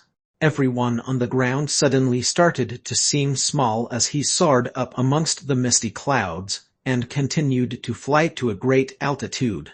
Venerable May had thrown him 300 meters into the air. Then, she jumped up and caught up with him. Her black robe filled his eyes as there was a sudden change of scene, and bang bang bang he was smacked on his face repeatedly. Venerable May was hitting his face midair very joyfully at that. I won't kill you, but I will mistreat you as much as I want. What's the worst that can happen if I don't kill you? Fuck, are you sick? You're hitting me without reason. Jun Mozai was angry, and tried to turn his face to ask. However, he didn't try to move his face back to position at the end of it. His face would break into pieces if he was hit by that strength when he brought it back. He had to consider the pros and cons as his head was flung around. This was Hitman Jun's resilience. Anyone else would have been crushed into pieces. The wind at that high altitude was strong, and Jun Moses hadn't even been able to finish his creaking sentences. But Venerable May had obviously understood their meaning. "Bastard, your bratty mouth is too dirty, it's time to fix that." He became silent, and bit his lips as the smacks continued uninterrupted. Jun Moses could clearly see that the black-robed opposite party had an air of excitement about them since they seemed to be beating him up with delight. Damn, this person is a sadist. A wise man knows not to fight when the odds are against him. I will come back if I have an opportunity to strike. Jun Moses thought this, and then suddenly disappeared without a trace. This was the yin-yang escape. Even Lai Ju-tan wouldn't have been able to escape safely when Venerable May had put her heart and soul and full focus on beating him up. Venerable May was in a good mood, and she had moved her hand to hit him another time. However, she only managed to hit empty air. She drew her breath and became puzzled. She looked around, but saw nothing. Strange, this brat has escaped from my clutches. He's a jade Xuan at best, so how did he escape? This is absurd. Jun Moses had eventually escaped, and Venerable May became extremely gloomy since she no longer had a place to vent her anger. She seemed puzzled as she slowly floated down. Only one puzzling matter went round her mind: how did he escape? This is unimaginably weird. Jun Moses was abusing her from inside the Hong Jun Pagoda. While she wondered at this, the young Master Jun was extremely angry. This is too much bullying. When did I offend you? You hit me the first time I meet you. Do I look like someone in need for a spanking? You just met me and yet you became filled with extreme hatred. Did I kill your parents, rape your wife, or take your baby and throw him into a well? Your as literally exploded when you saw me. Why such hatred? You may be the Lord of Tianfar, but just you wait. I will come back one day, and I will fry you out. This is utter confusing. Jun Moses clenched his jaw as he felt the burning sensation. He had never been smacked like this in either of his lives, but the person who did this was an apex expert. An ordinary person might felt honored to be hit by this individual, but Jun Moses didn't feel that way. So what if your Xuan cultivation is difficult to deal with? I will speed up my cultivation to overtake you. And the next time I see you, you sadist, I will scatter your plummy as into 8 pieces, or my name isn't Jun Moses. The battle was over by now. The 10 spirit Xuan experts from the Silver City had seen a bloody and murderous time since they had to protect Xiao Han and Mu Zutong.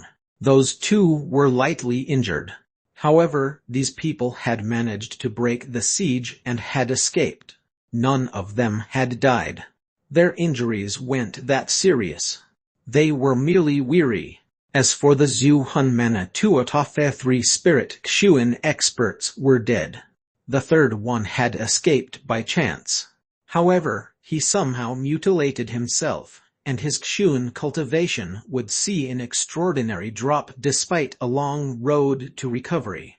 His mind had been thrown into a state of delusion. And the remaining 700 experts below to the spirit Xuan level were dead. Even their dozen or so Sky Xuan experts were no exception. A very few men from the other powerful families had escaped with luck. The rest of the army had been tied up as well. However, the group that had suffered the least casualties was the one that had stayed under Jun Wuyi's leadership. He had over 300 men under his command. Around 90 to 200 of them had died.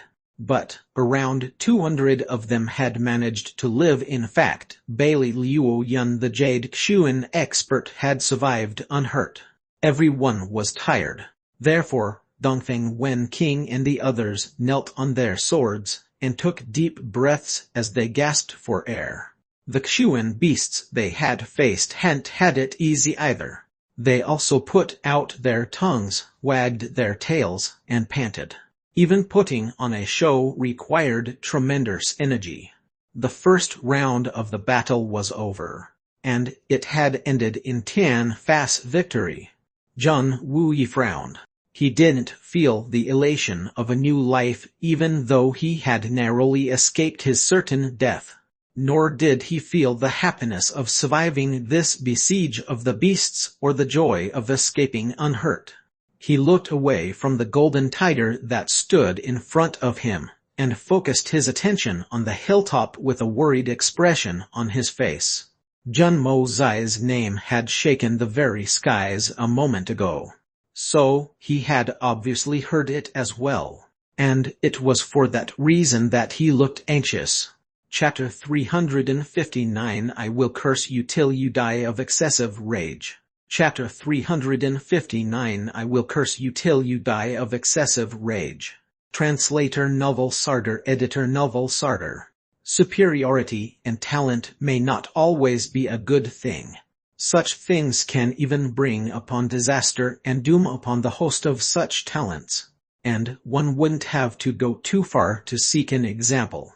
Bailey Luo Yun was exceptionally talented, but he wouldn't have attracted the envy of his entire family if it wasn't for his superior inborn talents. He could have brought them a lot of fame and glory in the future if they had looked past it. However, they only wanted to get rid of him. And as soon as possible at that. The wind can destroy any elegant tree. Zhang Wuyi knew that his nephew was even smarter and more talented than Bailey Luo Yun. He knew that Zhun Mozai's future accomplishments would be amazing. But that was also a cause for worry for him. Anyone who'd find out about Zhun Mozai's talents would obviously try to nip that potential threat in the bud if they had any misgivings about the course of Zhun Mozai's future accomplishments. Wasn't that riot from the past created for this reason alone? On the hilltop, this battle is decided in 10 fast victory. Lei Bao Yu eloquently announced the result of the battle since he was the witness. The outcome of the fight was a fact, and every senior who stood there had seen it. Wait, a voice called out in anger. Then, it continued resolutely, we still have military strength on the battlefield. Not all of our men have died yet. So, why has this been declared a victory for Tian Far? Zhun Wuyi, that coward, is still in this battle. He isn't dead yet. So, why doesn't he attack? Everyone present unanimously despised the idiot who had opened his mouth to speak that idiocy. In fact, that description was too nice for him. The person who had spoken this was obviously a perfect combination of mental retardation and brainlessness.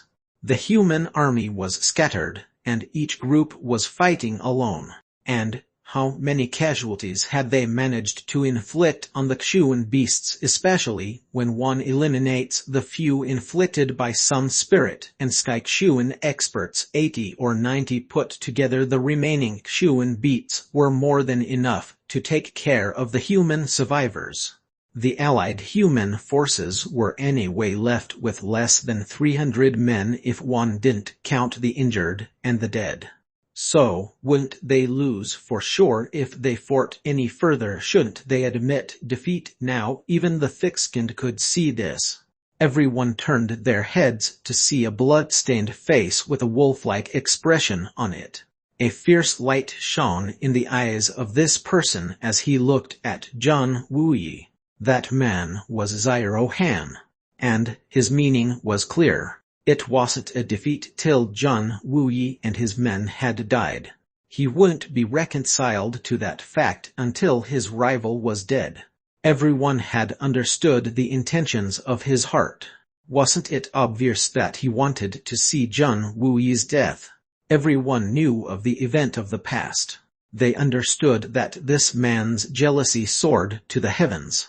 He had foolishly opened his mouth to express his jealousy, and his words were purely unreasonable and provocative. The first one to run away has made his return. Doesn't he resemble a dog that has come back wagging its tail? Perhaps you should return to battlefield at the risk of your life and show your blood-boiling heroic pride, but doesn't it seem like the deserter is boasting that the battle hasn't ended? A cynical and lazy voice cut in. It was none other than the young Master Jun. The young man had opened his mouth to dish out a resolute derision. He was now stationed at a significant distance from Venerable May. He had been trampled on by her, so his heart harbored a lingering fear of her. In fact, the young Master Jun hadn't intended to make an appearance at this time, but he couldn't bear Zyro Han's shameless words. Moreover, he had understood that Venerable May wanted to beat him up, but they didn't intend to kill him. He didn't have to worry about his life as a result. Moreover, he had an important matter to take care of. So, he took a risk and made an appearance. A faint light appeared in Venerable May's eyes as she looked at Jun Mozai's sudden appearance. This brat is very mysterious. He had inexplicably disappeared a moment ago, but he has suddenly reappeared. Moreover, he was also able to hide his spiritual essence. This is very strange. What shameful crap did you speak, you ignorant brat? Zyro Han retorted. What did I say? Was I not clear enough? Firstly, your Silver City broke formation before our side was even defeated. Then, your people ran away. This is a crime worthy of execution. Jun Mozai snorted and continued, you just said that the battle isn't over yet. So, why have your people returned? You don't have the face to say that the battle isn't over. I don't understand what kind of high-quality stuff they teach you at the Silver City. You feared for your life and ran away at the beginning of the battle. Then, you call someone who actually fought it from the start a coward. The Kshuan beasts from Tanfar are still here if you wish to go ahead with your rhetoric. You lead the charge, and I guarantee that Tan Zhang's forces will follow after. No man will stay behind. Will you dare to do it? Zyro Han was at a loss for words. Would I be courting death if I'd go forth at this time? The Kshuan beasts will be lenient with you, but I won't get such a treatment. Jun Mozai then looked up and spoke. Fortunately, many elders of the Silver Blizzard City are here. I would like to ask the spirit Kshuan elders present here to excuse me. But, is this shamelessness a tradition in the Silver City? Is this man the rising star of the Silver City's Zyro family? Is the strength of your 10 spirit Kshuan experts only good to escape despite being part of the allied army? Is it only good enough to protect your 2 sky Kshuan experts? You turned tail and ran to save only your people. Do your faces not turn red at this? Jun Mozai's words were very sharp and unkind, but they were still fact. No one could refute it. Moreover, it wasn't that a single person of the Silver City had escaped alone. It was a collective betrayal, and that had led to the thorough collapse of the entire battle. After all, their strength was the greatest amongst the allied forces, and their misconduct was a collective misconduct. And they couldn't refute anything at this moment, even if these actions went a tradition in their Silver City. This was only a tradition of the Zyro family and not of the entirety of the Silver Blizzard City. However, they were present here as representatives of the Silver City. So, even their fart could be taken as the flatulence of their city itself. The third, sixth, and the ninth elders of the Silver Blizzard city were stunned. The 7 swords were no different. They were at a loss for words in the face of this reproach from the young man. They made the same action and lowered their heads. Their faces felt hot.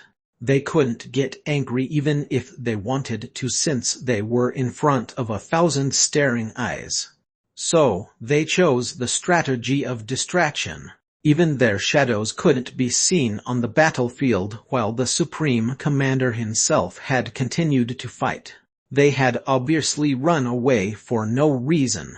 Therefore, they had no scope for any argument at this juncture. It was unpleasant to hear this, but it would have been considered a capital offense if they had run away like that at a critical juncture in a real battlefield. They obviously would have been executed for their actions. In fact, the case wherein their family's entire property was confiscated in light of their cowardice would have been considered leniency. Moreover, Lei Baoyu and Bu Quangfeng had also witnessed this battle. These two were the greatest experts of their generation, and they also represented the elusive world of the immortals.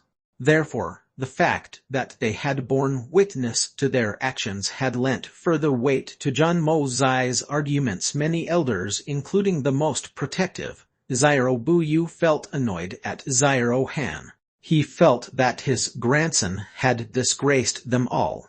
His life was saved. He should have laughed it off. What was the need to shout about this? Would the 10 of us spirit Shuan experts need to escape if we went burdened to protect you, you little brat? And now the opposite party is ridiculing us. And we can't even fault his reasons. The Silver Blizzard city has lost face in front of the world's heroes and experts. This loss of reputation will sting for years to come. Speaking of no shame, the Zhang family has been everybody's target. Zhang Mozai vehemently confronted everyone and glanced at them in a dark manner. He then looked at Lai Jiutian and started with his real objective. The very able senior heroes from the 3 sacred lands are in attendance today. They've all witnessed the battle. Moreover, the heroes of the world and the powerful Xuan beasts are also assembled here. Even Tan Fas Lord the Venerable Mei has come. So, I would like to ask the great master Lai Jiutian a few things in their presence. Lei Baoyu and Bu Quangfeng looked like they appreciated this. This Zhang family's youngster is quite young. Yet, he has already reached the Jade Xuan peak. Even we didn't have such cultivation at that age. He's very talented. It's seldom seen that someone faces extraordinary legendary experts from the past, and yet manages to act neither servile nor overbearing. This free and unrestrained manner is a result of self-training. This kid will become very impressive over time. The world will witness another great master-level expert in less than 30 years. In fact, Zhang Mozai could feel that his light flattery had left a favorable impression on the 2 supreme masters. We were in Tianzheng City. We were living carefree and unrestrained. So, would it even be worth a copper coin to us if the Southern Heaven City were to get destroyed, or everyone from the Zhuhan Manor was turned into a ghost? But Great Master Lai Jiutian issued the supreme order, and we forgot our past animosity. We volunteered to fight, and led our army over thousands of kilometers over mountains and rivers to get here. But we rushed through starry nights for the sake of what? For the sake of the Zhuhan Manor. We acted as part of humanity, and did our best for the survival of the noble society to perpetuity in order for justice to prevail throughout the world. Zhang Mozai's voice was loud. It was like an attorney who was standing to accuse the guilty in a court of law. His face was painted with a sense of cold justice. We came here warm-blooded. But we got to suffer unfathomable pressure instead of getting a warm welcome. We were pushed around, and that high and mighty great master Lai unexpectedly jeopardized the safety of the entire humanity for his selfish reasons and a long-standing personal grudge. He set up a conspiracy to carry out his desire to have us killed. The great hurricane and rainstorm supreme masters have discerning eyesight. They must seen what happened with a troop formation very clearly. Even someone who doesn't know the story behind this could've seen it plain as day. We came here from afar to lend aid to our allies in battle. It could even be said that we provided critical help in the hour of need. So, how can I not ridicule at this moment the two masters from the elusive world of the immortals are present here today? So I won't fear, and I shall speak freely. What second or third great master would retaliate now? So, I would like to ask you, where is the conscience in this? Where's the justice? Where's the morality? Could a clenched fist really oppose the world's justice and the will of the people? And, let me ask you something else. If you're willing to make such decisions to settle personal grudges, everyone knows that 10-fast victory in this war would mean a catastrophe for the common people, since they can then invade inwards. So, how come you muddled such an important juncture with so many treacherous schemes? You decided to entrap the supreme commander of this battle. So, what are the common people to your eyes? You are each a peak spirit Xuan expert. But do you have no humanity? Not even a little bit of it. Could it be that there's nothing else on your minds except for your own selfish interests?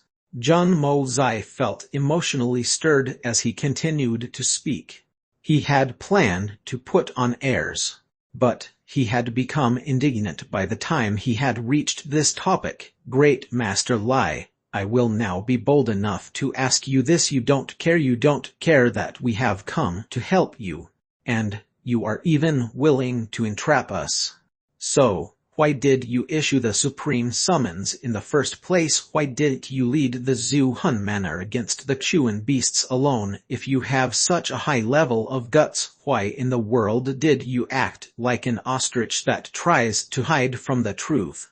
Why don't you stake everything in it? Why don't you go forth and kill or be killed? Plain and simple. Wouldn't the whole world have sung praises of your strength and called you a hero and a towering personality if you had done that?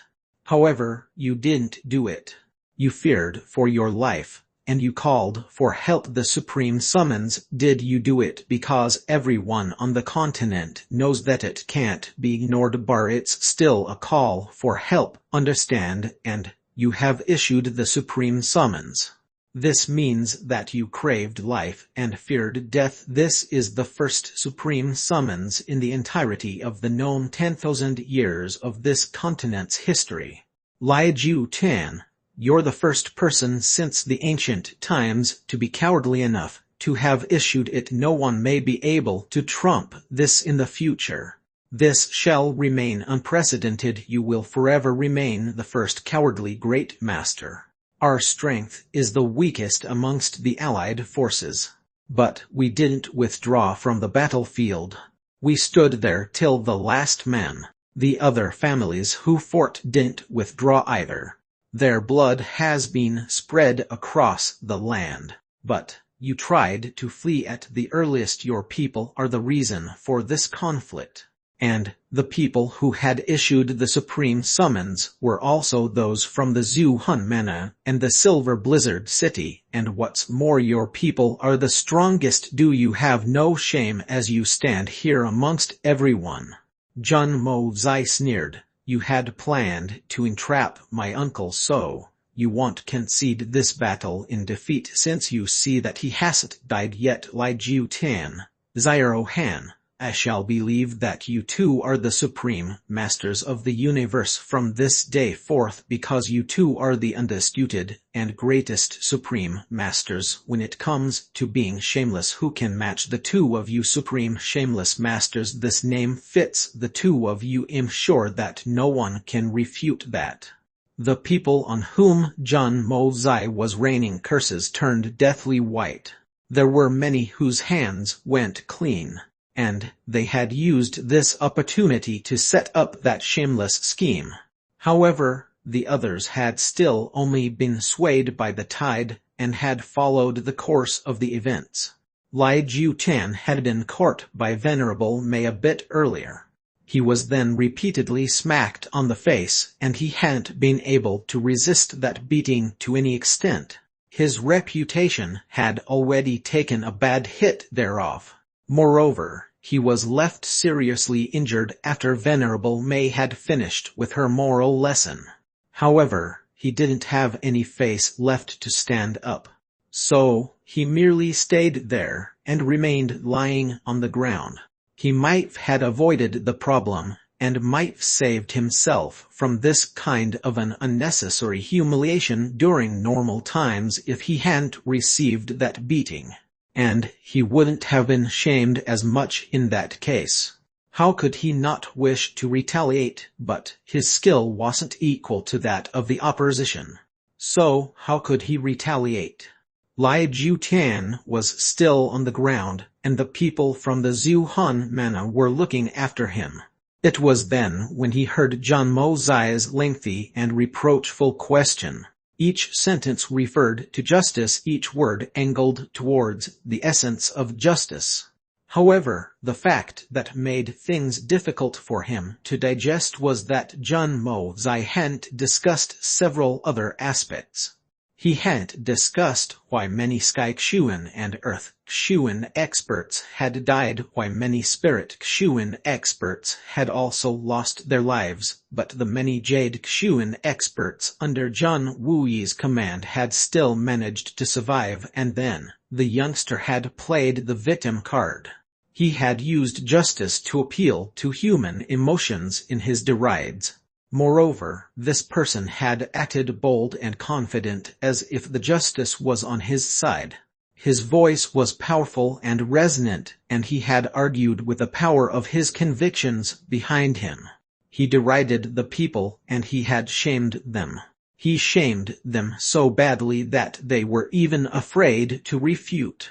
So much so, that everyone had started to feel sympathy for Jun Wuyi. But then, Lai Jiutan heard Jun Mo Zai's snide, Lai Jiutan, Zairo Han, I shall believe that you two are the supreme masters of the universe from this day forth, because you two are the undisputed and greatest supreme masters when it comes to being shameless. Who can match the two of you supreme shameless masters? This name fits the two of you. I'm sure that no one can refute that. He couldn't digest this sentence, and it started to resonate in his abdomen and chest.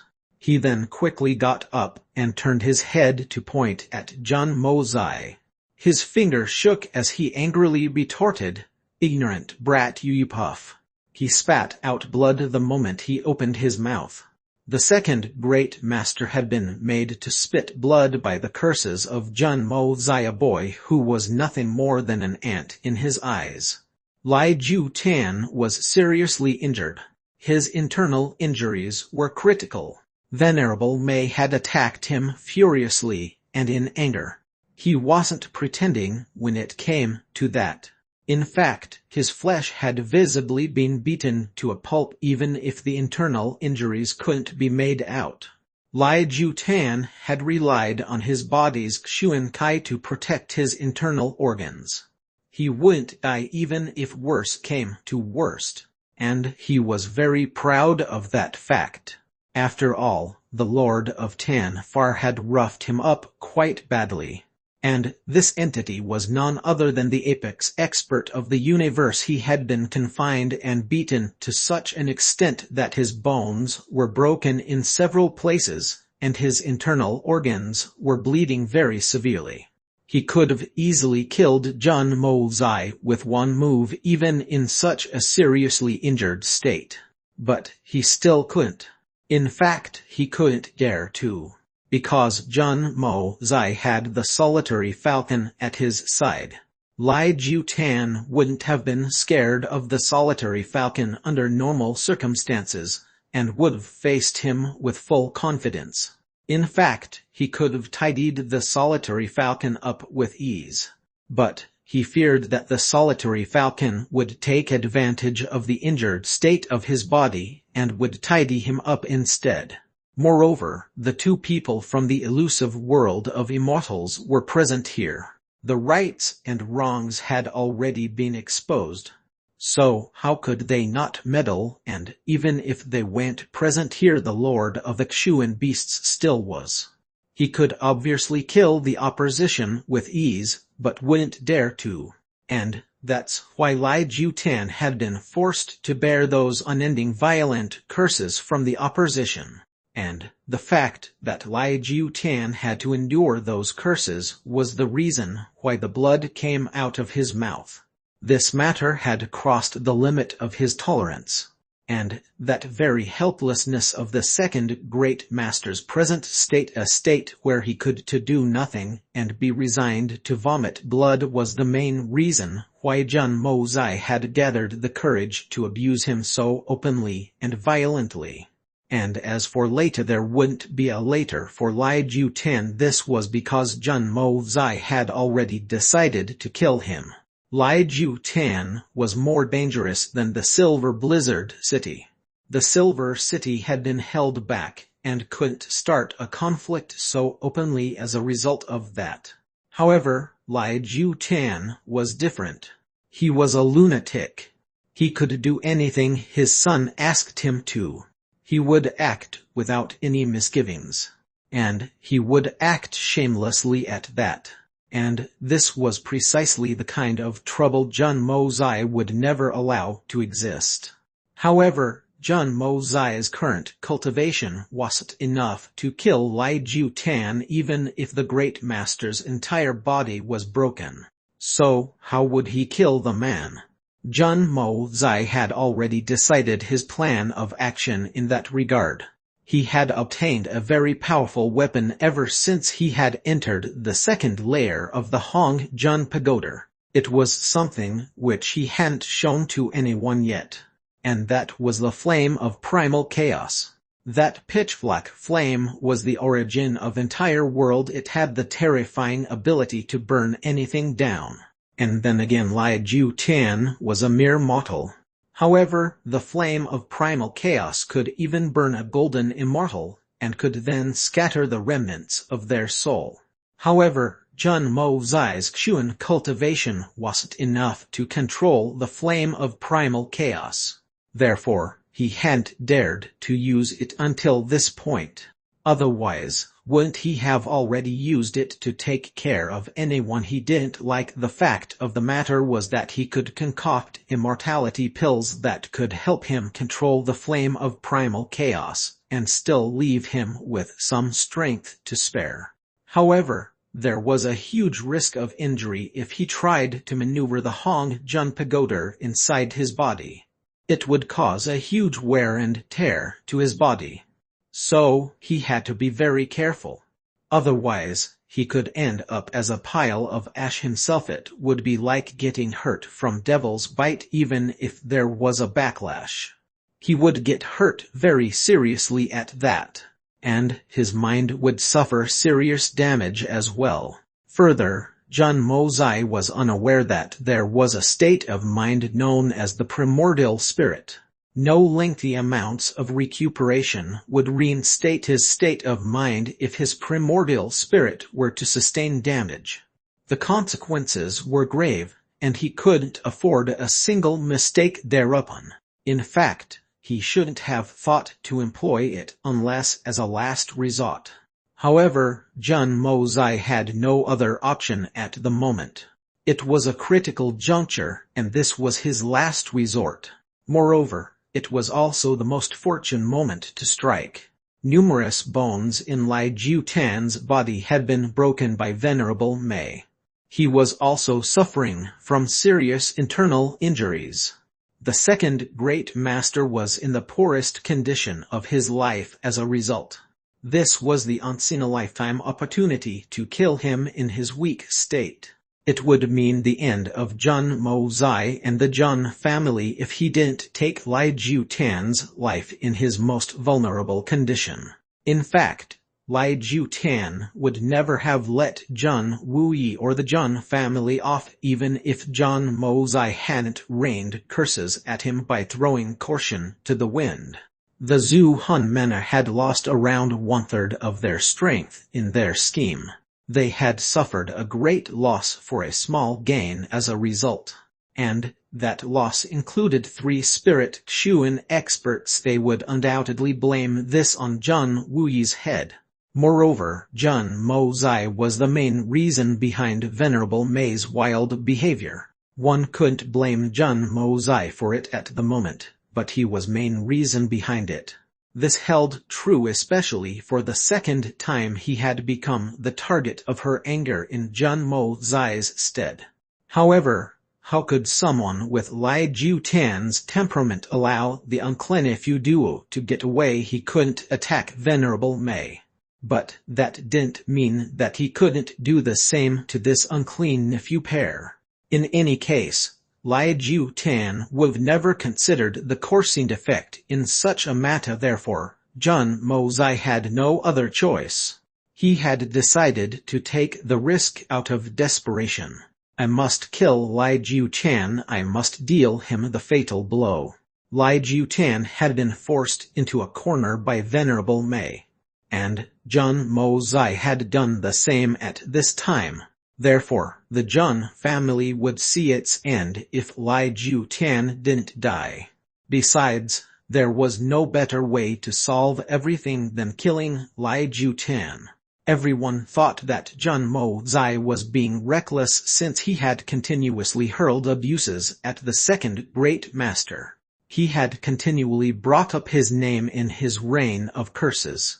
In fact, he hadn't even stopped for a breath. And everyone considered that to be extremely reckless. However, Jun Mo Zai's thoughts were different. Lai Ju Tan is seriously injured. In fact, he has suffered the heaviest injury of his lifetime. Moreover, he has suffered the greatest humiliation any great master has ever had to since the dawn of time. Therefore, his mental state would be highly incited. And he won't be able to control it, and his nature is anyway very vicious, and it's rather hard to control his mind. So, the harder I abuse him at this moment the better. The more Lai Ju Tan hears from me at this moment, the more irritated he will become, and that would result in an absolute loss of self-control on his part. The best case would obviously be if I can infuriate him to the point where he dies of excessive anger. In fact, his internal injuries will become more aggravated even if he doesn't die from excessive anger, and that will result in the most favorable prerequisite for a shot at success. Translator's thoughts. Novel Sarder. Another double chapter. Chapter 360. How can you be so shameless? Chapter 360. How can you be so shameless? Translator Novel Sarder. Editor Novel Sarder. Jun Mo Zai had expected that his reign of curses would be even more effective than Venerable Mei's punches if Lai Ju Tan got to hear them properly. Lai Ju Tan would lose control over his mind, and that would make his injuries worse. He would be enraged, and his Xuan efficacy would be damaged. This would lead to his internal organs sustaining harm. This would lead him to spit blood, and his condition would worsen. Jun Mo Zai looked on coldly, and was delighted to see Lai Ju Tan spitting blood. This is only the beginning, old man. You will soon be delighted to see your child die in front of your eyes. Just wait for a moment, and I will show you your son's corpse. Then, you'll see that you spit more blood, you bastard. Lai Tang Yun, this young master had warned you of a bloody event. I had told you that you wouldn't be able to avoid it even if you wanted to. You hadn't believed me, right? Just wait. This young master will show you proof. I've gotten a once-in-a-lifetime opportunity today. My name isn't John Mozai if I don't kill you. These successive abuses were meant to attack Lai Ju-Tan's psyche. It could be said that John Mozai had employed the greatest psychological tactic. He had identified the weakness in his psyche and had caught hold of that weakness. He had then advanced to catch hold of him and had created an opportunity step by step. John Mozai had attacked him repeatedly and had widened the breach as a result. And thus, he had reached his purpose. John Mozai had seen Venerable May beat Lai Ju-Tan up, and that's when John Mozai had come up with that bright idea to break his enemy down. He had planned to humiliate Lai Ju-Tan from the beginning. The Silver Blizzard City had only helped him along by giving him an opening, that's all. In fact, John Mozai would have found a reason to rain abuses at Lai Ju-Tan even if Zyro Han hadn't jumped in and spoken those stupid words. However, that idiot Zyro Han stating we aren't defeated till they're dead gave John Mozai a better reason to start. A malicious thought had arisen in John Mozai's mind. I won't spare anyone who tries to entrap my John family. It doesn't matter who you are, it doesn't matter if you had been forced into it, it doesn't matter if you had some difficulties. You will face my wrath if you were involved, the wrath of the evil monarch.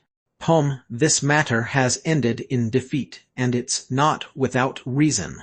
My brother and I sympathize with Supreme Commander John's bitter experience, and we are glad that he has been lucky today and has survived unhurt.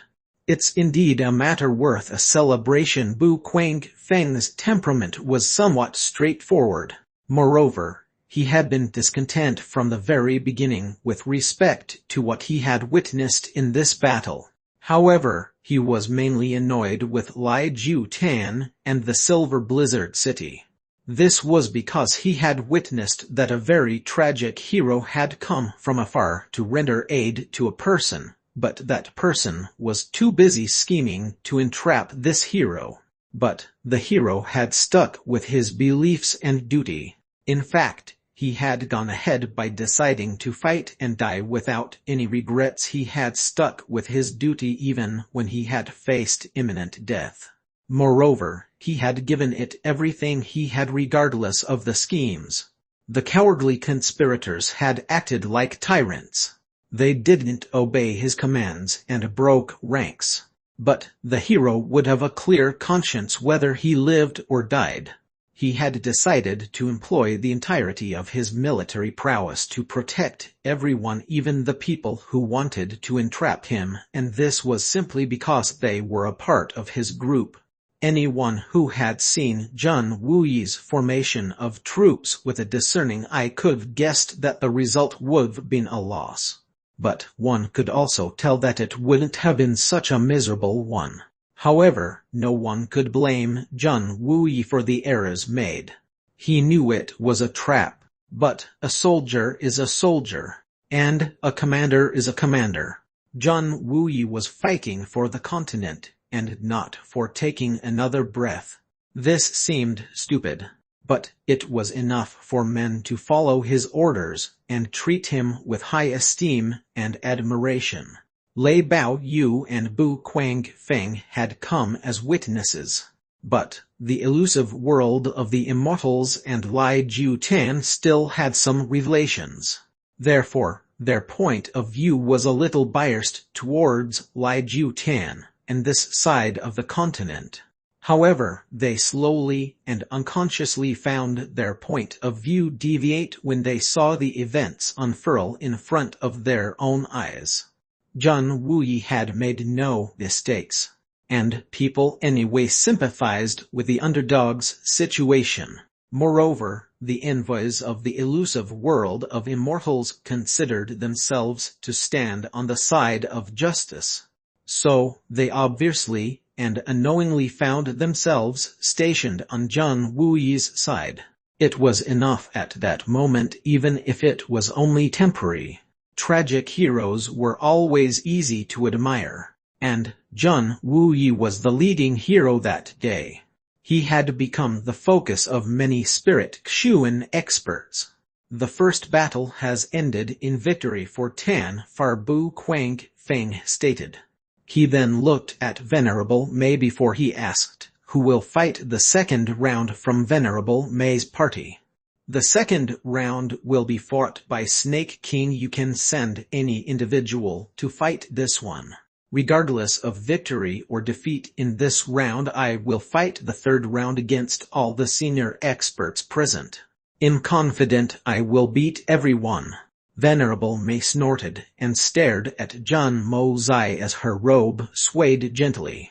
That glare felt like piercing pins to Jun Mozai, and he suddenly felt a fit of pain on his face.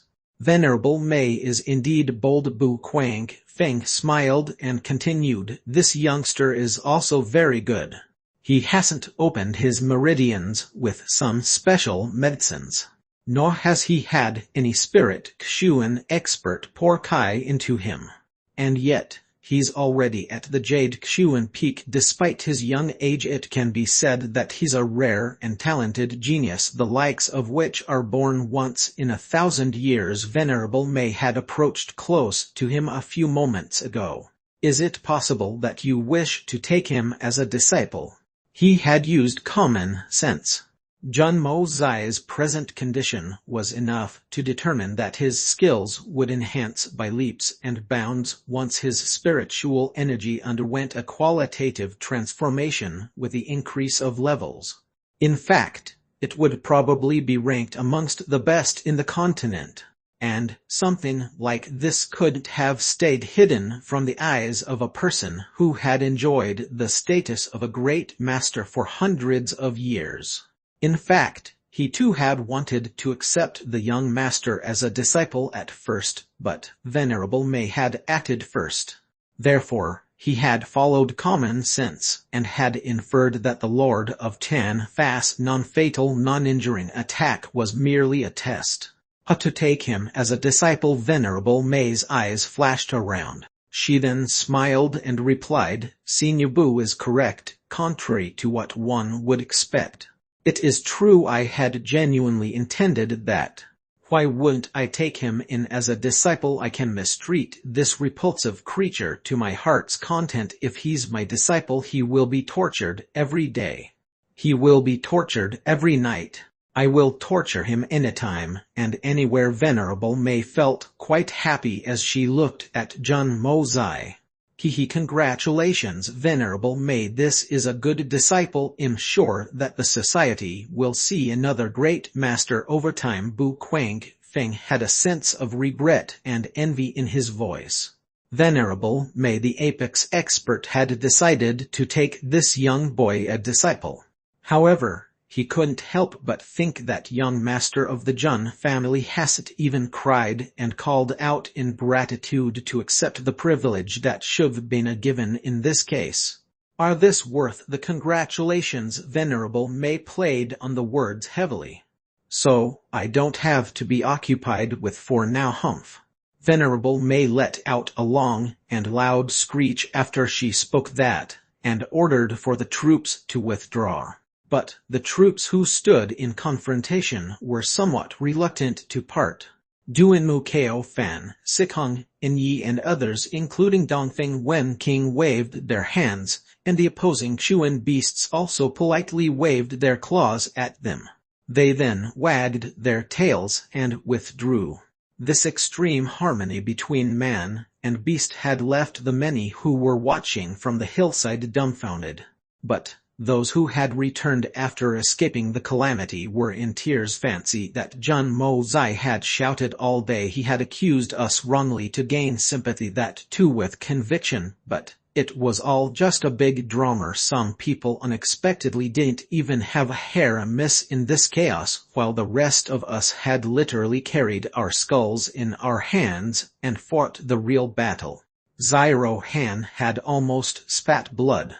He raised a trembling finger at Jun Mozai with indignation and desire to kill. He then spoke, as it turns out, you guys are in cahoots. This is despicable. Your mother's fart. Who can be more despicable than you? Jun Mo Zai retorted fiercely. Where did you see us collude? It's called manners. Do you feel nothing after having fought someone for so long? What's wrong with waving someone goodbye before departure? What? How do you have the face to say that? Xiao Han was feeling indignant to the point of dying. Only a few of your men had died in battle, but you still hit out at people's emotions. Do you have no shame? Nonsense, only a few of us have died. We have lost around half or more of our strength, but you haven't lost a single man, and yet you still have the guts to face me on this. Jun Mo Zai was also very indignant.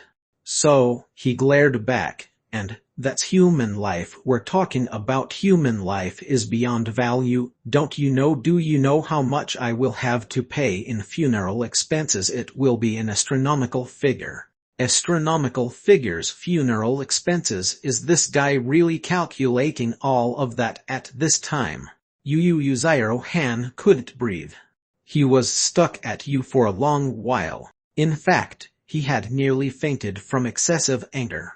You just know how to make bloody accusations first. You covet your life and escape to save it. Then, you accuse us of being in cahoots with the enemy. Have you ever seen a man and a tiger collaborate? Why don't you try to collude with them and show me? Jun Mo Zai wasn't going to let it go. He stamped his foot and rained curses. Most people don't like this sort of a person. You don't have any achievements of your own. So, you're trying to diminish others' achievements. Why can't you bear the truth? How can you be so shameless? Xiao Han roared loudly with anger. Then, he suddenly fell down, face up. He had fainted due to excessive anger this time. Everyone looked at each other and thought, we don't know how you managed to collude with them. But one look at that last scene was enough to let everyone know that there's something very fishy going on. We haven't seen how you collaborated, but we have never seen Chuan beasts and men fight each other for a half a day and then become friends instead of killing each other.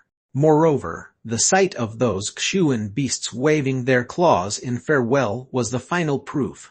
It was something which hasn't been seen for hundreds of thousands of years. I will cut my head, but I still won't believe that you didn't collude with them. Everyone very sensibly chose not to utter a word even if they all thought it. Did you hear what he said? He said that we should try to collude with them and see for ourselves. As if we can collude like that according to our wishes. Wouldn't we be treated like heavenly beings if we could do it? Colluding with those level 9 Chuan beasts. Where's the collusion in that? Isn't it like sending food to them? They had just faced those Chuan beasts, and they had spent a great deal of energy in doing that. The stomachs of these men had become deflated as a result. I haven't lived enough. I've just broken away from that encirclement and escaped before they tore me to shreds. Why would I go again? Chapter 361. The Snake King comes out to fight. Chapter 361. The Snake King comes out to fight. Translator Novel Sarder. Editor Novel Sarder. Sikong, Yi and the others were walking away when they heard Jun Mo Zai speak. Then, Sikong and Yi turned to Duan Mu Ko Fan and smiled. He then exclaimed, "This brat is extremely shameless. He reminds me of your youth." Duan Mu Ko Fan got extremely angry at this. So, he grabbed the other party's arm and replied, "Me how no no no no." Sikong and Yi raised his hands in surrender. He smiled even though he looked like he was going to cry. He spoke to his counterpart, but it seemed as if he was in pain. "My bad, brother. I shouldn't have irritated you. Listening to you speak is very painful. Change it for me. Why won't you? Damn it. I've tried to change this lousy habit of your speech for decades, but it's still the same." Dongfeng Wen King pushed Jun Wuyi's wheelchair ahead and came to a stop in front of Jun Mozai amidst all that confusion. Jun Wuyi raised his eyebrows and smiled helplessly as he looked at his nephew. Then he gently asked, "You?" Jun Mozai chuckled and replied, "Third uncle, you're very brave. You single-handedly dealt with so many level 9 Shuan beasts. And they retreated. In fact, they retreated, and you aren't even out of breath after going through all of that. This is miraculous. In fact, you remained seated on your wheelchair the entire time. You didn't even move the entire time. This youngster genuinely admires you. You little devil." Jun Wuyi stared at him and snorted. However, he didn't ask anything further. He knew that all of this was somehow related to Jun Mozai, but he didn't inquire. This wasn't something that he could ask at that time. One reason behind this was rather obvious. There were many present there who could listen in. And the other, he was sure that Jun Mozai had organized this, but the method to accomplish that must have been derived out of his secrets. Therefore, the lesser others knew of it, the better it was. After all, it was a secret. It is better when one isn't in the knowledge of some things. Therefore, Jun Wuyi chose to let it go. However, Jun Wuyi was proud of his nephew, because his nephew had made such a miracle happen. In fact, he believed that no one besides his nephew could have pulled something like that off. It could be said that he was the apex expert of this world from that perspective. An empty space had been left open on the field at that point of time. An extremely pretty and delicate woman stood in the center of the open space. She seemed like a magnolia in a valley of flowers as she stood there in a calm and quiet manner. Such a beauty was rare to come by. But that young lady's temperament was even rarer than her beauty. A flourishing figure, a round bottom, and a waist so slender that one could almost clench it. In fact, it seemed as if a gentle breeze could break her figure. The first thought any person would get after laying their eyes on such a woman would be she's a stunner. However, no one got that feeling by looking at this young woman's body. She simply seemed lovely, warm, pretty, and lively. Her eyes were as clear as water. Her facial features were extremely exquisite. The light breeze seemed to be gently caressing her long hair. This left one to believe that she was a fairy or an immortal. The more a man would look at her, the more he'd fall for her. He'd feel that this green-clothed maiden with her fresh and pure face wasn't well-versed in the affairs of life, and that she was very innocent.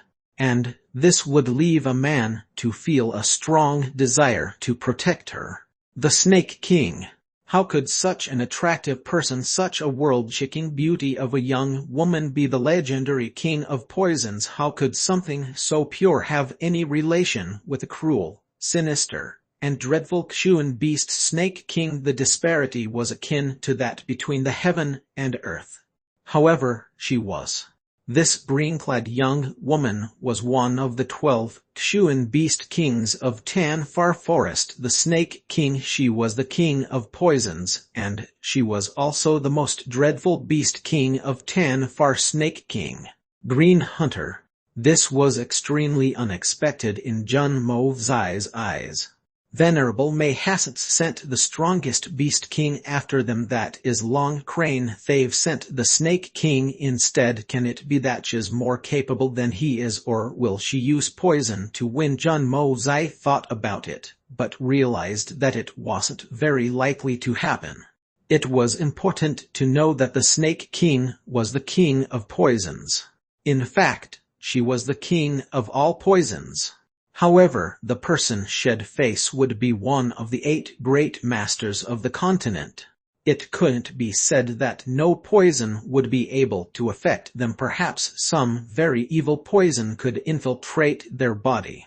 But a regular poison would have no effect on someone whose cultivation was at the peak of the spirit Shuan realm. It could also be said that the great masters were astute and had deep foresight. Moreover, they possessed rich and exquisite battle experience. Their lives would have perhaps been endangered by poisons on many occasions, since there would have been no shortage of enemies who would have tried to poison them. Therefore, they must come up with countermeasures to preempt such situations by now. What would be the use of poisons if such was the case? Even the legendary poison that could kill a person upon coming in contact with their body would have a significantly reduced impact on someone with a great master's level of cultivation. There was an intense discussion amongst the great masters who represented humanity. Then, a lone black-clothed figure stepped forward and stood opposite the Snake King. That person was someone Jun Mo Zai had never expected. The representatives of humanity had sent the cold-blooded master Lei Wu Bei. The candidate had been selected much faster than Jun Mo Zai had forecasted. However, he didn't think Lei Wu Bei was the best choice. The best choice would have been the solitary falcon. One needed someone with nimble movements, someone who'd end the fight quickly whilst dealing with an opponent who would poison as a weapon. Moreover, the humanity required someone who could hit the target from a height and could avoid its attack by using an aerial advantage plus agility. The solitary falcon had a natural and comprehensive advantage in this situation. Moreover, his martial skills were derived from that of a bird. And the enemy was the Snake King. Snakes were natural prey for such birds. Falcons eat snakes. Jun Mo Zai could think of this. So, why didn't the Alliance's leaders Shi Cheng, Zyro, and the others also wanted the solitary falcon to fight in this round? However, they couldn't dare to say it. The situation was quite obvious at that point. The Alliance was in a losing position in this three-round battle since they had already lost the first round. So there would be no need for the third battle if they lost the second one. The solitary falcon looked at Lai Ju Tan and his son with displeasure. His relationship with the young Master Jun was obvious to everyone. The fact was that the Jun family had gone into battle with huge disparity in comparative strength with respect to their opponents. But they had managed to return unscathed. One could say that Tian Far had been negligent. But who would believe that reasoning? They were lucky. 300 men were that lucky. Did they receive the heavens' blessings? Only an idiot would believe that. No one believed that the Jun family and the solitary falcon would betray the continent for their personal gains. But what if they did? Just in case, who would bear the responsibility if that were to happen? Therefore, the Alliance decided to choose their second best option and sent Lei Wu Bei instead. Anyway, Lei Wu Bei's Xun cultivation was more profound than that of the solitary falcons. Both the sides had sent their contenders, the fifth great master from the Alliance's side versus the Snake King. Suddenly, a bright ray of light flashed from the other side of Tan Far, and a vigorous silhouette rushed forward. In fact, it only left a few afterimages behind. It arrived between Jun Wu Yi and Dongfeng Wen King like lightning. It grabbed the person who stood between them, Jun Mo Zai. Then, it left with a similarly lightning speed and only left some afterimages behind. Two blurry afterimages had arrived on the left and the right side of the field respectively. They were so densely packed that they looked like two parallel lines. In fact, they resembled two squadrons of soldiers who stood in orderly formations. And then, they disappeared. The immortal incarnation of a million mirages, the world, Cage Lei Bao Yu and Bu Quang Feng cried out in alarm. The two men had been left shocked upon witnessing the endless and profound methods of the Lord of Tan Far. How many hidden tricks does this venerable may have in their treasure chest? Could it be that their strength has caught up with that of the Lord of the elusive world of the immortals? But Tanfar is also. The two men barely managed to swallow their saliva. Venerable May had used her profound technique to capture Jun Mozai. It was the same one that she had previously used to deal with Lai Ju Tian, the world cage. Jun Mozai had stealthily escaped from her hands a while ago, and she was somewhat confused about the how of it, but she was sure that it was a profoundly mysterious technique nonetheless. However, she had then joined the dots, and had figured that it was quite possible for this young Master Jun to be that mysterious expert's disciple. This would also explain his mysterious technique. She couldn't understand that technique, nor could she comprehend the method of dealing with it. However, being on guard against that brat and being able to restrain her desires were two entire different matters. Therefore, Venerable May used her world cage technique to capture Jun Mozai. She hadn't used this technique in her last attempt because she had sensed that the little brat's power was as good as trash. Therefore, the usage of such a heavenly skill would have been akin to overkill. However, she had confirmed that his evasion skills were unparalleled in the world even though his strength was trash. Therefore, she had employed the entirety of her effort by using that sharp skill in order to capture him. She had then quickly returned to her own side of the field and threw him buttocks first to the ground. Bang! Pain surged through Jun Mozai's posterior as he hit the ground. Fortunately, there were no stones on the ground, otherwise something would have exploded. Arm. Jun Wuyi raised his eyebrows. Dongfeng Wen King hastily whispered to his ears, "The one who has just taken action was the Lord of Tanfar, the same person who took a fancy to Mozai's excellent attitude, and we had also heard that this person has taken an interest in taking Mozai on as a disciple. In my eyes, this matter is a good fortune rather than a disaster for Mozai. So, let's not be reckless." Jun Wuyi's eyes were full of worry, but he knew that he couldn't do anything against the powerful Lord of Tanfar. He could only pray for Jun Mozai's safe return to Tianzing. No one had expected Venerable May to move into action, or to use that skill. In fact, even Jun Mozai hadn't anticipated it. However, he realized that he couldn't move a single part of his body by the time he had thought of doing something in response. The young master had then thought of going into the Hong Jun Pagoda to escape from his captor. After all, his spirit was still connected to the pagoda. However, he was shocked to find that his body still couldn't make that movement. His body was as inanimate as a trophy cup. Venerable May could block all possible types of Kai from functioning inside the world cage. Jun Mozai had reverted to the original stage inside this cage. This is he had gone back to the first level. His spirit could enter the Hong Jun Pagoda, but his body couldn't. Jun Mozai hated this thoroughly. What does this old man want? Why is he acting with me like this over and over? How did I offend him? Why this merciless treatment? Could it be that you've become addicted to mistreating me? Are you a sadist? Why would you mistreat me when there are so many spirit Xu and peak experts around? They could make you feel much more accomplished. So, why are you targeting me? Jun Mozai remained perplexed despite much thought. Behave, be an obedient brat, and sit still, else you won't feel good.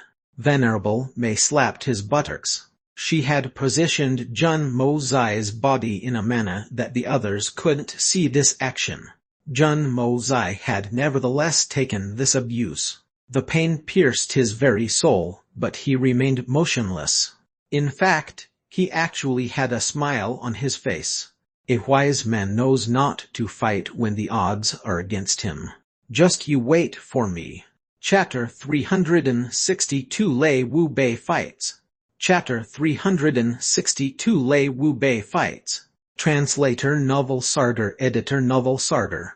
Venerable Mei's world cage technique was extremely mysterious and couldn't be gauged. I want to move, but they are controlling my movements. Arjun Mozai rained curses in his heart as he sat in front of Venerable Mei with a smile on his face. He couldn't even control his own facial muscles inside the world cage's influence. Bang bang bang, her feet flew thrice, and 3 heavy kicks landed on Jun Mozai's buttocks. The young Master Jun cursed in his heart. In fact, he was ready to explode with anger. Has kicking me become a habit of yours or what, you damned old pervert? He didn't know this, but Venerable Mei's mouth was silently mumbling the same thing over and over again behind their veil. I'm sure you still wish to spank my buttocks every day. I dare you to need it again. I dare you to rub my buttocks. I dare you, you repulsive bastard. The tables have turned, and I won't allow you to die that easily. She was silently recalling what had happened on one hand, and she was relentlessly setting her legs loose on the other. In fact, she was milking every bit of satisfaction from kicking him. It seemed that she may even have become addicted to it, since she continued to speak those lines in silence as she continued to kick him. The fight between the Snake King and the 5th Great Master hadn't even begun. But Jun Mozai's posterior had already swollen round. In fact, it had swollen to an unbearable degree and was almost explode open by now. Dongfeng Wen King looked in carefully from the other side. Then, he smiled in relief and said, "You see, Jun Mozai has been smiling this entire time. It seems that something good is happening." Jun Wuyi focused as he looked. Then, he also smiled in relief and spoke, "That brat is really blessed with good fortune. Such a high-level expert has favored him. Mozai is very lucky. The Jun family is very lucky. Yes. Just look at him smiling like that. It seems he's doing great. I reckon that Venerable Mei has provided him with a lot of benefits." Dongfeng Wen King touched his chin with his hand and laughed. "You don't say. I too would be very happy if I were him. After all, that person is the most skilled person around." Dongfeng Wen Jian glanced at his 3 brothers. "Is that something that needs to be mentioned? How could anyone not feel good after being favored by such an expert at such a young age? Why weren't we so lucky when we were young?" The 3 brothers were very jealous. "Our bloodline is very close to this brat." However, they were completely unaware that Jun Mozai was indeed very happy. In fact, he felt so very happy that he had nearly died of it. He was in so much pain that he wanted to die. His posterior had been attacked to no end, while the rest of his body had repeatedly been twisted. His entire body had reddened, and the pain had reached the depths of his very soul. He wanted to cry, but his face couldn't even show any of those feelings. His uncles wouldn't have been so jealous if they knew what method was being used on their very happy nephew. Jun Mozai could clearly feel that his posterior had started to resemble a bulging balloon. It had increased to no less than 3 or 4 times of its original size. And it still had the tendency to expand further. Is this a fucking butt, or is this a hot air balloon? I would feel like I'd be sitting on a tall chair even I was to sit on a flat land with this butt. And then there was a sound of some movement from nearby. The cold-blooded master, Lei Wu Bei the Snake King's voice was quite clear and melodious. It even had a trace of gentleness to it. She blinked her eyes. In fact, she had sounded naive and inquisitive as she had asked that question. Her appearance and demeanor had made it seem as if she was a young girl who was naive in the ways of the world. It had seemed like she was shy at seeing a stranger, and was too bashful to say hello. Nearly every onlooker felt a strong urge to go pat her head and say, "Little girl is a good little child. Don't be afraid. I will buy you sweets." However, her opponent Lei Wu-bei would never dare think like that. The Xuan cultivation of the Xuan beast kings were no match for those of the 8 great masters. Venerable Mei was the only exception. But the reason why they were as famed as the 8 great masters was the fact that their bodies were extremely tyrannical. In fact, normal attacks were like itches to them. In fact, these Xuan beast kings could keep up with the 8 great masters with the help of their tyrannical bodies, even if their cultivation was slightly inferior. Moreover, they could possibly turn the tables on their opponents if they managed to employ some sinister methods. The girl in front of him would seem sweet, petite, and fragile, almost as if she wouldn't be able to stand up against a gentle breeze, as if she was a water bag, and a very delicate one at that. But Lei Wu-bei clearly knew that this girl's body was nevertheless that of the Snake King. Moreover, she was one of the most poisonous individuals in the Tan-Far Forest. I doubt if her skin would even redden if my fist struck her. However, would I be able to endure if she struck me?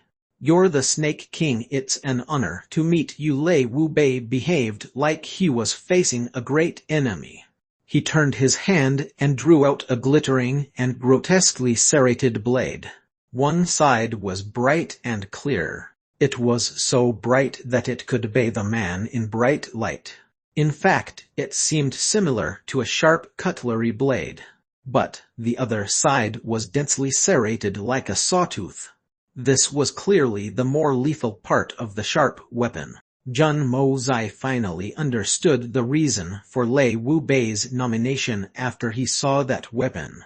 The first reason was obviously the fact that they didn't have a better candidate at the moment. But his lethal weapon was the most important contributing factor towards his selection. That weapon would bestow great destructive power against the Xuan beasts, even though they had extremely thick skin. Moreover, the sawtooth serrations would be very destructive against the Snake King's exquisite skin in particular. The Snake King Green Hunter stood there delicately and timidly. In fact, she seemed lovely and somewhat pitiable at that moment. She appeared somewhat shocked as she shouted, "Great Master Lei, such a horrible weapon! You are indeed very cold-blooded," she first exclaimed in a shocked manner. Then, she moved her hand to cover her tiny mouth. It seemed like she would turn around and flee. Jun Mo-zai couldn't move any part of his body except for his eyes.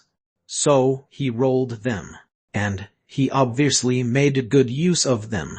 He could see that the Snake King's clothing fit very well around her narrow shoulders. But the same wasn't true for her sleeves. The sides of her sleeves were too wide. In fact, they almost hung down to the ground. "That's odd. That's very odd." As expected, Lei Wu-bei snorted when the Snake King spoke this sentence. Then, he made a sideways cut, and that exceptionally long weapon in his hand swiftly chopped sideways. The blade crisscrossed in the air as a result. It seemed as if 2 small flashes of lightning had intersected in the air as chit-chai sounds were heard. 2 small chopstick-sized snakes were cut into 4 small pieces. Then they fell down to the ground as they withered in pain. "You are genuinely worthy of your sinister reputation," Snake King Lei Wu-bei snorted angrily.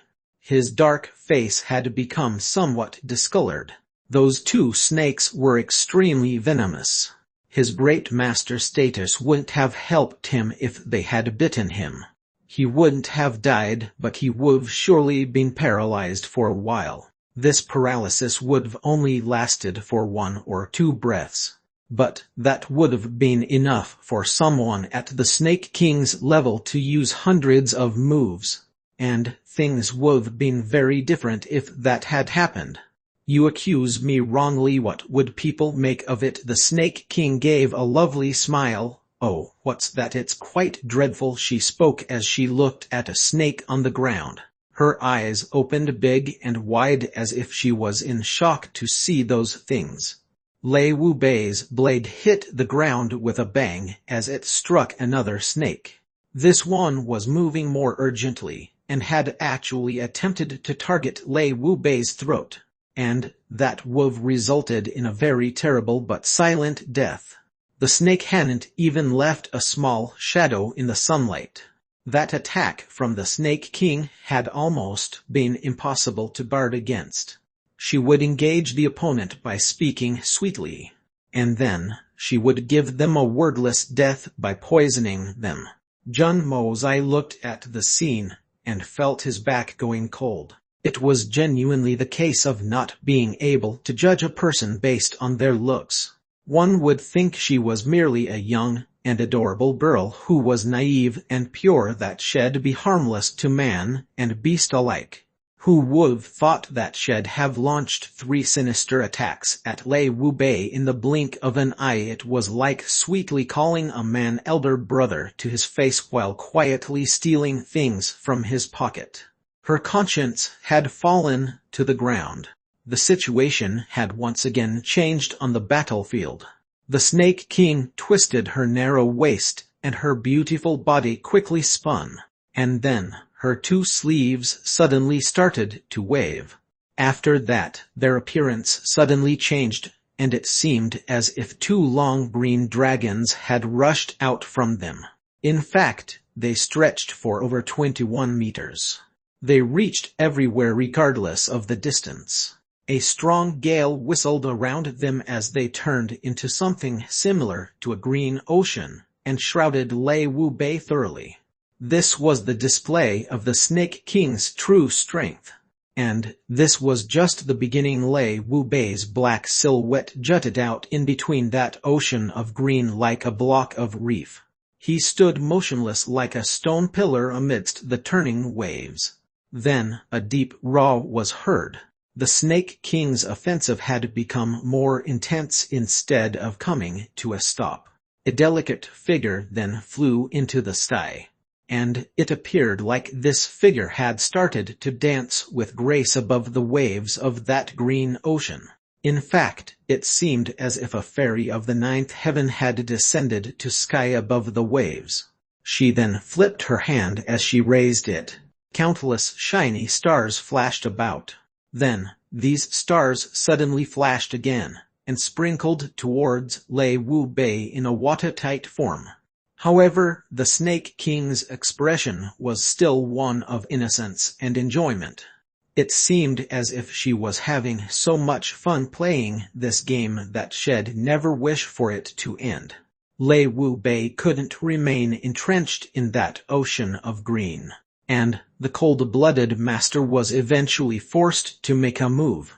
A dark sound was heard as his long blade crisscrossed, and an extremely majestic and powerful aura emanated from him. It slowly and ceaselessly alighted from the center of the green ocean like the sliver-white sea spray from the ocean waves. Blades covered in aura crisscrossed and flew high into the heavens. The people who were watching the great master from the sides used their Xuan Kai to defend themselves in a firm manner. Lei Wu Bei's blades would have scuttled through their defenses if they hadn't done that, and would have fallen upon the group of bystanders like a dragon crossing a river. In fact, his blades would have paved an alley of blood in its path. One must compensate a higher amount from one's own side when they set out to hurt the others. Lei Wu Bei gained an advantageous position as he rolled out one counterattack after another. However, the Snake King tried to regain full control of the situation once again. Her delicate white arms and her white jade-like legs started to move quicker, and her giggly expression gradually transformed into a serious one. She waved her white arms. All the cold stars joined into a stream piece by piece and transformed into a bright ray of light. The field of battle, which had previously borne witness to a fierce and gruesome fight, had unexpectedly become pleasing to the eye at this moment. The silver-white spray continuously alighted from the middle of the green ocean, and the cold bright light continued to shine in the sky. This was a very beautiful scene. Anyone who saw this scene seemed carefree and relaxed, even though they knew of the great killing intention inside it. This scenery couldn't be described as one to belong to the lands of the mortals anymore. End Vol 4 Part 2.